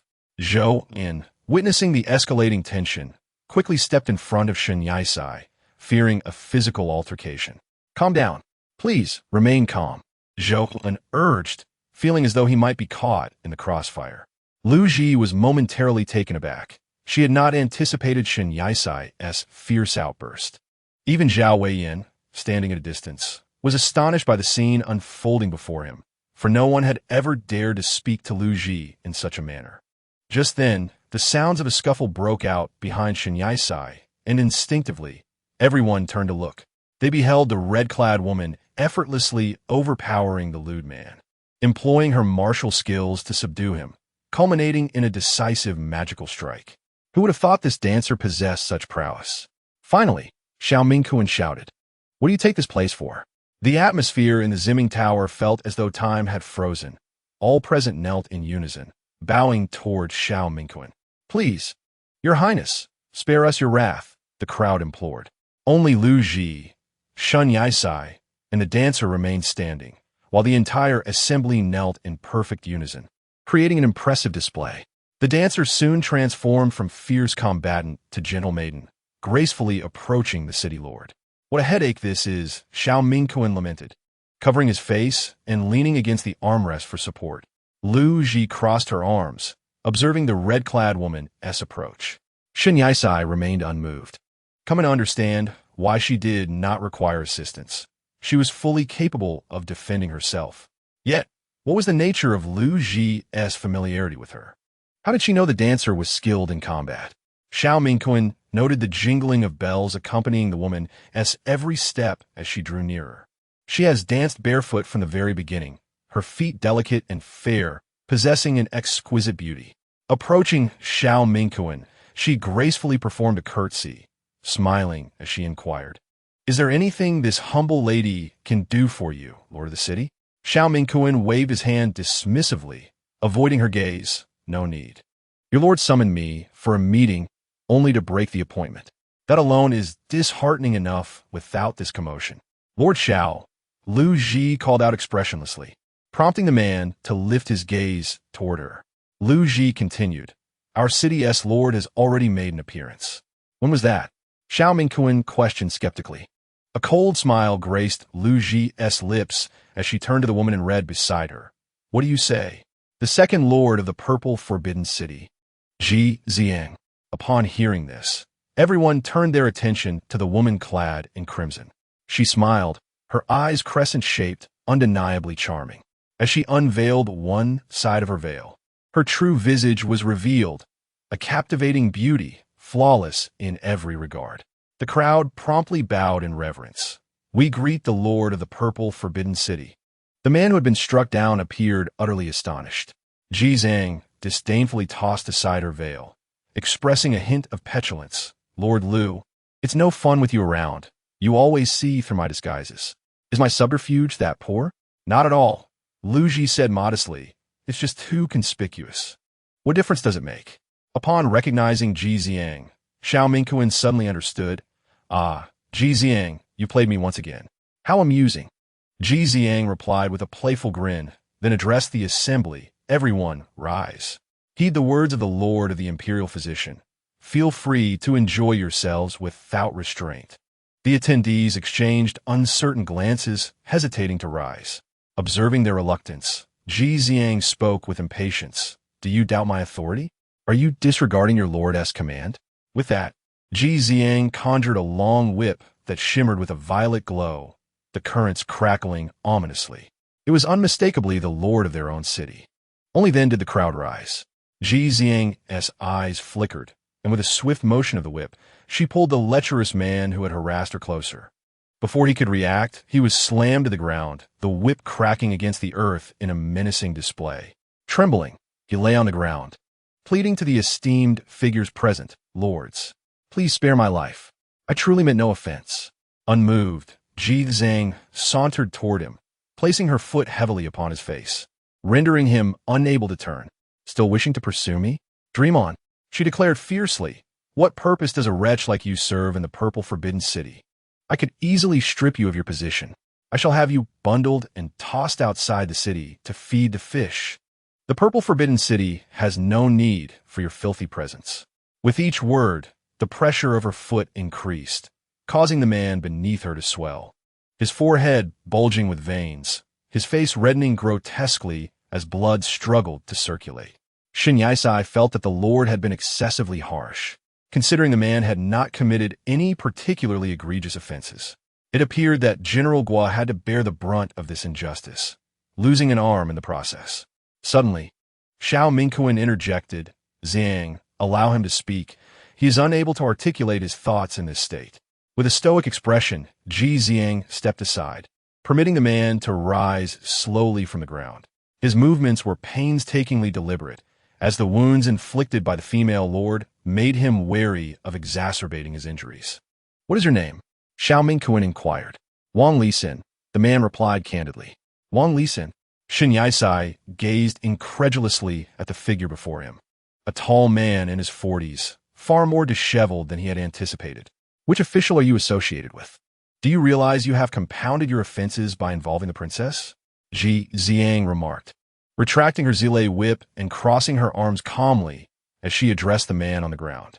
Just as Shen Yisai was about to speak, he was interrupted by Lu Ji. "I will take responsibility for him." Shen Yisai shot an incredulous glance at Lu Ji, but after a moment, disdainfully shifted his gaze away. "Are you intending to confine him to the judgment prison?" Ji Zhang inquired, her brows furrowing. "Indeed," Lu Ji affirmed. This was certainly within the jurisdiction of the judgment prison. If he were to kill the man, he feared the blood would soil his hands. Ji Zhang acquiesced, saying, "I grant you permission, but I hope the judge provides me with a satisfactory explanation." Xiao Mingquan descended from his golden chair and approached the others, stating, "It's getting late. I must take my leave.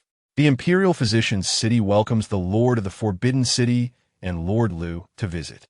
Ji Zhang smiled, replying, "Pharmaceutical King, please inform me beforehand on your next visit. It would be impolite otherwise, and I wish to preserve the friendship between our two cities." "Understood, understood." Xiao Mingquan responded dismissively before departing. Lu Ji cast a glance at the still prone man and ensnared him with a binding rope. "Zhou, take him back to the judgment prison for interrogation," Lu Ji commanded. "Lord, I was wrong. Please don't take me to that dreadful place. I had no idea that woman was the Lord." The man on the ground pleaded desperately. Hearing this, Ji Zhang's attention shifted from Xiao Mingquan's departing figure back to the man on the ground. "You dare to utter the title of Lord? Just hearing it sullies my ears," she retorted, dismissing him with a disdainful glance. Following this, Zhou escorted Wang Lisan away to the judgment prison while Shun Yaisai remained rooted in place. Is he a new subordinate? Ji Ziang asked. Shun Yaisai turned his gaze back to Ji Ziang, realizing she was addressing Lu Ji. Yes, Lu Ji responded. Really? So, you consider me merely a tool, do you? Shun Yaisai's temper flared at this realization, and he stormed off, feeling that the circumstances were already infuriating enough without adding insult to injury. Upset, are we? Ji Ziang observed with amusement as she watched Shun Yaisai's retreating figure and turned to Lu Ji. In response, Lu Ji cast a sidelong glance at Shun Yaisai's vanishing back. Ji Zhang leaned her elbow on Lu Ji's shoulder, smiling as she said, He is rather handsome, quite an endearing young man. What is his name? Lu Ji remained expressionless, his gaze lingering on the spot where Shun Yaisai had just stood, only snapping back to reality upon hearing Ji Ziang's inquiry. He pushed aside Ji Ziang with his hand and patted his shoulder, though there was clearly no dust. He seemed to do so for the sake of formality, as if a subtle barrier existed between them. Do you like it? Lu Ji did not respond directly, but answered in her own manner. Ji Ziang, whether intentionally or not, feigned deep thought and then remarked, If I like him, will you let me have him? I could keep him by my side as a pet. There was no room for negotiation. A hint of disdain flickered in Lu Ji's gaze. Ji Ziang did not hold Lu Ji's rudeness against her, but instead sighed. You remain unchanged, devoid of warmth. Chapter 37. The case concludes. Lu Ji remained silent, prompting Ji Ziang to inquire, When did you realize it was me? At last. Lu Ji turned her gaze towards her and replied, Were you so afraid that I might not notice you, given how you stared at me? Upon hearing this, Ji Ziang found herself caught between laughter and tears. She forced a serious expression and retorted, If even that fool Xiao Mingquan can be charmed by me, how could you possibly overlook me? After all, she had been exposed by Lu Ji more than once. Despite her careful disguise, which fooled everyone else, Lu Ji could see through her ruse with a mere glance. Now, the Zimming Tower had quieted significantly, and the welcoming ceremony had reached its conclusion. Zhao Weiyan approached them, holding a wine glass. He first bowed, addressing them. Greetings to the city, Lord of the Forbidden City, and to Lord Lu. Please be at ease. Ji Ziang dismissed him nonchalantly, her expression reflecting a certain disdain for the man. Although she had encountered him in the Forbidden City, it had been purely in the line of duty. Zhao Weiyan, gathering his courage, asked, May I inquire, why did General Guan not attend today? Ji Ziang let out a cold laugh, striking her fist against the nearby red pillar, creating a deep indentation, the sound echoing ominously, causing those nearby to retreat hastily. Their lord had a notoriously volatile temper, making her a formidable figure. They were fortunate the pillar was sturdy, or it might have collapsed. Ji Ziang, seemingly a delicate and gentle maiden, was indeed a stunning vixen, yet her temperament was as fierce as a ticking time bomb, ready to explode at any moment. With a scowl, she declared, How dare you mention him in my presence? He has cost me countless troops, and it's sheer luck that I haven't personally whipped him to death. Please, calm your anger, my lord, Zhao Weiyan stammered, but could not help but continue. The judge was also enraged by this matter. He administered 12 lashes of the King of Hell's whip on someone who had not faced such punishment in years. 12 lashes? Ji Ziang was taken aback. In her 28 years of life, she had never heard of anyone in Zimming City enduring more than 10 lashes of the King of Hell's whip. Those who did were often left maimed or crippled. One lash was delivered to Lord Lu as well. Zhao Weiyan's hand trembled around the wine glass, each word spoken with trepidation, fearing Ji Ziang's next reaction. Lu Ji appeared unfazed, while Ji Ziang's expression turned anxious. She immediately scanned the surroundings, her eyes darting as she fretted. Where did he hit? Does it hurt? Where is the injury? Have you called for a doctor? Have you consulted Xiao Mingquan? Lu Qin stood a few paces away from her, wary of her potential aggression, his mind reeling from a barrage of questions. He responded coldly, It's nothing, merely flesh wounds. Flesh wounds? Ji Ziang was far from convinced by his words. He understood well that the pain inflicted by the King of Hell's whip was not something an ordinary person could withstand. Even Lu Qin, formidable as he was, would not dare claim he could endure such torment. Yet here stood Lu Qin, seemingly unscathed, either due to Xiao Mingqian's exceptional medical skills or Lu Qin's robust constitution. Ji Xiang reluctantly accepted his explanation, turning her gaze to Zhao Weiyan, inquiring, "Is the person who received 12 lashes still here?" "Yes," Zhao Weiyan replied. "You have seen him." "Who?" Ji Xiang pressed. "Is the individual who just departed. His name is Shun Yaisai." "Wait," Ji Xiang exclaimed, incredulous, pointing outside. "Is it him? 12 lashes? He appears perfectly normal to me. Nothing seems amiss." "Indeed, but his smiling visage, upright posture, youthful age, and handsome countenance conceal a multitude of scars." Ji Xiang couldn't help but recall the young man from moments ago, her heart aching for him. She sighed heavily. That accursed judge. What does my work have to do with him? I could easily take one of his limbs in exchange for the damage done to Guo Jun Tian. As she spoke, she summoned, "Xiaomin, come here." Zhao Weiyan remarked, "Does the city lord operate with such candor?" Before long, a woman rushed in, bowing as she caught her breath. "City Lord Ji, how may I assist you?" Without hesitation, Ji Xiang commanded, "Send someone to dismantle the judgment hall." "Huh?" Zhao Weiyan and Duan Xiaomin exclaimed in unison, their expressions turning pale in shock. Even Lu Qin raised an eyebrow. "City Lord, is this not a bit rash? What's inappropriate about it?" Yixiang retorted sternly. Lu Qin refrained from dissuading her, and instead stated, "Indeed, when Shun Yaisai was struck with 12 lashes, I nearly dismantled the judgment hall in that moment, but it was not a wise decision. Isn't it simple?" Ji Xiang finally proposed a new resolution. "Remove the judge from his position and appoint a new one. My actions will be dictated by my whims, no justification needed. Anyone who dares oppose my decree shall face consequences. Tomorrow, I shall issue the edict." One must admit, Ji Xiang possessed a striking beauty that belied her character.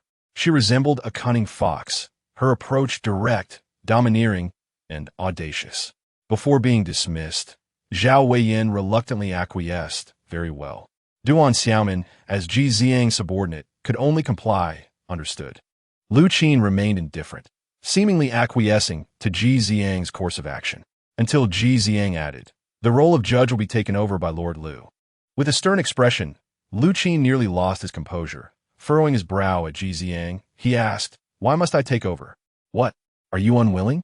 Ji Xiang raised an eyebrow, a mischievous smile playing on her lips, tinged with mockery. "Who goes through such lengths for this?"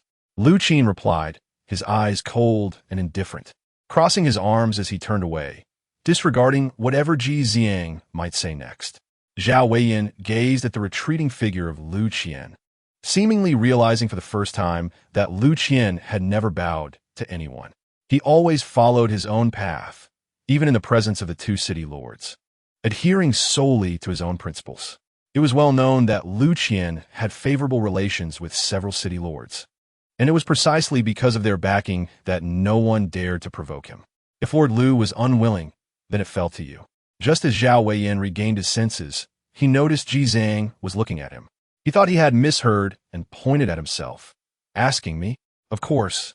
Ji Xiang replied dismissively. "Who else could it be? Get out of the way. I feel uncomfortable dancing. I'm going back to the palace." Zhao Weiyan immediately stepped aside. Bowing respectfully, "I will follow the city lord's arrangements." Duan Xiaomin followed Ji Xiang as they departed from Jiming Tower. Meanwhile, in the judgment hall, Zhouan escorted Wang Lisin to the courtroom, forcibly kicking his kneecap to make him kneel. Shen Yaisai followed closely behind. The judge rested his elbow on his head, casting a cold glance before returning his gaze to the partially rolled-up scroll and inquiring, "What case is it this time?" Zhouan replied, "Your Excellency, it concerns Wang Lisin harassing the city lord of Zilei." Upon hearing this, the officials were taken aback, sparking a flurry of discussions. How audacious! To provoke even a city lord? This person must be out of his mind. Harassing the city lord of Zilei could lead to dire consequences. Zhouan interjected, "Your Excellency, the city lord has ordered that you provide her with a satisfactory explanation, or she will handle it personally." The judge set down the scroll and glanced at the kneeling man, who appeared utterly horrified, his face a mask of despair. No amount of pleading would sway anyone. Shen Yaisai had a matter to address. He stepped forward, not waiting for the judge's response, and turned to Wang Lisin, asking, "Do you know Yang Lingling?" Wang Lisin hesitated, then replied, "No, I don't know her." "Is that so?" Shen Yaisai's expression remained impassive, though his eyes held a deeper significance. 2 years ago, Yang Lingling was harassed in Jiming Tower.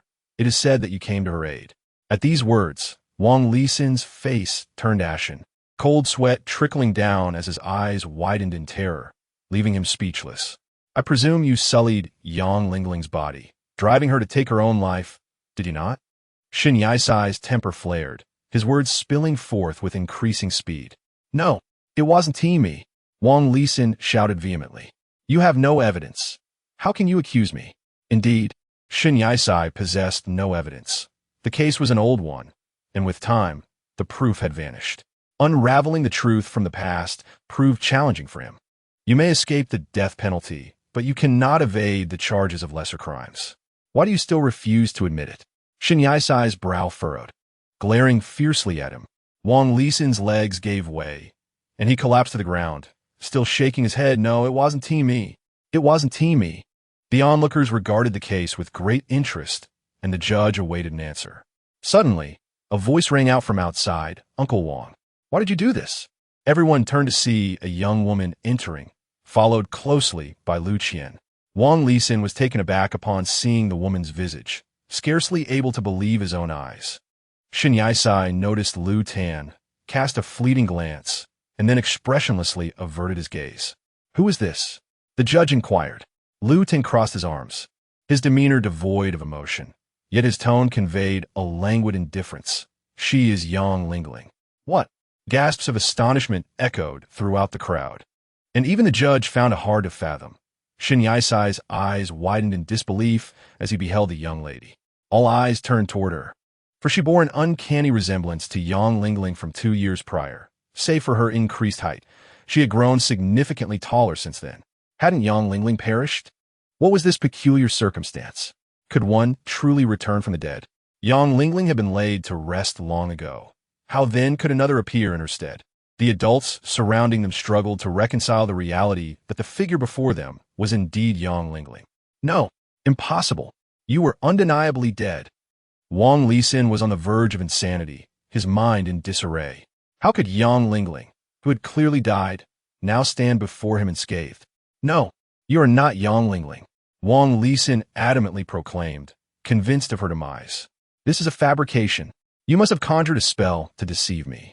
A cold smirk played on Lu Tan's lips as he retorted, "But no one has seen what Yang Lingling looks like 2 years later. How could one possibly conjure such a likeness?" The crowd fell into a contemplative silence. "No, it cannot be." Wang Lisin remained unconvinced. "Uncle Wang, you have disappointed me greatly." The woman finally spoke, her voice tinged with sorrow. "I have always regarded you as my dearest uncle. Why, oh why, do you treat me thus? I have come before you in this wretched form. Yet you feign ignorance before the judge? Yes, I have risen from the earth, here to expose the sins you have concealed for 2 years. Wang Lisin hesitated, his gaze fixed upon the woman before him. She appeared on the verge of adulthood. Nay, she was undoubtedly grown. "Uncle Wang, I am no longer pure," she concluded somberly. Unable to contain himself any longer, Wang Lisin fell to his knees before her, exclaiming, "Yes, I did it. All that was my doing. Seeing you so young, I endeavored to restrain myself, but I could not withstand your tender, porcelain skin. It was simply too alluring. When you wept, you looked so pitiful, your eyes swollen with sorrow. Yet I never anticipated that such a delicate body could harbor such warmth, such vibrant blood, so sweet indeed." He longed to continue, but suddenly a sharp crack resounded as a slap struck Wang Lisin's face. His head jerked to the side, and he slowly turned to face the young woman. The sensitive nature of his words caused the crowd to grimace, their stomachs turning in revulsion. Shen Yaisai, too, found it intolerable. Could such a grotesque perversion exist in this world? The woman clenched her fists, tears streaming down her cheeks. Why must you treat Lingling this way? If Yulin were here, he would have slain you by now." Zhouan sensed something was amiss with her and asked, "Who are you?" With a swift motion, the woman tore away a mask of human skin, revealing her true visage beneath. Shin Yisai immediately recognized her. She was one of the 6 young maidens who had once played by the river, the tallest among them, having just recently come of age. Her hair was styled in braids, and remnants of torn human skin left angry red marks on her face. Tears cascaded down, splattering onto the ground as she clutched a human skin masked tightly. With a quivering voice, she exclaimed, "I thought you could not be the beast who harmed Lingling. I refused to believe it until I arrived in the hall. As long as you do not confess, I will not believe. But you have gone too far. Lingling was only 15 at that time. Yulin and Lingling trusted you so much. How could you be so despicable? I would feel filthy even slapping you." Wang Lisin, upon seeing this girl, realized he had been played. He found himself at a loss for words, having revealed everything he should not have. Ha ha ha ha ha. Wang Lisin laughed maniacally, tears streaming from the corners of his eyes as he laughed in despair. He acknowledged everything. Do you know how exhilarating it was to see young Lingling's grotesque expression? If there's a next life, I would seek her out and do it all over again without hesitation. Guards, take this beastly creature away. The judge, unwilling to endure any further vile utterances from him, promptly ordered the guards to drag him to the execution grounds. Shin Yisai frowned, wrapping his arms around himself. The very thought of Wang Lisin's recent words made him feel a sudden chill. The system chimed. 3rd task completed, optional reward available. 4th task awaiting refresh. A wave of electric sound echoed in his mind, yet Shin Yisai had not yet fully processed the scene that had just unfolded. Wang Lisin was already facing severe punishment for harassing the city lord, but due to his actions 2 years prior, he was sentenced to death. The case from 2 years ago had come to a close, and Yulin's presence in the prison had become irrelevant. Yet, he had killed many innocents in retribution against the judge and the prison staff, committing a capital offense. Both met their end on the execution grounds. Upon learning the truth, Yulin nearly lost his sanity, realizing that the one he had always believed in was the true mastermind. With Yang Lingling's grievances finally vindicated, he felt at peace with his fate. That night, Shin Yisai sat by the riverbank, lost in thought as he watched the sun slowly dip below the horizon, leaving only the darkness of night. This river was not far from the road pavilion, and as he hugged his knees, he found himself longing for school, reminiscing about the moments spent gaming in internet cafes with Chen Yue and the others, and wondering if Huang Shangyun would be worried about him if she discovered he was missing. Lost in his thoughts, he suddenly recalled the optional reward mentioned in the system's 3rd task, contemplating whether anything could be requested.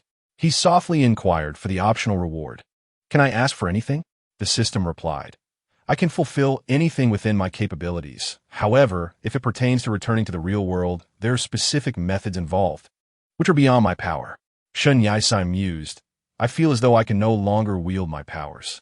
Is there truly no turning back?" The system confirmed. Indeed. Now, he truly felt like a helpless being.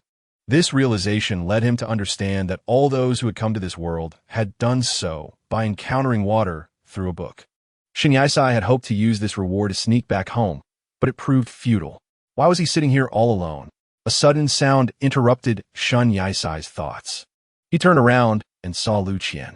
Chapter 38, Citywide Manhunt. Upon seeing Lu Qian, his expression soured, and he averted his gaze. With a grimace, Shin Yisai stood up, intending to leave. However, someone beside him grasped his arm and spoke softly. "Are you still angry?" "No," Shin Yisai replied, his face devoid of emotion as he shrugged off the hand. "I just want some quiet." There was a hint of bitterness in Lu Qian's eyes, yet he attempted to reach out to him again. Sensing the movement, Shin Yisai turned sharply, causing Lu Qian to merely grasp the fabric of his clothing. The collar of Shin Yisai's garment slipped slightly, revealing a telltale mark, and Lu Qian's eyes widened in surprise. Noticing Lu Qian's gaze, Shin Yisai quickly tugged at his collar to conceal the exposed bite mark. Lu Qian remained silent for a moment, withdrawing his hand and observing Shin Yisai. The mark was now visible, and Shin Yisai felt compelled to abandon any pretense, though he refrained from revealing the full truth. "You saw it, didn't you?" Shin Yisai asked, feigning ignorance. Lu Qian said nothing, merely diverting his gaze. Shin Yisai was weary and without a home to return to, trapped in this hypocritical world, enduring a cruel existence. Why had he come? In that fleeting moment of clarity, he had thought there might be a glimmer of hope, but Lu Qian had long since forgotten him. There was no reason to linger. Completing his task and returning home was his true objective. Shen Yisai removed the bracelet from his wrist, raising it to show Lu Qian. I no longer require this. Since it belongs to you, I shall return it. From this moment forth, we shall each go our separate ways without interference. Though he spoke these words with a heavy heart, he knew that remaining with Lu Qian would only deepen his reluctance to part. The youth before him was momentarily taken aback, and Shen Yisai casually tossed the bracelet into Lu Qian's hands before turning away without a backward glance. Lu Qian stared blankly at the bracelet, memories flashing through his mind. It had been a long time since he had touched Juning, yet this encounter felt profoundly different. The experiences of Juning replayed vividly in his mind. I hope you carry it with you, so wherever you go, I will know where you are. Qingming, don't worry about me. Run. I will take you to the infirmary. I like you so much, yet I feel powerless. Forget me. Qingming, do you see? It's snowing. Do you remember? Qingming, you said that if I carry it, you would be able to find me. Qingming, I have come of age. The one Qingming loves is the true you, not another version of yourself. Lu Qian's head throbbed painfully as he clutched it in despair. His crimson eyes gradually dulled into darkness, yet the power within him remained suppressed, transforming his blood-red gaze into a deep crimson. Suddenly, Lu Qian's eyes flew open, searching for the direction in which Shen Yisai had departed, but the figure had long vanished. He pressed his temples and, using spiritual words, inquired, "Where's Shen Yisai? Has he returned? He hasn't come back. Didn't you go looking for him?" Meng Qiaoshi responded in a flurry. Lu Ji let out a soft exclamation and declared, "I shall seek him out. You must remain here and go nowhere." With that, she severed their spiritual connection. As the night wore on, without any sign of Shen Yisai returning to the Lu Pavilion, Lu Ji commanded a city-wide search for him.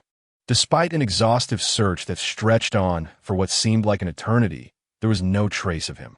She remained relentless, her efforts intensified by the absence of Juning, which made the search all the more arduous. In the dead of night, Zhouwen received the order and hastened to Lu Ji's side, breathless from his hurried pace. "Lady Lu, how could Shen Yisai suddenly vanish?" He panted. "It is my fault. I failed to keep watch over him." Lu Ji felt a pang of guilt, her grip on the spiritual tether tightening until the sharp pain of her nails digging into her flesh forced her to release it. "Isn't there Juning? We could utilize Juning to locate him," Zhouwen suggested, the simplicity of the idea both ingenious and naive. It was not until the tether came into her view that Lu Ji's expression shifted to one of alarm. "He returned Juning to you?" Zhouwen exclaimed, wide-eyed in disbelief. Lu Ji closed her eyes, seemingly lost in self-reflection, as Zhou An's words struck a nerve. He was right. Only with Juning could she hope to find him. Without Juning, her efforts were futile.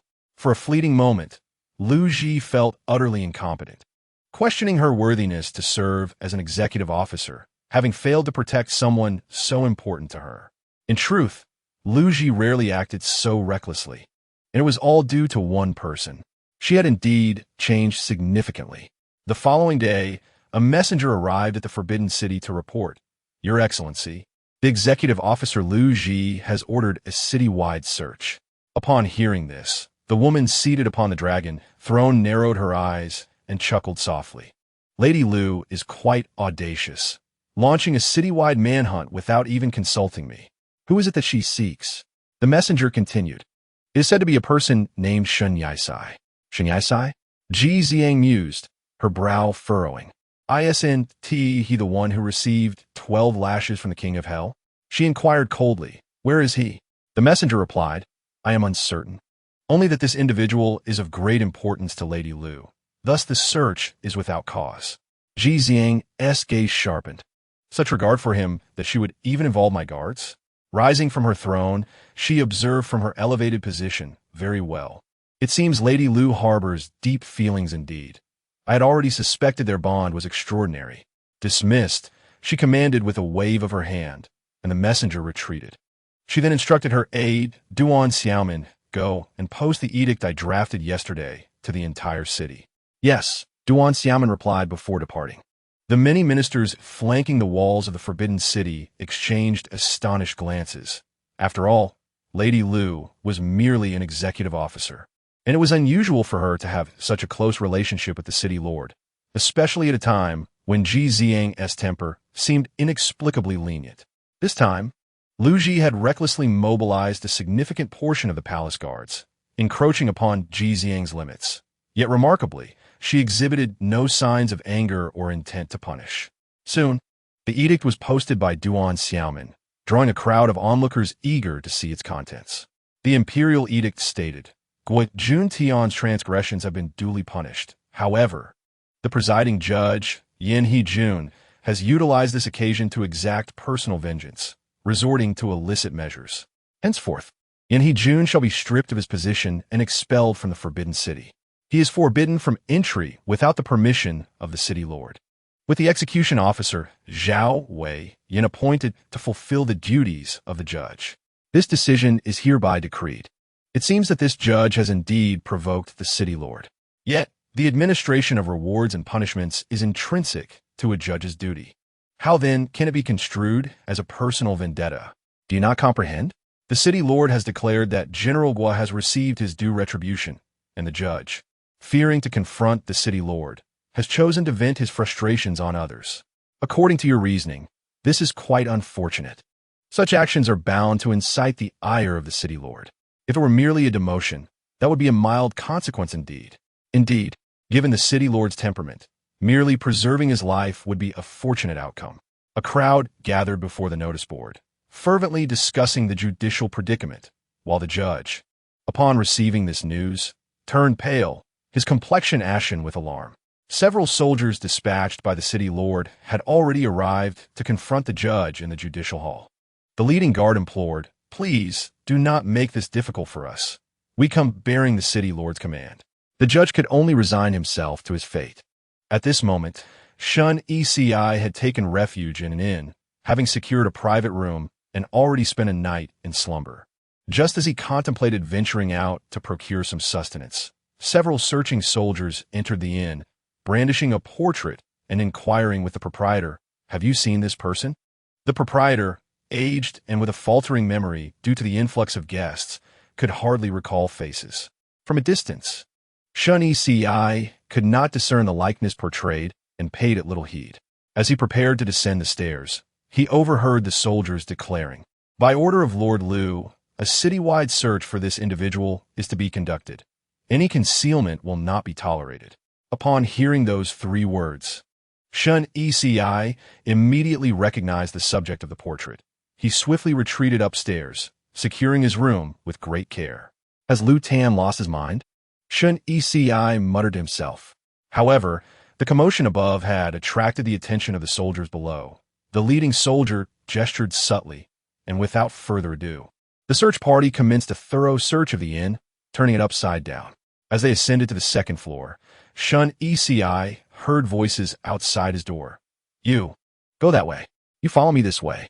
Yes. The voices sent his heart racing.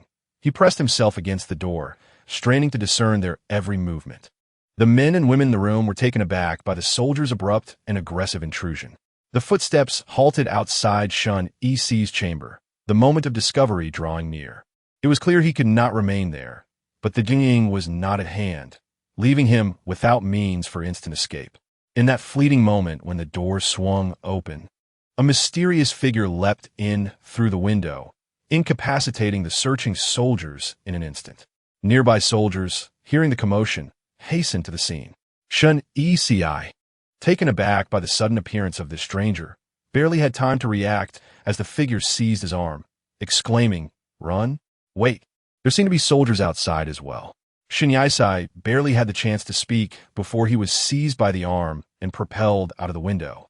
The commotion was quite loud, and the search soldiers immediately spotted the figure jumping from the window. Shun Eci was unmistakably visible. There he is. Quickly pursue. One of the soldiers shouted, prompting a chase from those nearby. Meanwhile, at the prison, Zhao Weiyan was formally inaugurated as the new judge and, after an elaborate ceremony, concluded. Lu Ji and Zhou and exited the hall. My lord, you've searched for Shun Yisai all night without rest. Perhaps you should take a moment to recuperate and resume the search later. Zhou expressed concern, fearing that Lu Ji's health would be adversely affected by his relentless pursuit. However, Lu Ji was indifferent to such advice. Just as he was about to respond to Zhou, a soldier approached with news. My lord, I bring tidings. The soldier reported with a bow. Upon hearing this, a glimmer of hope flickered in Lu Ji's eyes as he hastily inquired. Where is he? He has fled. The soldier's voice trembled, seemingly fearful of repercussions for failing to capture him. At this, Lu Ji's brows furrowed tightly as the flicker of hope began to wane. He coldly demanded, in which direction did he flee? The soldier quickly clarified. He was at an inn, but was rescued by an unknown individual. Search for him. Continue the pursuit. Lu Ji commanded. Yes, sir, the soldier replied before swiftly departing. Zhou felt a chill emanating from Lu Ji. His demeanor was cold and devoid of warmth. Although he was not visibly angry, there was an oppressive atmosphere surrounding him that was suffocating. Zhou refrained from speaking further, wary that a single word could ignite a volatile situation. Lu Ji clenched his fists, as if battling inner turmoil. My lord, Zhou gently ventured. This must be a misunderstanding. Shun Yisai will return. Yet, Lu Ji was unyielding, his expression darkening as he retorted, he won't. He strode away from the prison. And as Zhou attempted to follow, Lu Ji turned and said, Do not follow me. I need some solitude.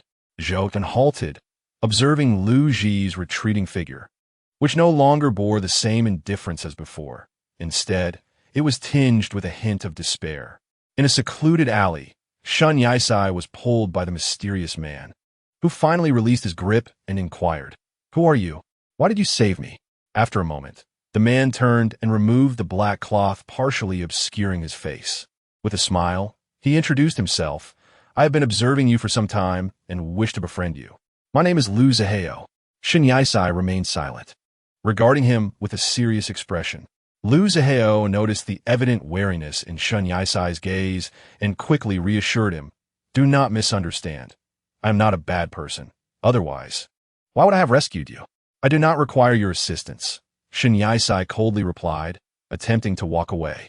Yet Lu Zihao blocked his path, anxiously stating, If you go out now, you'll be discovered. Do you wish to return to that man named Lu? Then what is your purpose for saving me? Shun Yisai demanded, cutting straight to the chase. Lu Zihao hesitated for a moment before saying, I simply wish to make your acquaintance. When I was at Zimming Tower, I noticed you standing alongside a certain Mr. Lu. Had it not been for the presence of Mr. Zhou, I might have believed that Mr. Lu had acquired a new subordinate. Shun Yisai replied, We are merely friends. I am aware of your connection to Mr. Lu, and I have heard of him as well. He would not initiate a citywide search for the sake of a mere friend. Your relationship must be more intricate than you imply. Wouldn't you agree? Lu Zihao spoke with a distinctive tone, continuing, Even Lord Xiao regards you with a certain respect, which is why I wish to know you better. I know your name. It's Shun Yisai, correct? Shun Yisai, understanding the implication, simply nodded. Now, do you believe me? Lu Zihao inquired with a smile. For the moment, I shall entertain the notion, Shun Yisai responded, still somewhat skeptical. Lu Zihao appeared to contemplate something, his eyes flickering before he said, How about I share a secret with you? What is it? Shun Yisai asked, frowning. Lu Zihao leaned closer, and as Shun Yisai instinctively took a step back, he whispered in his ear, It's about Mr. Lu.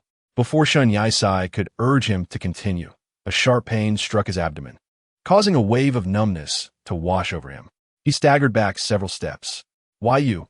Shun Yisai began, clutching his stomach. But as he locked eyes with Lu Zihao, whose smile was laced with deceit, the world around him blurred, and he soon succumbed to unconsciousness, collapsing to the ground. Lu Zihao had just cast a spell, the traces of which still lingered in the air. He had rendered Shun Yisai unconscious with his magic. He stepped forward, gazing at the fallen Shun Yisai, and chuckled to himself, Ah, Lu Chan, you could never have anticipated that your end is nigh. Oh, is it going to rain? Meng Xiaoxi remarked as she gazed up at the overcast sky. Having just returned from the market with groceries, she hurried back home. As the rain began to patter down, the market-goers frantically packed up their stalls, rushing through the downpour. Meng Xiaoxi reached the Lu Pavilion just in time, having avoided much of the rain, and felt a sense of relief. With her basket of vegetables in hand, she intended to head to the royal kitchen when, suddenly, a handkerchief was pressed over her nose and mouth from the side. The pungent scent overwhelmed her senses, and before she knew it, Meng Xiaoxi had succumbed to unconsciousness. Chapter 39. The culprit Shen Yisai. A day later, Zhou had just left the courtroom when Lu Chan seemed distracted, even during the meeting. His mind was elsewhere, leaving him a mere shell of his former self. Zhou sighed, and at that moment, a search officer leaned in to whisper urgent news into his ear. Zhou's expression turned pale, his eyes wide with disbelief as he looked at the officer and asked, "Is this information reliable?" "It has been confirmed," the officer replied, averting his gaze. Dismissed, Zhou gestured, waving the officer away. Once the officer had departed, Lu Chan, noticing the commotion, inquired, "Do you have news of Shen Yisai?" "Indeed," Zhou replied, his gaze fixed on Lu Chan with certainty. "Where is he? Where is he now? I must find him." Upon hearing Zhou's response, Lu Tian transformed from a mere shell of existence into a sentient being. Observing Lu Tian's series of reactions, Zhou felt a twinge of compassion, furrowing his brow. His gaze tinged with hesitation. "Speak swiftly," Lu Tian urged, growing increasingly anxious. Zhou hesitated to voice his thoughts. "Speak," Lu Tian commanded. As the bracelet in his hand morphed into a sharp long sword, the blade directed threateningly at Zhou's throat, his eyes fierce, cold, and agitated. If this continued, Lu Tian would descend into madness. He was being taken to the imperial palace to face the judgment of the emperor. Zhou pressed his lips together, aware that Lu Tian would not kill him. Yet he understood that this matter would eventually come to light. Thus, he disclosed, "Lord Lu, Miss Ming has passed away. Please accept my condolences." At these words, Lu Tian's sword clattered to the ground. Disbelief etched across his face as he gazed at Zhou. "If you utter even a half-truth," before Lu Tian could finish, Zhou interrupted, "Lord Lu, you may verify the truth of this information with the emperor. Currently, Shen Yisai is being treated as a murderer and is facing punishment from Lord Ji." Zhou's words quickened, urging Lu Tian into a flurry, who departed without a word. "Juning," Lu Tian called out. The sword at Zhou's feet stirred to life, soaring towards Lu Tian with the swiftness of the wind, propelling him towards the imperial palace. A foreboding sensation gripped Zhou, and Ji Xiang sat upon the dragon throne, surveying the assembly below, where all eyes were fixed upon the central figure. Two guards flanked Shen Yisai, who lay motionless on the ground, blood seeping from his wounds, as if he had succumbed to the pain. Ji Xiang withdrew the purple lightning whip from his grasp, his voice icy, incredibly frail. It took but 5 lashes for him to lose consciousness. One of the guards bowed and inquired, "Your Highness, what shall we do next?" "We shall proceed when he awakens," Ji Xiang replied mercilessly, channeling her fury into the whip. Now, she appeared calm as still waters, her countenance starkly cold. "Lord Lu, you cannot enter." A voice from outside commanded everyone's attention. Lu Tian barged into the imperial palace without restraint, standing in the center of the hall. Casting a glance at the battered Shen Yisai on the floor, his expression one of profound complexity. "Lord Lu," Ji Xiang remarked, fully aware of Lu Tian's intent, deliberately adopting a roundabout manner, her voice frigid. "Where is your decorum? Do you truly believe my palace is a latrine?" Ji Xiang could no longer contain her anger, whether provoked by her own outburst or the sudden appearance of another, which roused Shen Yisai from his stupor. His fingers trembled slightly as he opened his eyes, lifting his gaze to the unexpected figure before him. Recognizing Lu Tian, he was not surprised, though his body bore the marks of the whip, his expression devoid of emotion. Lacking the strength to speak, "Lord Ji, I beseech you to release Shen Yisai." For the first time, Lu Tian addressed someone with such formality. Also the first instance he implored for assistance. Upon hearing this, Ji Xiang chuckled, a cold, mocking laughter escaping her lips. "Ha! Lord Lu, are you mistaken?" The tone of Ji Xiang was laced with a peculiar flavor, her expression subtly shifting as she continued. Do you have any idea that Shen Yisai has committed murder? And it was Meng Xiaoxi, no less. How dare you still plead for his release? Are you quite all right, Lu Tan? Please let him go, Lu Tan said, bowing his head in respect. The crowd exchanged glances, each person silently questioning their own perception, yet no one dared to utter a word. It was evident that the relationship between the city lord and the CEO was on the verge of collapse. Release him? And what of your sister? Ji Ziang coldly regarded Lu Tan. Are you simply going to disregard her? Do you feel no guilt? Before she finished speaking, Lu Tan fell to his knees, his hands still in a gesture of respect, repeating only, please release Shen Yisai. Ji Ziang was growing weary of hearing that phrase. Was he truly willing to forsake his own sister? How could Meng Xiaoxi find peace in the afterlife? Shen Yisai observed Lu Tan's subservience and longed to speak, yet found himself devoid of strength.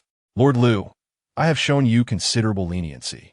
Your citywide manhunt for Shen Yisai has already crossed my bottom line, Ji Ziang stated, her resolve to not release Shen Yisai unwavering.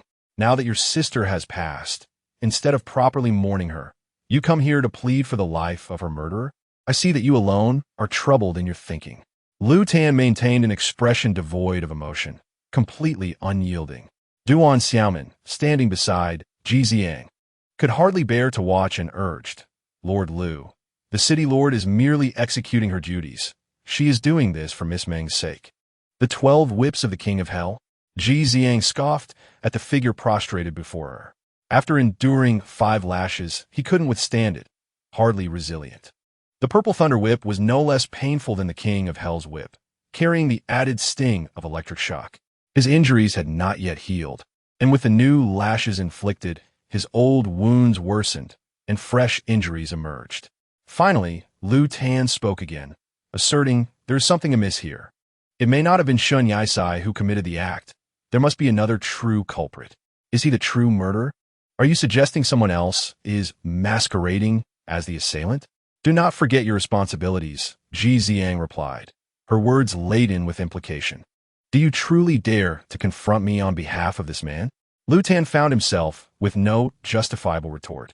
The surrounding officials, unable to withstand the scene any longer, urged the kneeling youth with somber expressions. Lord Lu, what are you doing? Lord Lu, the city lord has already shown you great mercy. At that, Lu Tan spoke once more. I implore City Lord Ji to show mercy once again and release Shen Yisai. This was madness. The gravity of the situation ignited Ji Ziang's temper, her mind nearly overwhelmed. Very well, she finally declared. I shall grant him temporary reprieve. You have 7 days. If the true culprit is not found within that time, Shen Yisai shall be dragged to the execution grounds for immediate judgment. The nearby officials immediately urged Lu Tan. A fortunate turn of events, Lord Lu, quickly. Thanks, City Lord Ji. Thank you, Lu Tan replied with a subdued tone, standing upright and making his way toward Shen Yisai. He knelt to assist him. Shen Yisai's body instinctively rejected any contact with Lu Tan, yet the pain rendered him too weak to push him away. To think of pushing me away in this state, how naive, Lu Tan mused. In a hushed tone, Lu Qian whispered. Yet the last 2 words were pronounced with great emphasis. Shen Yisai stated. Ji Ziang gestured to the nearby Duan Xiaomin, saying, this matter must remain strictly confidential. Not a whisper should reach the ears of my elder brother or the Lord of Xiaocheng, particularly my elder brother. Understood, Duan Xiaomin nodded in acknowledgement. Ji Ziang then declared to the gathered assembly, fetch the finest physician in the city to tend to Shen Yisai's injuries.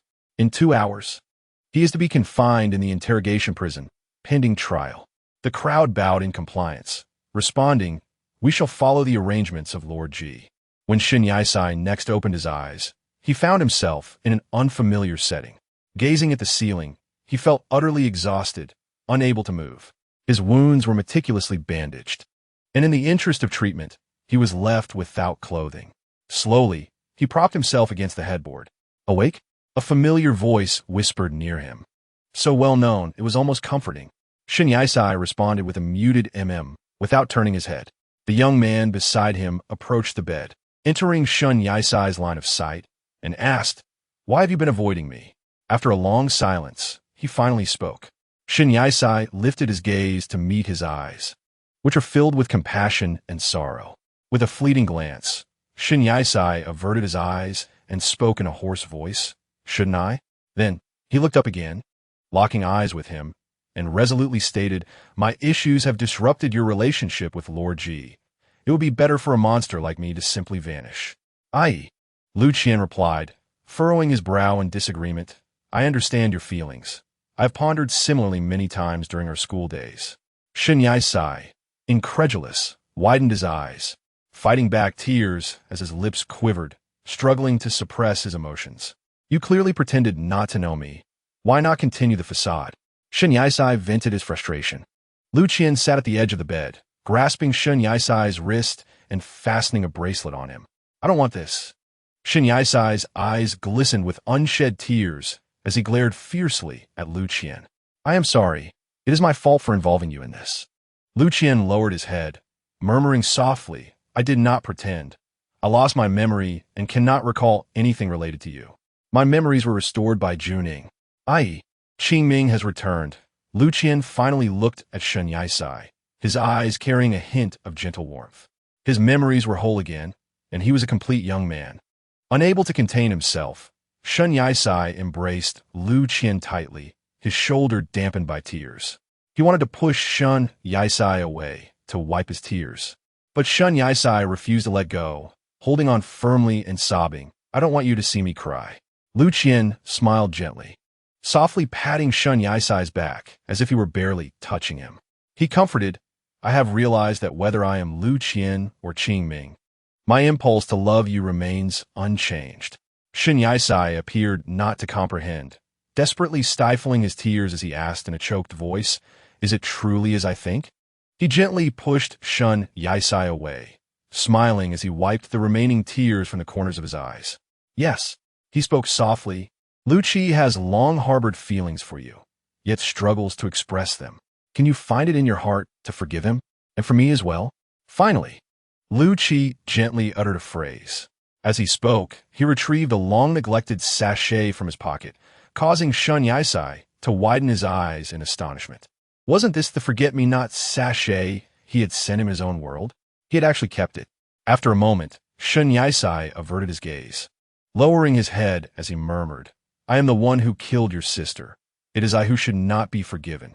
Upon hearing this, Lu Qi furrowed his brow, not believing that Shin Yisai could commit such an act. He merely replied, "I refuse to believe you would do such a thing.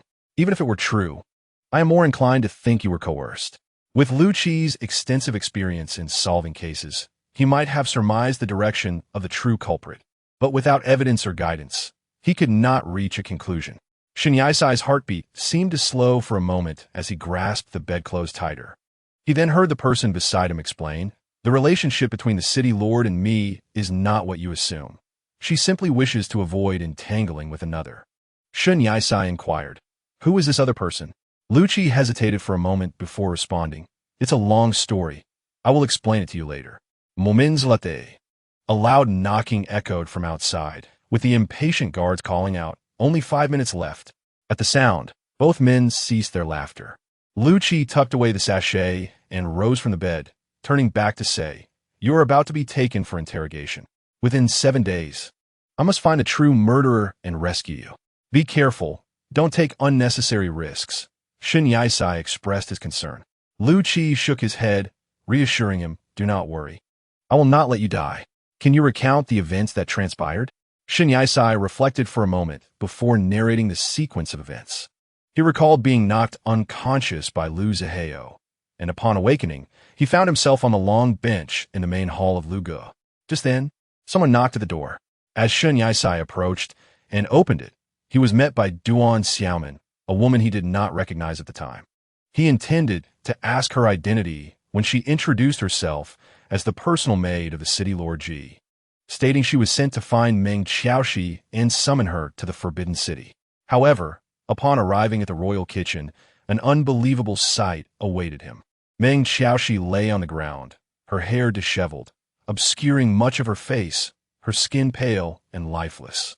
Duan Xiaoman, horrified, rushed forward to assist her.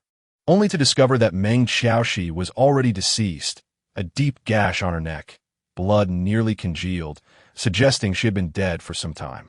Beside the corpse lay a character inscribed in blood, the character for Shun, and since Shen Yaisai was the only person present in Lu Ge, he was deemed the true murderer with a weapon, a short knife, discovered in close proximity to Meng Xiaoxi. Isn't Lu Zihao very suspicious? He knocked you out, and you awoke to find yourself in Lu Ge? Lu Qi stated calmly. Shen Yaisai nodded slightly. Lu Qi then asked, "Why did you not mention these details in the main hall?" "I did, but before I could finish, Shen Yaisai began, only to be interrupted as two guards abruptly entered, declaring, 'Time is up. We must ask Lord Lu not to obstruct.'" Lu Qi gritted his teeth, his brow furrowed. Yet he could only watch helplessly as Shen Yaisai was taken away. The reluctant gaze soon became evident. As Shen Yaisai was taken away, Zhouan entered, and upon seeing Lu Tan, he bowed respectfully, stating, "My lord, time is of the essence.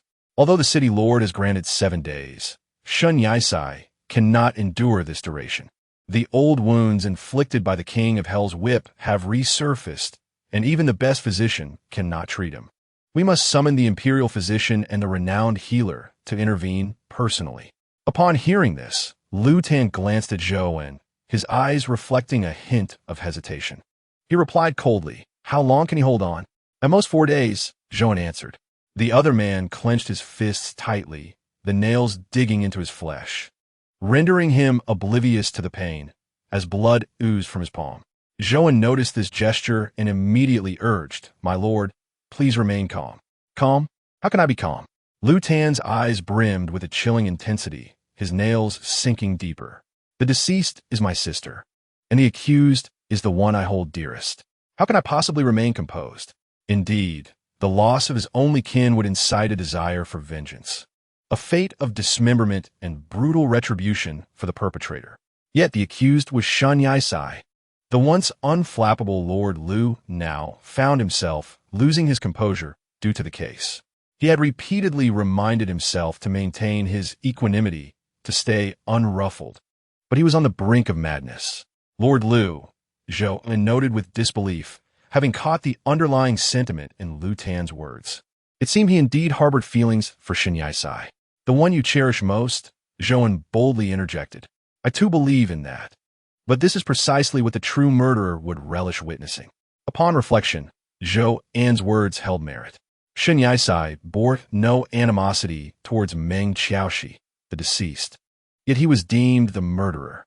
It was as if the perpetrator's true target was not Shen Yaisai, but rather Lu Tan himself, deliberately torturing him to the brink of despair. At this, Lu Tan relaxed his grip. The sound of dripping blood echoed as it fell to the ground, staining his fingers crimson, yet he paid it no heed. Instead, he declared, "Zhouan, let us proceed to the judgment chamber." "Yes," Zhouan replied, sensing Lu Tan's determined tone. He seemed to regain his composure, responding with a smile. Unbeknownst to him, Lu Tan had already regained his focus. Time was of the essence. For every moment's delay increased Shen Yaisai's peril. Chapter 40. Unveiling the true murderer, Shen Yaisai was confined within a dimly lit cell in the judgment chamber, bearing wounds and clad in a thin garment. He could not stand upright, merely leaning against the wall as he sat on the ground, utterly drained, with his hands shackled in iron chains. The judgment chamber was under strict surveillance. Even those unable to walk due to paralysis were still bound in chains, as criminals would invariably devise countless schemes to escape. Thus far, no one had ever truly managed to flee from this place. In the judgment chamber, the use of spiritual language was impossible. Any magical incantation would be suppressed, rendering escape utterly futile. Shen Yaisai held no illusions of freedom, with his wounds yet to heal. The prospect of escape was akin to reaching the heavens. A prisoner in the adjacent cell whispered through the bars, "Hey, what happened to you? Injured like that, and still imprisoned?" The imprisoned cannot receive news from the outside world, and as they observe Shen Yaisai's injuries, they are naturally perplexed. Shen Yaisai's breath quickens in accordance with the severity of his wounds. He glances at the prisoner beside him and softly inquires, "Do you believe I came here to eat?" The prisoner notes his white garb, now marred by the worsening wounds, blood seeping through and staining the fabric crimson. The red overwhelms the white, and his breathing becomes more labored as he gradually realizes the seriousness of his condition. The ordinary physician's skills are no match for the expertise of Xiao Mingquan. Only the latter's treatment can alleviate the torment of the king of Hell's Whip. On several occasions, due to excessive blood loss, Shen Yisai feels dizzy and finds himself on the verge of unconsciousness. Yet he admonishes himself to stay awake, waiting for Qing Ming to return for him. Soon, Lu Tan locates the search soldier who had been knocked unconscious at the inn and seeks to confirm the details of that incident. The soldier states, "I was originally tasked with tracking down that individual, but as soon as I opened the door, I was struck down by a man wearing a black mask." Lu Tan inquires, "Which direction did he flee?" The soldier replies, "He escaped through the window and then vanished." "Very well, you may leave," Lu Tan responds coolly. After the soldier departs, Zhouan glances at Lu Tan, who appears deep in thought. Zhouan shares his own suspicions. "Sir Lu, I suspect this person possesses formidable martial art skills, perhaps even some form of sorcery. Have you found any information on someone named Lu Zihao?" Lu Tan turns to Zhou and shakes his head. "No. While Shen Yisai mentioned this person in the main hall, Lord Ji has already dispatched someone to investigate, and there is no record of anyone named Lu Zihao. Does this mean he was deceiving him from the start? Since the target is me, it must be someone I know. How can name be so easily revealed?" Lu Tan articulates logically, just as he and Zhou prepare to depart. Someone rushes up from behind. "Judge Zhao, why have you left your post?" Zhou turns to see Zhao Weiyin approaching. Zhao Weiyin, catching his breath, responds, "There are no cases to adjudicate at the moment. I heard that Shen Yisai killed Miss Ming. Is that true?" Zhou contemplates confirming the truth. But with Lu Tan present, he hesitates. "No," Lu Tan interjects. Zhao Weiyin looks at him, puzzled. "Then why is Shen Yisai imprisoned in the interrogation chamber?" "The real culprit framed him," Zhouan cannot help but explain. "Perhaps Shen Yisai is easily deceived and familiar with Sir Lu, making him an easy target for the perpetrator. It is either because Shen Yisai is gullible or simply too innocent." Zhao Weiyin seems to grasp the implication. The assailant did not deliberately target Shen Yisai, but rather aimed at Lu Tan, with the victim being his own sister. What could the assailant hope to gain from such an act? "Let us find Duan Xiaomin. She is a witness," Lu Tan suddenly proposes. Zhou's face lights up with realization. Yes, perhaps she holds valuable information. Zhao Weiyin glances between Zhou and Lu Tan before stating, "I will remain here to oversee the interrogation chamber and will discreetly ensure Shen Yisai's well-being." "Thank you," Lu Tan replies with a slight nod. In the Forbidden Palace, Ji Xiang reclined on the long bench in her chamber, her hand propping up her weary head, emanating an air of fatigue. She had just consumed a calming soup prepared by Duan Xiaomin, and drowsiness swiftly enveloped her. "I am tired and wish to rest. Please ensure the door is closed upon your departure." Ji Xiang's voice, tinged with weariness, resonated softly. Duan Xiaomin nodded in acknowledgement, carrying the emptied bowl out, closing the door behind her. She sensed Ji Xiang's mood was rather dismal. The once tempestuous temperament had now simmered down to a mere smolder. Ji Xiang had a modicum of acquaintance with Meng Xiaoxi, and their interactions were typically marked by humble meals. Her fondness lay in the pastries crafted by Meng Xiaoxi, and she would often request her to prepare them. Alas, she could no longer savor those delights. Upon entering the main hall, Duan Xiaomin spotted Lu Yin and Zhou hurrying towards her. "The city lord is already asleep. Any matters can be discussed later," Duan Xiaomin remarked. Assuming they sought Ji Xiang, but that was not the case. "We have come to find you," Zhou stated unhurried. "To find me?"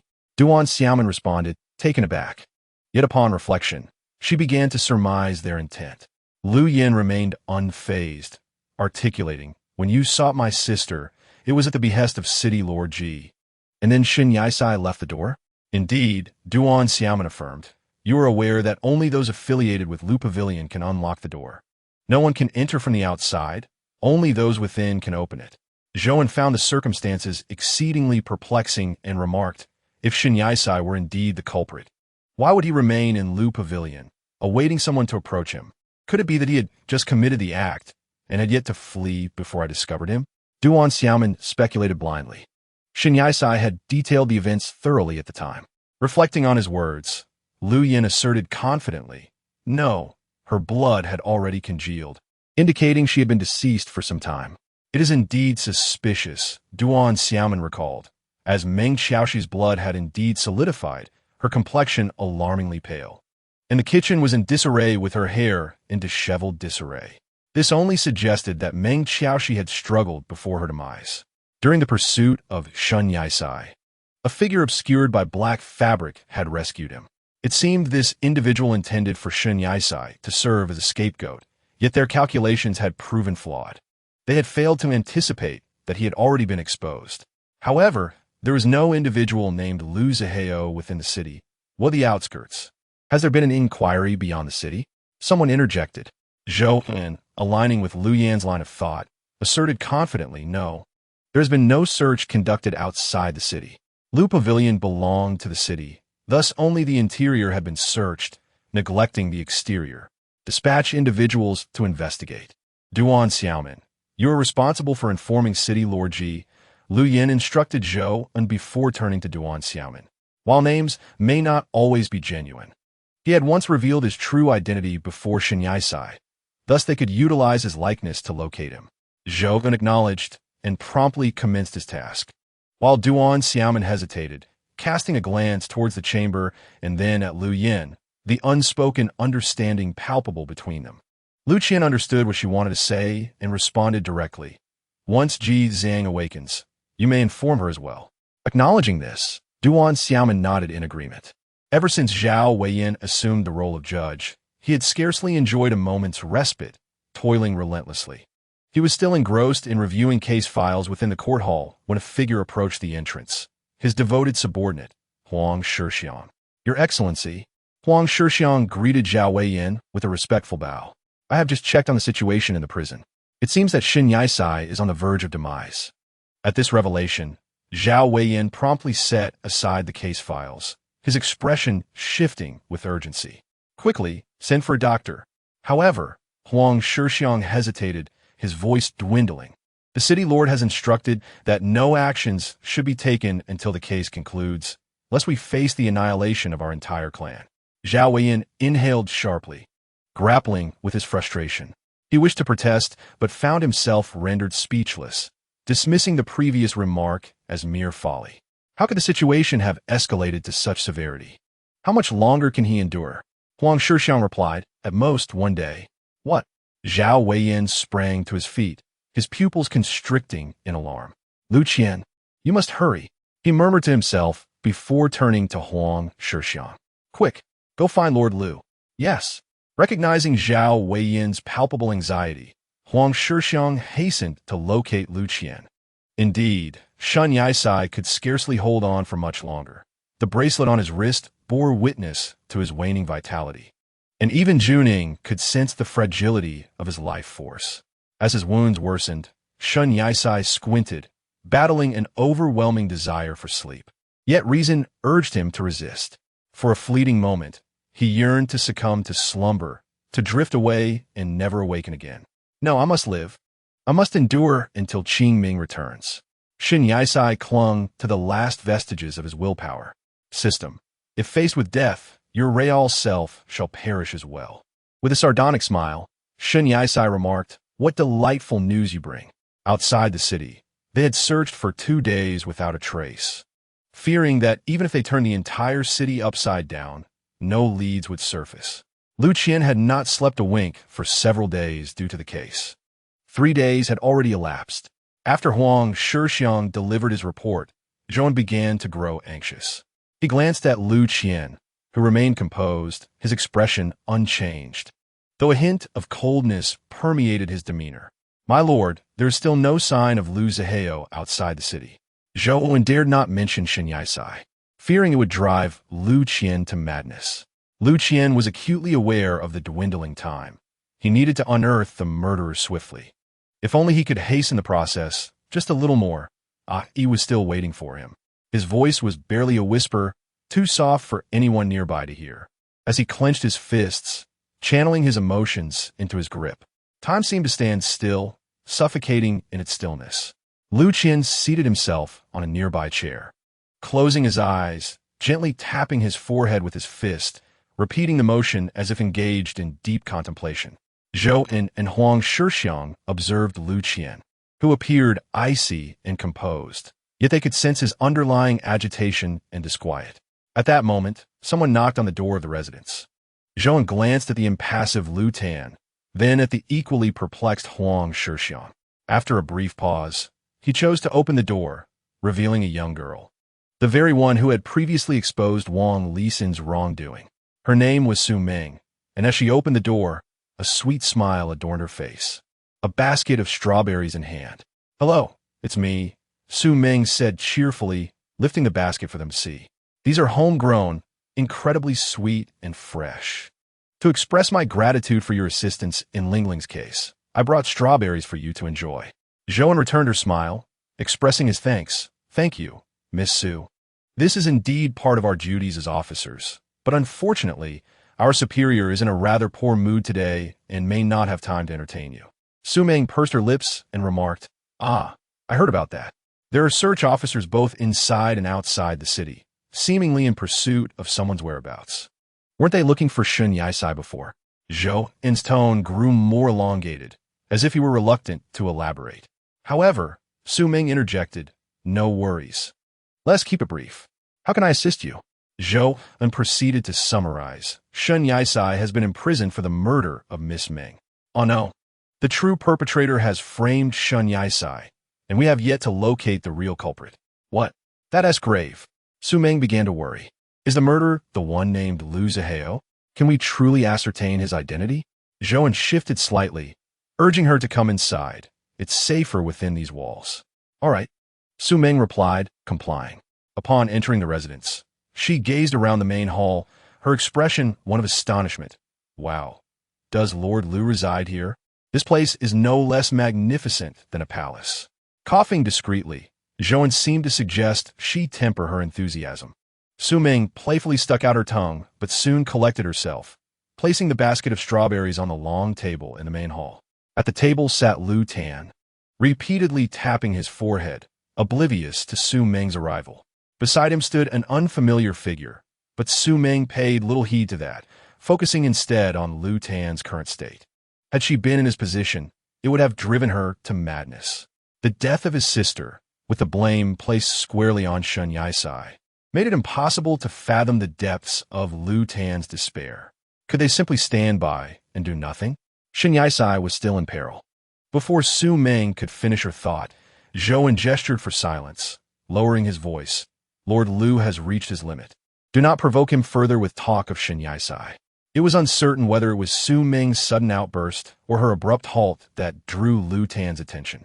His gaze was sharp and frigid, akin to a glacier. No, even colder. Su Ming trembled under his stare, and both Zhou and Huang Shixiang paused in surprise. After a lengthy silence, Lu Tan finally spoke disguise techniques. "What?" The three were taken aback, exchanging bewildered glances. "What had Lord Lu just said? Disguise techniques?" Lu Yin's words were so succinct that they only served to heighten the agitation of those present. All eyes turned to the individual who had been named. Su Ming nearly doubting her own hearing. Pointing at herself, she hurriedly clarified, "Me? No, I did not employ any disguise techniques. And during the last investigation concerning Ling Ling's case, removing the human skin mask I wore, as her was quite painful. I have no desire to engage with such things again." "Not so," Lu Yin interjected suddenly. "Fortunately, you are here. I almost forgot about the disguise techniques." Only then did Su Ming grasp Lu Yin's meaning, and Zhou also experienced a moment of clarity, continuously waving his hands in excitement as he exclaimed, "Oh, I understand. Could it be that the culprit utilized disguise techniques to elude the searcher's pursuit? Is that the case?"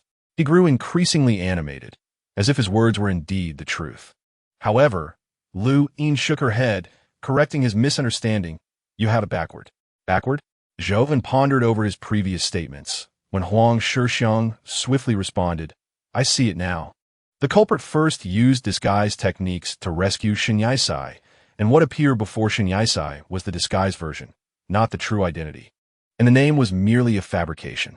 Zhou echoed, Yes, that is entirely plausible. No, it is highly likely that when the searchers were hot on his trail, he evaded capture using his true appearance or another human skin mask.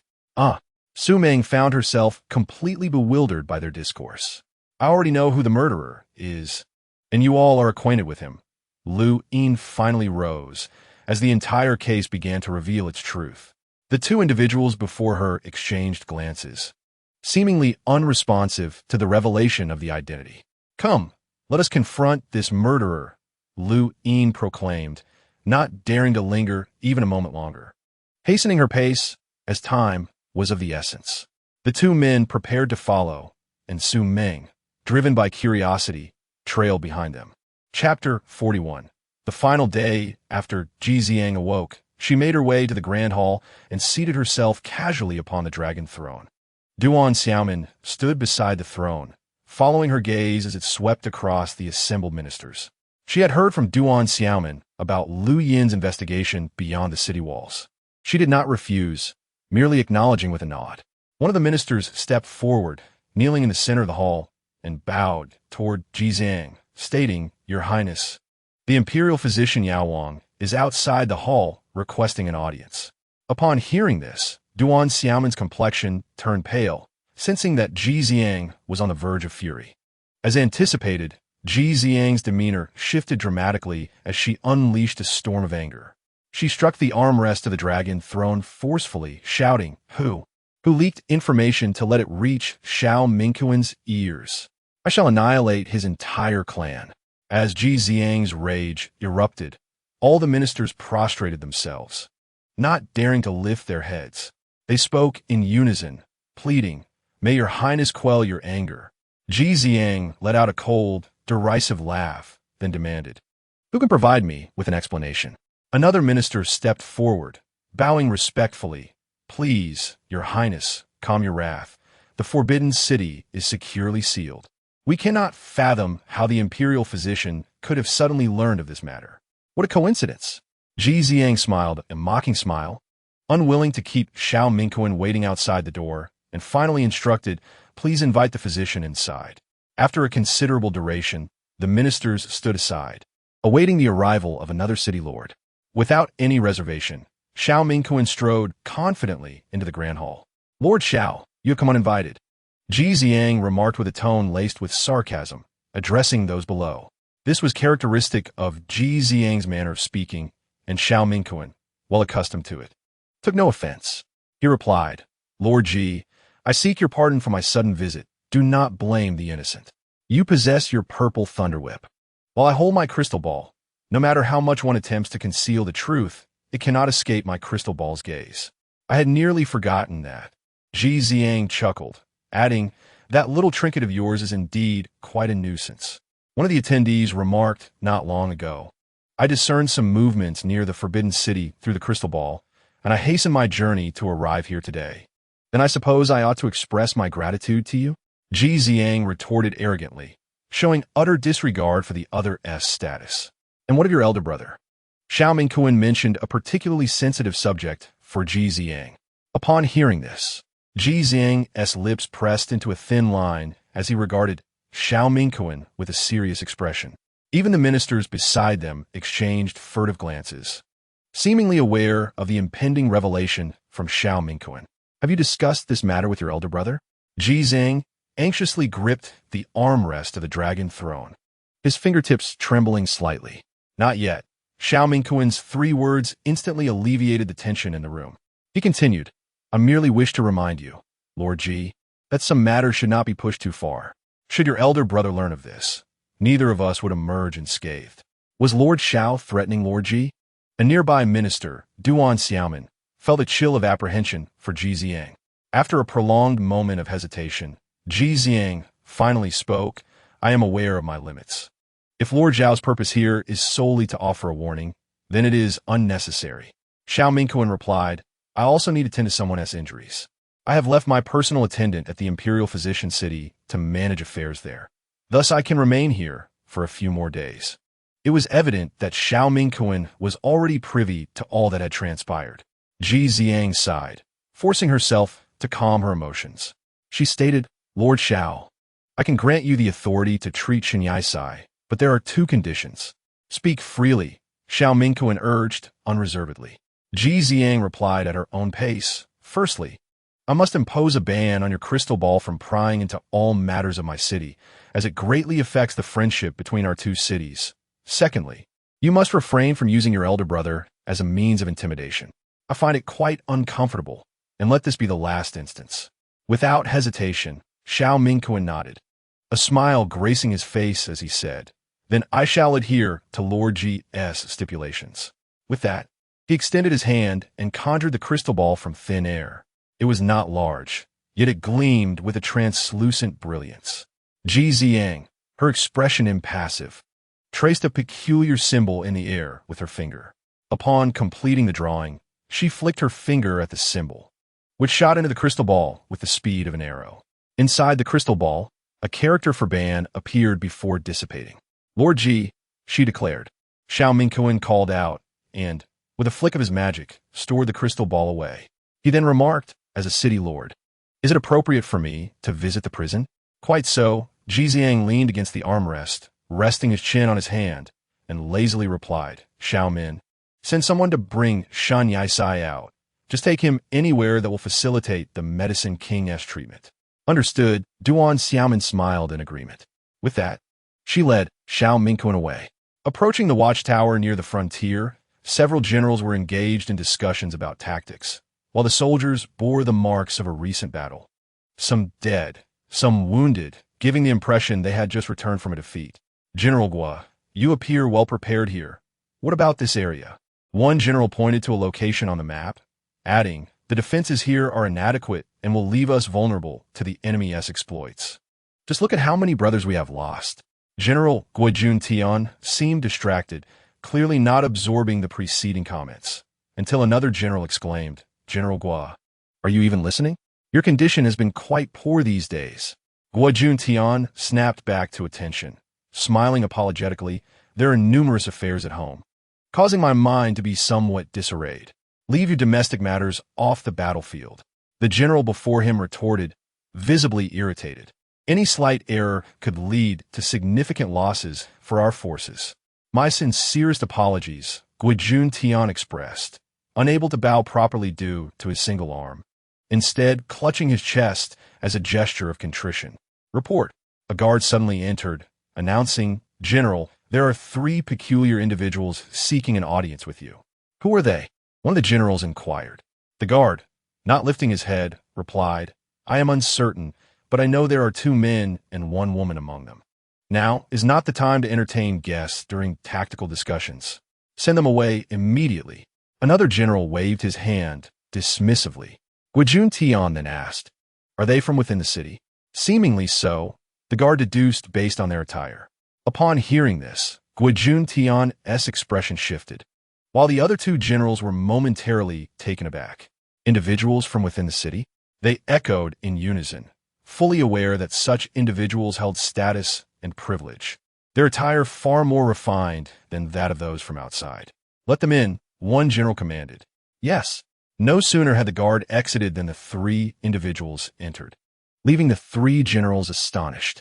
While they might not recognize the other 2, one among them was unmistakably the boy with heterochromia, the only one of his kind in the entire imperial city. The 2 generals promptly knelt and saluted, exclaiming in unison, We pay our respects to Lord Liu. Guojun Tian remained in a daze for an extended moment, not regaining his composure until they had completed their salutation. Realizing his own sluggishness, he placed a hand over his chest and slightly bowed, saying, We pay our respects to Lord Liu. Rise, Liu Tan replied with a calm demeanor. The 3 individuals straightened their posture, all eyes on Liu Tan. Liu Tan then addressed them, General Gua, General Hua, General D, it has been a long time. General Hua smiled and said, What brings Lord Liu to visit us? I am here to inspect the condition of the military camp. This is my subordinate, Zhou Fan, and my friend, Su Meng. Liu Tan introduced the 2 individuals beside him. The 2 generals scrutinized Su Meng from head to toe.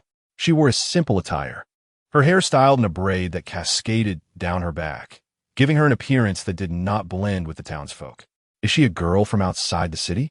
What is a young lady doing in a place frequented by men? General D inquired. Su Ming pouted, feeling somewhat out of place, yet she replied, I merely accompanied Lord Lu to have a look. I won't cause any trouble. Out of the corner of her eye, Lu Tan noticed Gua Jun Tian, who appeared somewhat distracted.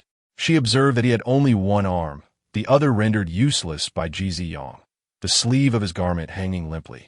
General Gua, Lu Tan suddenly interjected, seemingly interrupting Gua Jun Tian's thoughts. It has been a while. I would like to engage in a sparring match with you. Both generals were taken aback, including Gua Jun Tian, who chuckled and advised, Lord Lu, do not jest. I am no match for you in a contest. Perhaps that is not so, Lu Tan replied, her tone laced with implications, raising an eyebrow as if to suggest something further. The weight of her insinuations did not escape Gua Jun Tian, who now felt a chill run down his spine, beads of cold sweat forming as he cautiously met her gaze. The two generals observed the exchange, noting the intensity in Lu Tan's eyes, akin to that of a rival. It would be my honor to spar with you, Lord Lu, Gua Jun Tian reluctantly agreed. After a while, they found an open area to engage in their martial arts demonstration, while others gathered to watch. The two generals were engrossed in the display, as Lu Tan's skills had never failed to impress. Su Ming, however, found herself perplexed by Lu Tan's actions and turned to Zhouan, asking, Didn't Lord Lu come to pursue a murderer? Why is he indulging in this? You do not yet understand him. You will soon, Zhouan replied, teasing Su Ming with a hint of mystery.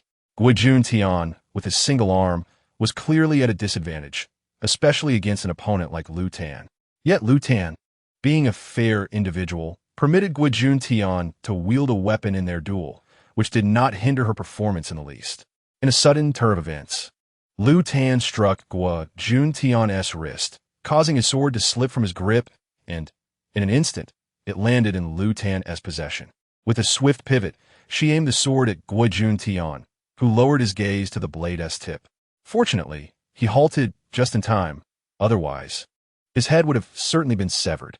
Before him stood Lu Tan, silent and unyielding, her dark crimson eyes fixed upon him, devoid of any emotion.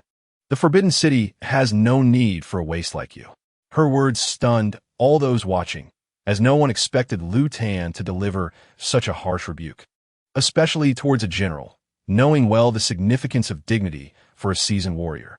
What does Lord Lu mean? General D asked incredulously, glancing at General Hua. General Hua, equally perplexed, shook his head lightly, unsure of Lu Tan's intentions. Enraged and humiliated, Gua Jun Tian clenched his fists, ready to launch a surprise attack. However, Lu Tan showed no mercy, using her internal energy to send him sprawling back several meters. Gua Jun Tian's back collided heavily with the wall, and he was unaware of when the sword had been taken from him, suddenly rushing towards himself. Initially intending to evade it, he found himself rooted in place. Only then did he realize that he had been ensnared by Lu Yi's spell. In that fleeting moment, everyone was too frightened to blink, and Gua Jun Tian was oblivious to another hand that emerged from nowhere, casting a spell with both hands to deflect the sword. The blade was sent flying several meters away, its tip embedding itself firmly in the ground. Just as I had anticipated, Lu Yi slowly approached Gua Jun Tian, saying, You killed Meng Xiaoxi, didn't you? Gua Jun Tian, initially oblivious, suddenly grasped the gravity of his actions upon hearing those words. The two generals stood in stunned silence, gazing at Lu Yi, realizing that this war had come to an end and began to close in around him. Su Ming, incredulous, remarked, The murderer is General Gua? How can that be? Zhouan surmised, Indeed, the culprit is he. Lu Yi's frigid aura could freeze anyone within 10 meters, and he spoke with deliberate calmness. I violated the rules of this contest, but it was merely to draw you out. You have forsaken your duty and mission as a general, having slain my family and framed Shinyaisai for your crimes. For these transgressions alone, I could slay you 7 or 8 times over. Following Lu Yi's lead, Zhouan continued, General Gua, your arm must have fully healed long ago, hasn't it? You concealed your arm with magic to avoid suspicion. Generals are forbidden from using spells. And although we are yet unaware of how you acquired this method, The origins of his sorcery puzzled General Hua, who only partially understood their discourse. Guojun Tian had been exposed, with nowhere to escape. Ultimately, he revealed his true nature, sneering, discovered, have I? I thought I could keep this under wraps until 7 days later, when Shun Yisai would be executed. I never anticipated that merely 4 days would pass before you. Lord Liu caught me red-handed. Clearly, I underestimated you. How did you ascertain it was I? Liu Yi replied, you approached Shun Yisai using a disguise technique. If memory serves, your family possesses a master of disguise. Guojun Tian, impatient, retorted, is that all it takes to suspect me? Zhouan chuckled. Lord Liu sought out that master of disguise for a human skin mask. That master hails from your Guo family. In the Lingling case, Su Meng used a human skin mask to impersonate Lingling, luring out the murderer. This time, Liu employed a different method to expose Guojun Tian, who ultimately faltered in this contest of martial prowess. Guojun Tian had procured human skin masks made by his sister. Not merely one, but two. One known as Liu Zihao and the other as Shun Yisai. The character Shun, written in blood by Meng Qiaoshi, signified that Guojun Tian had used Shun Yisai's mask to murder Meng Qiaoshi, who inscribed that character with his dying breath. Zhouan, take the criminal Guojun Tian away. Liu Yi commanded with newfound seriousness. Before Zhouan could act, Guojun Tian had already begun to flee, prompting Zhouan to prepare for pursuit. Liu Yi immediately intervened, stating, do not chase. Pursuing alone is far too perilous. Alone? Zhouan then realized that Liu Yi had no intention of chasing after him. He was still waiting for me, and I was running out of time. Upon concluding his words, Liu Ji departed in the opposite direction, fully aware of the gravity of the situation. He intended to report to City Lord Ji before returning to apprehend the culprit. Su Meng soon realized whom Liu Ji was referring to and said to Zhouan, let us heed Lord Liu's advice. Very well, Zhouan replied, casting a glance at the two generals beside him. I urge both generals to exercise caution regarding Guojun Tian, lest he seeks retribution. I shall explain today as events to you both later. Understood, my lords. Do take care. The two generals responded, bowing in farewell to Zhouan and Liu Ji. Chapter 42. The fourth task, the watchtower, was situated at a considerable distance from the Forbidden City, and their journey had taken at least half a day. As night fell, Zhouan said, you go inform City Lord Ji. I shall seek out Shun Yisai first to save time. With that, Liu Ji spoke, his body already in motion. Zhouan had no time to respond before Liu Ji had vanished from sight, leaving him to proceed to the Purple Forbidden Hall. Upon Liu Ji's arrival at the Judgment Hall, he found Zhao Weiyin still engrossed in his casework, while the other officials awaited the judge's orders. Liu Ji's sudden entrance shattered the tense silence. Where is Shun Yisai? Why is he not in the interrogation chamber? Liu Ji's agitation drew the attention of all present. Zhao Weiyin raised a hand, urging calm. Steady yourself, Lord Liu.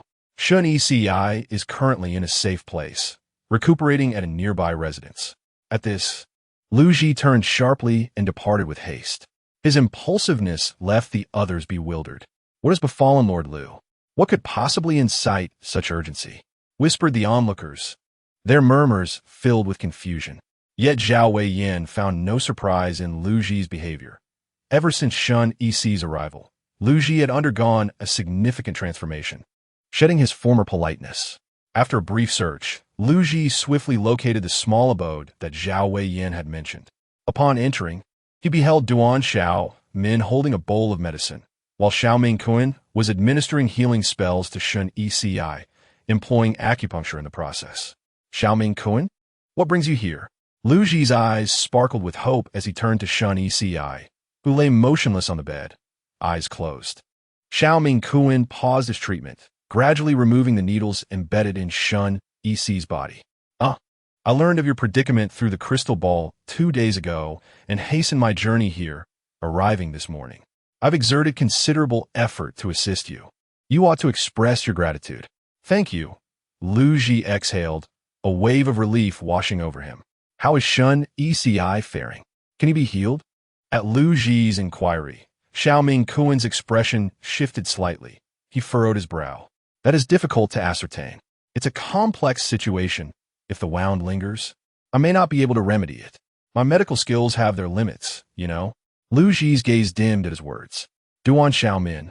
Let us step outside to procure some medicine, Xiao Ming Kuan instructed. Duan Xiaomin set down the medicinal concoction and replied, All right. Together, they exited, with Duan Xiaomin ensuring the door was closed behind them. Lu Ji remained at the bedside, his eyes cast downward, observing the figure on the bed, his demeanor cold and despondent. Ai called out softly, her eyes filled with an indescribable emotion, a hint of discomfort. Ai, I'm sorry for being late, she said, grasping the hand of Shun Yaisai, which was adorned with a bracelet. In her flurry of activity, her hands were warm, while Shun Yaisai's hands, having spent several days in the frigid confines of a cage, were icy.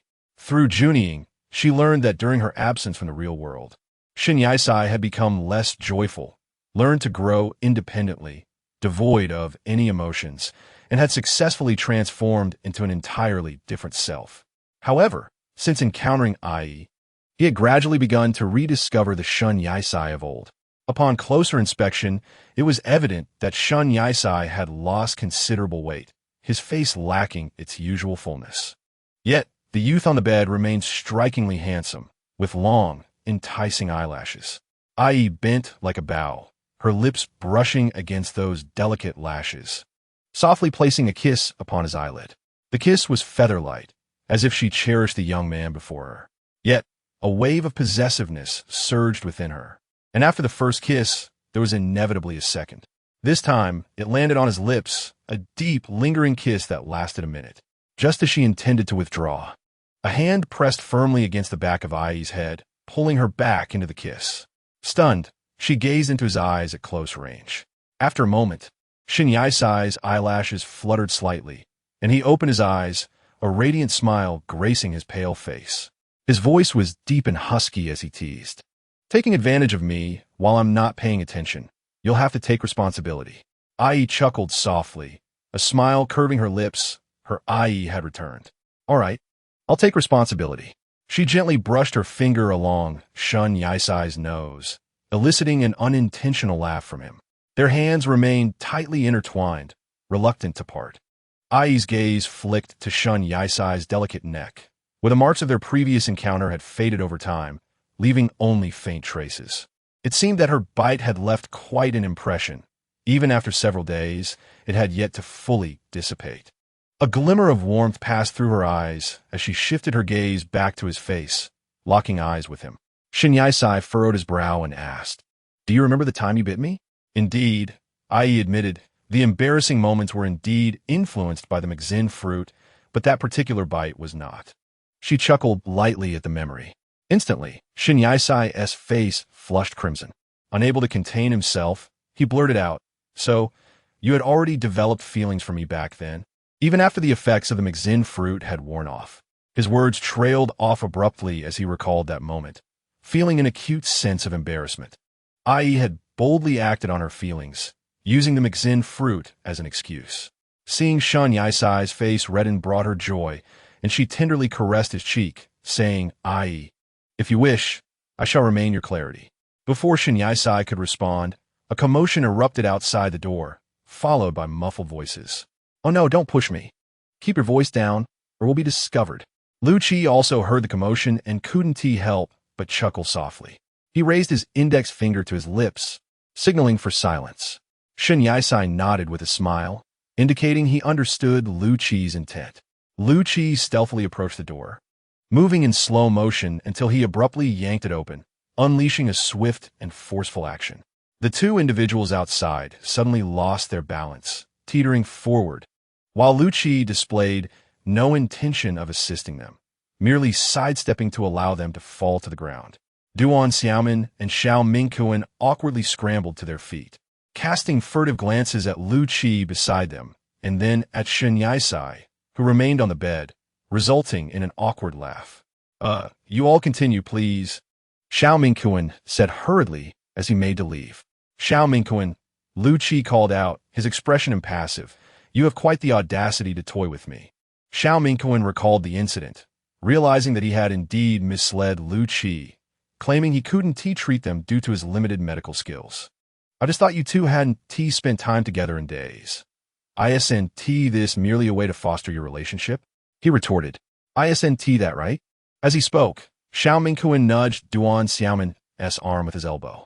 Receiving the cue, Duan Xiaoman instinctively replied, Yes, what Lord Xiao said is correct. Well, is that all? Lu Qi's tone was cool and detached, yet his gaze held a depth of meaning. Yes, that's all, Xiao Mingquan replied, puzzled. Lu Qi then curtly instructed, Then why are you still here? Without a second thought, Duan Xiaoman bolted away, and Xiao Mingquan, feeling the chill emanating from the youth before him, exclaimed, I am still the lord of the city, you know? Who are you speaking to? I have my pride. Lu Qi, uninterested in his grievances, bluntly asked, Are you leaving or not? I'm going, Xiao Mingquan declared defiantly, though outwardly he appeared compliant, retreating as his last desperate protest echoed. Shen Yisai lay on the bed, observing the spectacle, his amusement growing until he could no longer suppress his laughter. Attracted by the sound, Lu Qi turned his attention to the person on the bed, furrowing his brow as he approached slowly. Is it truly that amusing? He inquired. The individual before him, stifling laughter, replied, After all that has happened, you will have many friends here, and I feel reassured. What do you mean by that? Lu Qi scoffed, In the world without you, there is still no light. At his words, a hint of disappointment flickered across Shen Yisai's expression. It was not that he was unwilling to stay, but rather he knew he would eventually have to depart. He had already inquired about the system's optional rewards, seeking a way to leave this world. The system's response indicated that he could depart upon completing the book, but if he were to perish in the meantime, it would be a true demise. What's wrong? Lu Qi's question abruptly interrupted Shen Yisai's train of thought, and he stared blankly at Lu Qi. The boy with the heterochromatic eyes speculated blindly. Are you homesick? Are you homesick? The words echoed in Shen Yisai's mind. Did he miss home? Yes. He longed for it deeply. Observing Shen Yisai's hesitation, Lu Qi seemed to have guessed correctly. He subtly withdrew his smile and asked, How far along are you with the system's task? The other party lifted her gaze to him, then lowered her eyes softly, saying, The third task is completed, but the fourth has yet to be revealed. Have you truly finished 3 already? My eye is quite impressive. Lu Yin coaxed Shen Yisai as one would child. Shen Yisai realized that he too had experienced system tasks in the real world, likely related to traversing the narrative. Qingming, do you remember how you returned? Shen Yisai inquired, his gaze fixed on her. Lu Yin recalled the scene vividly, explaining, I tossed the book into the river. For as long as the book is completely soaked, one can return. At that moment, Shen Yisai found clarity. He had accidentally spilled his cup of water and was inexplicably transported to this peculiar world. He had not witnessed Lu Yin's act of throwing the book into the river, hence he had remained unaware. Here, there are no books. How will you return? Lu Yin suddenly asked. You are the protagonist of the book, Shen Yisai replied. I believe it is related to you. To return, I must complete the narrative. What is the conclusion of the story? Lu Yin inquired, a hint of curiosity in her tone. Shen Yisai felt as though he were about to reveal spoilers. If he divulged the content, would that alter the narrative?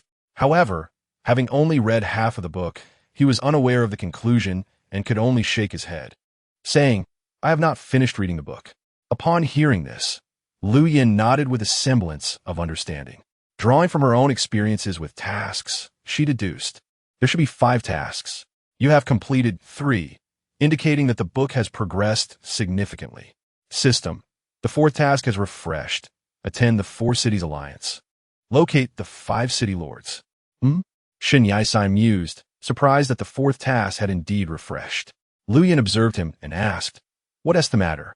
The 4th task has arrived, Shen Yisai stated candidly. Attend the 4 Cities Alliance. Is it really that simple? Lu Yin tilted her head, a look of surprise on her face. Will all the city lords attend?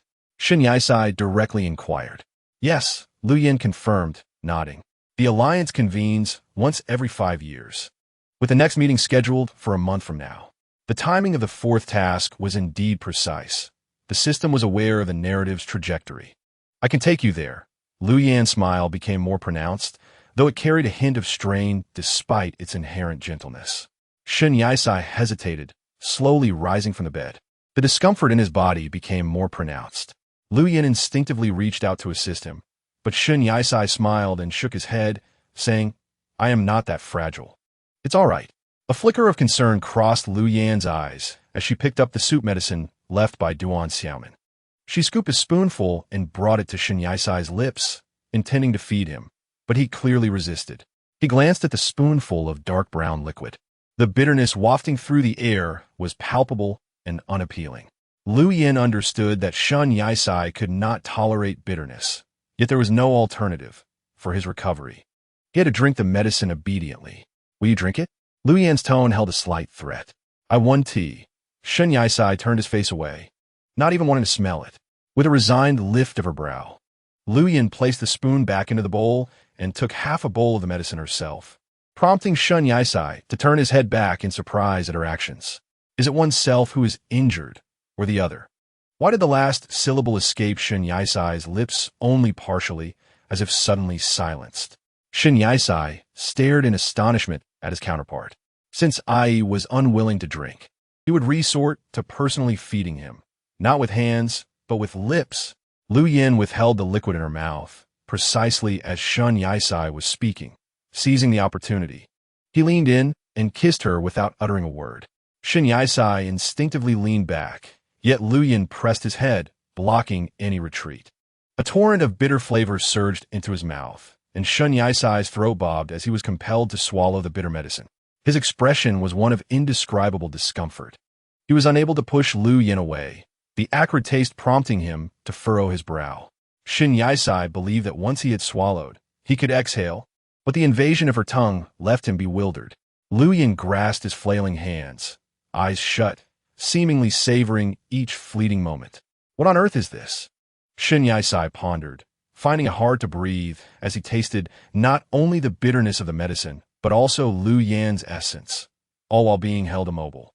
In a moment of agitation, he inadvertently tugged at his wound, tried to endure the pain, but accidentally biting into something soft. Lu Yin suddenly released him, gasping, "Did you bite me?" Shen Yisai, taken aback, immediately covered his mouth. His face and ears flushed a deep crimson. He shook his head, muffling his voice, "You deserve it." At this, Lu Yin laughed, embracing him as she sat by the bed, saying, "Ai, though your life may not span as long as mine, your future shall always bear my shadow." At her words, Shen Yisai lowered his hand, recalling how he had rejected Qingming by the River of Stars. Aware of the vast age difference between them, Lu Yin could continue to thrive without the specter of aging or illness, but Shen Yisai was merely an ordinary man. His future might be filled with her presence, but what of Lu Yan's future? He was merely a fragment of her destiny. Contemplating this, Shen Yisai found himself uncertain whether his affections for Lu Yan were right or wrong. Chapter 43. The Peculiar Pill upon learning of the entire situation. Ji Xiang erupted in fury, casting a sweeping glance over all present in the hall. She commanded, "Everyone heed my words. Please await the city lord's decree." The assembly bowed in unison, responding affirmatively. Commence a citywide manhunt for Guo Juntian. Upon capture, execute immediately, Ji Xiang declared, rising to address the crowd. A resounding affirmation echoed back. Nearby, Xiao Mingcoin remarked, "City Lord Ji, I must return to the city today. I shall see you at the Four Cities Conference in a month." Ji Xiang disregarded Xiao Mingcoin's topic, her concern shifting suddenly to Shen Yisai. "How is Shen Yisai?" she inquired. Xiao Mingcoin replied, "After 2 days of treatment, he has passed the critical phase." He then produced a medicinal jar, extending it towards Ji Xiang, saying, "This is the medicine Shen Yisai is to take. Please remember to give it to him upon your meeting." Ji Xiang furrowed her brow and gazed at him for a few moments before accepting the medicine jar. Although Ji Xiang had little interaction with Shen Yisai, she owed him a debt from a certain case. Known for her decisive and efficient manner, Ji Xiang took full responsibility for her mistakes without evasion. The day before the Four Cities Alliance meeting, dawn broke without a hint of noise. There were no mobile alarms to rouse one from slumber, no worries about being late for school, nor the need to rise early. Day after day, Shen Yisai had grown accustomed to this routine. He sat up, momentarily shaking off his drowsiness, surveying his surroundings, Everything felt achingly familiar. The vintage decor of the room, the dilapidated abode. Utilizing spiritual communication, Shun Yisai attempted to reach Lu Qi, but it appeared the latter had no intention of connecting. Puzzled, he lowered his gaze and contacted Zhou and instead. "Where is Lu Qi?" Shun Yisai inquired. Zhou replied, "Lord Lu left early this morning. I am here at the door, as he entrusted me to take care of you." As he spoke, Zhou entered the room, and just as Shun Yisai glanced over, their eyes met, naturally severing the spiritual connection. Shun Yisai rose from the bed, wordlessly donning his white coat, while Zhou observed in silence. After dressing, Shun Yisai, despite his injuries, felt significantly better, as long as he refrained from excessive movement. He could function nearly like a normal individual. "Where is he? I shall go find him." Shun Yisai initiated the conversation. Zhou, recalling Lu Qi's purpose, deemed it inappropriate for Shun Yisai to follow, especially with the call from the Forbidden City. Reluctantly, Zhou responded, "He is offering incense for Miss Ming. Perhaps it would be best if you didn't go, allowing him some solitude. Moreover, the Forbidden City has requested your presence." Upon hearing this, Shun Yisai nodded. Indeed, having lost his only family member, Lu Qi must be feeling immense sorrow. Allowing him some time alone was reasonable. Shun Yisai could nearly envision Lu Qi's current emotions. His gaze, cold as ice, devoid of light, as if all tenderness and smiles had been reserved for Shun Yisai. In truth, Lu Qi was enduring great pain. "What is the matter with the Forbidden City? Why do they require my presence?" Shun Yisai inquired casually, prompted by Zhou An's last statement. "I'm not entirely sure," Zhou mused, "but it is said to be a good thing." Relieved by the prospect, Shun Yisai released his anxious tension, hoping it wouldn't involve any punitive measures. Observing Shun Yisai's hesitation, Zhou kindly suggested, "If you remain concerned, I will accompany you." Shun Yisai smiled and shook his head. "No need. Even if it is punishment, I shall accept it." The weight of pain had become so familiar to Shun Yisai that it felt almost habitual. Upon reaching the Forbidden City, the atmosphere was bright and clear, yet the inner hall was enveloped in an eerie silence. He approached the center and offered a slight bow. Ji Xiang, seated in the grand hall, finally stirred. Her eyelashes fluttered as she gazed impassively at the assembly below. The entire hall was well ventilated, yet remained heavy with stillness, as no one dared to speak. "Why has Lord Lu not arrived?" Ji Xiang's voice shattered the oppressive silence. The crowd turned their silent attention to Shun Yisai, who replied, "He is currently offering incense for Meng Xiaoxi and will not be here for the time being." Ji Xiang's expression shifted slightly as she recalled how he had confronted her on behalf of Shun Yisai, which ignited a flicker of anger within her. However, given that Lu Tan was currently offering incense to Meng Xiaoxi and no one was to be seen, she chose to swallow her displeasure. After all, Shun Yisai was wrongfully accused, and so she bore her grievances in silence. Ji Xiang signaled to Duan Xiaoman, who promptly understood the message and approached Shun Yisai. As Shun Yisai regarded Duan Xiaoman, she presented him with a vial of medicine, leaving him somewhat perplexed. "This is from Lord Xiao, meant for you. I also owe you an apology for the lashes you received." Ji Xiang's tone bore an air of awkwardness, as it was her first time extending an apology. Duan Xiaoman quietly explained to Shun Yisai, "Do not take offense. His Highness the Lord enjoys Miss Meng's company." Shun Yisai forced a smile, nodding in acknowledgement. The Lord had already acted impulsively more than once, yet regrettably, the beloved Meng Xiaoxi would never return, nor would he savor her delicacies again. Duan Xiaoman had also admired Meng Xiaoxi's culinary skills and had sought her tutelage on several occasions.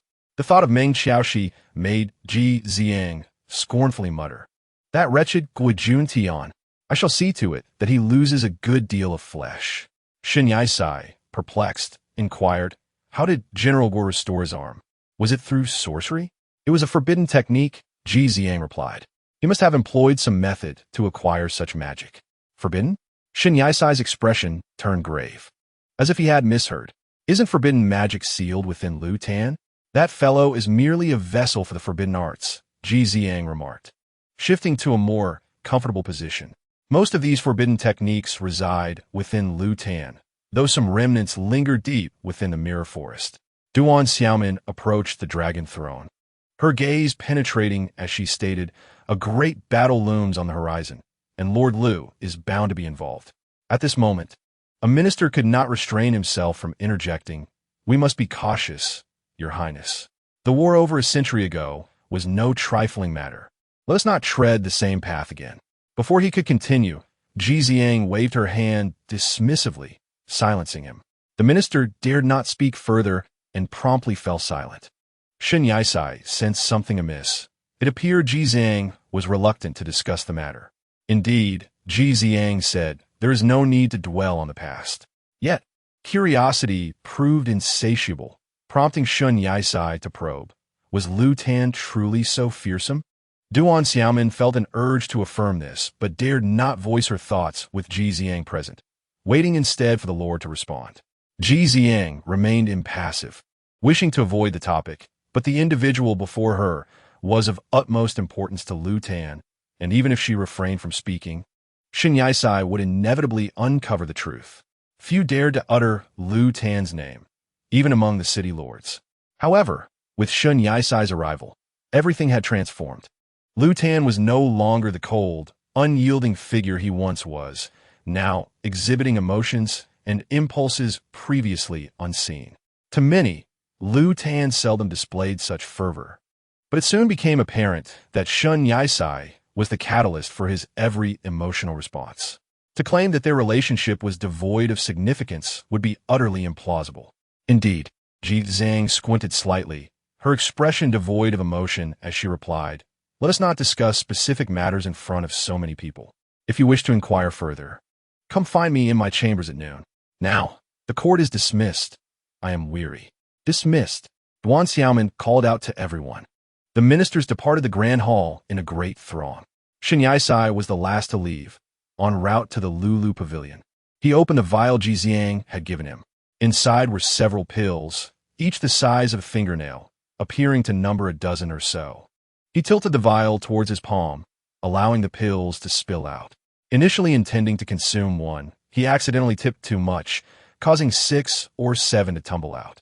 One pill fell to the ground, and as Shen Yisai followed its descent, he observed an ant drawn by the scent perish upon contact with the pill. A shiver ran down his spine, leaving him momentarily unsettled. The death of the insect might have been due to the potency of the pill, but after all he had endured, his vigilance heightened significantly. He decided to retrieve the pill, intending to discard it in the nearby river. However, to his astonishment, the pill rapidly tainted a small area of clear water a deep violet hue. Fish that ventured too close succumbed immediately, their lifeless bodies bobbing to the surface, a sight that sent chills through him. This substance was questionable. Shen Yisai glanced again at the vial in his hand. Was someone attempting to harm him?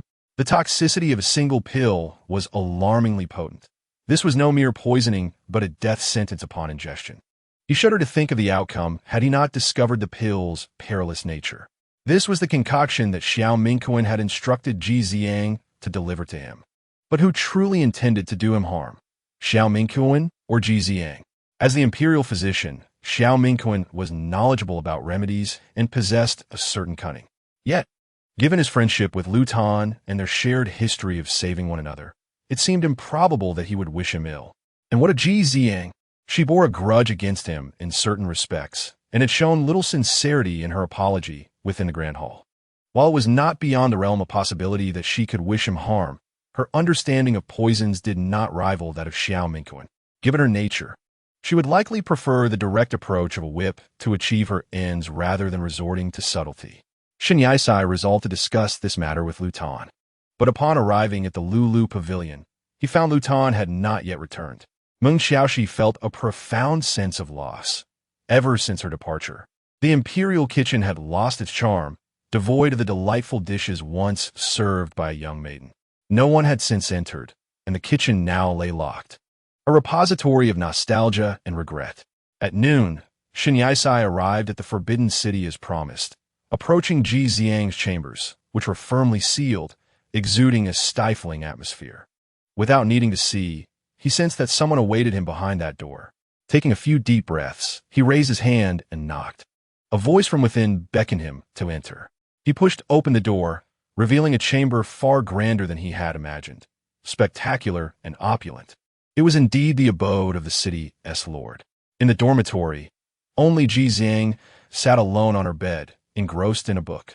Shen Yisai, unfamiliar with their customs, had unwittingly disrespected the lord by knocking on the chamber door. Ji Xiang felt a flicker of dissatisfaction, but, thinking of Lu Tan, chose to swallow her displeasure. She set her book aside and, with a calm demeanor, fixed her gaze upon Shen Yisai. Her tone laced with subtle irritation. Do not treat my chamber as if it were a park, and yet ignore my presence. My apologies, Shen Yisai replied with a smile, his eyes lingering on Ji Xiang. I have never encountered such a beautiful chamber. I found it hard to look away. At his words, a sense of delight stirred within Ji Xiang, although she kept her expression neutral.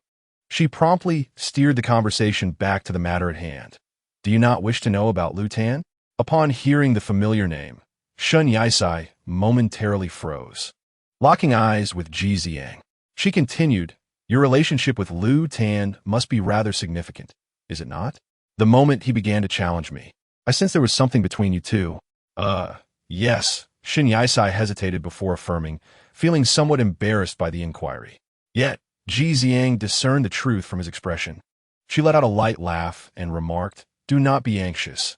Homosexuality is perfectly normal here and does not hinder one's ability to bear children. Do not dismiss the possibility of offspring. A curious thought crossed Shen Yisai's mind. What if he and Lu Tan truly had a child? He felt an involuntary flush creep across his face. Ji Xiang, with utmost seriousness, continued, Lu Tan maintains excellent relationships with every lord, not merely because we are friends. He harbors many secrets. One day, you will understand. The echoes of the apocalyptic war over a century ago still haunt many. Fortunately, the imperial physician intervened in time, preserving the beauty we know today. Remarkably, when Lu Tan lost his only family, he remained remarkably composed instead of succumbing to rage. As Ji Xiang spoke, Shen Yisai fell into deep contemplation. Lu Tan had lost his only kin and was left with virtually nothing. Only Shen Yisai remained, and it was only him. He had continually restrained the forbidden arts within him for Shen Yisai's sake. Finally, Ji Xiang cautioned, however, I must warn you, it is best not to grow too close to Lu Tan. Being kind to him is also being kind to yourself. Startled by her words, Shen Yisai abruptly lifted his gaze to meet Ji Xiang's cold stare, bewildered by her warning. Why? He instinctively inquired. Ji Xiang narrowed her eyes, taking a deep breath before replying, I care not for the feelings you share, but in many respects, you are ill-suited for one another. You must have considered this. Have you not? Indeed, he had pondered such matters, the age difference and their disparate worlds. He could not abandon Huang Shanyun in his own realm. His return was inevitable. It is surprising that Lu Tan has taken an interest in you, Ji Xiang remarked with a laugh, a hint of tenderness in her tone. Even a heart as resolute as his can falter for you. My leniency towards Lu Tan is solely for the sake of my elder brother, nothing more. Your elder brother is also one of the lords, is he not? Shen Yisai asked. Indeed, he is the most formidable among us. Upon contemplating this, Ji Xiang could not help but furrow her brow. It was precisely Lu Tan who shared the deepest bond with her elder brother. As Lu Tan conducted affairs within her city, she felt powerless to act against him. Shen Yisai remarked, I have heard that tomorrow marks the Four Cities Conference. Is there any word on the specific location?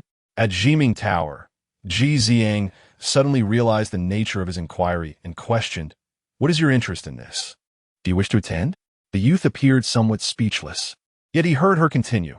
Entry to the Four Cities Conference is strictly forbidden to anyone other than the city lords, unless accompanied by a city lord. High-ranking officials may enter, yet cannot bring others. Reflecting on this, she pondered how Lu Tan might manage to bring him inside. Or, if he would seek assistance from Xiao Mingquan, the outcome remained uncertain. Chapter 44. The Four Cities Conference. After a lengthy conversation, the sky began to exhibit warm hues, radiating a gentle ambience. Shen Yisai returned to the Lu Pavilion, his thoughts consumed with concerns about Lu Tan. Upon arriving, he still failed to catch a glimpse of Lu Tan and was assailed by a foreboding sense. He first attempted to reach him through spiritual communication, but the connection remained unresponsive. Next, he sought to contact Zhou, who promptly answered his call. Inquiring about Lu Tan's whereabouts, Zhou replied, "He is not here. He went to the cemetery and has not returned." As soon as the words left his lips, the spiritual connection abruptly severed, leaving Shen Yisai in a state of bewilderment. Anxiously, he hurried towards the cemetery. Though unfamiliar with the terrain, the system provided him with precise coordinates. The cemetery was situated some distance from the Lu Pavilion. Yet Shen Yisai utilized Junying to arrive at the cemetery in haste. Upon his arrival, his frantic search for Lu Tan was evident in both his actions and demeanor, filled with urgency and concern. At last, he spotted a young man collapsed before a gravestone. Without needing closer inspection, Shen Yisai recognized it as Lu Tan. Feeling a sense of dread, he dashed over to ascertain what had transpired. Initially intending to call out his name, he was abruptly silenced by a fierce gust of wind that rendered him momentarily blind. Once the wind subsided, he beheld an unfamiliar man clad in white, adorned with a white silk band around his eyes, appearing to be blind, yet possessing an acute awareness. The man was strikingly handsome, with a gentle smile that conveyed warmth. His intentions mirrored Shen Yisai's. The man gently lifted the unconscious Lu Tan and propped him against the wall for support. Shen Yisai hesitated, remaining rooted in place, gazing at the scene before him. It was unclear whether the man in white acknowledged Shen Yisai's presence, as he softly patted Lu Tan's face, murmuring, "Tan, awaken." Tan? Such a tender address raised questions. Could he possibly be a relative? If not, who was he? Shen Yisai's heart skipped a beat, and he furrowed his brow in contemplation. Despite the binding over his eyes, the man seemed to possess an extraordinary ability to perceive the world around him. He invoked a spell with measured precision upon Lu Tan's chest, and shortly thereafter, Lu Tan began to stir. He coughed lightly twice, his crimson-hued eyes flickering open. Upon recognizing the figure before him, his expression shifted to one of surprise. "How is it you?" Lu Tan's voice emerged in a low, feeble tone. "All is well," was the reassuring response. The young man exhaled in relief, gently bringing his lips closer, creating an illusory image of a kiss in Shen Yisai's perspective. Yet Lu Qin displayed no reaction. Shen Yisai was momentarily stunned, startled enough to take a few steps back. The bracelet on his wrist inadvertently glimmered, catching Lu Qin's attention. Turning his head, Lu Qin spotted Shen Yisai and was suddenly taken aback. He immediately pushed the man in front of him away. Observing Lu Qin's reaction, Shen Yisai promptly turned and fled. "Ai!" Lu Qin called out in a panic, rising to his feet and recklessly chasing after Shen Yisai. The man, furrowing his brow, watched the two retreating figures. Though he could not see them, he sensed something and, ungraciously, broke into a smile. Despite his injuries, Lu Qin surprisingly caught up with Shen Yisai, grasping his arm firmly. Shen Yisai was unwilling to glance back, fearing he might lose composure upon seeing the other's expression. He disregarded everything, using his free hand to pry Lu Qin's fingers away. The grip was too tight, leaving his arm red and even causing him pain. "I have matters to attend to. Let go," Shen Yisai exclaimed, a mix of embarrassment and anger coloring his ears. "Ai, please stay calm," Lu Qin urged gently, restraining his emotions.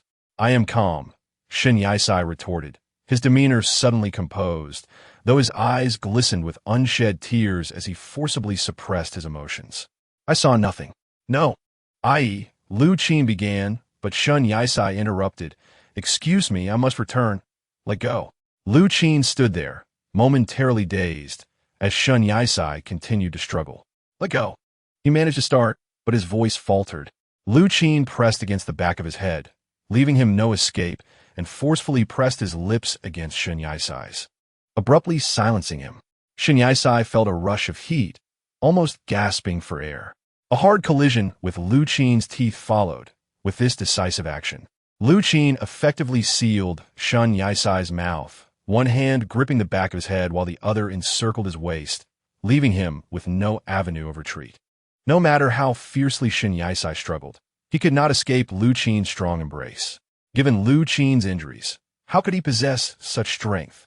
Shin Yisai began to struggle for breath until he bit Lu Qin's lip, prompting a release. Blood trickled from the lip, the metallic scent invading the air. No, you. Shin Yisai thought he might perish, his ears burning in disbelief at Lu Qin's sudden transformation. The gentle Lu Qin, he knew, had seemingly morphed into someone unfamiliar, assertive and forceful. You misunderstand, Lu Qin said, undeterred by the worsening of his wounds, feeling little pain amidst the fervor. Qingming, I feel as if I scarcely recognize you. Shin Yisai's voice grew faint, almost hesitant, yet he murmured, we belong to different worlds. You are a figure from a book, while I exist outside its pages. This was never real. I have merely been deceiving myself. I will find a way for us to be together forever. Even if you choose to leave, I will follow you. Wherever you go, we shall be together. Lu Ting is remarkably astute. He believes he can transform himself into something genuine, as evidenced by Juning. He retrieved a fragrant pouch from his pocket, a keepsake gifted to him by Shin Yisai during their outing together in celebration of his birthday. This is my sole memento. A hint of tenderness flickered in Lu Ting's gaze as he cast a faint glance at the bracelet adorning Shin Yisai's wrist, remarking, there is also Juning. Both can remain, so why not a person? Upon hearing this, Shin Yisai fell into a contemplative silence. Indeed, those two could carry a piece of each other to their respective realms. If what Lu Ting proposed holds true, then Lu Ting could rightfully return to the mortal realm where he belongs, for it is the dimensional rift that separates them. But what of this place? Does Lu Ting not wish to remain in his own world? Will you not stay? Shin Yisai looked up at the youth towering above him. Lu Ting gazed down upon Shin Yisai with a gentle smile, the corners of his lips curving subtly.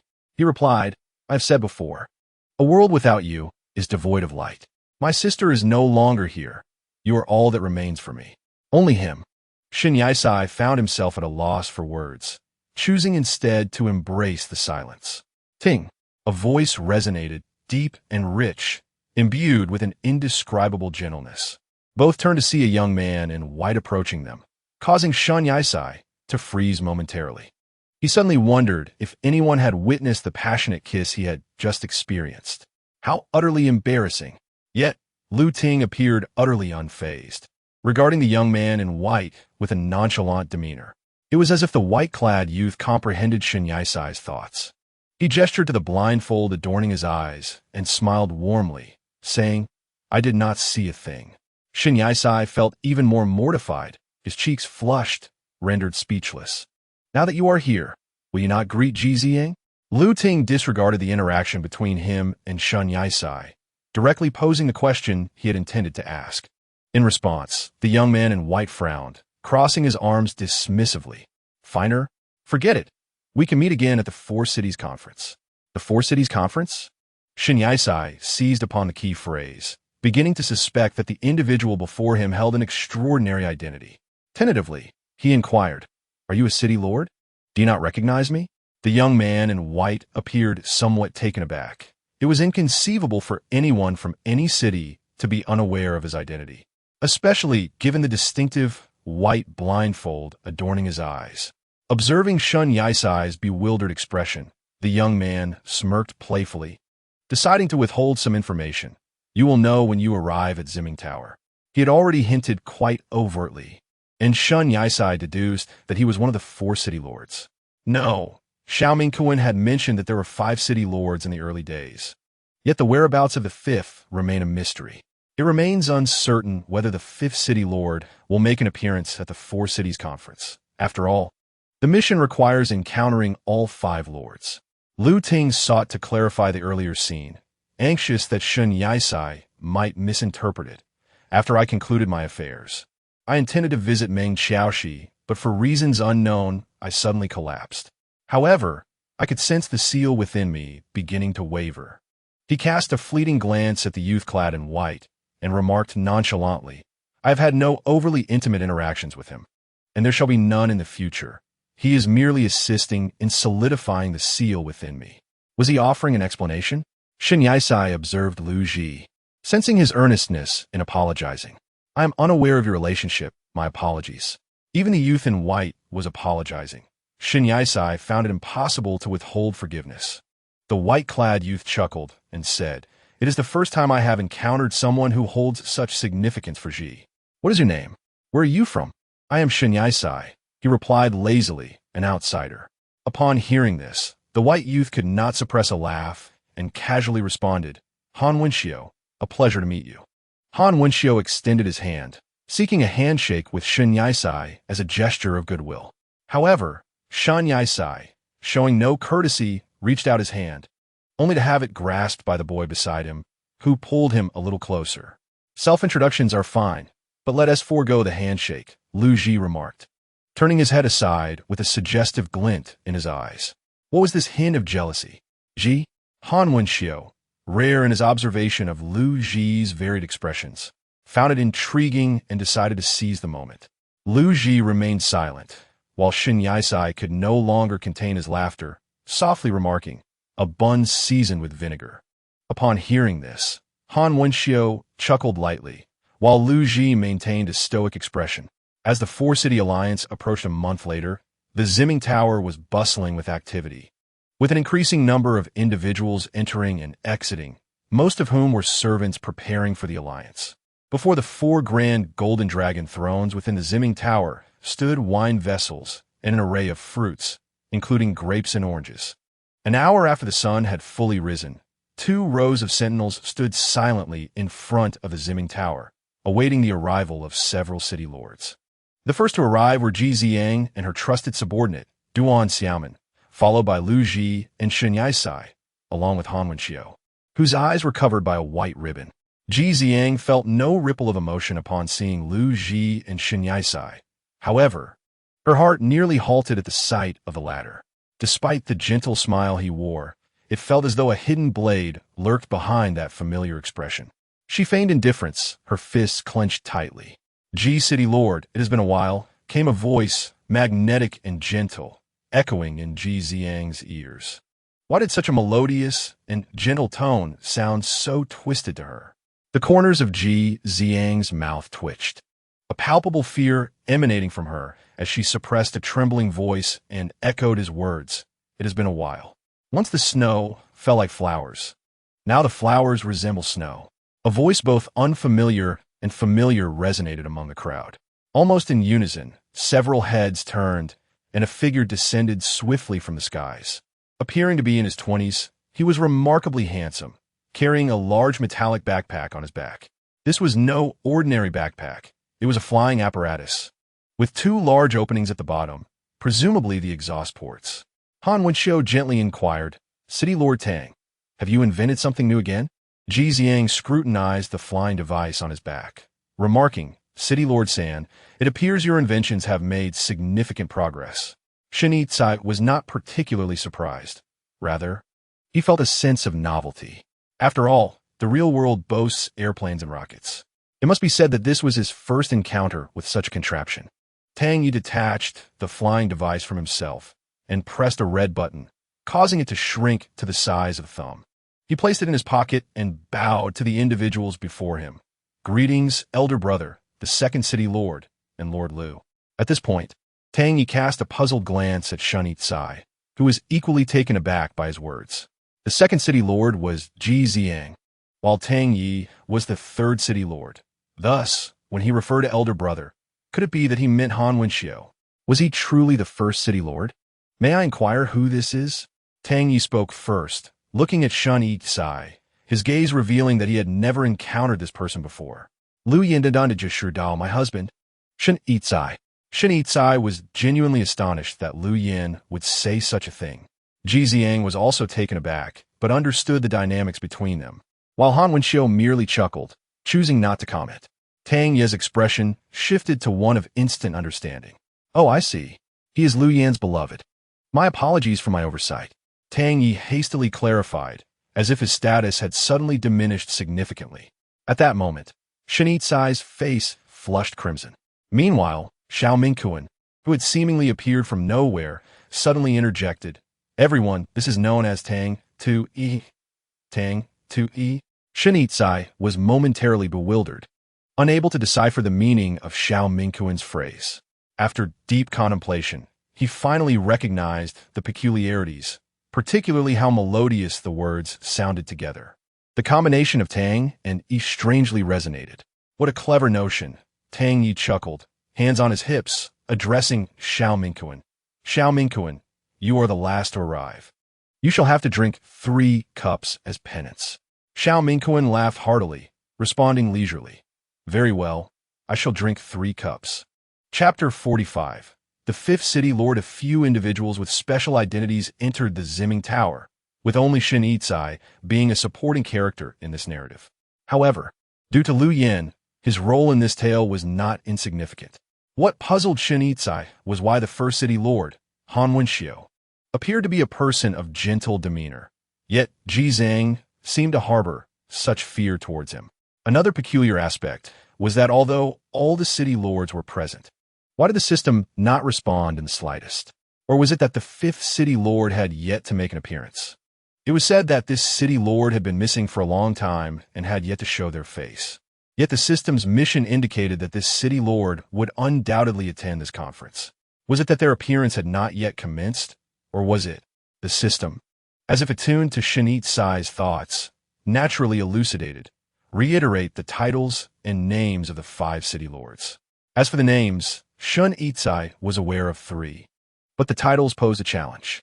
He had heard the titles of Xiao Mingquan and Ji Ziyang from others. The first city lord, Han Wenxiu, title unknown. The second city lord, Ji Zhang, titled Purple Thunder Whip. The third city lord, only known by the surname Tang, title unknown. The fourth city lord, Xiao Mingquan, titled Royal Physician. As for the fifth city lord, the information was far too scant. As Shen Yizai contemplated, he had already taken a seat beside the road, while the 4 city lords settled themselves upon their golden dragon thrones, each adopting a distinct posture. Han Wenxiu sat upright and composed, while Xiao Mingquan lounged with a casual demeanor, resting his legs upon the armrest of the throne. Ji Ziyang alternated between crossing his legs, shifting from one to the other, his foot slightly elevated. Lu Qi maintained a serious demeanor, resting her elbows on the armrests, with a clenched fist supporting her chin, her gaze imbued with intensity. Her expression cold. She resembled a ticking time bomb, ready to explode at any moment. In the midst of this silence, the muted sound of flowing water broke through, revealing Xiao Mingquan pouring himself a drink.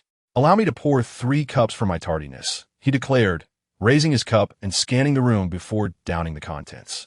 After finishing 3 cups, he showed no sign of stopping, pouring another drink and lifting it towards Lu Qi with a slight bow. Tomorrow marks Lord Lu's birthday. Thus, I must extend my early wishes for a joyous celebration. Having arrived in this world, Shen Yizai had nearly forgotten that Lu Qi even had a birthday. Unbeknownst to him, he had already spent a year here. Time is indeed a curious thing, both lengthy and fleeting. However, Ji Ziyang half-jokingly remarked, early wishes?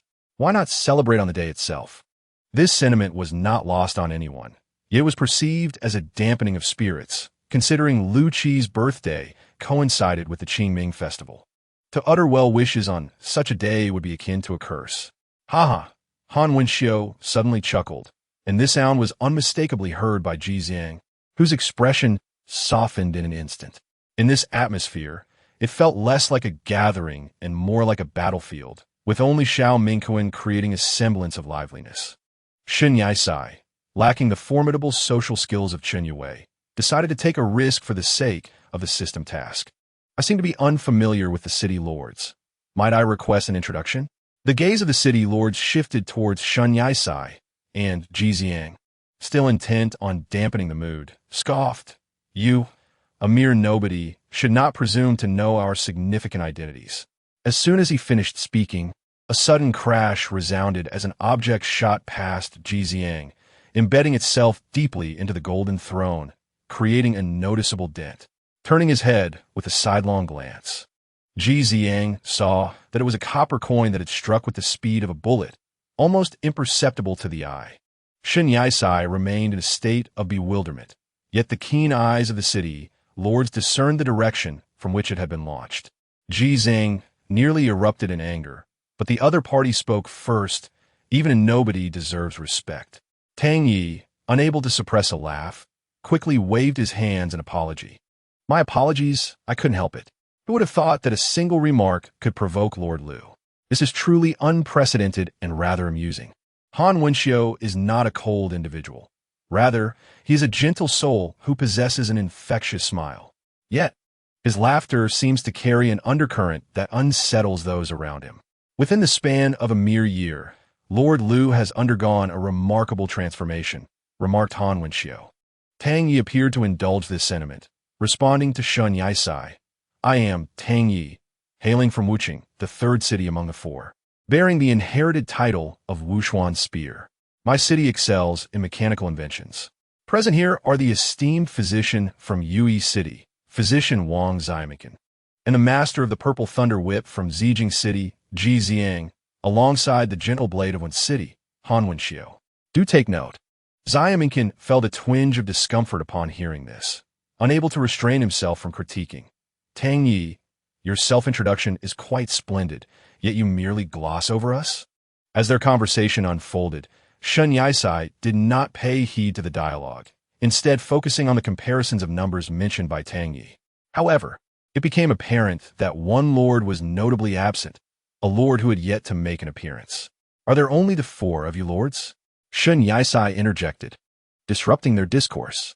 Tang Yi, still reflecting on the previous topic, found himself momentarily bewildered by the question. Indeed, it has always been us four, he replied, his tone betraying a hint of uncertainty. Lord Tang, previously there were five. Has your family not mentioned this? The inquiry came from Xiaominken, his tone tinged with urgency. Five? Tang Yi responded, perplexed, casting a glance around at those present, his mind grappling with a rather foolish question. Is this person surnamed Shen also one of them? Fool! Ji Ziang could not help but retort, rolling his eyes in exasperation. Tang Yi, scratching his head in confusion, realized he had never heard of a fifth lord. And aside from the four cities, he could not fathom the existence of a fifth. Who is this fifth lord? Has there never been a five-city alliance? Tang Yi inquired, curiosity piqued, while casually plucking a grape from the fruit platter before him and popping it into his mouth. Shun Yaisai's intended remarks were overshadowed by Tang Yi's words, leaving him feeling somewhat superfluous in terms of identity and strength. How could he possibly compare to them? The fifth lord had indeed remained elusive for quite some time. Han Wenxiu poured himself a glass of wine, savoring it leisurely, while the others awaited his continuation. After pouring another glass and firmly placing the wine jug on the table, he resumed, however, he has attended every gathering, including this one. What? The three exclaimed in unison. Not just Shun Yaisai, but the two unaware lords were equally astonished.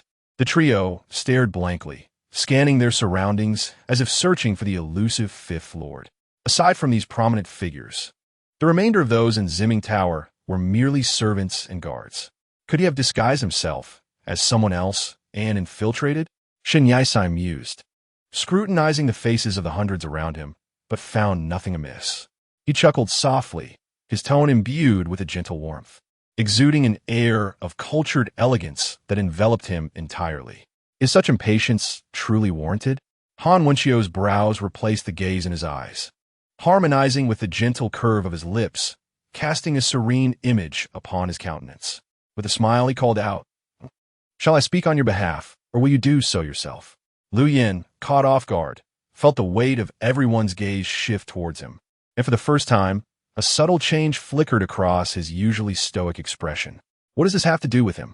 Ji Ziang furrowed his brows, glancing at Han Wenxiu, clearly perplexed. Tang Yi, initially taken aback, took a couple of seconds to comprehend the situation, pointing incredulously at Liu Yin. You are the fifth city lord? Shun Yaisai also stared at him in astonishment. Liu Yin sat beside him, his profile both familiar and foreign. He had thought he understood him well enough, yet this revelation unveiled another layer of secrecy surrounding Liu Yin. Xiao Mingquan and Han Wenxiu displayed no surprise at this revelation. Xiao Mingquan had observed Liu Yin approach step by step, so he was not oblivious to the truth. As for Han Wenxiu, he shared a past with Liu Yin. Qing Ming, he said, his eyes shimmering with light, but he swallowed the words that remained unspoken, awaiting Liu Yan's response. Indeed, I am, Lu Yin closed his eyes briefly before uttering the anticipated answer. Such a monumental secret? Tang Yi exclaimed. You have kept this from us for so long. Lord Lu, which city do you govern? St. Lo City, the holy shadow of the sword. Lu Yin replied nonchalantly. But that belongs to a bygone era. Upon hearing those 3 words, Tang Yi suddenly recalled, slapping the table as he exclaimed, Oh, I remember now. That city did exist. But it has been a century since it was reduced to ruins. The Lord back then was not you, was he? Ji Ziang also recalled historical records of St. Lo City, remembering that the Lord had allegedly destroyed his own city.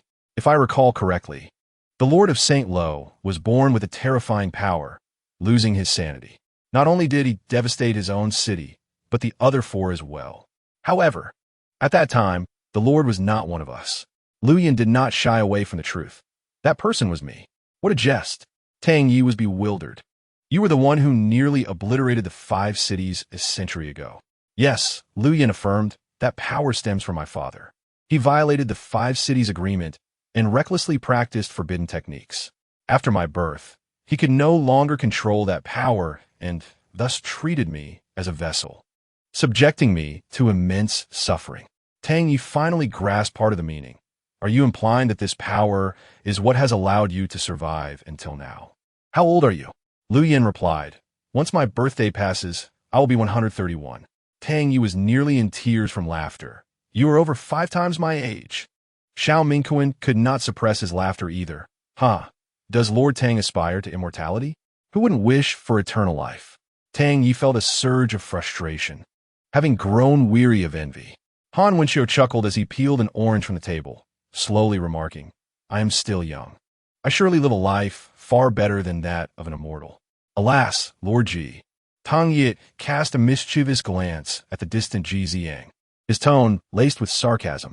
Your esteemed subordinate, Lord Lu, has long been at your service in the city. Do you believe that the city Lord Ji can bear such a status? Upon hearing these words, Ji Ziang's expression darkened considerably, her fingers gripping the armrests of the dragon chair so tightly that it seemed she might crush them in her fury. After a moment, she took a deep breath, forcing herself to calm down, and retorted, What of the city lord? If he can't even reach the level of Xiao Mingquan, what is there for me to fear? Not necessarily, Han Wenxiu suddenly interjected, the smile at the corner of his mouth gradually fading as he split a peeled orange in half and popped one piece into his mouth. Perhaps due to the orange's sweetness, a hint of a smile returned to his lips. So sweet, would you like to try? Han Wenxiu raised the other half of the orange, seemingly gesturing to Shen Yaisai, who was seated beside Lu Zhan. Just as Shen Yaisai was about to speak, Lu Zhan interjected, He has plenty, no need for yours. As he spoke, he rapped lightly on the table beside Shen Yaisai, who lowered his gaze to discover a small pyramid of oranges stacked at the table's edge. Why had he peeled those oranges? Shen Yaisai pondered, leaning closer to Lu Zhan to whisper, When did you peel them? I didn't even notice. Just now, Lu Zhan replied succinctly, his eyes softening. Shen Yaisai suppressed the urge to laugh, the corners of his mouth lifting slightly. Such a potent jealousy. Lu Zhan was reluctant to admit it, yet could not deny it. Upon hearing Shen Yaisai acknowledge his jealousy, he immediately plucked the highest orange from the pyramid and stuffed it into Shen Yaisai's mouth. Just eat, Shen Yaisai remarked. But I must say this orange is indeed quite sweet. The juice spreads in my mouth, and though the sweetness belongs to the fruit, why does my heart also feel a touch of sweetness? Seeing this, Han Wenxiu conceded defeat, shoving the remaining half of the orange into his mouth. All right then. He relinquished any attempt to communicate with the pair, inhaling deeply as he recalled the previous topic. Lord Lu is not of such lowly status. You both may be young and unaware of events that transpired over a century ago. Tang Yi quipped, Brother, you are young as well. Why do you know so much about Lu Zhan's matters? I shall elucidate, Lu Zhan said, narrowing his eyes as he surveyed everyone present. Over a century ago, Xinglu City was a grand metropolis, abundant with exotic flora and diverse in its offerings. The fruits of Xinglu City were peculiar and possessed various effects. The city was governed by a man named Lu Yefeng, who happened to be Lu Zhan's father. At the age of 30, Lu Yefeng ventured into the depths of the Mirage Forest, where lay a forbidden zone harboring terrifying dark sorcery. Driven by an insatiable desire for power to rule over 5 cities, Liu Yefeng indeed grasped the dark arts, though no one knew how he achieved it. However, the price of wielding such sorcery was the loss of rationality, leading to uncontrollable power that ultimately consumed him. Later, he experienced many disagreements with Liu Zhen's mother, who staunchly opposed his actions. At that time, Liu Zhen's mother was already in the late stages of her pregnancy, and she passed away shortly after giving birth to him. Several times, unable to control himself, he used the newborn Liu Yin as a vessel for forbidden techniques. What set him apart from others was his blood-red eyes that opened wide upon birth, a hue so terrifying it struck fear into the hearts of many. This peculiar trait stemmed from the side effects of the forbidden techniques manifesting within him. Many children were reluctant to approach him. Some even labeled him as a monster, claiming he was not human. Gradually, Liu Yin became accustomed to this alienation. Hence, he seldom smiled and spoke little. From the very beginning, from the moment of his birth, Liu Yin harbored a profound hatred for Liu Yefeng. It was Liu Yefeng who had wrought this fate upon him, the dark arts transferring from him to Liu Yin, who, even as a child, possessed extraordinary strength. The moment Liu Yefeng began to lose his sanity, the other 4 city lords used their powers to seal him deep within the mountains, deepening his confinement. Fortunately, they discovered the threat early, preventing a tragic event from unfolding. At the time of inheriting the title of Lord of St. Luo City, Liu Yin was merely 10 years old. The physician lord, skilled in the healing arts, quickly recognized the situation. The dark arts within Liu Yin may not have been as severe as in Liu Yefeng, but he was still young, and the dark arts had yet to awaken. As time passed, they would inevitably grow stronger. After turning 20, the dark arts erupted within him, forever preserving his youth at that age. Fortunately, Liu Yin was exceptionally intelligent from a young age. He withdrew all the citizens of St. Luo City and relocated to Wen City for a new life. In an instant, the entire St. Luo City was obliterated, reduced to ruins. He had thought he could contain it, but the creation of Jun Ying required his heart's blood, which awakened the dark arts instantaneously. Xiao Mingquan's father was the first to discover this, possessing a crystal ball that could see through everything. He employed a sealing technique that temporarily suppressed half of the dark arts within Liu Yin. As a result of this sealing, Liu Yan's right eye, with its blood-red pupil, deepened even further. They began to refer to him as the one with the Yi Tung, eyes increasingly unrecognizable as human. During the sealing process, the physician lord was severely injured by the backlash of the dark arts, and even his own healing skills could not mend his wounds. He lived for another 5 or 6 years before passing away. The migration of the citizens of St. Luo City also fostered a bond with Wen City. A century later, Liu Yin met the 19-year-old Han Wenxiu. When an incident occurred during Han Wenxiu's ascension to the lordship of Wen City, it was Liu Yin who assisted in resolving it, allowing Han Wenxiu to successfully inherit the title. Chapter 46. I love you since the fall of St. Luo City. I have found no place to call home. Eventually, I became an enforcer in the Punishment Bureau of the Forbidden City, at a time when Ji Ziang was not yet the city lord and was unaware of my past. After Liu Yin recounted his life story, it unfolded as a tragic tale. As for the events that followed, Shun Yisai likely became aware, as he mysteriously appeared in reality and encountered him. From a moment of his birth, Liu Yan's fate was destined for misfortune, with his only steadfast companion being Juning, who remained unwaveringly by his side. The bonds that Xiao Mingquan and Han Wenxiu shared with Liu Yin were not deeply rooted. Initially, they merely cared for him out of pity, and Xiao Mingquan had likely heard of Liu Yan's story from his father. Liu Qi had traversed this journey without a single complaint, nor had he uttered a word of pain.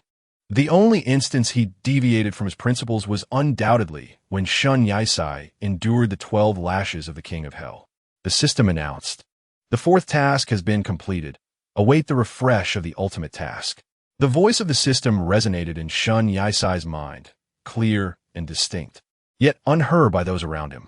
Gradually coming to realize, Shun Yisai understood that the purpose of undertaking these tasks was to authentically traverse the narrative of this book. Unaware of the situation, the few individuals exchanged glances. Xiao Mingquan produced a crystal ball, fiddling with it as he remarked, if St. Luo City still existed, he would be the Grand City Lord. My grandfather never mentioned this. Surely you are not fabricating tales together? Ji Xiang expressed skepticism.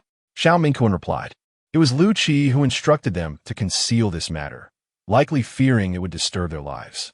Besides, at this point, it hardly matters whether one knows or not.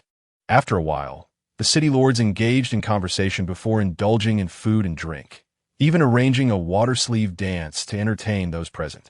As dusk approached, the gathering disbanded. Xin Yisai had consumed considerable amounts of alcohol during the assembly, feeling an overwhelming sense of reality. In the outside world, he had never dared to drink so much. Surprised by the intoxication he experienced, Xin Yisai's head spun painfully, the scene before him swirling and becoming increasingly indistinct, making it difficult for him to discern direction. And he stumbled as he walked. Be careful, Lu Qi said, catching Xin Yisai before he fell. I will escort you home and prepare a sobering soup. Xin Yisai shook his head in an attempt to clear his mind, but the more he did, the dizzier he became, his voice laced with the remnants of alcohol. Qingming, where are you? I'm right here, Lu Qi replied. Come, I will carry you. You are not Qingming, Xin Yisai protested, pushing Lu Qi away gently, nearly losing his balance in the process. What madness is this? Lu Qi grasped his arm lightly, effortlessly pulling Xin Yisai into his embrace. The young man felt as though he were floating. Han Wenxiu was the last to exit Zimming Tower, and upon witnessing this scene, a gentle smile graced his lips. He approached Lu Qi, saying, Lu Qi, there are matters I must discuss with you privately. I will take Xin Yisai home. We can talk another time, Lu Qi replied, wrapping Xin Yisai's arm around his neck and guiding him forward. Han Wenxiu observed their retreating figures and remarked softly, Lu Qi, this matter is of great importance. You must sense the seal within you beginning to waver, correct? At this, Lu Qi paused, turning his head coldly to glance at Han Wenxiu. Reflecting on his words, he understood the implications. Han Wenxiu continued, I shall return to the city by noon tomorrow. We will discuss this matter in detail then. All right. Lu Qi responded coolly before continuing to assist Xin Yisai. Xin Yisai remained in a haze, the effects of the alcohol intensifying, rendering him oblivious to their conversation. Halfway through their journey, he began to complain, I don't want to walk anymore. I'm so tired. I can't go on. I will carry you, Lu Qi offered. After speaking, Lu Ji crouched before Xin Yisai, who hesitated as he gazed at Lu Ji's back. After a few seconds of silence from behind, Lu Ji did not turn around, but simply stated, Qingming is hidden by me. If you do not behave, I will harm him. As soon as the words left his lips, Xin Yisai's weight pressed down heavily, his arms encircling Lu Ji's neck from behind. At that moment, Lu Ji smiled. If Xin Yisai were still lucid, he would rather end Qingming's life. With his legs apart, the person behind him felt Lu Ji's hands wrap around his own legs. Lifting Xin Yisai onto his back, the latter's chin rested on Lu Ji's shoulder, inhaling his scent, a free-spirited youth, his essence reminiscent of leaves stirred by a gentle breeze, with a faint hint of lingering alcohol. Lu Ji, having lived for quite some time, certainly possessed a better tolerance for liquor than Xin Yisai. He had concealed his identity as the Fifth City Lord for a long time, but it was finally revealed to the public. However, Han Wenxiu's sudden decision suggested he must have inferred something. You smell delightful, he remarked, his gaze fixed ahead. Suddenly, he said without turning his head, do not attempt to seduce me. Are you not afraid of what I might do? I wouldn't, Xin Yisai replied, tightening his arms around Lu Ji's neck. Half asleep as he uttered those words. Ai, Lu Ji softly called out, yet there was no response from the figure behind him, only the faint sound of breathing. It appeared that Xin Yisai had fallen asleep. However, Lu Ji overlooked that subtle sound, gently uttering the three words, I love you. By the following day, near noon, Xin Yisai awoke, his head still spinning from the effects of the alcohol, though he was mostly alert. He sat on the edge of the bed, massaging his temples, only then realizing he was in Lu Ji's room. Xin Yisai looked around, not a trace of Lu Ji in sight. Initially contemplating going out in search of him, he approached the door and was about to pull it open when he suddenly paused. He vaguely heard voices outside, clearly recognizing Lu Ji's voice alongside another, a soft, melodious tone that quickly led him to identify the other speaker as Han Wenxiu.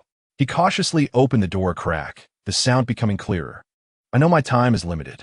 There should be a solution, Ji. Perhaps we should discuss it with everyone. No, do not tell them. And please keep this from Shin Yisai as well. He must not find out. Upon hearing Lu Ji utter his name, Shin Yisai's heart raced, and like a thief, he swiftly closed the door. He must not know. That phrase echoed in Shin Yisai's mind. What was he concealing? Was he about to embark on a perilous venture without revealing it to him? Or, leaning against the door, Shin Yisai was consumed with worry for Lu Ji's safety. The footsteps approached gradually, growing louder, abruptly interrupting Shin Yisai's thoughts, leaving him in a state of alarm as he paced anxiously in place. The moment he caught sight of the bed, he was seized by the urge to feign unconsciousness, swiftly returning to the bed and shutting his eyes tightly as if to maintain the pretense. In the next instant, the door creaked open and Lu Ji entered, drawing closer with each step. Shin Yisai's heart raced in his chest, as if he were guilty of some transgression, anxiously contemplating whether he might be discovered. "Ai, wake up and have something to eat," Lu Ji called softly. Shin Yisai exhaled in relief. Perhaps he had not been figured out. Yet, to maintain the act, he turned over, slightly opened his eyes, and rubbed them as if to appear truly waking. At this moment, it was likely that Han Wenxiu had departed from Lu Guo, though he dare not mention it directly. "How long have I been asleep?" Shin Yisai inquired. "It's almost noon," Lu Ji replied, a light laugh escaping his lips as he recalled the previous day. "Next time, don't drink so much. I nearly lost my composure. What did I do yesterday? Did I act foolishly?" Shin Yisai asked, his expression one of confusion. The person before him gently tousled his hair, fingers gliding through the strands, which felt impossibly soft. "You kept enticing me. Last night, I nearly succumbed to the temptation of taking you to bed." Shin Yisai's face flushed crimson, astonished that Lu Ji could utter such words. Unable to meet Lu Ji's gaze, he lowered his head in silence. Observing Shin Yisai's reaction, Lu Ji found it both amusing and exasperating. He couldn't resist pinching Shin Yisai's cheek and whispered, "Ai, how can you be so adorable? Could you please refrain from speaking?" Shin Yisai wished for a crevice to hide in, desperate to dull the embarrassment. Lu Ji chuckled, presenting him with a bowl of mixed noodles he had prepared, saying, "I tried making these myself. They may not be as delicious as those from the real world, so please don't mind." Shin Yisai gazed into the bowl, finding it quite appetizing.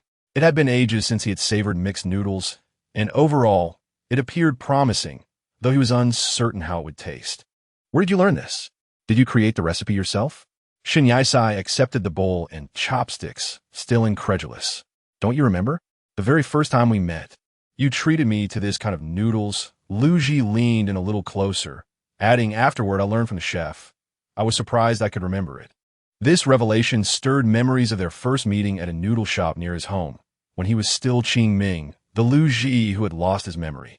After a brief moment of reflection, Shin Yisai picked up his chopsticks and began to eat. The first bite elicited no reaction, but by the third, he remarked, "It's quite decent. Do you like it? Then I shall learn more about cooking and prepare meals for you in the future." Lu Ji beamed as he watched him eat bite after bite. At this, Shin Yisai paused, his chopsticks momentarily halting before he resumed eating at a leisurely pace. Is there a future? Given the generous portion, he found himself quite full before finishing, and Lu Ji did not press him to eat the last few bites. He collected the bowl and utensils and turned ahead to the kitchen. Shin Yisai watched him leave, suddenly aware that he was still seated on the bed, his stomach full. Contemplating some movement, he swung his legs over the edge of the bed. Just as he stood, Lu Ji returned. Not going back to sleep? Shin Yisai gazed at Lu Ji, shaking his head and forcing a smile that did not quite reach his eyes. Lying down right after eating is detrimental to one's health, and it may lead to weight gain. I certainly do not wish to transform my 8-pack abs into a single layer. Upon hearing this, Lu Ji chuckled lightly and suggested, "Then perhaps we should exercise a bit. I was just about to engage in some physical activity." Shin Yisai replied, "I was just preparing to do so." With a mischievous grin, Lu Ji unabashedly remarked, We could exercise on the bed together. That would yield even better results. Before Shin Yisai could articulate his thoughts, he suddenly grasped the implications of Lu Ji's words. Surely, she could not mean what he feared. Noticing the faint pink hue spreading across his ears, Lu Ji pressed on. Is that out of the question? I have never done this before. Shin Yisai, flustered, found it difficult to meet her gaze, confessing. It would be my first time as well. This made him lift his head, astonished that someone who appeared so seasoned could also be a novice. Lu Ji then declared, Do not forget, today is my birthday. I desire nothing more than to have you as my birthday gift. With a sigh of resignation, Shin Yisai summoned his courage and replied, All right, but please be gentle. Before he could finish his sentence, Lu Ji's lips crashed against his, catching him completely off guard, leaving his mind in a state of chaos. The softness of her lips made Shin Yisai feel dizzy. He retreated a few steps, only for Lu Ji to advance closer, seemingly reluctant to release him. Eventually, he found himself at the edge of the bed, where his knee buckled and they both tumbled onto the mattress. Lu Ji wasted no time in parting his lips, her tongue boldly exploring his mouth and savoring his flavor. Shin Yisai felt as if he were on the brink of suffocation, yet she persisted, only relenting when saliva trickled from the corner of his mouth. Lu Ji observed the flush of his face, unable to suppress a smile as she wiped away the remnants of their kiss with her thumb. In that moment, he was captivated by her beauty, her features strikingly flawless, though the contrasting hues of her eyes felt somewhat out of place. It was only when her fingertips grazed his skin that he returned to the present. The memory of their passionate kiss flooded his mind, causing him to shield his face with his hands, desperate to hide his embarrassment from Lu Ji.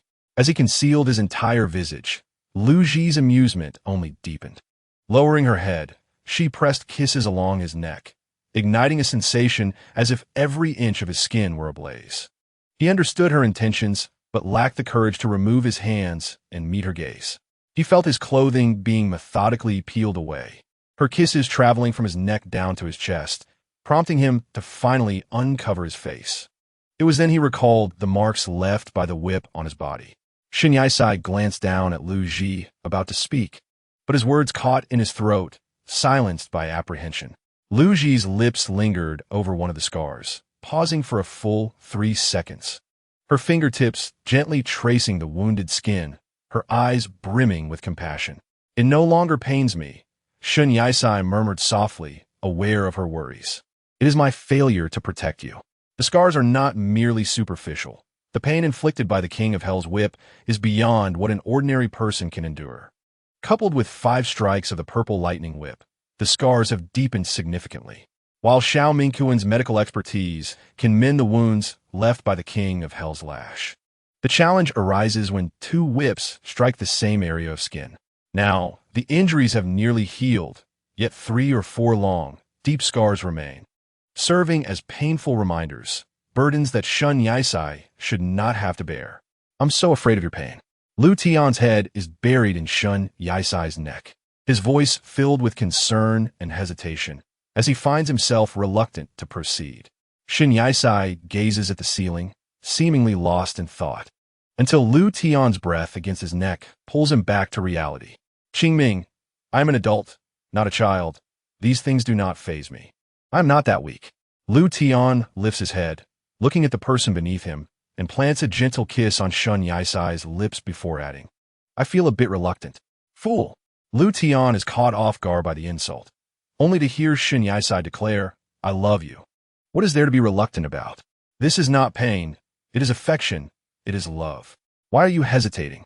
Just do it. Don't make a fool of yourself. He observes Shin Yisai's determined gaze, the flush on his cheeks almost crimson, revealing the courage it took for him to voice such feelings. All right. Lu Tian responds with a smile. Chapter 47.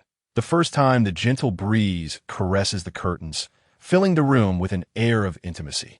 The bed creaks rhythmically as Shin Yisai lies upon it, gripping the sheets tightly, drenched in sweat, and unable to suppress a few low groans amidst his discomfort. Time slips away unnoticed, and before darkness envelopes the sky, the distinct tones of a melody waft through the air. In another room, Lu Tian plays the piano, producing a tune of his own creation. Qingming, you're too fast. Slow down. Before he can finish his sentence, the tempo of the piano quickens, leaving Shun Yisai struggling to keep up with the movements of the dance, even straining his back in the process. Are you uncomfortable? Would you like to take a break? Lu Tian pauses the melody and whispers gently in Shun Yisai's ear. No, it's not appropriate to stop now, Shun Yisai thinks, wishing for a moment of rest, yet reluctant to halt their first collaboration with Lu Tian. If it's uncomfortable, just change your position, Lu Tian advises with a light laugh, resuming his gentle plucking of the piano strings, slowing the rhythm. I'll take it easy. Listening to Lu Tian's suggestion, Shun Yisai indeed feels much more at ease. They continue for quite some time until night falls, ultimately leading Shun Yisai to exhaustion, and he drifts off to sleep. The next morning, Shun Yisai is the first to awaken, finding the young man behind him, arms wrapped around his waist, having held him throughout the night. As he contemplates rising, the soreness throughout his body triggers vivid memories of the previous day, memories he recalls all too clearly.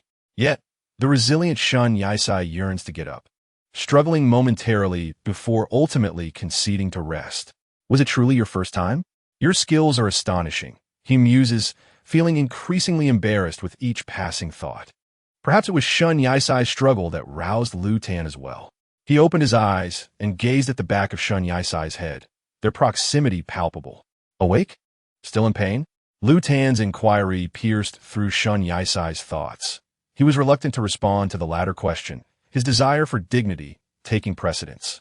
Noticing Shun Yisai's silence and stillness, it seemed he was caught between responding and retreating, yet he chose to feign oblivion. Lu Tan was aware that Shun Yisai was awake and, with a playful spirit, he wrapped one arm around his waist, gradually letting his hand drift downward. The pain overwhelmed Shun Yisai, and he flushed crimson, grasping the descending hand as if ensnared by a hungry wolf. Lu Tan showed no intention of withdrawing, instead teasing. Your voice yesterday was quite melodious, clear and bright. Shun Yisai's face reddened to the point of embarrassment. He dared not turn to face Lu Tan, wishing only to find a hole to hide in, feeling as though his very dignity had evaporated. What is this? At Lu Tan's question, Shun Yisai instinctively glanced back, only to collide with Lu Tan's gaze. Before he could regain his composure, Lu Tan captured his lips in a kiss, swallowing his words whole, having deliberately coaxed him to turn. The kiss lingered, their salivation mingling, until Shun Yisai gasped for breath, prompting Lu Tan to finally release him. Taking a deep breath, Lu Tan's eyes shimmered with reluctance. I have matters to attend to shortly. Will you wait for me at home? Recalling the conversation between Han Wenxiu and Lu Tan, an unsettling premonition washed over Shun Yisai, prompting him to inquire tentatively, where are you going? To offer incense at Meng Qiaoxi's grave, Lu Tan replied, his gaze dimming, as if reluctant to discuss the matter. Very well, Shun Yisai acquiesced, though still harboring doubts. Subsequently, Lu Tan extricated himself from the sheets, descending from the bed in his nakedness. He donned a white robe first, then rummaged for a black brocade garment to envelop himself. As Shun Yisai observed him layer upon layer of clothing, culminating in a belt, memories of their previous night's entanglements surged forth, accompanied by a dull ache in his body, already numbed by the lingering aftermath. Once dressed, Lu Tan turned to the still supine Shun Yisai, who had wrapped himself tightly, revealing only his head. Staring blankly at Lu Tan, "Are you gazing at me in hopes of continuing?" Lu Tan remarked, his demeanor unflustered, a hint of amusement in his eyes.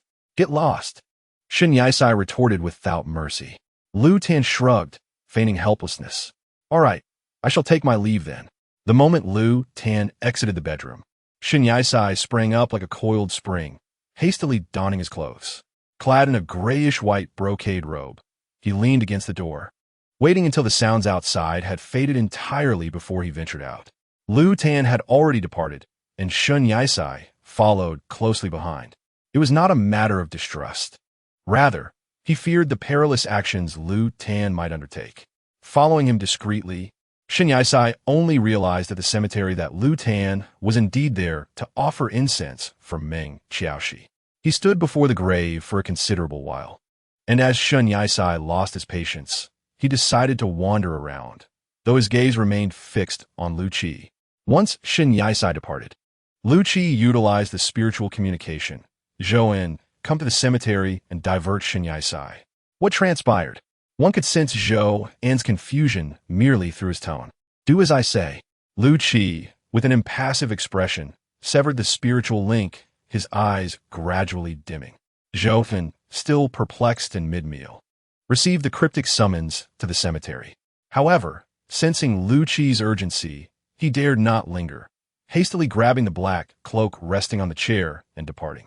He found a horse in the stable, leaped onto its back, and, as the cloak billowed in the wind, it obscured most of his figure, leaving only the back of his head and the gently swaying black cape visible. Go!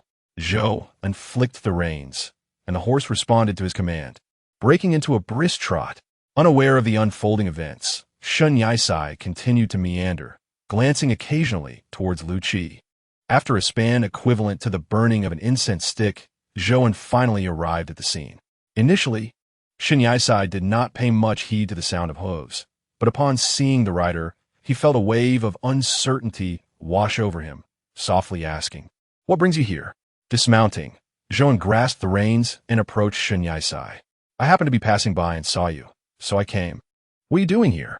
"You should head back." Shin Yisai waved his hand in dismissal while continuing, "You're old enough now, and riding a horse? Aren't you making yourself a larger target?" Zhou gazed at Shin Yisai, somewhat speechless, then glanced at Lu Qi in the distance, seemingly grasping something unspoken. Surely, Lu Qi was aware of his arrival, and the intentions of this Lord Lu remained ambiguous, compelling Zhou to comply for the time being. "Are you following me?"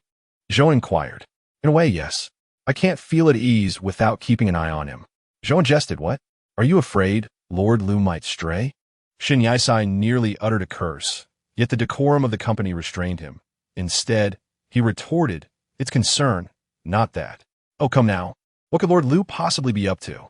The entire city is aware that he was once a formidable lord. Who would dare provoke him? My worries extend beyond that. He has clashed with Lord Han, and Lord Lu has never known defeat." That sounds a bit exaggerated, though he had never witnessed Han Wenxiu in combat. There was an unmistakable aura of formidable power about him, an illusion of being able to crush others with ease. Let's go.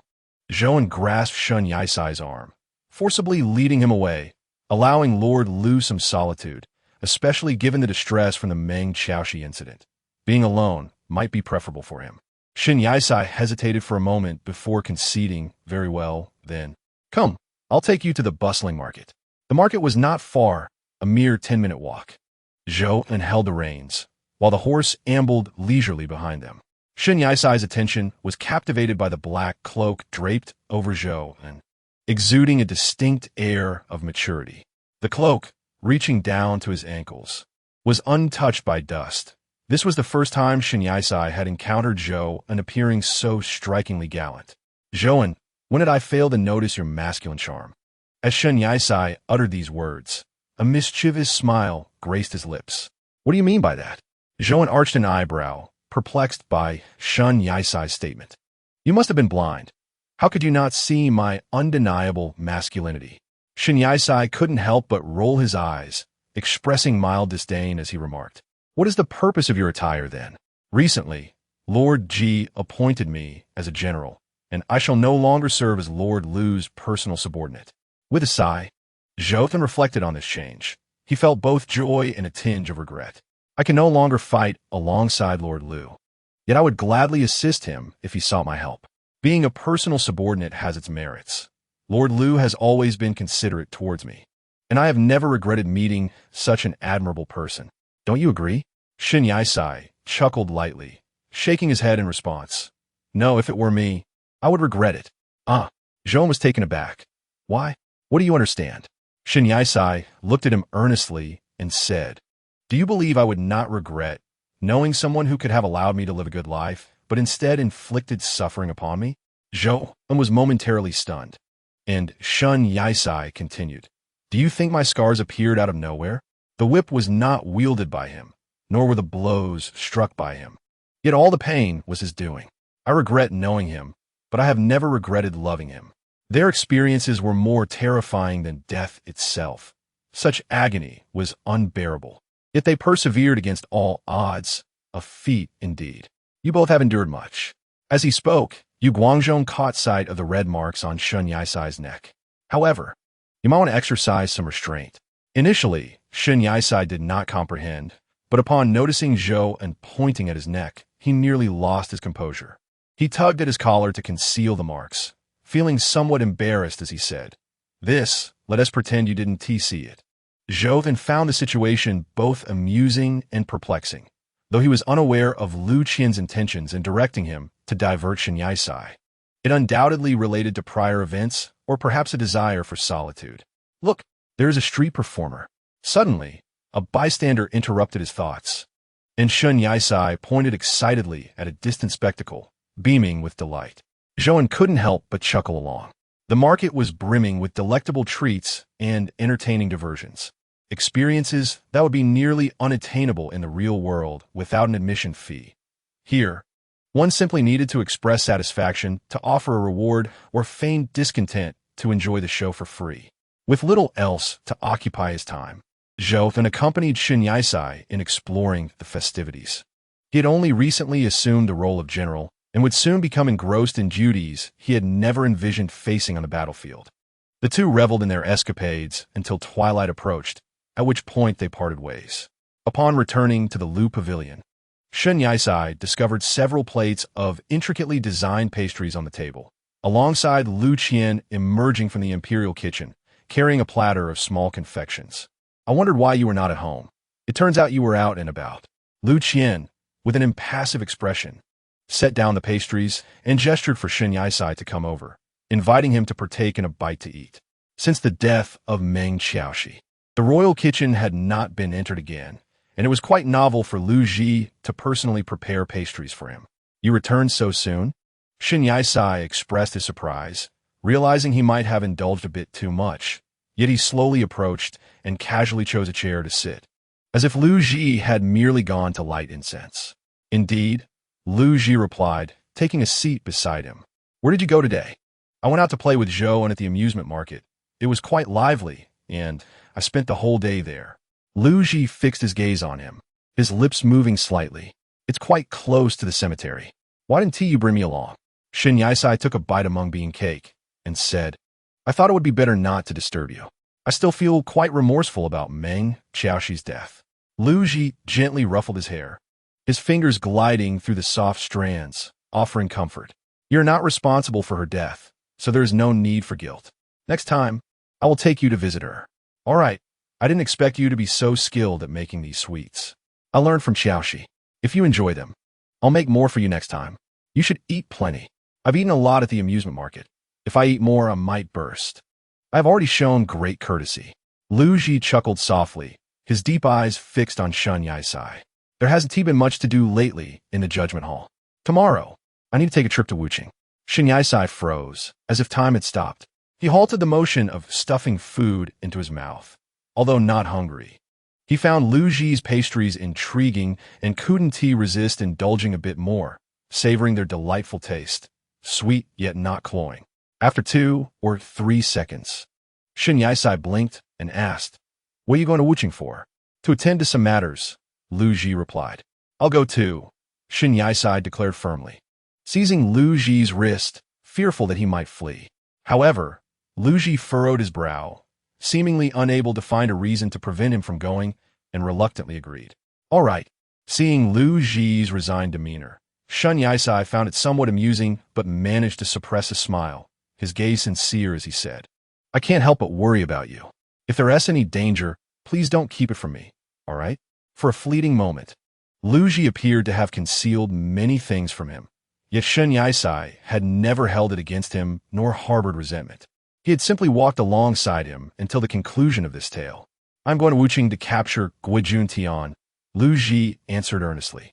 What? Shun Yaisai was taken aback, as if an eternity had passed. He had nearly forgotten the name of that person, yet, upon its mention, it felt as if they had met only yesterday, fleeting yet vivid. Guijun Tian? How did he end up in Wuqing? Who told you? I don't know. It was the Lord of G City who informed me. Lu Ji replied with a slight shake of his head. Guojun Tian has practiced dark arts, and he is not someone that ordinary people can contend with. I fear you may encounter danger if you go. At least there, I will be with Tang Yi. As he spoke, he clenched his fist tightly, the pain from his nails digging into his flesh serving as a wake-up call. He gradually relaxed his grip and said deliberately, "He killed Meng Xiaoxi and framed you for it. I will not allow this sinner to live. I shall return the pain of the lashes inflicted upon you, double." Practicing dark arts? Shin Yaisai was taken aback upon hearing this. According to the accounts of Xiao Mingquan and his companions, dark arts were a fearsome form of sorcery. However, it was peculiar that almost all forbidden techniques resided within Lu Qian, having long since vanished from other places. So, where had Guojun Tian actually cultivated such dark arts? Observing Lu Qian's demeanor, which seemed rather dismal, he refrained from pressing further and instead offered a comforting smile, saying, "Very well, I shall accompany you." Having completed the fourth task, I can sense the fluctuations of spiritual energy within me. The reward should be the lifting of the prohibitive spell. Perhaps my presence might be of assistance. Early the next morning, they prepared to head to Wu City. Each city was distant from the others, and even the quickest journey would take a day. However, with Jun Ying accompanying them, travel became a matter of mere moments. Upon their arrival at Wu City, Tang Yi personally came to welcome them, even arranging a grand welcoming ceremony that was quite the spectacle. Each city possessed its unique characteristics. While Wu City suggested a haven for martial artists, they soon discovered it was predominantly concerned with machinery. The city gates were fashioned from two enormous gears, and even the sentinels were mechanical constructs. After observing for a while, Shin Yaisai couldn't help but wonder if everyone around him was a robot. Tang Yi, however, appeared to be a living person, handsome and tall, with a mechanical arm on the outer side of his left limb and two firearms strapped to his waist. Yet, despite the myriad of contraptions, nothing compared to the sophistication of modern technology like smartphones. Lu Qian was unfazed, having lived for so long and undoubtedly possessing a fair understanding of each city. Subsequently, Tang Yi invited them to rest within the martial hall. Shin Yaisai, feeling at ease, savored a couple of cups of tea while nibbling on some light snacks. "You have quite an interesting place here," Shin Yaisai remarked to Tang Yi. Tang Yi waved his hand with a smile. "Not at all. I've heard that St. Luo City is even more fascinating, but alas, I may never see it in this lifetime." Shin Yaisai pointed to his left arm, inquiring, "What purpose does that arm serve? I didn't see you use it last time." Tang Yi followed his gaze, glancing at his limb, and explained, "It's a multifunctional arm.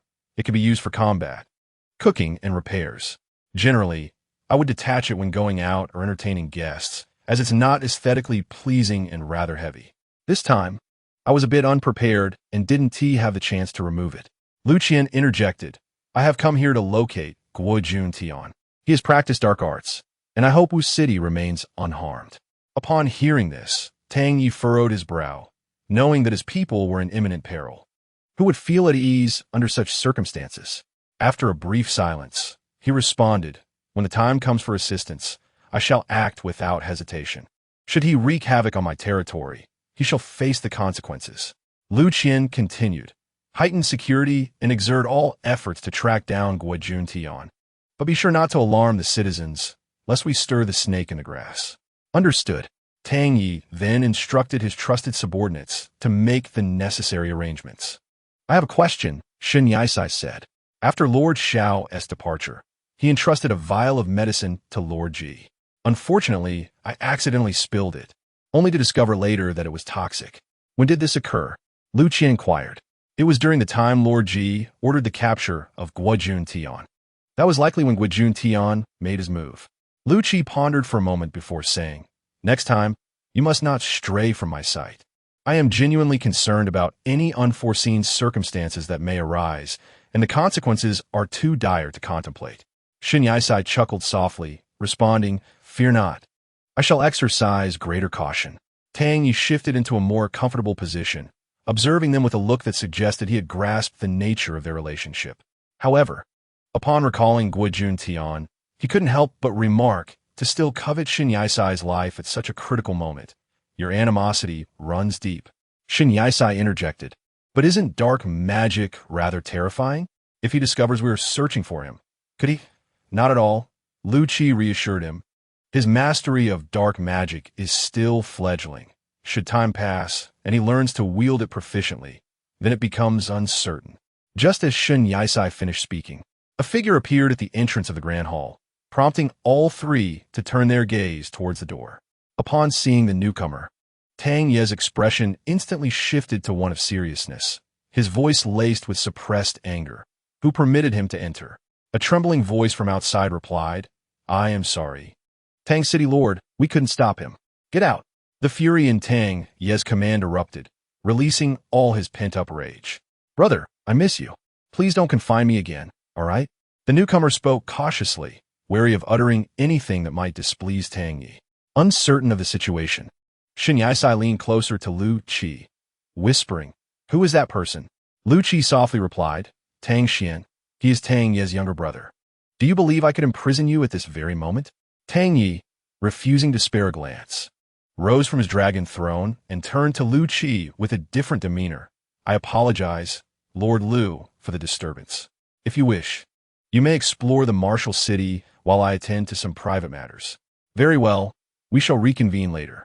With that, Lu Qi grasped Shin Yisai's wrist and led him towards the exit. As they passed Tang Xian, Shin Yisai averted his gaze, momentarily noticing the resemblance between Tang Xian and Tang Yi, the younger brother appearing to be slightly taller. Has the younger brother outgrown the elder? Only after Tang Xian had completely vanished from sight did Shin Yisai retract his gaze, and the two stepped outside the hall. Are you truly that curious? Shin Yisai looked towards the individual still holding his wrist, realizing his own intrigue as he instinctively replied, No. Yet, curiosity lingered within him. Observing Lu Qi's impassive demeanor, he inquired, What is the nature of their relationship? I sense something amiss in Tang Xian's gaze, and it is the first time I have seen Tang Yi this furious. They have shared a romantic entanglement. What? Shin Yisai's expression reflected his bewilderment, uncertain if he comprehended the implication correctly. Have they truly? Indeed, Lu Qi maintained his stoic expression. Are they blood brothers? Shin Yisai pressed on. Lu Qi tightened his grip on Shin Yisai's wrist, drawing him closer. Shin Yisai, taken aback, found himself nearly enveloped in Lu Qi's embrace, their noses almost touching. What are you doing? Shin Yisai's eyes widened in astonishment, apprehensive that Lu Qi might bridge the distance to his lips. With a teasing tone, Lu Qian remarked, Curious to know? Unless you allow me to kiss you. Before he could finish his sentence, Shin Yisai leaned in gently, like a dragonfly skimming the water, and pressed his lips against Lu Qian's. The person before him was momentarily stunned. He had expected Shin Yisai to shy away or hesitate, perhaps even change the subject. Yet, he was taken aback by Shin Yisai's boldness. Their chests were pressed tightly together, and they could feel each other's heartbeats quickening. Observing Shin Yisai's ears, which were flushed to the point of appearing as though they might bleed, Lu Qian noted his evident shyness despite his bravado. When Shin Yisai withdrew his lips, he disregarded his own flushed face and directly inquired, Can we proceed now? Not enough. Before the words had fully left his mouth, Lu Qian, like a famished wolf, surged forward, capturing Shin Yisai's lips with fervor, fearful of any retreat. He held the back of Shin Yisai's head, ensuring that their lips remained locked, inviting the intrusion of the other's tongue. Shin Yisai was caught completely off guard, devoured by this fierce creature. Could you refrain from being so vigorous? We are still outside, he thought, resigning himself to the embarrassment. The flavor of Shin Yisai lingered in his mouth, their breaths intertwined, growing increasingly frantic. It was only when Shin Yisai struggled for air that Lu Qian finally relented. He gazed down at the panting Shin Yisai, finding it amusing in an inexplicable way. You sound like you've run 10 laps, he mused. Shin Yisai lowered his head in silence, his face and neck flushed, with a trickle of saliva at the corner of his mouth. You look quite enticing like this. A playful smile danced in Lu Qian's eyes as he leaned down to plant a gentle kiss on Shin Yisai's crown, murmuring softly, I am truly happy. I hope to remain like this forever, never to forget you. Why do I feel like I've been rammed by a pig? Shen Yisai pushed Lu Qian away, creating a slight distance between them. Unable to contain himself, Lu Qian burst into laughter, surrendering to the moment. Indeed, I shall accept that I am the pig. Shen Yisai shot him a glance, initially suppressing a smile, but within moments, he too succumbed to laughter. Ha ha, you're still as silly as ever. Watching Shen Yisai laugh joyfully made Lu Qian chuckle as well, for laughter is indeed contagious. After a good while, Shen Yisai finally calmed down, a lingering smile on his face as he attempted to steer the conversation back to serious matters. All right, enough of that. Let's discuss the important issue. What is going on with Tang Yi and the others? At this, Lu Qian immediately adopted a more serious demeanor. Though Shen Yisai's cheerful expression made it hard for him to maintain his own coldness, he replied, Tang Xian has feelings for his brother, but being biological siblings, Tang Yi did not directly accept his affections. And then, Shen Yisai pressed. Over time, Tang Xian treated his brother exceptionally well, and gradually, Tang Yi developed a dependence on Tang Xian. Eventually, he realized he too had feelings for Tang Xian, leading to their agreement to be together. They had been doing well until 2 days after the Lord's inauguration ceremony, when many officials began to stir up trouble. The unrest stemmed from Tang Yi's dissatisfaction with the city's management, which resulted in various issues. Despite Tang Yi's efforts to rectify the situation, a significant incident occurred one day. The death of the transport officer from Wuqing. Dead? Shen Yisai inquired, astonished. Lu Qi, indeed. It was Tang Xian who committed the murder, and he has confessed to his actions. However, his sentence was sufficient for the death penalty. Yet in the end, Tang Yi's compassion prevailed, and he merely sentenced him to 3 years in prison before surreptitiously expelling him from Wu City, forbidding his return for life. Shen Yisai. But he still returned, did he not? The person before him narrowed his eyes and nodded slightly. Wu City is now well managed, and Tang Yi has indeed exerted great effort to fulfill his role as the city lord. As for their matters, they must resolve them on their own. That evening, they settled into a guest room near the grand hall, with the bathing area located at the opposite end, necessitating a considerable walk. Shen Yisai, holding a towel, prepared to take a bath, his mind still preoccupied with Tang Yi's unusual demeanor from earlier, as if he faintly recalled a familiar voice. What do you desire? Power or wealth? He pressed against the wall, cautiously peeking outside. The darkness concealed the faces of 2 figures, yet he could discern their identities by their voices. I only want you, brother. I recognize my mistakes and have already faced punishment. Why can you not forgive me? Tang Xian's tone, no longer fraught with the irritation of the day, was now calm and measured. He replied, having spared you, you ought to cherish that gift, not return seeking your own demise. I could take your life at any moment. It is merely a matter of words. But my life has belonged to you for a long time. Tang Xian's voice trembled slightly, as though he were stifling tears, his tone low and earnest. Can you still love me as you once did? I beg you, brother, I truly erred. Tang Xian. Tang Yi called his name with solemnity. The situation had escalated to this point. With your intelligence, how could you not have foreseen this outcome? I was young then and could not tolerate the slander directed at you. Hence, I was driven to violence. I realize my faults now. Please return. I miss you dearly. Each word from Tang Xian drew him closer, while Tang Yi retreated a step for every advance. Yet he continued to plead, brother, why must you always keep your distance from me? As he backed against the wall, with no avenue for escape, Tang Yi had no choice but to counsel Tang Xian. Can you not be more rational? I do not wish to harm you. Brother, you would never. With that, Tang Xian surged forward, seizing Tang Yi in a fervent kiss. The unexpectedness of the act left Tang Yi taken aback. No amount of struggle was effective, for the youth before him had matured, now possessing the strength to protect another. Shen Yisai, watching from the shadows, was left in stunned silence, his eyes wide with disbelief. Despite the darkness surrounding them, their actions were unmistakably clear. What are you doing? A voice suddenly pierced the silence from behind. Shen Yisai's heart raced with a sense of guilt akin to that of a thief. Turning around, he saw Lu Qi standing before him, expressionless. The thought of the 2 brothers still locked in their kiss prompted his instinctive reaction to push Lu Qi aside. Shen Yisai grasped his arm, and pulled him to a secluded spot. Upon releasing his grip, he reproached, "What were you thinking? Why did you follow me?" Lu Qian furrowed her brow slightly and remarked nonchalantly, "I waited for you for quite a while, seeing that you had not returned. I thought I would come and check on you, hoping to wash up together." "Wash your head," Shen Yisai retorted, but a blush crept onto his cheeks after his outburst. Observing Shen Yisai's expression, Lu Qian's demeanor shifted subtly. "Do you know what you resemble at this moment?" Lu Qian smiled faintly, her tone teasing, like a startled rabbit. Shen Yisai refrained from mentioning Tang Yi and the others. Yet Lu Qian showed no intention of bringing it up either, so they both pretended not to see. Shen Yisai lifted his gaze. The moonlight cast a gentle glow on Lu Qian's face, a visage so captivating that one could hardly look away. However, her mismatched eyes rendered her appearance unsettling and fearsome, enveloping him in a sense of heaviness and oppression. That enchanting smile of Lu Qian's was overshadowed by the stark contrast of her two-colored irises. He gazed intently, finally noticing something amiss. "Your eyes." Shen Yisai thought he might be mistaken and leaned in closer to inspect. One iris was a blood-red hue, while the other was a deep crimson. The familiar black pupil had vanished.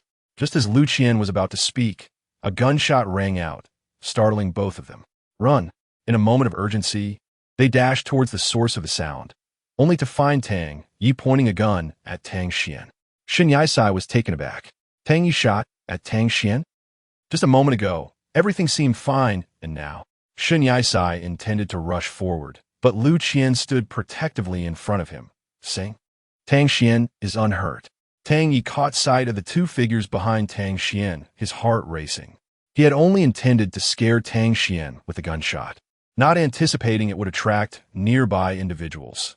In such a secluded area, it was only them. "Brother, please don't be angry." Tang Xian disregarded the identity of those behind him, never once turning to look back, his gaze fixed solely on Tang Yi. Upon hearing Tang Xian's voice, Tang Yi snapped back to reality. He, considering the presence of the two behind him, did not wish to escalate the situation, responding lightly, "Then don't let me see you again." Chapter 49.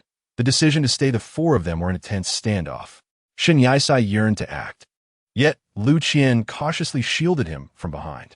Perhaps due to their positioning, standing behind Tang Xian, if Tang Ye's aim were to waver, the consequences could be dire.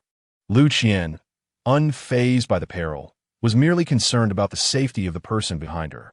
She gradually stepped forward, moving slowly until she stood alongside Tang Xian, at which point she halted. "Tang Qingzhu, perhaps it would be better to let Tang Xian remain, rather than driving him away. Keeping him under our watch would be far more reassuring." Tang Yi pondered Lu Qian's suggestion, hesitating, yet he slowly lowered the gun in his hand. He indeed could not let go of Tang Xian, but forgiveness eluded him. As long as Tang Xian remained alive and fared somewhat better, that would suffice. Though Tang Yi feared that allowing him to stay might only encourage further audacity. It has been 4 years since he cast Tang Xian out of the city, but the recent Four Cities alliance compelled him to return hastily. Tang Xian appeared somewhat more gaunt than before, yet he had matured significantly. He was no longer the youthful lad he once was. "Rest assured, brother, I will not cause any trouble," Tang Xian assured Lu Ji, who wholeheartedly agreed. He wished to do nothing but remain and observe his brother. Tang Yi understood Tang Xian well. The days they spent together in their youth were cherished, but now they seemed like mere jest. Tang Yi felt torn, hesitating for long while before finally conceding, warning Tang Xian, "If you dare to play any tricks, I can easily cast you out again." "Really? Brother, you truly care for me?" Upon hearing Tang Ye's agreement, Tang Xian was overcome with excitement and nearly embraced him, only to be met with the intimidating presence of a gun. "Have you forgotten your earlier words? Come any closer, and you'll taste lead." Tang Yi slowly lowered the weapon, his tone grave, "And from now on, do not call me brother. I have no brother like you." Having just been exhilarated, Tang Xian felt as though a dagger had pierced his heart at those words, leaving him despondent and silent.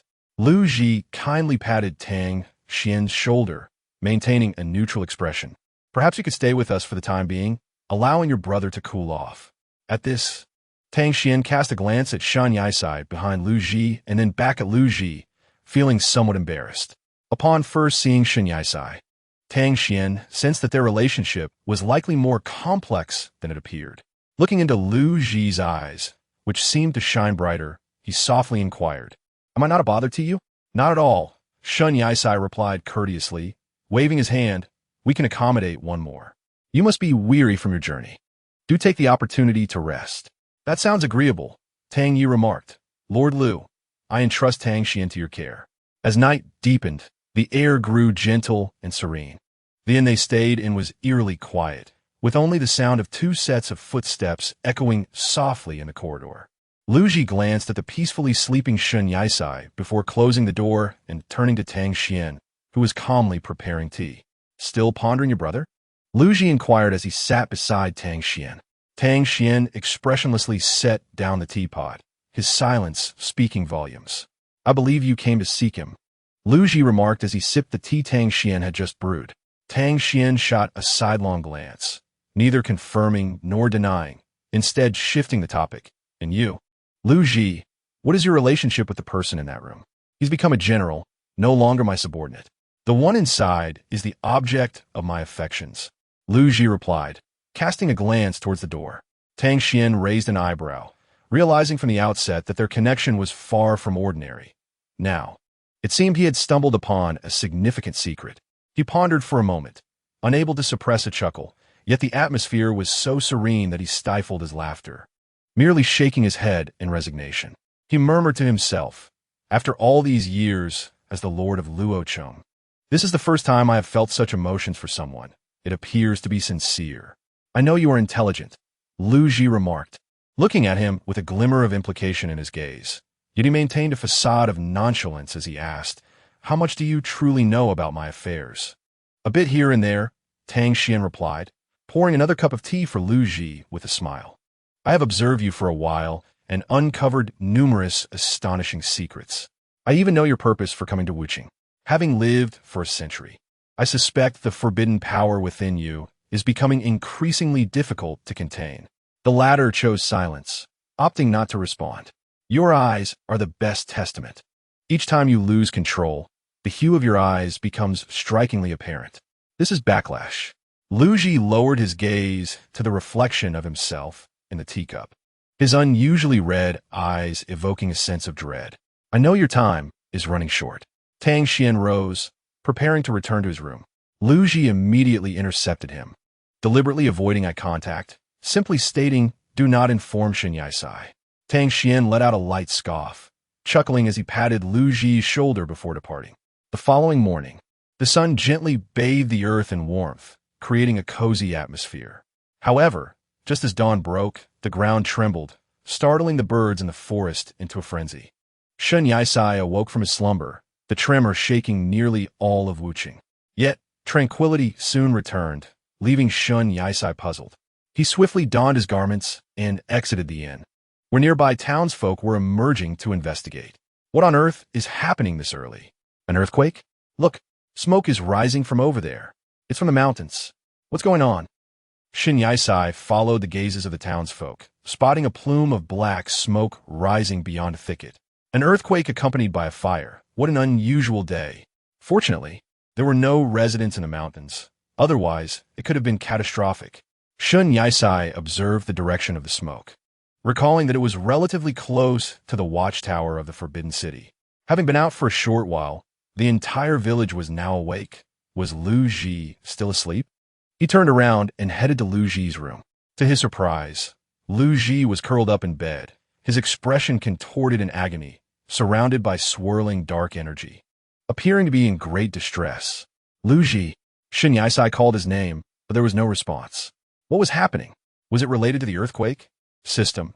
Detection results indicate a 90% probability of being linked to the forbidden power. The malevolent energy within him is overflowing. But Lord Xiao is not here. What should I do? Shen Yisai felt a surge of anxiety, desperately seeking a solution. System. There's a method to try. Use journeying. Journeying? Without hesitation, Shen Yisai tore off the bracelet from his wrist and set it aside. Before his very eyes, the malevolent energy soared towards journeying until it was completely purified. Is that it? So simple? Shin Yisai found it peculiar. If the solution were this effortless, it left him feeling uneasy. As he contemplated what fell amiss, Lu Ji awakened. Shin Yisai, gazing into his opened eyes, found himself momentarily speechless, utterly astonished. With great effort, Lu Qian propped himself up on his hands, only to find Shin Yisai staring at him, as if he had seen a ghost. Just as he was about to voice his confusion, he realized he could not produce any sound. "Qingming, your eyes are quite red," Shin Yisai said, grasping his hand with concern. "Is there some lingering after-effect?" Upon hearing the word eyes, Lu Qian averted his gaze. After listening to the nearby chatter, he simply shook his head. "Say something, Qingming," Shin Yisai urged, nearly frantic. Lu Qian pointed to his own throat and gently shook his head, as if to convey something. "You can't speak?" Shin Yisai stood upright, scrutinizing Lu Qian from head to toe. "You've always been rather taciturn, but now it seems you truly are mute." Lu Qian then adjusted the bracelet on his wrist, resolved to uncover the underlying cause. First, the earthquake, then the fire on the mountain. He suspected these incidents were not mere coincidences and deemed it necessary to investigate, in case they were somehow connected to Shin Yisai. With a deft motion, Lu Qian grasped Shin Yisai's hand, using his finger to inscribe words in the warmth of Shin Yisai's palm, the gentle sensation reminiscent of a playful tickle. "Where is Tang Xian?" he inquired. "Tang Xian?" Shin Yisai pondered, recalling the invisible script Lu Qian had just traced in his palm. He had not seen him since early that morning and wondered where he could have gone. Lu Qian rose from the bed and stepped outside, with Shin Yisai trailing closely behind. Upon exiting the inn, they spotted Tang Yi hastening toward them, flanked by a formidable entourage of guards, exuding an imposing presence. "Greetings, Lord Tang." The townsfolk bowed deeply, their voices rising in unison. "Important matters take precedence," Tang Yi stated, approaching the two. "Lu Qian, I was just looking for you. Why are only the two of you here? Where is Tang Xian?" Shin Yisai stepped forward, his voice tinged with urgency. "He is missing. After we were jolted awake by the earthquake, he vanished without a trace." "What?" Tang Yi turned sharply to Lu Qian, gripping his shoulder tightly, his eyes wide with alarm. "Lu Qian, how could you let Tang Xian go missing? Speak." Seeing the escalating tension, Shin Yisai rushed to intervene. "No, let me explain." Meanwhile, the surrounding crowd averted their gazes, fearful of Tang Ye's wrath, their heads bowed even lower. Tang Yi released his grip, pointing an accusatory finger at the pair, his expression darkening. "If anything has happened to Tang Xian, I will hold you both accountable. Lord Tang, your brother is no longer a child. What could possibly happen to him?" Shin Yisai stood protectively in front of Lu Qian, allowing Tang Yi to direct his ire at him. "He likely went out and hasn't returned yet. Right now, Lu Qian cannot communicate. He is unable to speak." "What do you mean he cannot speak?"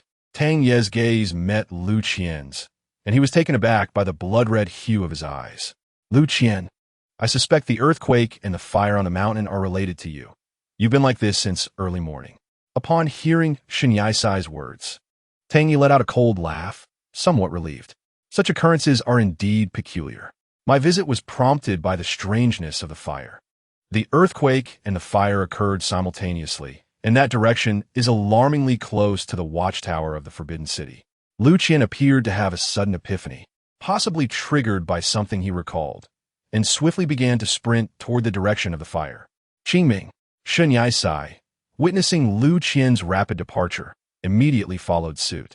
Tang Yi instructed the guards, "You shall remain here to protect the townsfolk while I venture alone into the mountains." The leading guard inquired, "My lord, are you certain you do not wish to send a few men to accompany you?" "It is unnecessary," Tang replied confidently, "for I carry the Xuanji spear. I will be fine." With remarkable agility, Lu Tan swiftly reached her destination, only to find the vast expanse of forest engulfed in flames. The heat so intense that perspiration began to bead upon her brow the moment she entered. "Qingming, be cautious," a voice called out urgently.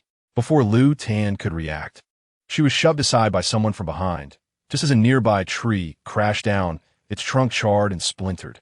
She turned to see Shin Yisai pinned beneath the fallen tree, unable to rise.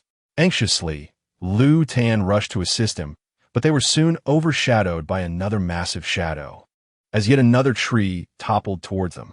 With her exceptional skills, Lu Tan could have evaded the disaster, but Shun Yisai could not withstand the weight of two trees. His legs would surely be broken, if not permanently damaged. With a thunderous crack, the tree split in two, crashing to either side, while Lu Tan's arm was grazed, leaving a long wound. Gritting her teeth in pain, she held her injured arm, remaining silent. "My apologies for striking you," Ji Xiang remarked with an air of disdain. Shun Yisai looked up in surprise at Ji Xiang. "Mayor Ji, what brings you here?" At that moment, the sound of galloping hooves approached. An armored Zhou rode into view. He reined in his horse with a sharp pull. "Zhouan?" Shun Yisai exclaimed. Ji Xiang responded. "I was inspecting the watchtower when I noticed the fire. I accompanied General Zhou here to assess the situation." Dismounting, Zhou moved to bandage Lu Tan's wound, asking, "Are you all right, Lu Darren?" Lu Tan nodded silently, freeing one hand to manipulate Junying, lifting the weight off Shun Yisai's legs. "This magical artifact is truly remarkable," Ji Xiang observed, arms crossed as he watched Shun Yisai struggle to his feet.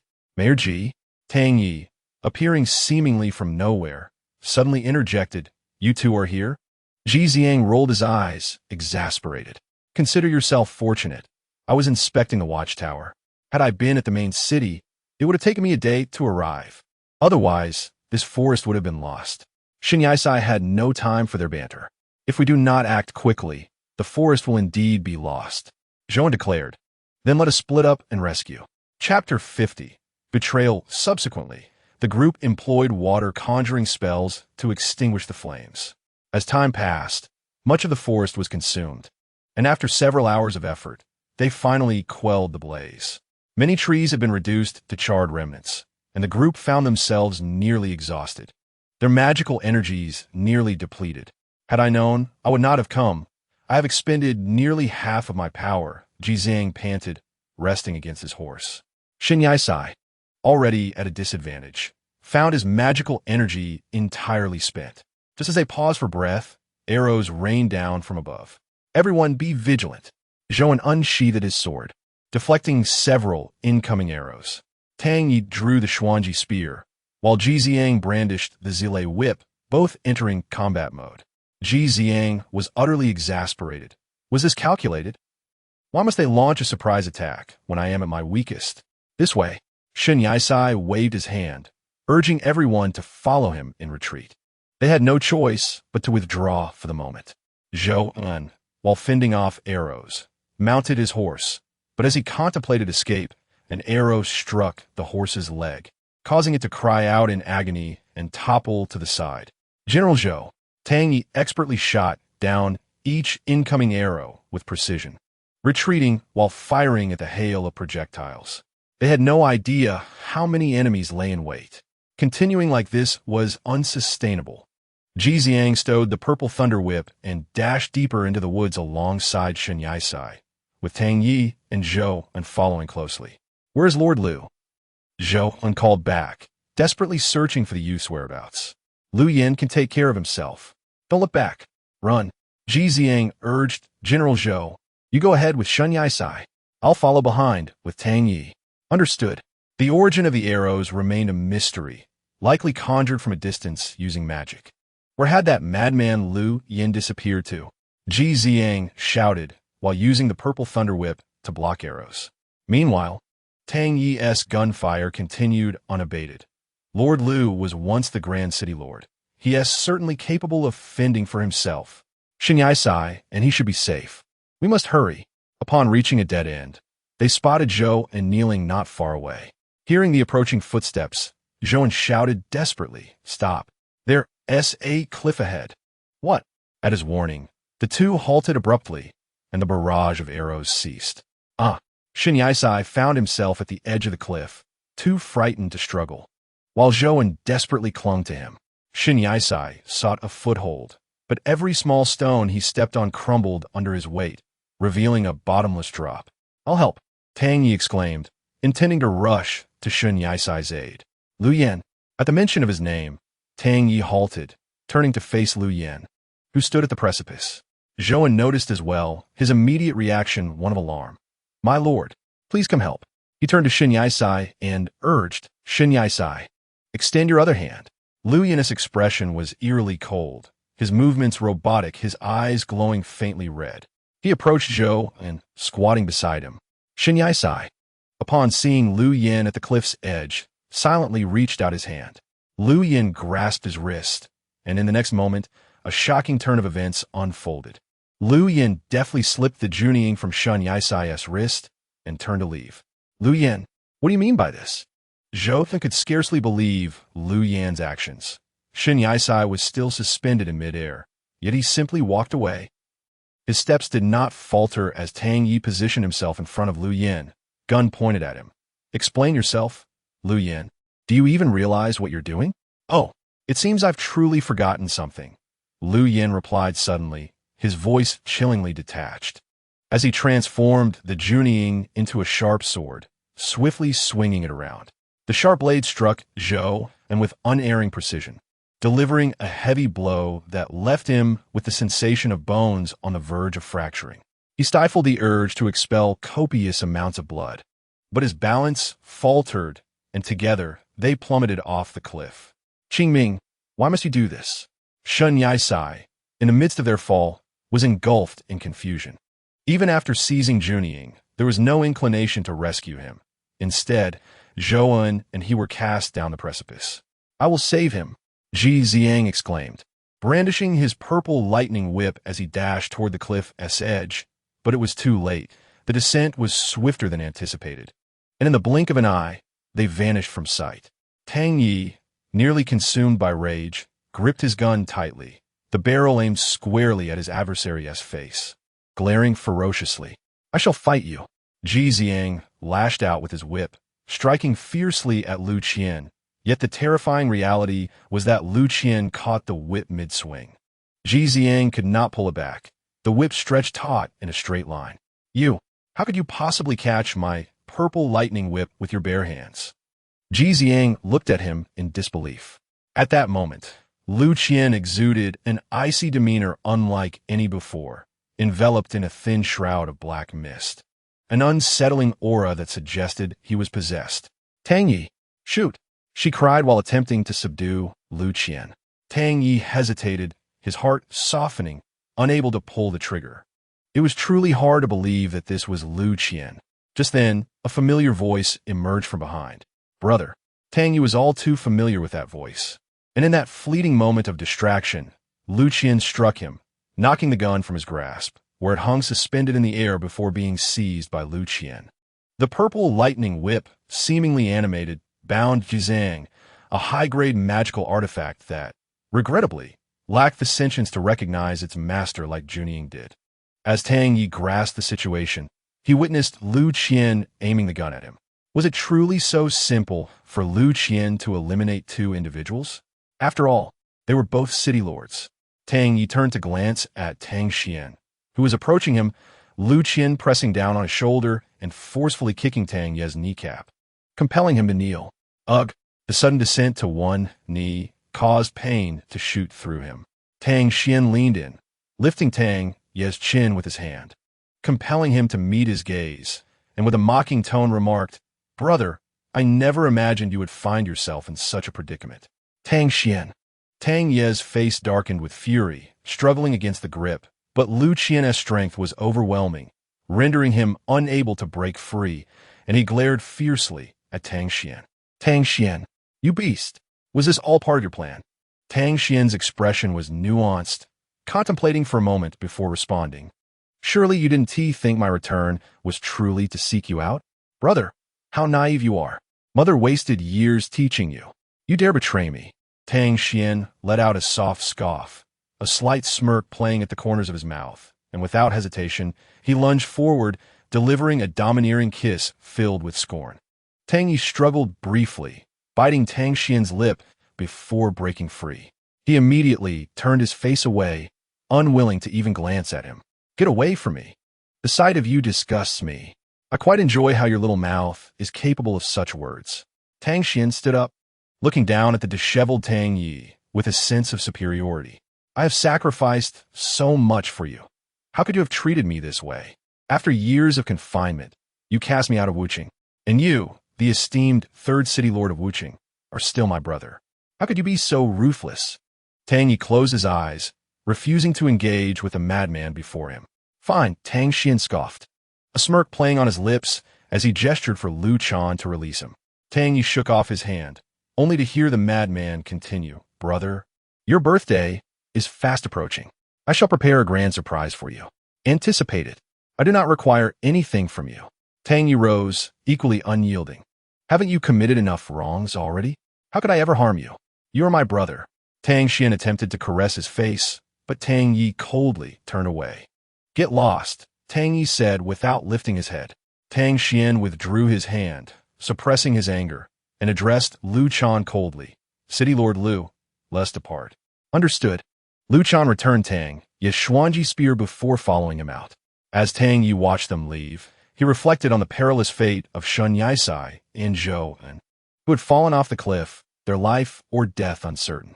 Ji Xiang was bound by her own purple thunder whip, unable to move, her body marked with wounds inflicted by Lu Chan's whip, while only Tang Yi remained unscathed. Perhaps Tang Xian had truly softened and spared him. Ji Xiang's face was pale and twisted in pain. Once untied by Tang Yi, she spat out blood, severely injured.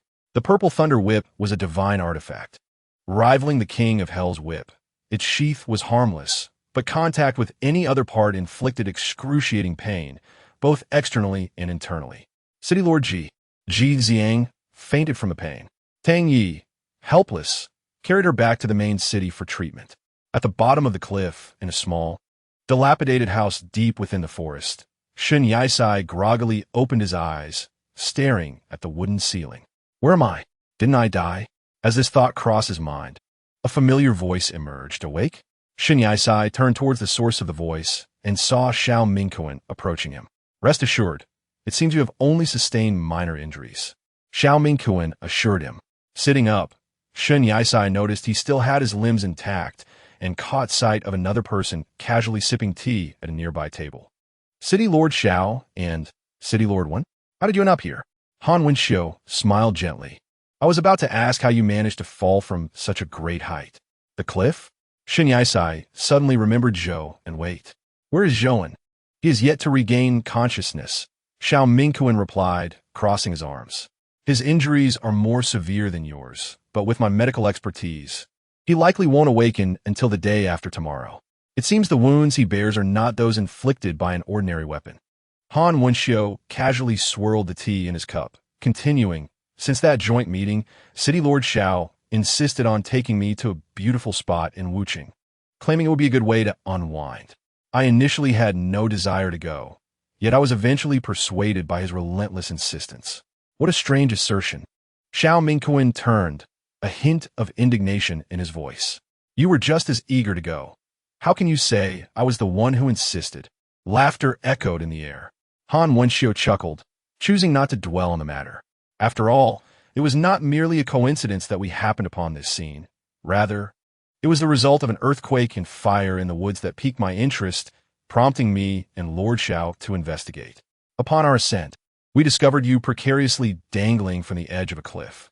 Indeed, it was a frightful sight that alarmed us, Xiao Mingquan remarked, adding that he had witnessed Lu Ji cast you down from the cliff, though he pondered whether he might have been mistaken.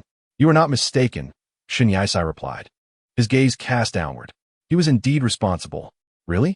Both lords expressed their disbelief in unison, astonished by this revelation. Han Wenxiu, losing interest in his tea, set his cup down and asked solemnly why.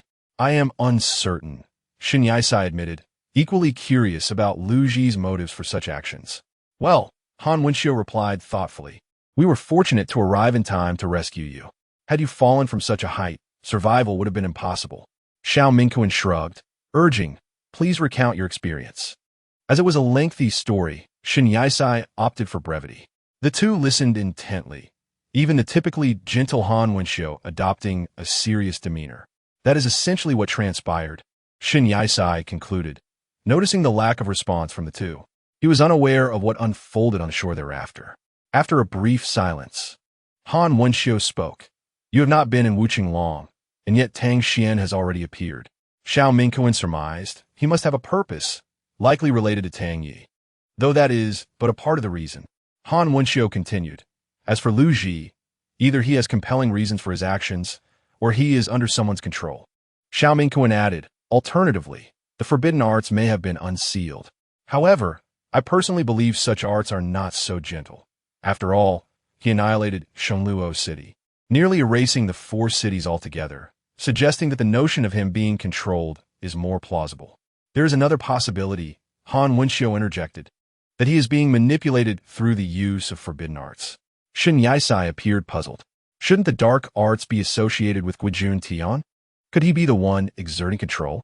If that is indeed the case, Xiao Mingquan replied, then it is likely that Lu Ji no longer recognizes us. Does it recognize us? Shen Yisai furrowed his brow, lowering his head as the thought of being unrecognized left him feeling hollow. If he does not recognize us, could it be that Lu Ji has lost his memory? Memories are easily lost, but difficult to reclaim. By the way, Shen Yisai inquired, what is the situation with Tang Xian? What other motives might he have for coming to Wuqing? Xiao Mingquan speculated, if Tang Xian intends to harm Tang Yi. I doubt that is a possibility. As for his intentions, we remain in the dark. Han Wenxiu suggested, let us return. It seems we shall need to meet once more. Zhou should stay behind. Someone must keep watch, Xiao Mingquan remarked. I am the most suitable for this task. You, boss, should take Shen Yisai to the main city to meet with Lord Ji and the others. Agreed.